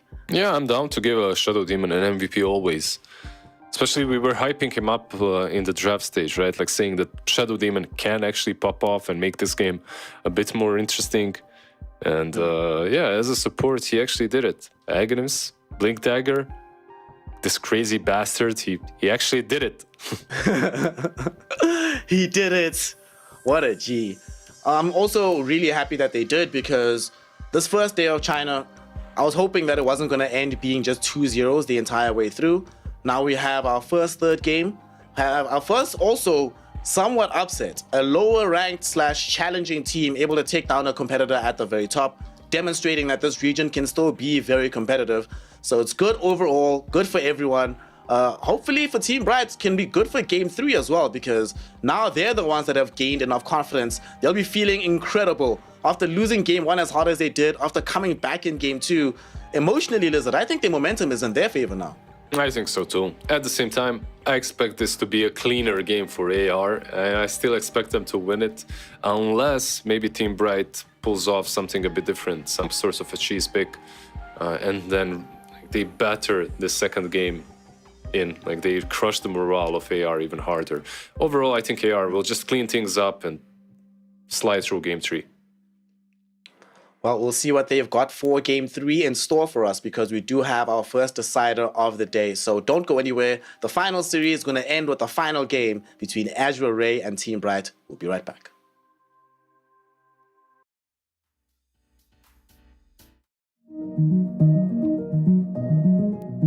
Every day for 3 years, a secret team met across Europe to hack one of the most technologically advanced cars in the world. Meet the Deloitte cybersecurity team that developed new state-of-the-art automotive software defenses, making the world safer for drivers, passengers, and pedestrians.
Welcome one and all here to the China region qualifiers for the International 12. The road to TI has begun. At the end of these next few days, only one team in China will stand victorious, able to go to TI 12. And so far, as much as the day has been fairly predictable in the scorelines, in Game 2 of Azure Ray versus Team Bright, we get our first surprise of the day. We go to Game 3, and as improbable as it was that we got here to begin with, Lizard, what are the odds of Team Bright actually taking it in Game 3?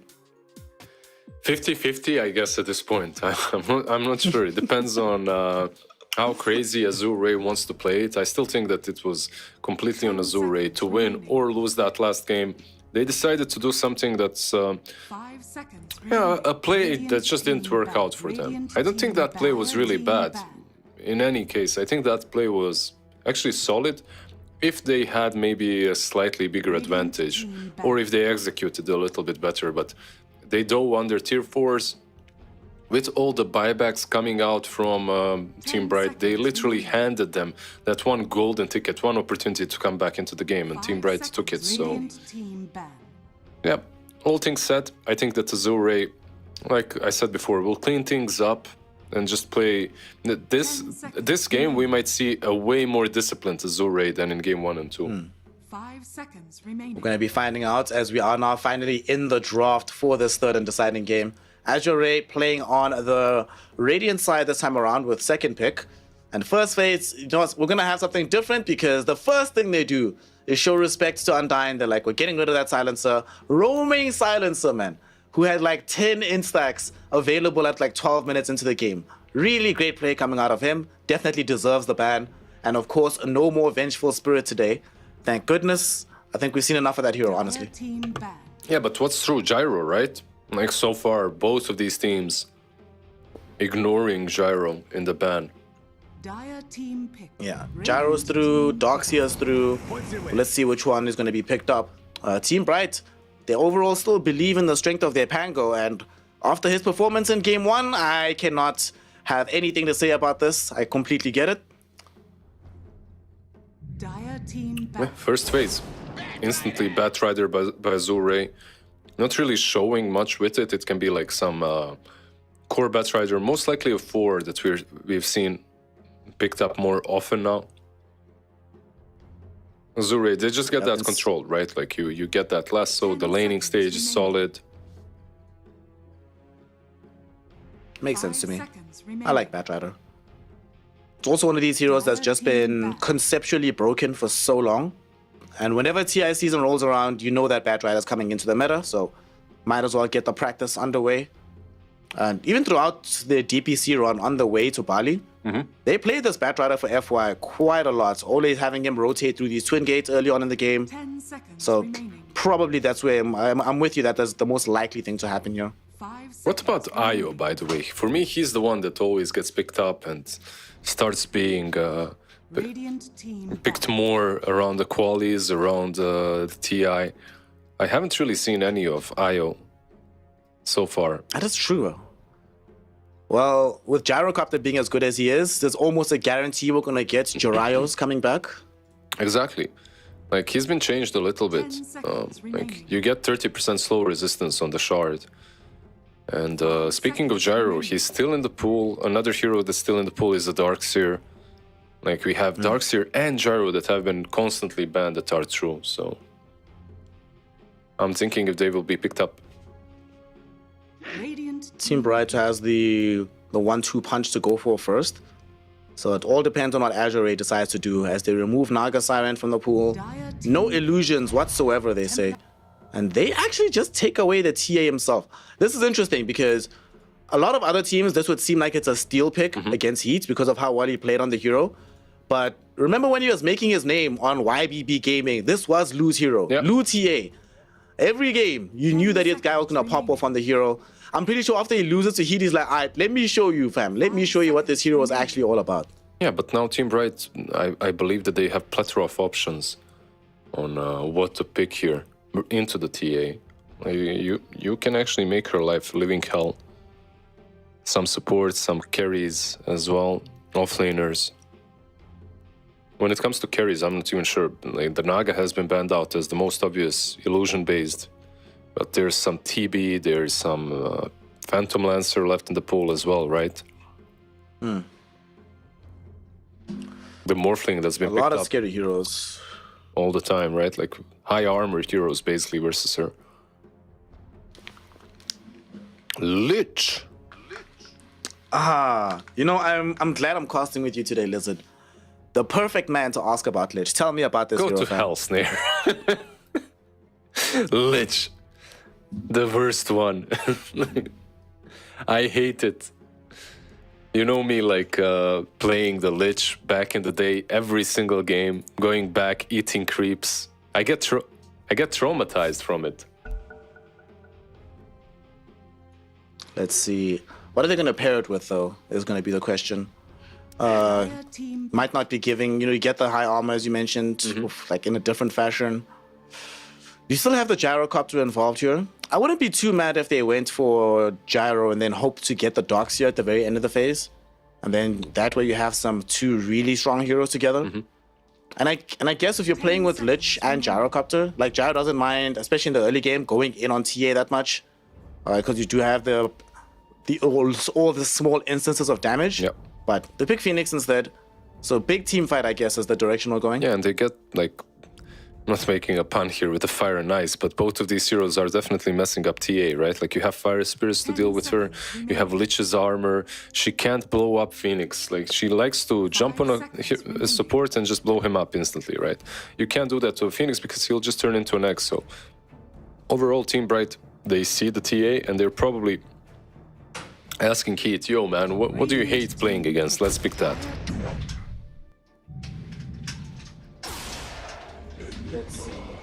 Could this be... Oh, Enigma, actually. Well,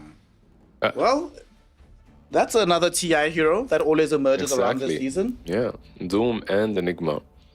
Interesting. Like, which one of these three is going to be a core, though? That's Doom, Enigma. Which one of them is a support? 5 seconds remaining. I think Batrider supports, Doom Core, and then... that's actually a good question. I think Enigma supports as well, maybe, because we started to see last patch some 5-position Enigmas coming out quite a lot.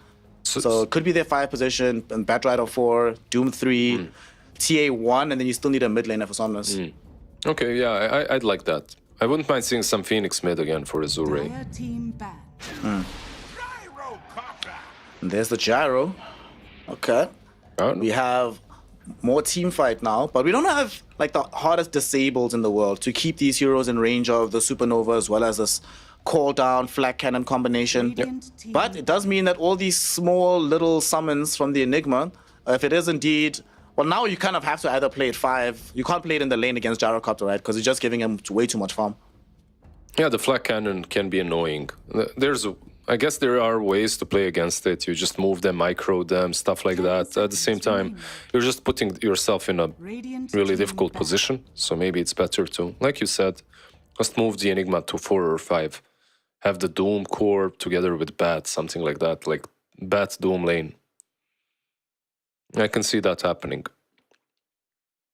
But yeah, very interesting. Like you said, for Team Bright, they do have some control. Like you have Lich, you can put his stupid statue there to mess with everyone. The Pangolier as well, with the roll. It's not that bad. And Phoenix, once he pops his egg, usually everyone wants to go on top of it, right? Anyway, it's a taunt. And then you can have call down. Then you can have flag damage coming from Gyro. I do like Team Bright's draft so far, honestly. I think it's pretty damn good. You could, like you said, you could go for that ultimate control, have something like a Mars on top of everything. Like Phoenix, Mars, Gyro, Lich sounds pretty damn good, right? Yo, that's... if I'm Irving about to beat Azure Ray, if I'm him, I'm definitely calling for that. That sounds actually pretty lit. I really like that idea. Yeah, besides that, what else is an option? Maybe some Beastmaster, but Mars gets banned out, so... We're not gonna... Unfortunately, we won't see that. But it would be like the ultimate wombo combo for Team Bright. Yeah. I mean, that Doxia that we were talking about is still somehow left in the pool all the way to the end of the draft. It doesn't give them the hardest control in the world, but there's still a lot of potential. I suppose maybe the idea is that like if they get the vacuum wall, you don't get that amazing illusions from Azure Ray. So they might be going in a different direction. I will also like your Beastmaster suggestion. That sounds very, very good. Lock some of these heroes down, protect the Supernova. Yeah, that makes sense too. Yeah, and you get that one thing that can deal with the TA. Instead, they go with the co-op. So, what are they doing? Putting Pango on the off, I guess. Pango offlane, co-op mid. Okay, a different approach, but sure, why not? That definitely makes sense why they banned out the puck, because he's really good into the Pango, really good into the co-op. 5 seconds. Now the question is, what else? Yeah, it covers a lot of those bases. Maybe some... Like, other spirits are still left in the pool. Besides Ember, you have Storm, you have Void Spirit. Storm would be kind of fun versus co-op, I guess. You get... They don't really have a lot of catch, a lot of control. Really want to see Somnus Lina. Listen to the good old Somnus Lina. Into the Phoenix, into the Gyro, into the co-op. They go for Oh, snap. Let's go. Snap. My boy is cooking out here. Somnus Lina. All right. Yeah, it's a really... The temptation to play a Skullcaster too high. It's a really, really good Lina game. I can see the reasoning why they picked it. And at the same time, Lina is kind of scary, you know? If your game doesn't go well and this Pangolier has a good one, he can be hunting you down together with co-op jumping in. You have 0 save. Like, no Venge to, you know, swap you out of place. Then again, it's Somnus Lina. Like, I'm expecting a good game for him.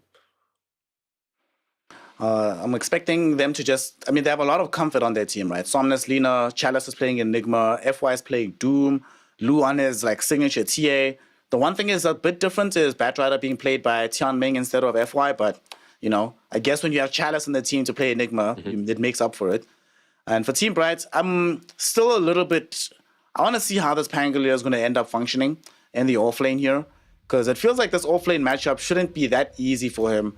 Him and Phoenix into the Batrider plus TA doesn't sound like the easiest thing to make the TA stop farming, but nonetheless, if they can get the ball rolling on the side of Team Bright, it feels like they can just keep going forever. And we get to see our first gyrocopter of the day, so no matter what, we are going to be entertained for this third and deciding game here between Azure Ray and Team Bright. Yeah, you were a little bit having internet issues. There was some gyro in the first series, I think, like, or something like that, but some of them worked, some of them didn't. The ones that didn't work were countered, like by a Morphling or something. This gyro doesn't feel countered. Besides the Lina, like, Lina can actually dish out a ton of damage, ton of burst very early on against him. Yeah. So that might be a small problem, small issue, but yeah, I like both of these drafts. I think everyone has got what they wanted. That does feel like one of those fun games where you have no idea up until you actually start playing who's more favored overall. I do hope, though, personally, I do hope that this game just goes late. Whoever ends up winning, I don't care. Just give me a nice long game and I'll be happy. How long? Like 120 minutes, 2-hour game? Let's just get to tier 5 neutrals. Okay. Anything past that is fine. Okay, I see. I feel like if you do get to tier 5 neutrals, Azure Ray is probably winning this. Like, with the TA, with the Lina. If this game goes too late, I think Gyro might fall off. But you never know. We'll see. Enigma as well, just the ultimate late game hero, right? Yeah. Black Hole is such a stupid spell late game. Both teams posturing around this bounty. It looks like we're going to have our first engagement of this third game. Who's going down first? It's FY. FY has revealed himself, so he might end up being the target. No, they're piercing the backlines. They're looking for Somnus, and they're all going to find him. Homing Missile connects. Undying gets the first blood. And Chalice might not be able to survive either as he gets right-clicked down. The Fire Spirits will kill him. And Heat, how much HP is he on right now? He's fine. He's fine. He's fine. He's fine. So they lose 2. They lose the Lina and the Enigma. Okay, yeah. Pretty good start. Like, exactly what you would like if you were Phoenix. You just want to make this Lina's life at least a little bit harder on that mid lane. Maybe not, because as we've seen in the series, whichever team loses their first bloods ends up winning the game. So Why is that? GG. What happens? Does it awaken some, I don't know, revenge spirit or what's going on? You win out of spite, like your spite just becomes. There we go. Yeah. It's like, y'all aren't that good. Let me show you what's up. This top lane, they are going off the heat, man. They really want to make sure this Gyro cannot progress in this game. This is a very scary laning phase, though. Like, Enigma with this Doom, with the Enigma, like, happy to play back, and the Doom being the one to run you in the face. Like, and I also love that Chalice went for Malefice as his first level 1 skill here. Just to make sure that they have as much pressure as possible. Wasn't that just the first blood fight that happened? Don't you think so? I mean, did he get it during the fight? I'm not sure. I'm not sure. Maybe he didn't. Maybe it's just like you said. Because very rarely do you see someone not go for a demonic summon early on. By the way, I haven't seen a single Enigma since the change to demonic summon. It hurts him, right? Like he loses HP now. Yeah. And you can't convert anything. They just get spawned. You're spawning them. Yep. But so you don't just get to be that lane denier for free anymore. That's sad. It's kind of sad. Good old times. Good old Enigma times. Oh no. So sad. The offlaners have to actually work for their CS now. Oh no. Come on. Don't you like being an Enigma and just farming under tier 2 because the lane is always pushing? It's the best. No, because normally I'm playing into the Enigmas and I have to be annoyed by the situation. Yeah, what's cool about the demonic summoning is that it's actually point clicked. So you can summon them in a circle. It's not, they don't just spawn underneath you. Yeah. You have to put them somewhere. Oh, he just... But unfortunately, this is what I'm afraid of in this lane. While I was thinking that they might put it somewhere else, it's so easy for Gyrocopter to clear through these things, like the entire time. Yeah, he just cleaned through 2. And Lich isn't any easier, right? Like, he also helps out quite a bit. Yep. Some AoE Frost Blast. Usually your Eidolons are all together, so it's good stuff. So, looking at bottom, Lou and them just also chilling, farming away. This mid lane. Damn, is Somnus really doubling up the CS? Lou's about to get a kill here onto Imitator. So, we know that the TA game's about to be very good, but this Lina, is the lane supposed to be this favored for her? Pretty much. Maybe not this hard for Quap, but usually you expect Lina to have an advantage. It's just very difficult for Quap. You get LSA'd and then just right-clicked. Every time you try to use Shadow Strike, the LSA has just as much of a range, and then she right-clicks you down. You lose more basically by trying to harass than just by staying back. Unfortunate situation there for Phoenix. Definitely going to have to spend a large portion of this game in recovery. A lot of the CS does feel like it's good overall for Azure Ray. This top lane, what's also going to be problematic is some of the CS that the Gyro has is Eidolon, so it's not getting the full value in the lane, unfortunately. Yeah, Doom still doesn't have the best creep. He's got Hurl Boulder. Like, I mean, it's okay. You can spawn into 2 little Doomlings and spam some boulders after if you die. I like the name of that spell. Hurl Boulder. Yeah, because you're... There should be more hurls in the game.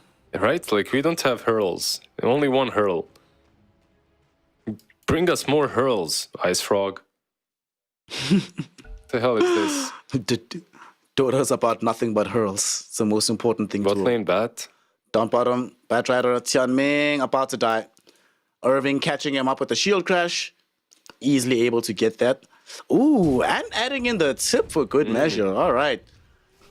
Trying to tilt the opponents. I like it. They're going top as well. On the Enigma. Yeah, they might actually kill Heat. Midnight Pulse is down. Heat is dead.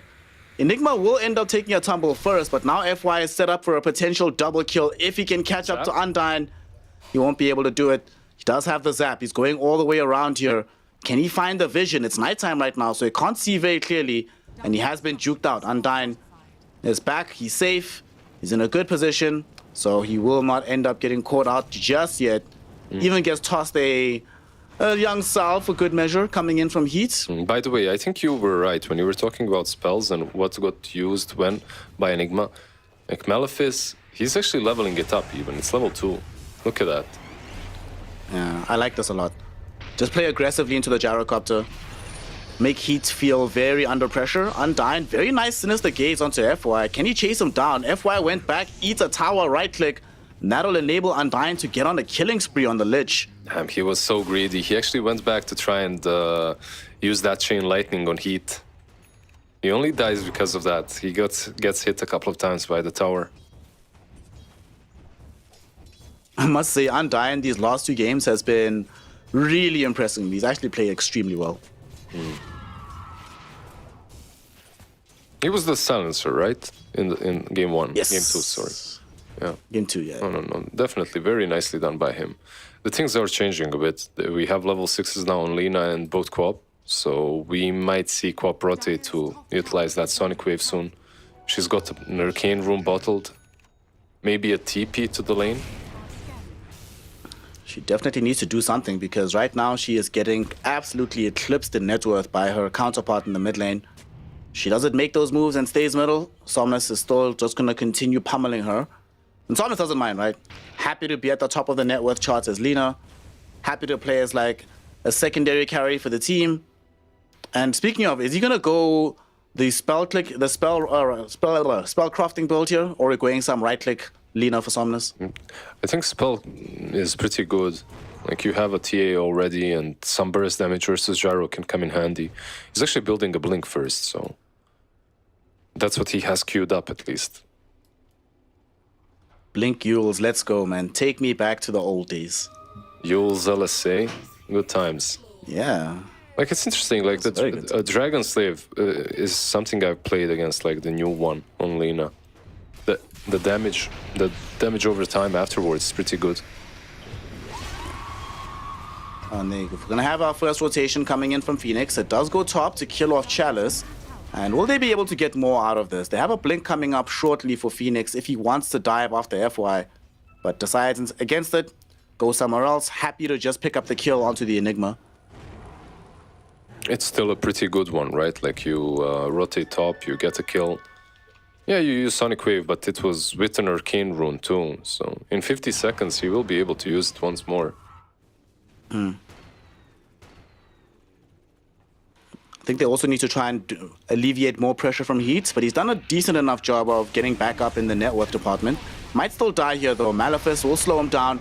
Tianming getting closer. FY is here too, and they really want this kill, and they are going to be able to get it. Imitator, unfortunately, did not have enough points in the Sun Ray to heal him all the way back up. Phoenix. But they might get a few out of this, because Undyne will end up getting a double kill with the Chain Frost flying everywhere. At the same time, Phoenix comes in to clean up Chalice. Okay, 3 heroes in exchange for 2. I guess I'm okay with this if I'm on the side of Team Bright. It just sucks that I end up losing the gyrocopter. Exactly, right? Like that's the one hero that you don't want to be losing at the moment. You want to have like, some carries, yeah, you lose him in the lane, it's whatever. But I feel like Gyro is one of those that you really want to have him snowball, at least in the state of the game that it is right now. Well, we'll see what Gyrocopter decides to do to get himself back into a decent state.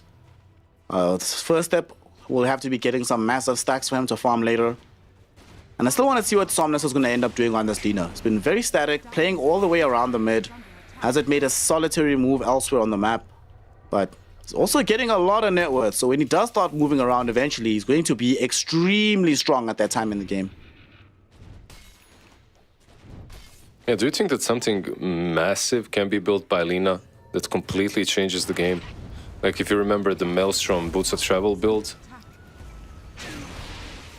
We'll talk about it in a second as Heat just got caught and killed. Somnus as well. Tianming just catches him. Somnus actually gets brought down in the mid lane. Irving, his first rotation, gets some massive fruits. So 2 big heroes on the map brought down, but you're much happier if you're Team Bright, given that how farmed the Lina is. Undyne. Undyne is just a god on this Lich, like going in mid. Just as minute 10 hits controls the Lina as well to buys time for the Pango and the Co-op to take her down. Nicely done. They do have Doom now. Okay, FY still needs to be careful as they take have down the Black Hole tier as well. 1 tower. There's going to be the Doom thrown out. Black Hole comes out onto 3 heroes. Phoenix barely escapes it, but it's going to set them up for multiple kills. They get the double. FY gets the triple. And Phoenix forced to just get himself away. Undying throughout the Chain Frost. It does bounce back onto Chalice, killing off this Enigma. But overall, Azure Ray ecstatic about how this fight went. Chalice, my friend, go and rest. You set us up for success like a boss. Yeah, that's one way to turn completely the way it's going. The game is going, and that's Tumblr's toy, right there. He jumps in, like Tumbler. Without Tumblr's toy, that play is literally impossible. But with it, he almost catches Queen of Pain too. Really nicely done. You know, every now and then, Lizard, you've heard me ranting against like Tumblr's toy, Ogre Seal Totem. Every now and then you see this happening. Don't you think I have a point, bro, that these items are just way too busted? Speaking of busted, Somnus, his HP pool is about to be busted as he easily gets brought down by Phoenix and the gang. Tianming went for the deny, but sadly, all it's going to lead to is his own death as the Phoenix, Queen of Pain, secures a double kill. And Team Bright starting to feel like they're rolling in with some of the momentum right now, despite how much they were struggling early on. Yeah, just leave some things busted, man. You don't have to fix everything. Not everything needs to be pitch perfect, balanced. I love some bustness, like especially Enigma with Tumblr's toy, stuff like that, right? Oh my God. It's not always amazing, but in certain circumstances, it can be really damn good. Dire's top tower is under attack. Get it out of my game, man. The chess player in me wants to see it be not completely balanced, but, you know, bring some things in line. Yeah. It's a bit overtuned. Are you saying that Queen isn't busted as a chess player? Like, come on, she's broken as hell. But that's why you always make sure you do the queen sacrifices, man. Nerf Queen, please. Nerf queen. I would definitely take a queen nerf, honestly. So game 2, we saw obviously Azure Ray. The earlier portions of the mid game weren't necessarily going in their favor. Things were still decent for Team Bright, and they had to make better moves later for Azure Ray. So now with the shoe slightly on the other foot, Team Bright still in the game though. What do you want to see them do to try and make sure that they get back into it, especially to get those Gyro back into farming space? They already did that. They gave him a ton of stacks, like he was farming those ancients. So it's not that, like, the situation isn't that grim. Like, it could be better, but he's building towards his Aghanims slowly and steadily. If you're Team Bright, you actually shouldn't be that worried about what happened. That was the perfect black hole. Rango. And Doom onto Pactolier. Gonna get hit with the Flame Break back towards the Supernova. Phoenix will try and create some space here, and they will be able to get the kill. Next one up is the Doom, and Doom won't be able to finish off this Pango. Pango is still alive, in fact, and Team Bright responded with massive numbers. They're gonna probably get a tier 1 tower out of this too. Now, black hole is there in 2 seconds. Somnus has a blink. Oh no. They almost got Chalice, but guess what? Yeah. He has Tumblr's toy, so he's That was so broken, man. He hopped for what, 50 range? Wow. yeah, if he didn't hop, he would have been hit by Fire Spirits, and they would have killed him. Absolutely broken, crazy. I don't know. Please, Busted, man. Ice Frog, remove this item. Like, just remove it. It can't stay in the game. Buff Invoker, remove Tumblr's toy. I'll take that drill. So now they're smoked up. Azure Ray. They want to use this black hole that you mentioned. They're going to put Lu on the front lines to start sieging the tier 1 tower. Ready and waiting in case something breaks. And they will find the LSA combo into this Phoenix. And with the zap from Somnus, there's enough damage with some right clicks to kill off Imitator. Sadly though, that came at the same time as the fortification, so I'm not sure they'll still finish off the tower, but they're going to try. Yeah, one thing that needs to be said is, like, usually Phoenix would have died instantly by a Lina combo, but because of the Lich on level 3 armor, he's actually doing a ton of work. Rolling Thunder. They don't have a Blink Dagger on Irving, so this is a optimistic roll. Might be gone a little too far forward here. Refraction Black pop hole? by Lu, thinking about a turnaround if necessary, and they do have a black hole, but first off they catch heat and they kill him with the black hole. There's no gyrocopter. Does cost the lives of both Enigma as well as FY. Somnus coming in, looking for some cleanup duty here. Undyne trying his best to just waltz himself away. It's taking a little bit longer than expected, but Lu will eventually find his double kill with some right clicks. Irving getting tipped by Tianming. Well, Irving, you did start the tipping, but Lizard, why did it go so far forward there? Yeah, I don't know. I feel like Pangolier players today, they just don't know when to stop. Somnus? Somnus will get bursted down right now. Sonic Wave, even Supernova committed for this, but they get the cold out of Somnus's corpse. I guess with how south everything went bottom, that sort of becomes worth it in the end. Yeah, it was actually a pretty good kill. They're making plays on top of the Lina. What, 2 times now in a row on the rune. They just know that Somnus loves runes. He can't stop. Can't stop himself. TA? He needs to go to RAA, man. Or RA, yeah. Runeaholics Anonymous. Runeaholics Anonymous. Lu ends up not dying. Phoenix chin-chillin' with the shield rune, just enjoying life. When does this game start to feel dangerous from the gyrocopter? Because for the most part, he's either just been farming, or if he shows up to fight, he dies almost instantly. What items does he need to go for before he's ready to fight in this game? You can see his inventory. I think that's pretty telling. Nothing crazy. He's not building anything different. Just going for a BKB after the Aghanims. BKB crit, you're ready to fight. The only problem is by the time you get that, most certainly there will be an Aegis taken, right? So TA will have that Aegis. She has Dezo, Blink, and now with the Aegis, I feel like Azure Ray will be able to fight very, very confidently. And Lu is so farmed, actually. Yeah, usually if you're TA at this point, you'd like some BKB before you fight, but if you get the free Aegis, why the hell not? Like, you can just use that instead. We're gonna finish it off with no word coming in from Team Bright, and they actually smoke up themselves. They want to try and force an engagement right now. Somnus is not with them, but he's making his way towards the area through the mid lane. Let's see, is anybody gonna show themselves here? Team Bright. No one's coming up in front of the wave just yet, but they're also willing to go around the trees. Chalice doesn't have Black Hole just yet, but it's not that far away as FY blinks forward, looking for the fight, and the Doom catching out immediately onto this Queen of Pain. Can they get her out of here, though?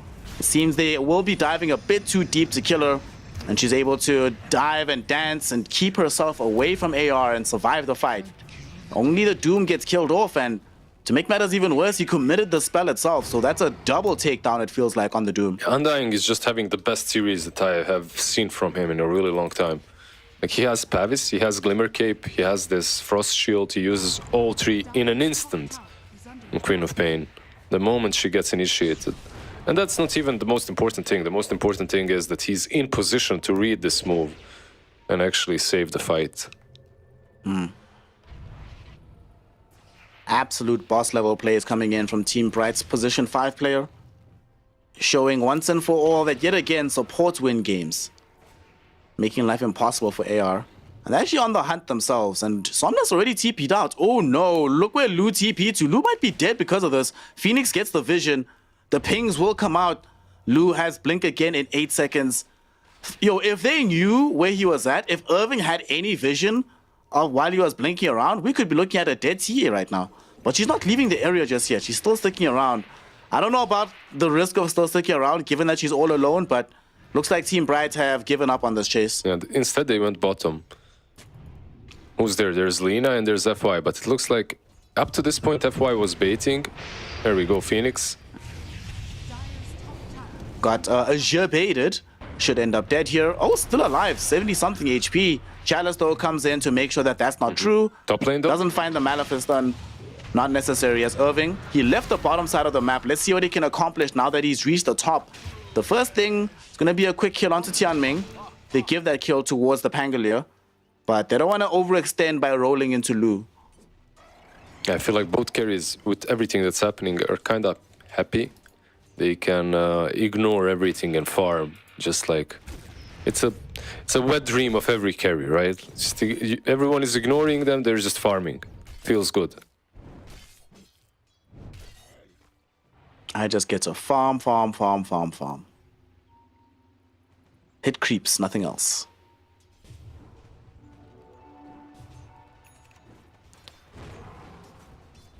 So we might have a fight breaking out down bottom. As Somnus and the boys, they want to try and control this area in Somnus? advance. Somnus? Somnus? He's so far forward from the rest of his team. Somnus is going to get caught out. Somnus might just get killed off here.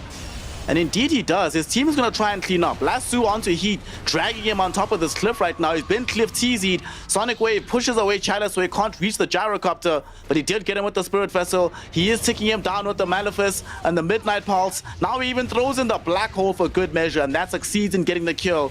Rod of Atos, though, back onto Chalice, enables Team Bright to at least kill off the Enigma. But Somnus, for maybe the third or fourth time this series, Lizard, baits his team into a terrible fight. Yeah, I'm not sure what's up. Like, he's feeling way too damn strong.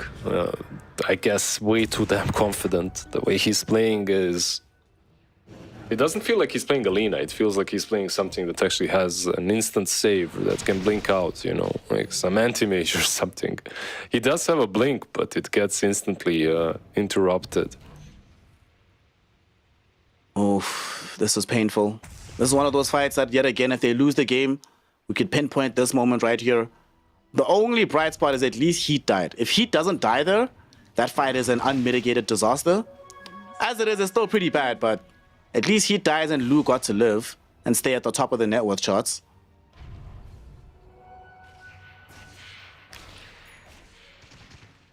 And speaking of Lou, he's made the decision here that BKB is the direction he wants to go. Do you think it's right? Nice. I think it's fine for this game. Like, the only thing he's really afraid of that he can't deal with the BKB is, like, Supernova, but there's a lot of flying around magic damage that's kind of annoying to deal with. So now that he has this, he doesn't have to worry about getting daggered and losing his refraction from that. Doesn't have to worry about the sun rays, doesn't have to worry about fire spirits, all these, like, small tick damages that can bother him in the fight. All of that's gone now. No, I agree. I think they just have this one issue in which they need to blow up the gyro every fight instantly. If they don't, once he gets Satanic, the fights are going to be just drawn out and very difficult for them. That is definitely true. And because of how well Undyne's been playing, he's always going to have that shield on you. Eventually, you'll have the shard on the Supernova, get healed up as well. So this 3k gold lead, AR, need to worry about how to extend it, as we see another fight breaking out right now. Lasso dragging back Undyne onto the high ground, but as expressed, man is hard to kill, he makes others hard to kill, and he keeps himself alive. Nice little, oh, the Rolling Thunder almost caught Tianming. Doesn't catch him, but it does mean that Chalice, who got caught first, is completely alone and isolated. He will be killed off, and guess what? Undyne is still okay. Hasn't even taken to fall here. Yeah, do you think that it's even interesting that they go on him? Because they did see the Pango on the left trying to go for Doom. So they knew they were surrounded. And instead of just bailing, maybe TPing out, they tried to kill a Lich. At least he doesn't have a TP, so he's stuck on that cliff for quite some time. Honestly, I think at this point, he's been such an annoyance for them that as soon as they see him, it's tunnel vision. It's just on sight. Like, if we can at least kill this guy, for the sake of emotional satisfaction, it'll do. It's like that one mosquito that makes you get up at 4 a.m. Just to yeah, I know the feeling. And Lich, honestly, you're completely right. He has been so far the MVP for Team Bright. He's definitely changed the outcome of every single team fight. Yep. What a player. Well, Heat is now also very, very strong. Has the BKB, Aghanim Scepter, the Chrysalis finished. So, who gets the shot? Oh, even better. Imitator gets the shot. So now we have the free Sunray heal. We have the beef up coming in from the Lich. And eventually you're gonna get that Satanic that you mentioned. So damage is certainly something that AR need to start thinking about on multiple heroes. Yeah, they're getting there, right? The small crit will Chrysalis on TA. It should be completed very soon. E-Blade, it seems like on Somnus.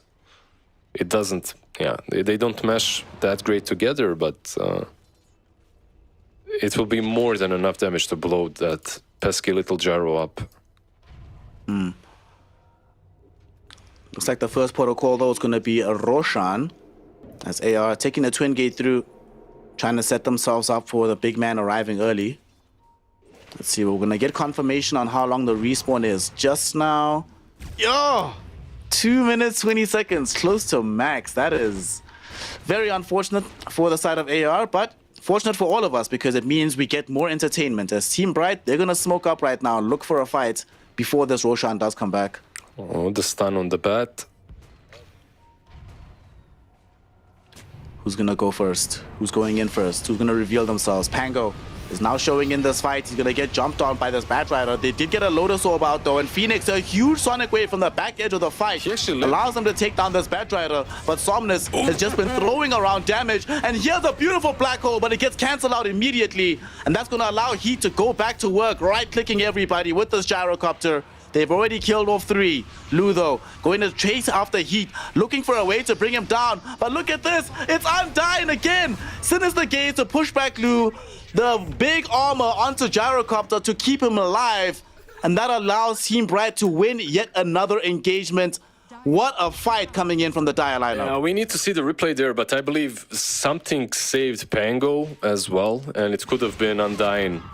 It could have been him that used the shield on top of Pango. So Pango survives. Because of him surviving, he's able to break the black hole. Because of him being able to break the black hole, they even have a chance to win the fight. Look at that. Like, they literally used lasso on him. All the damage from TA, the BKB, and he still lives. Yeah, the Lich's shield was there on him. Oh my so he's God. able to break the black hole, and because of that, Undyne was also able to save Heat to kill off the TA. Just, yeah, some crazy stuff coming from Undyne. Also, looking at this fight again, Somnus just barely survived against Phoenix, like by the skin of his teeth.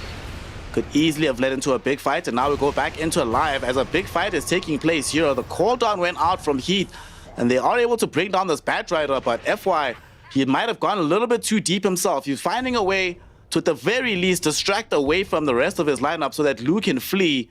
He succeeds in this endeavor, but it gives up his life. And guess who's coming right now, Lizard? Roshan's coming back. He wants to holler at us, wants to give an Aegis towards Team Bright. Finally, like 2 minutes, this team is like, can we catch a break? How long are we gonna wait for it? But yeah, it does respawn. Azure Ray, I don't think they're ready to fight this. There is no black hole. There is no way for them to actually contest it. Oof. There's only one way. Somnus has to do an LSA Miracle Blink in steal. Probably give up his own life in the process, but that's it. But they're actually porting heroes here. They're thinking about taking a fight potentially. Lu, he's at the forefront of this, but as soon as they see Heat has the Aegis, looks like they're gonna back off. I say that, but the call has been made, Lizard. They're going forward with this. The Twin Gates being taken by Tian Ming right now so that it can make this a 5v5, but Irving, he goes in first. They find the Rolling Thunder catch onto Chalice, kill off the Enigma. It's a 4v5 affair right now. FY gets a Doom out onto him, but he's already in the Rolling Thunder. So, not gonna be that effective. It doesn't really matter though. Team Bright didn't really want that fight anyway. Yeah, he's super scared. Like that, you can see how passive they want to play when they doom a Pangolier like that. Even though his Rolling Thunder is even almost about to end. It didn't matter because if he wasn't doomed, maybe he could catch them. This game has suddenly gone very, very scary. Although they're keeping up in net worth on Lu and Somnus, it feels like their impact in these fights is not being felt to the same degree. And unfortunately, it also feels like Chalice, outside of his black holes, that's been his like primary contribution. Haven't really felt his impact when he doesn't have the hole up.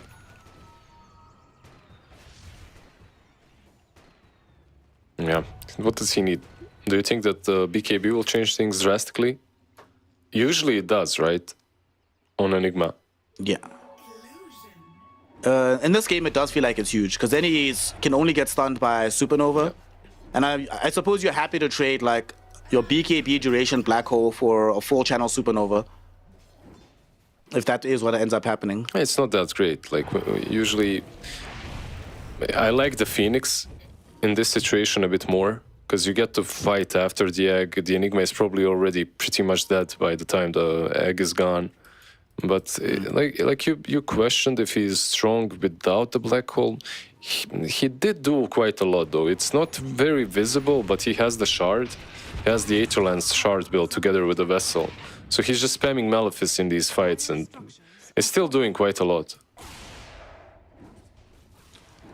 Chalice, as he's building towards this BKB, Team Bright are smoked up, looking for a little bit of action. They already have this Aegis and the cheese, so they want to kill to transition into a tier 2 tower push. As Lu has done them the disservice of taking their tier 2 in the top lane, they're like, alright, fine, it's our turn. And with these heroes being this strong, I suppose they can just sit behind the tower and sort of dare Azure Ray to come and fight them. Yeah, that's satanic as well in Gyro. Now he has just 3 lives, I would say, even. Like you have the Aegis, and then on top of that you have the satanic VKB. It's... You have to make sure to really burst him down if you want to kill him. Some of that burst is going to have to come from Somnus and Lu, and they'll have to demonstrate it fairly quickly, because it looks like Team Bright, they're coming up the hill. They want at least a tier 3 tower out of this. Still have Aegis, still have Cheese, they have all their ultimates, but they will definitely need Undyne to be there with armor. He's probably looked and is like, you know, I don't think he's been used to taking damage like that, given how well Undyne's played the last like 10 minutes. Then now he remembers, oh snap, they actually hurt me quite a lot. Let me chill, let me relax. Yeah. How do you feel about Zero Rocket Barrage build? Zero Rocket Barrage? Yeah. Wow. Not a single. I guess it was pointless in the lane because it just gets eaten up by the creeps and stuff. He did go level 1 homing missile to secure that first blood onto Somnus. I guess it's fine actually. Like with Chalice having all these little minions around, he probably asking himself like, what's more effective? Like there's a chance that my Rocket Barrage just gets eaten up. If TA is on top of me directly, that shouldn't be happening anyway.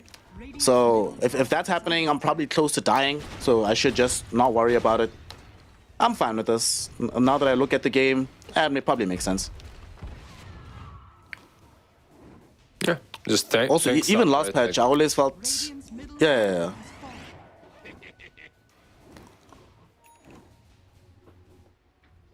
Sorry, what did you feel in the last patch? I want to hear. Oh, I thought that like... That's all. Every now and then when gyrocopters were played, I always felt that homing missile was an underrated spell. Like, I actually high-key think it's one of his better spells. Obviously, Flat Cannon's the best, but the homing missile it's a lot of damage. And it's a lot of damage very consistently, over and over and over again. Has a surprisingly low cooldown. No, so I'm actually glad that he also went for that spell too. It's very annoying in the lane as well, right? Plus, he was playing versus the Enigma, so... Like Rocket Barrage wouldn't be that great, but there was a patch, right, in which position 4 gyro Veil plus homing missile was played, so it can be really damn strong. Speaking of gyro, what do you think about his Silver Edge pickup? An interesting one, I guess, like something to convert the crit into. That's not a Daedalus. Interesting. I'm not sure. Why would you go for Silver Edge over Daedalus? There are some passives. The only thing, right? Yeah, you prevent her from getting Fiery Soul stacks with the Silver Edge, but now she can just press R. Wait, that's actually a good question. If you Laguda Blade, right, but you've been Silver Edged, do you actually still get all of the Fury Soul stacks at once? Good question. I'm not sure. You should, right? Because it's still an active spell that you used. Yeah. I would intuitively want to say you shouldn't, but Dota's a very strange game. Tianming, caught in a somewhat strange area, will get picked off. Does have buyback, but you need to get back to base, because Chalice... Oh god, do they know where he's at? Yep, they know. They're pinging him directly. They're about to jump him. Chalice, he has a blink. He's gonna get past him like a boss. Undyne can't catch up in time either. And now FY, he's opened up to go in. They found Undyne. The pesky little lich will die. That must have felt very, very good. Although at the same time, Chalice did have to use a BKB charge for that one, He so didn't have to. it feels like a trade. Yeah, he didn't have to use it. He just used it. He was too worried about what could happen if he didn't. Can't blame him, but yeah, I feel like if you're Lich, you're happy with this trade. You'd be happier if you just killed the Enigma, obviously, but not a bad trade for the BKB charge. Undying, man. Even when he's dying, he's still providing value to the squad. What a player. We need to disclose how much he paid us, by the way, to Twitch chat. Like, they need to know. Let's just say when you see us rocking that Undying merch, don't be surprised. If you buy 2 shirts from us, you get 25% off. Imagine, We get the rest of the money. imagine you're a player and you just make all the casters your shills. You know, you just pay them. They're like, wow, he's so good. I will let any players out there know that we do have a price, you know? I don't know what the price is just yet, but you know, we should talk. You know our emails. Slide in there. DMs are also very There we fine. go. Dire's bottom tower is under attack. Some people want nudes in their DMs. I want corruption emails. Everyone You knows. talk me up, bro. Everyone knows that's how teams pick players anyway, right? It's all about how much we hype them up. So Exactly. it's time. It's time to make some money off of this. How do you think Lu got into good Chinese teams, man? Exactly. There you go. It was B-Cop. He was like, oh my god, this Lu guy. Speaking of Lu, him and the squad are going to end up smoking. It might have been revealed during his right click there, what's happening, but I don't think Team Bright will be too surprised about the fact that a fight is incoming. It's Roshan respawning in 25 seconds. Very big prize for whomever can claim it. Scanning. They're dewarding on the way, so Team Bright, they have to be ready. Tianming, he's the first one out the gate. Does manage to blink away just in time.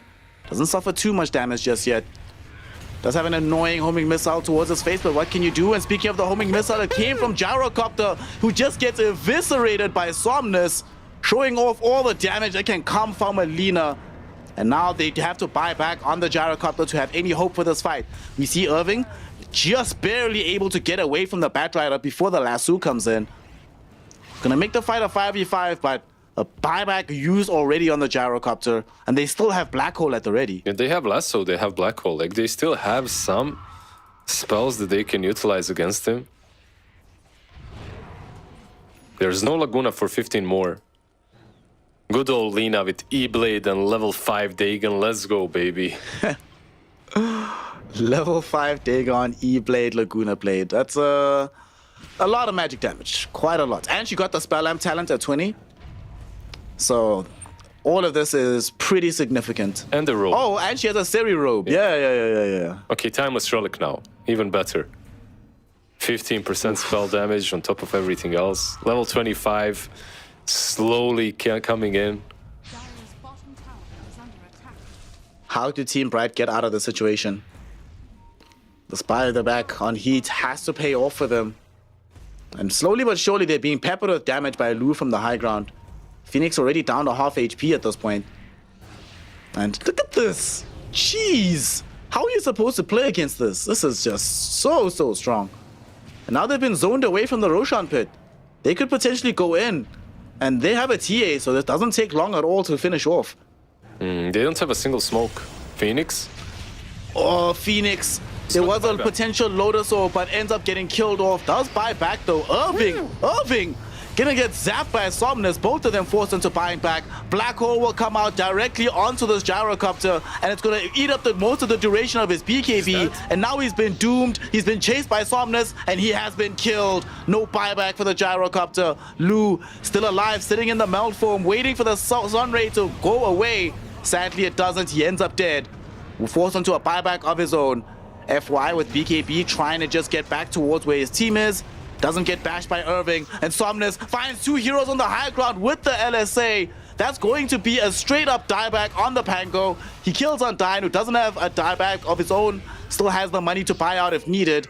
But they clean out all the other supports. Phoenix is the lone survivor of this fight. forced to try and run as far away as possible, but he's being chased by Somnus, who is getting LSAs all for free like it's absolutely nothing. He gets an ultra kill in this fight, and he gets tipped, of course, by his squad because everybody recognizes who the real carry is. Yeah, 10,000 damage, 11,000 almost in one single fight. All the Laguna Blaze, the Dagons. The way they played that fight was way too good. I feel like Team Bright at this point they're just struggling with one fact. There's way too much control on Azure Ray. It's not even only the damage. The damage is massive, obviously, but the control is what really sets it up. Like, you have Doom, you have Lasso, you have Enigma Black Hole. There's just layers on layers. Like, this poor Gyro, even after the buyback, even after he comes back in, there's still like 2 or 3 things that he has to worry about. He gets doomed and he gets Black Hole. Just isn't able to do much. Yeah, it's just a tough game. It doesn't help as well that Somnus is playing.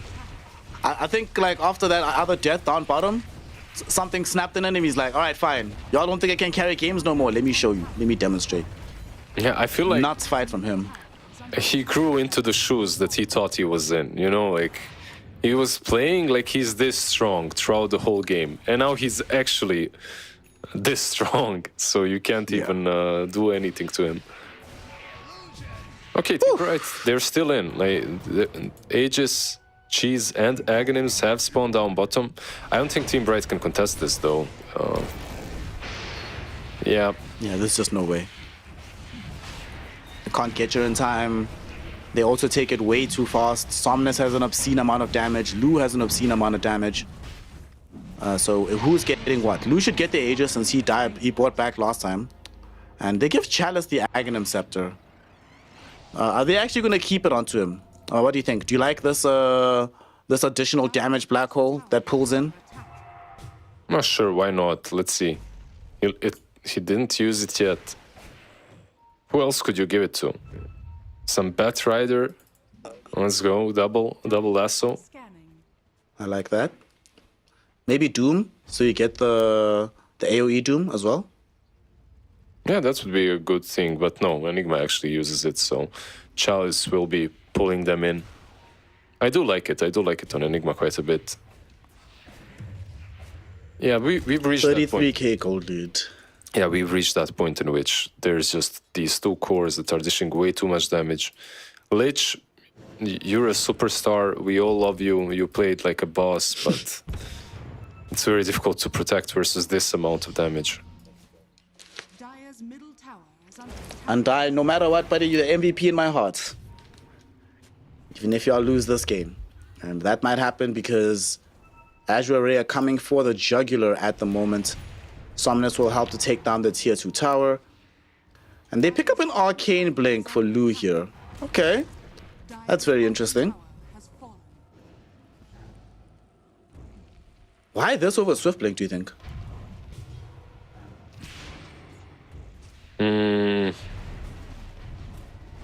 I'm not really sure. I'm trying to figure it out as well.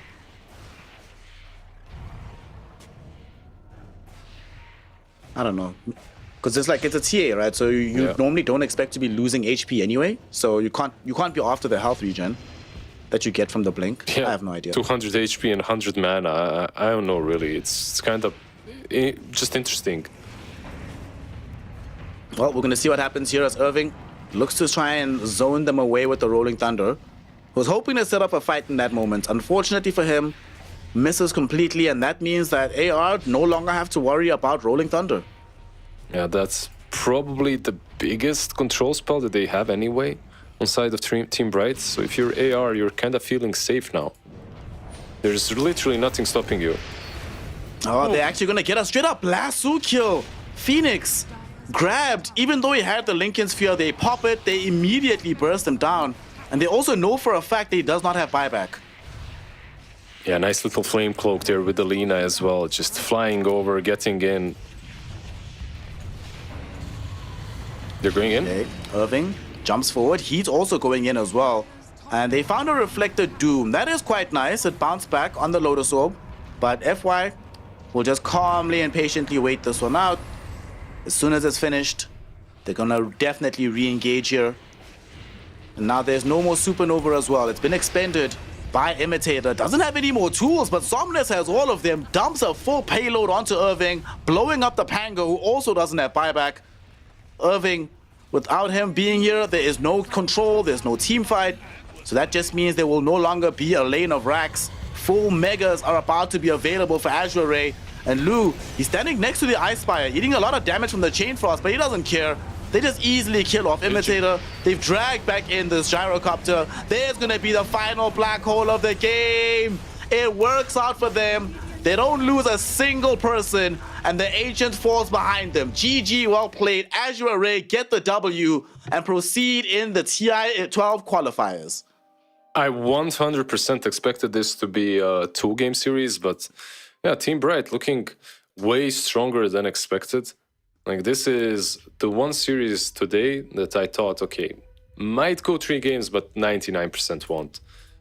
And they surprise us. And in what way they surprise us? It's not even like they won on a fluke. Okay, Azure Ray did kind of throw game 2, but game 3, I feel like Team Bright had...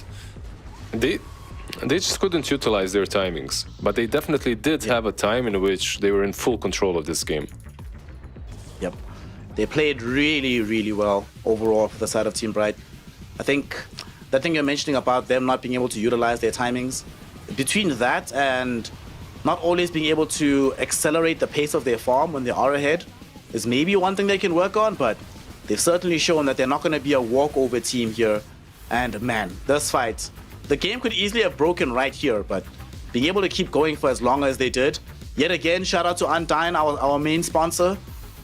Here at the Snared Lizard cast, but like all memes aside, he also really helped to extend the game quite significantly just by being in the right place at the right time throughout the entire game. And I learned something new today as well in this game. I didn't know it before. I guess I'm not ashamed of it, maybe a little bit, but if you doom a target with an Aghanims, well, he has Lotus. The reflected doom is Ags, right? It's Ags, yeah. It looked... It's like something that could be game-changing. Sadly, in this game, it really wasn't. If he was in the right position on top of his entire team and that happened, would have been the funniest thing ever. They'd be like, FY, bro. What are you doing, man? Why are you feeding the game? But the latter portion of this game, honestly, was just a Somnus show.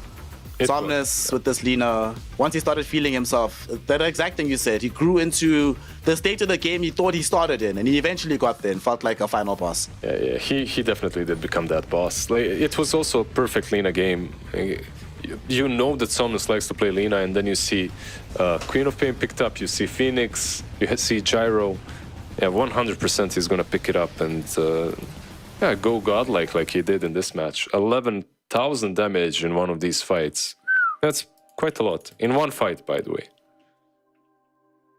Just one fight. 11,000 damage. Easy. You know, all you have to do is get Lina with an E-Blade, get a Dagon 5, get all these things going for yourself, and life is simple. So, when it comes down to who do we think contributed the most to this victory, I'm torn between Chalice and Somnus. I mean, Somnus absolutely carried the game towards the tail end. Are you kidding me? Come on, just give it to Somnus.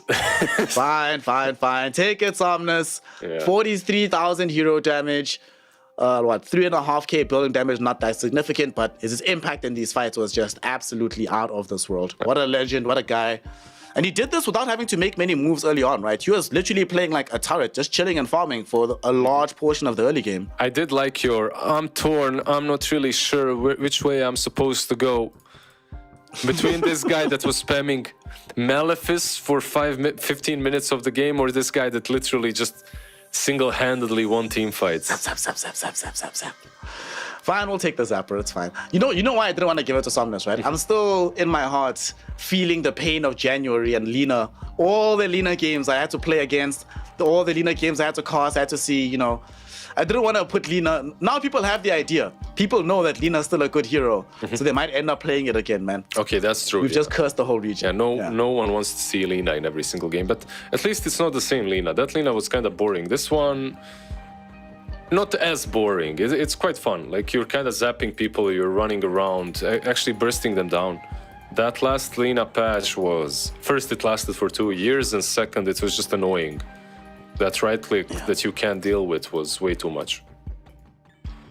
It was extremely too much, and right now, might not have been overwhelming right click that led Leader to victory, but overwhelming damage comes out of Somnus nonetheless, and that puts Azure Ray as our winner of this 3-game series. They go 2-1 up against Team Bright, and they get to proceed throughout the bracket, at the upper half of it, staying in the winner's bracket, not having to go down. And going down, looking at the teams that have lost today, I don't want to be down in that lower bracket against your Team Zeros, against your Aster.Aries, your Holy Grails, your Team Bright right now. It's tough, fam. It's really tough. Not that it's any ease in the upper bracket as well, though.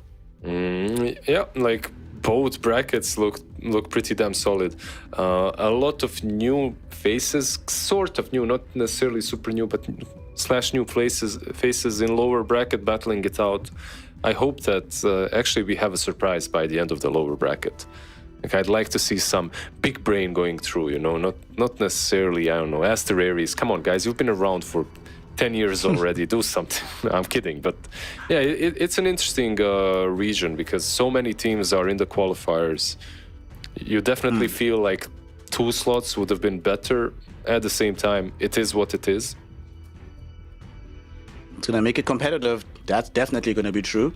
So looking at the schedule going forward, Team Zero will be taking on Big Brain tomorrow. This is a pure lower bracket run tomorrow. Only elimination games. Aster.Aries versus iG.Vitality, Holy Grail and Disillusion, and then of course Team Bright, who we've just seen taking on the side of Supernova.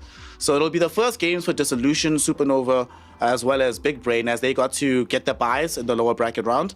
Are you expecting any surprises here? Which of these matchups do you think has the best potential for an upset?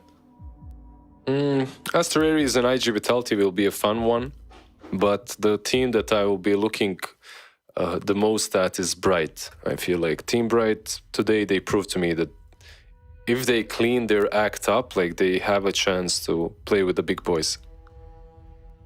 Looking forward to seeing Team Bright. I want to see them doing well as well. And of course, starting the day with Team Zero versus Big Brain. I want to see the 6-minute guard doing well again in China. The CTOI is always very entertaining to watch. Doesn't always come through with the victory, but always comes through with the entertainment. And sometimes that's even more important than winning Dota. You know, entertaining the people that allow us to put on the show at the end of the day, you know? Yeah, of course. We need to just bring all the big ultis back in the game, and that's it. Like, nerf everything else. Bring the Black Hole, the Echo Slam, Ravage. Make it all about that. Like, these flashy, sometimes broken spells are the things I remember. Like, when I think of in the past, I remember the Dream Coils, I remember the Echo Slams. I don't remember some PA that had, I don't know how much farm and soloed everyone. I don't care about that. We want the big moments. Today, some of the teams did deliver big moments, and certainly throughout the rest of the qualifiers, we only have big moments to come here in China, as the road to TI has started and will end and emerge with one team at the end of the mountain. Can't wait to see who it's going to be. Can't wait to start casting some more Dota tomorrow. Brother Lizard, as usual, a pleasure. Everybody back home, as usual, very excited and very happy to be on the mic, entertaining y'all and bringing you Dota. Please join us tomorrow for more of this good stuff. Remember to hydrate, and remember to be here bright and early to continue the road to TI with the PGL China qualifiers.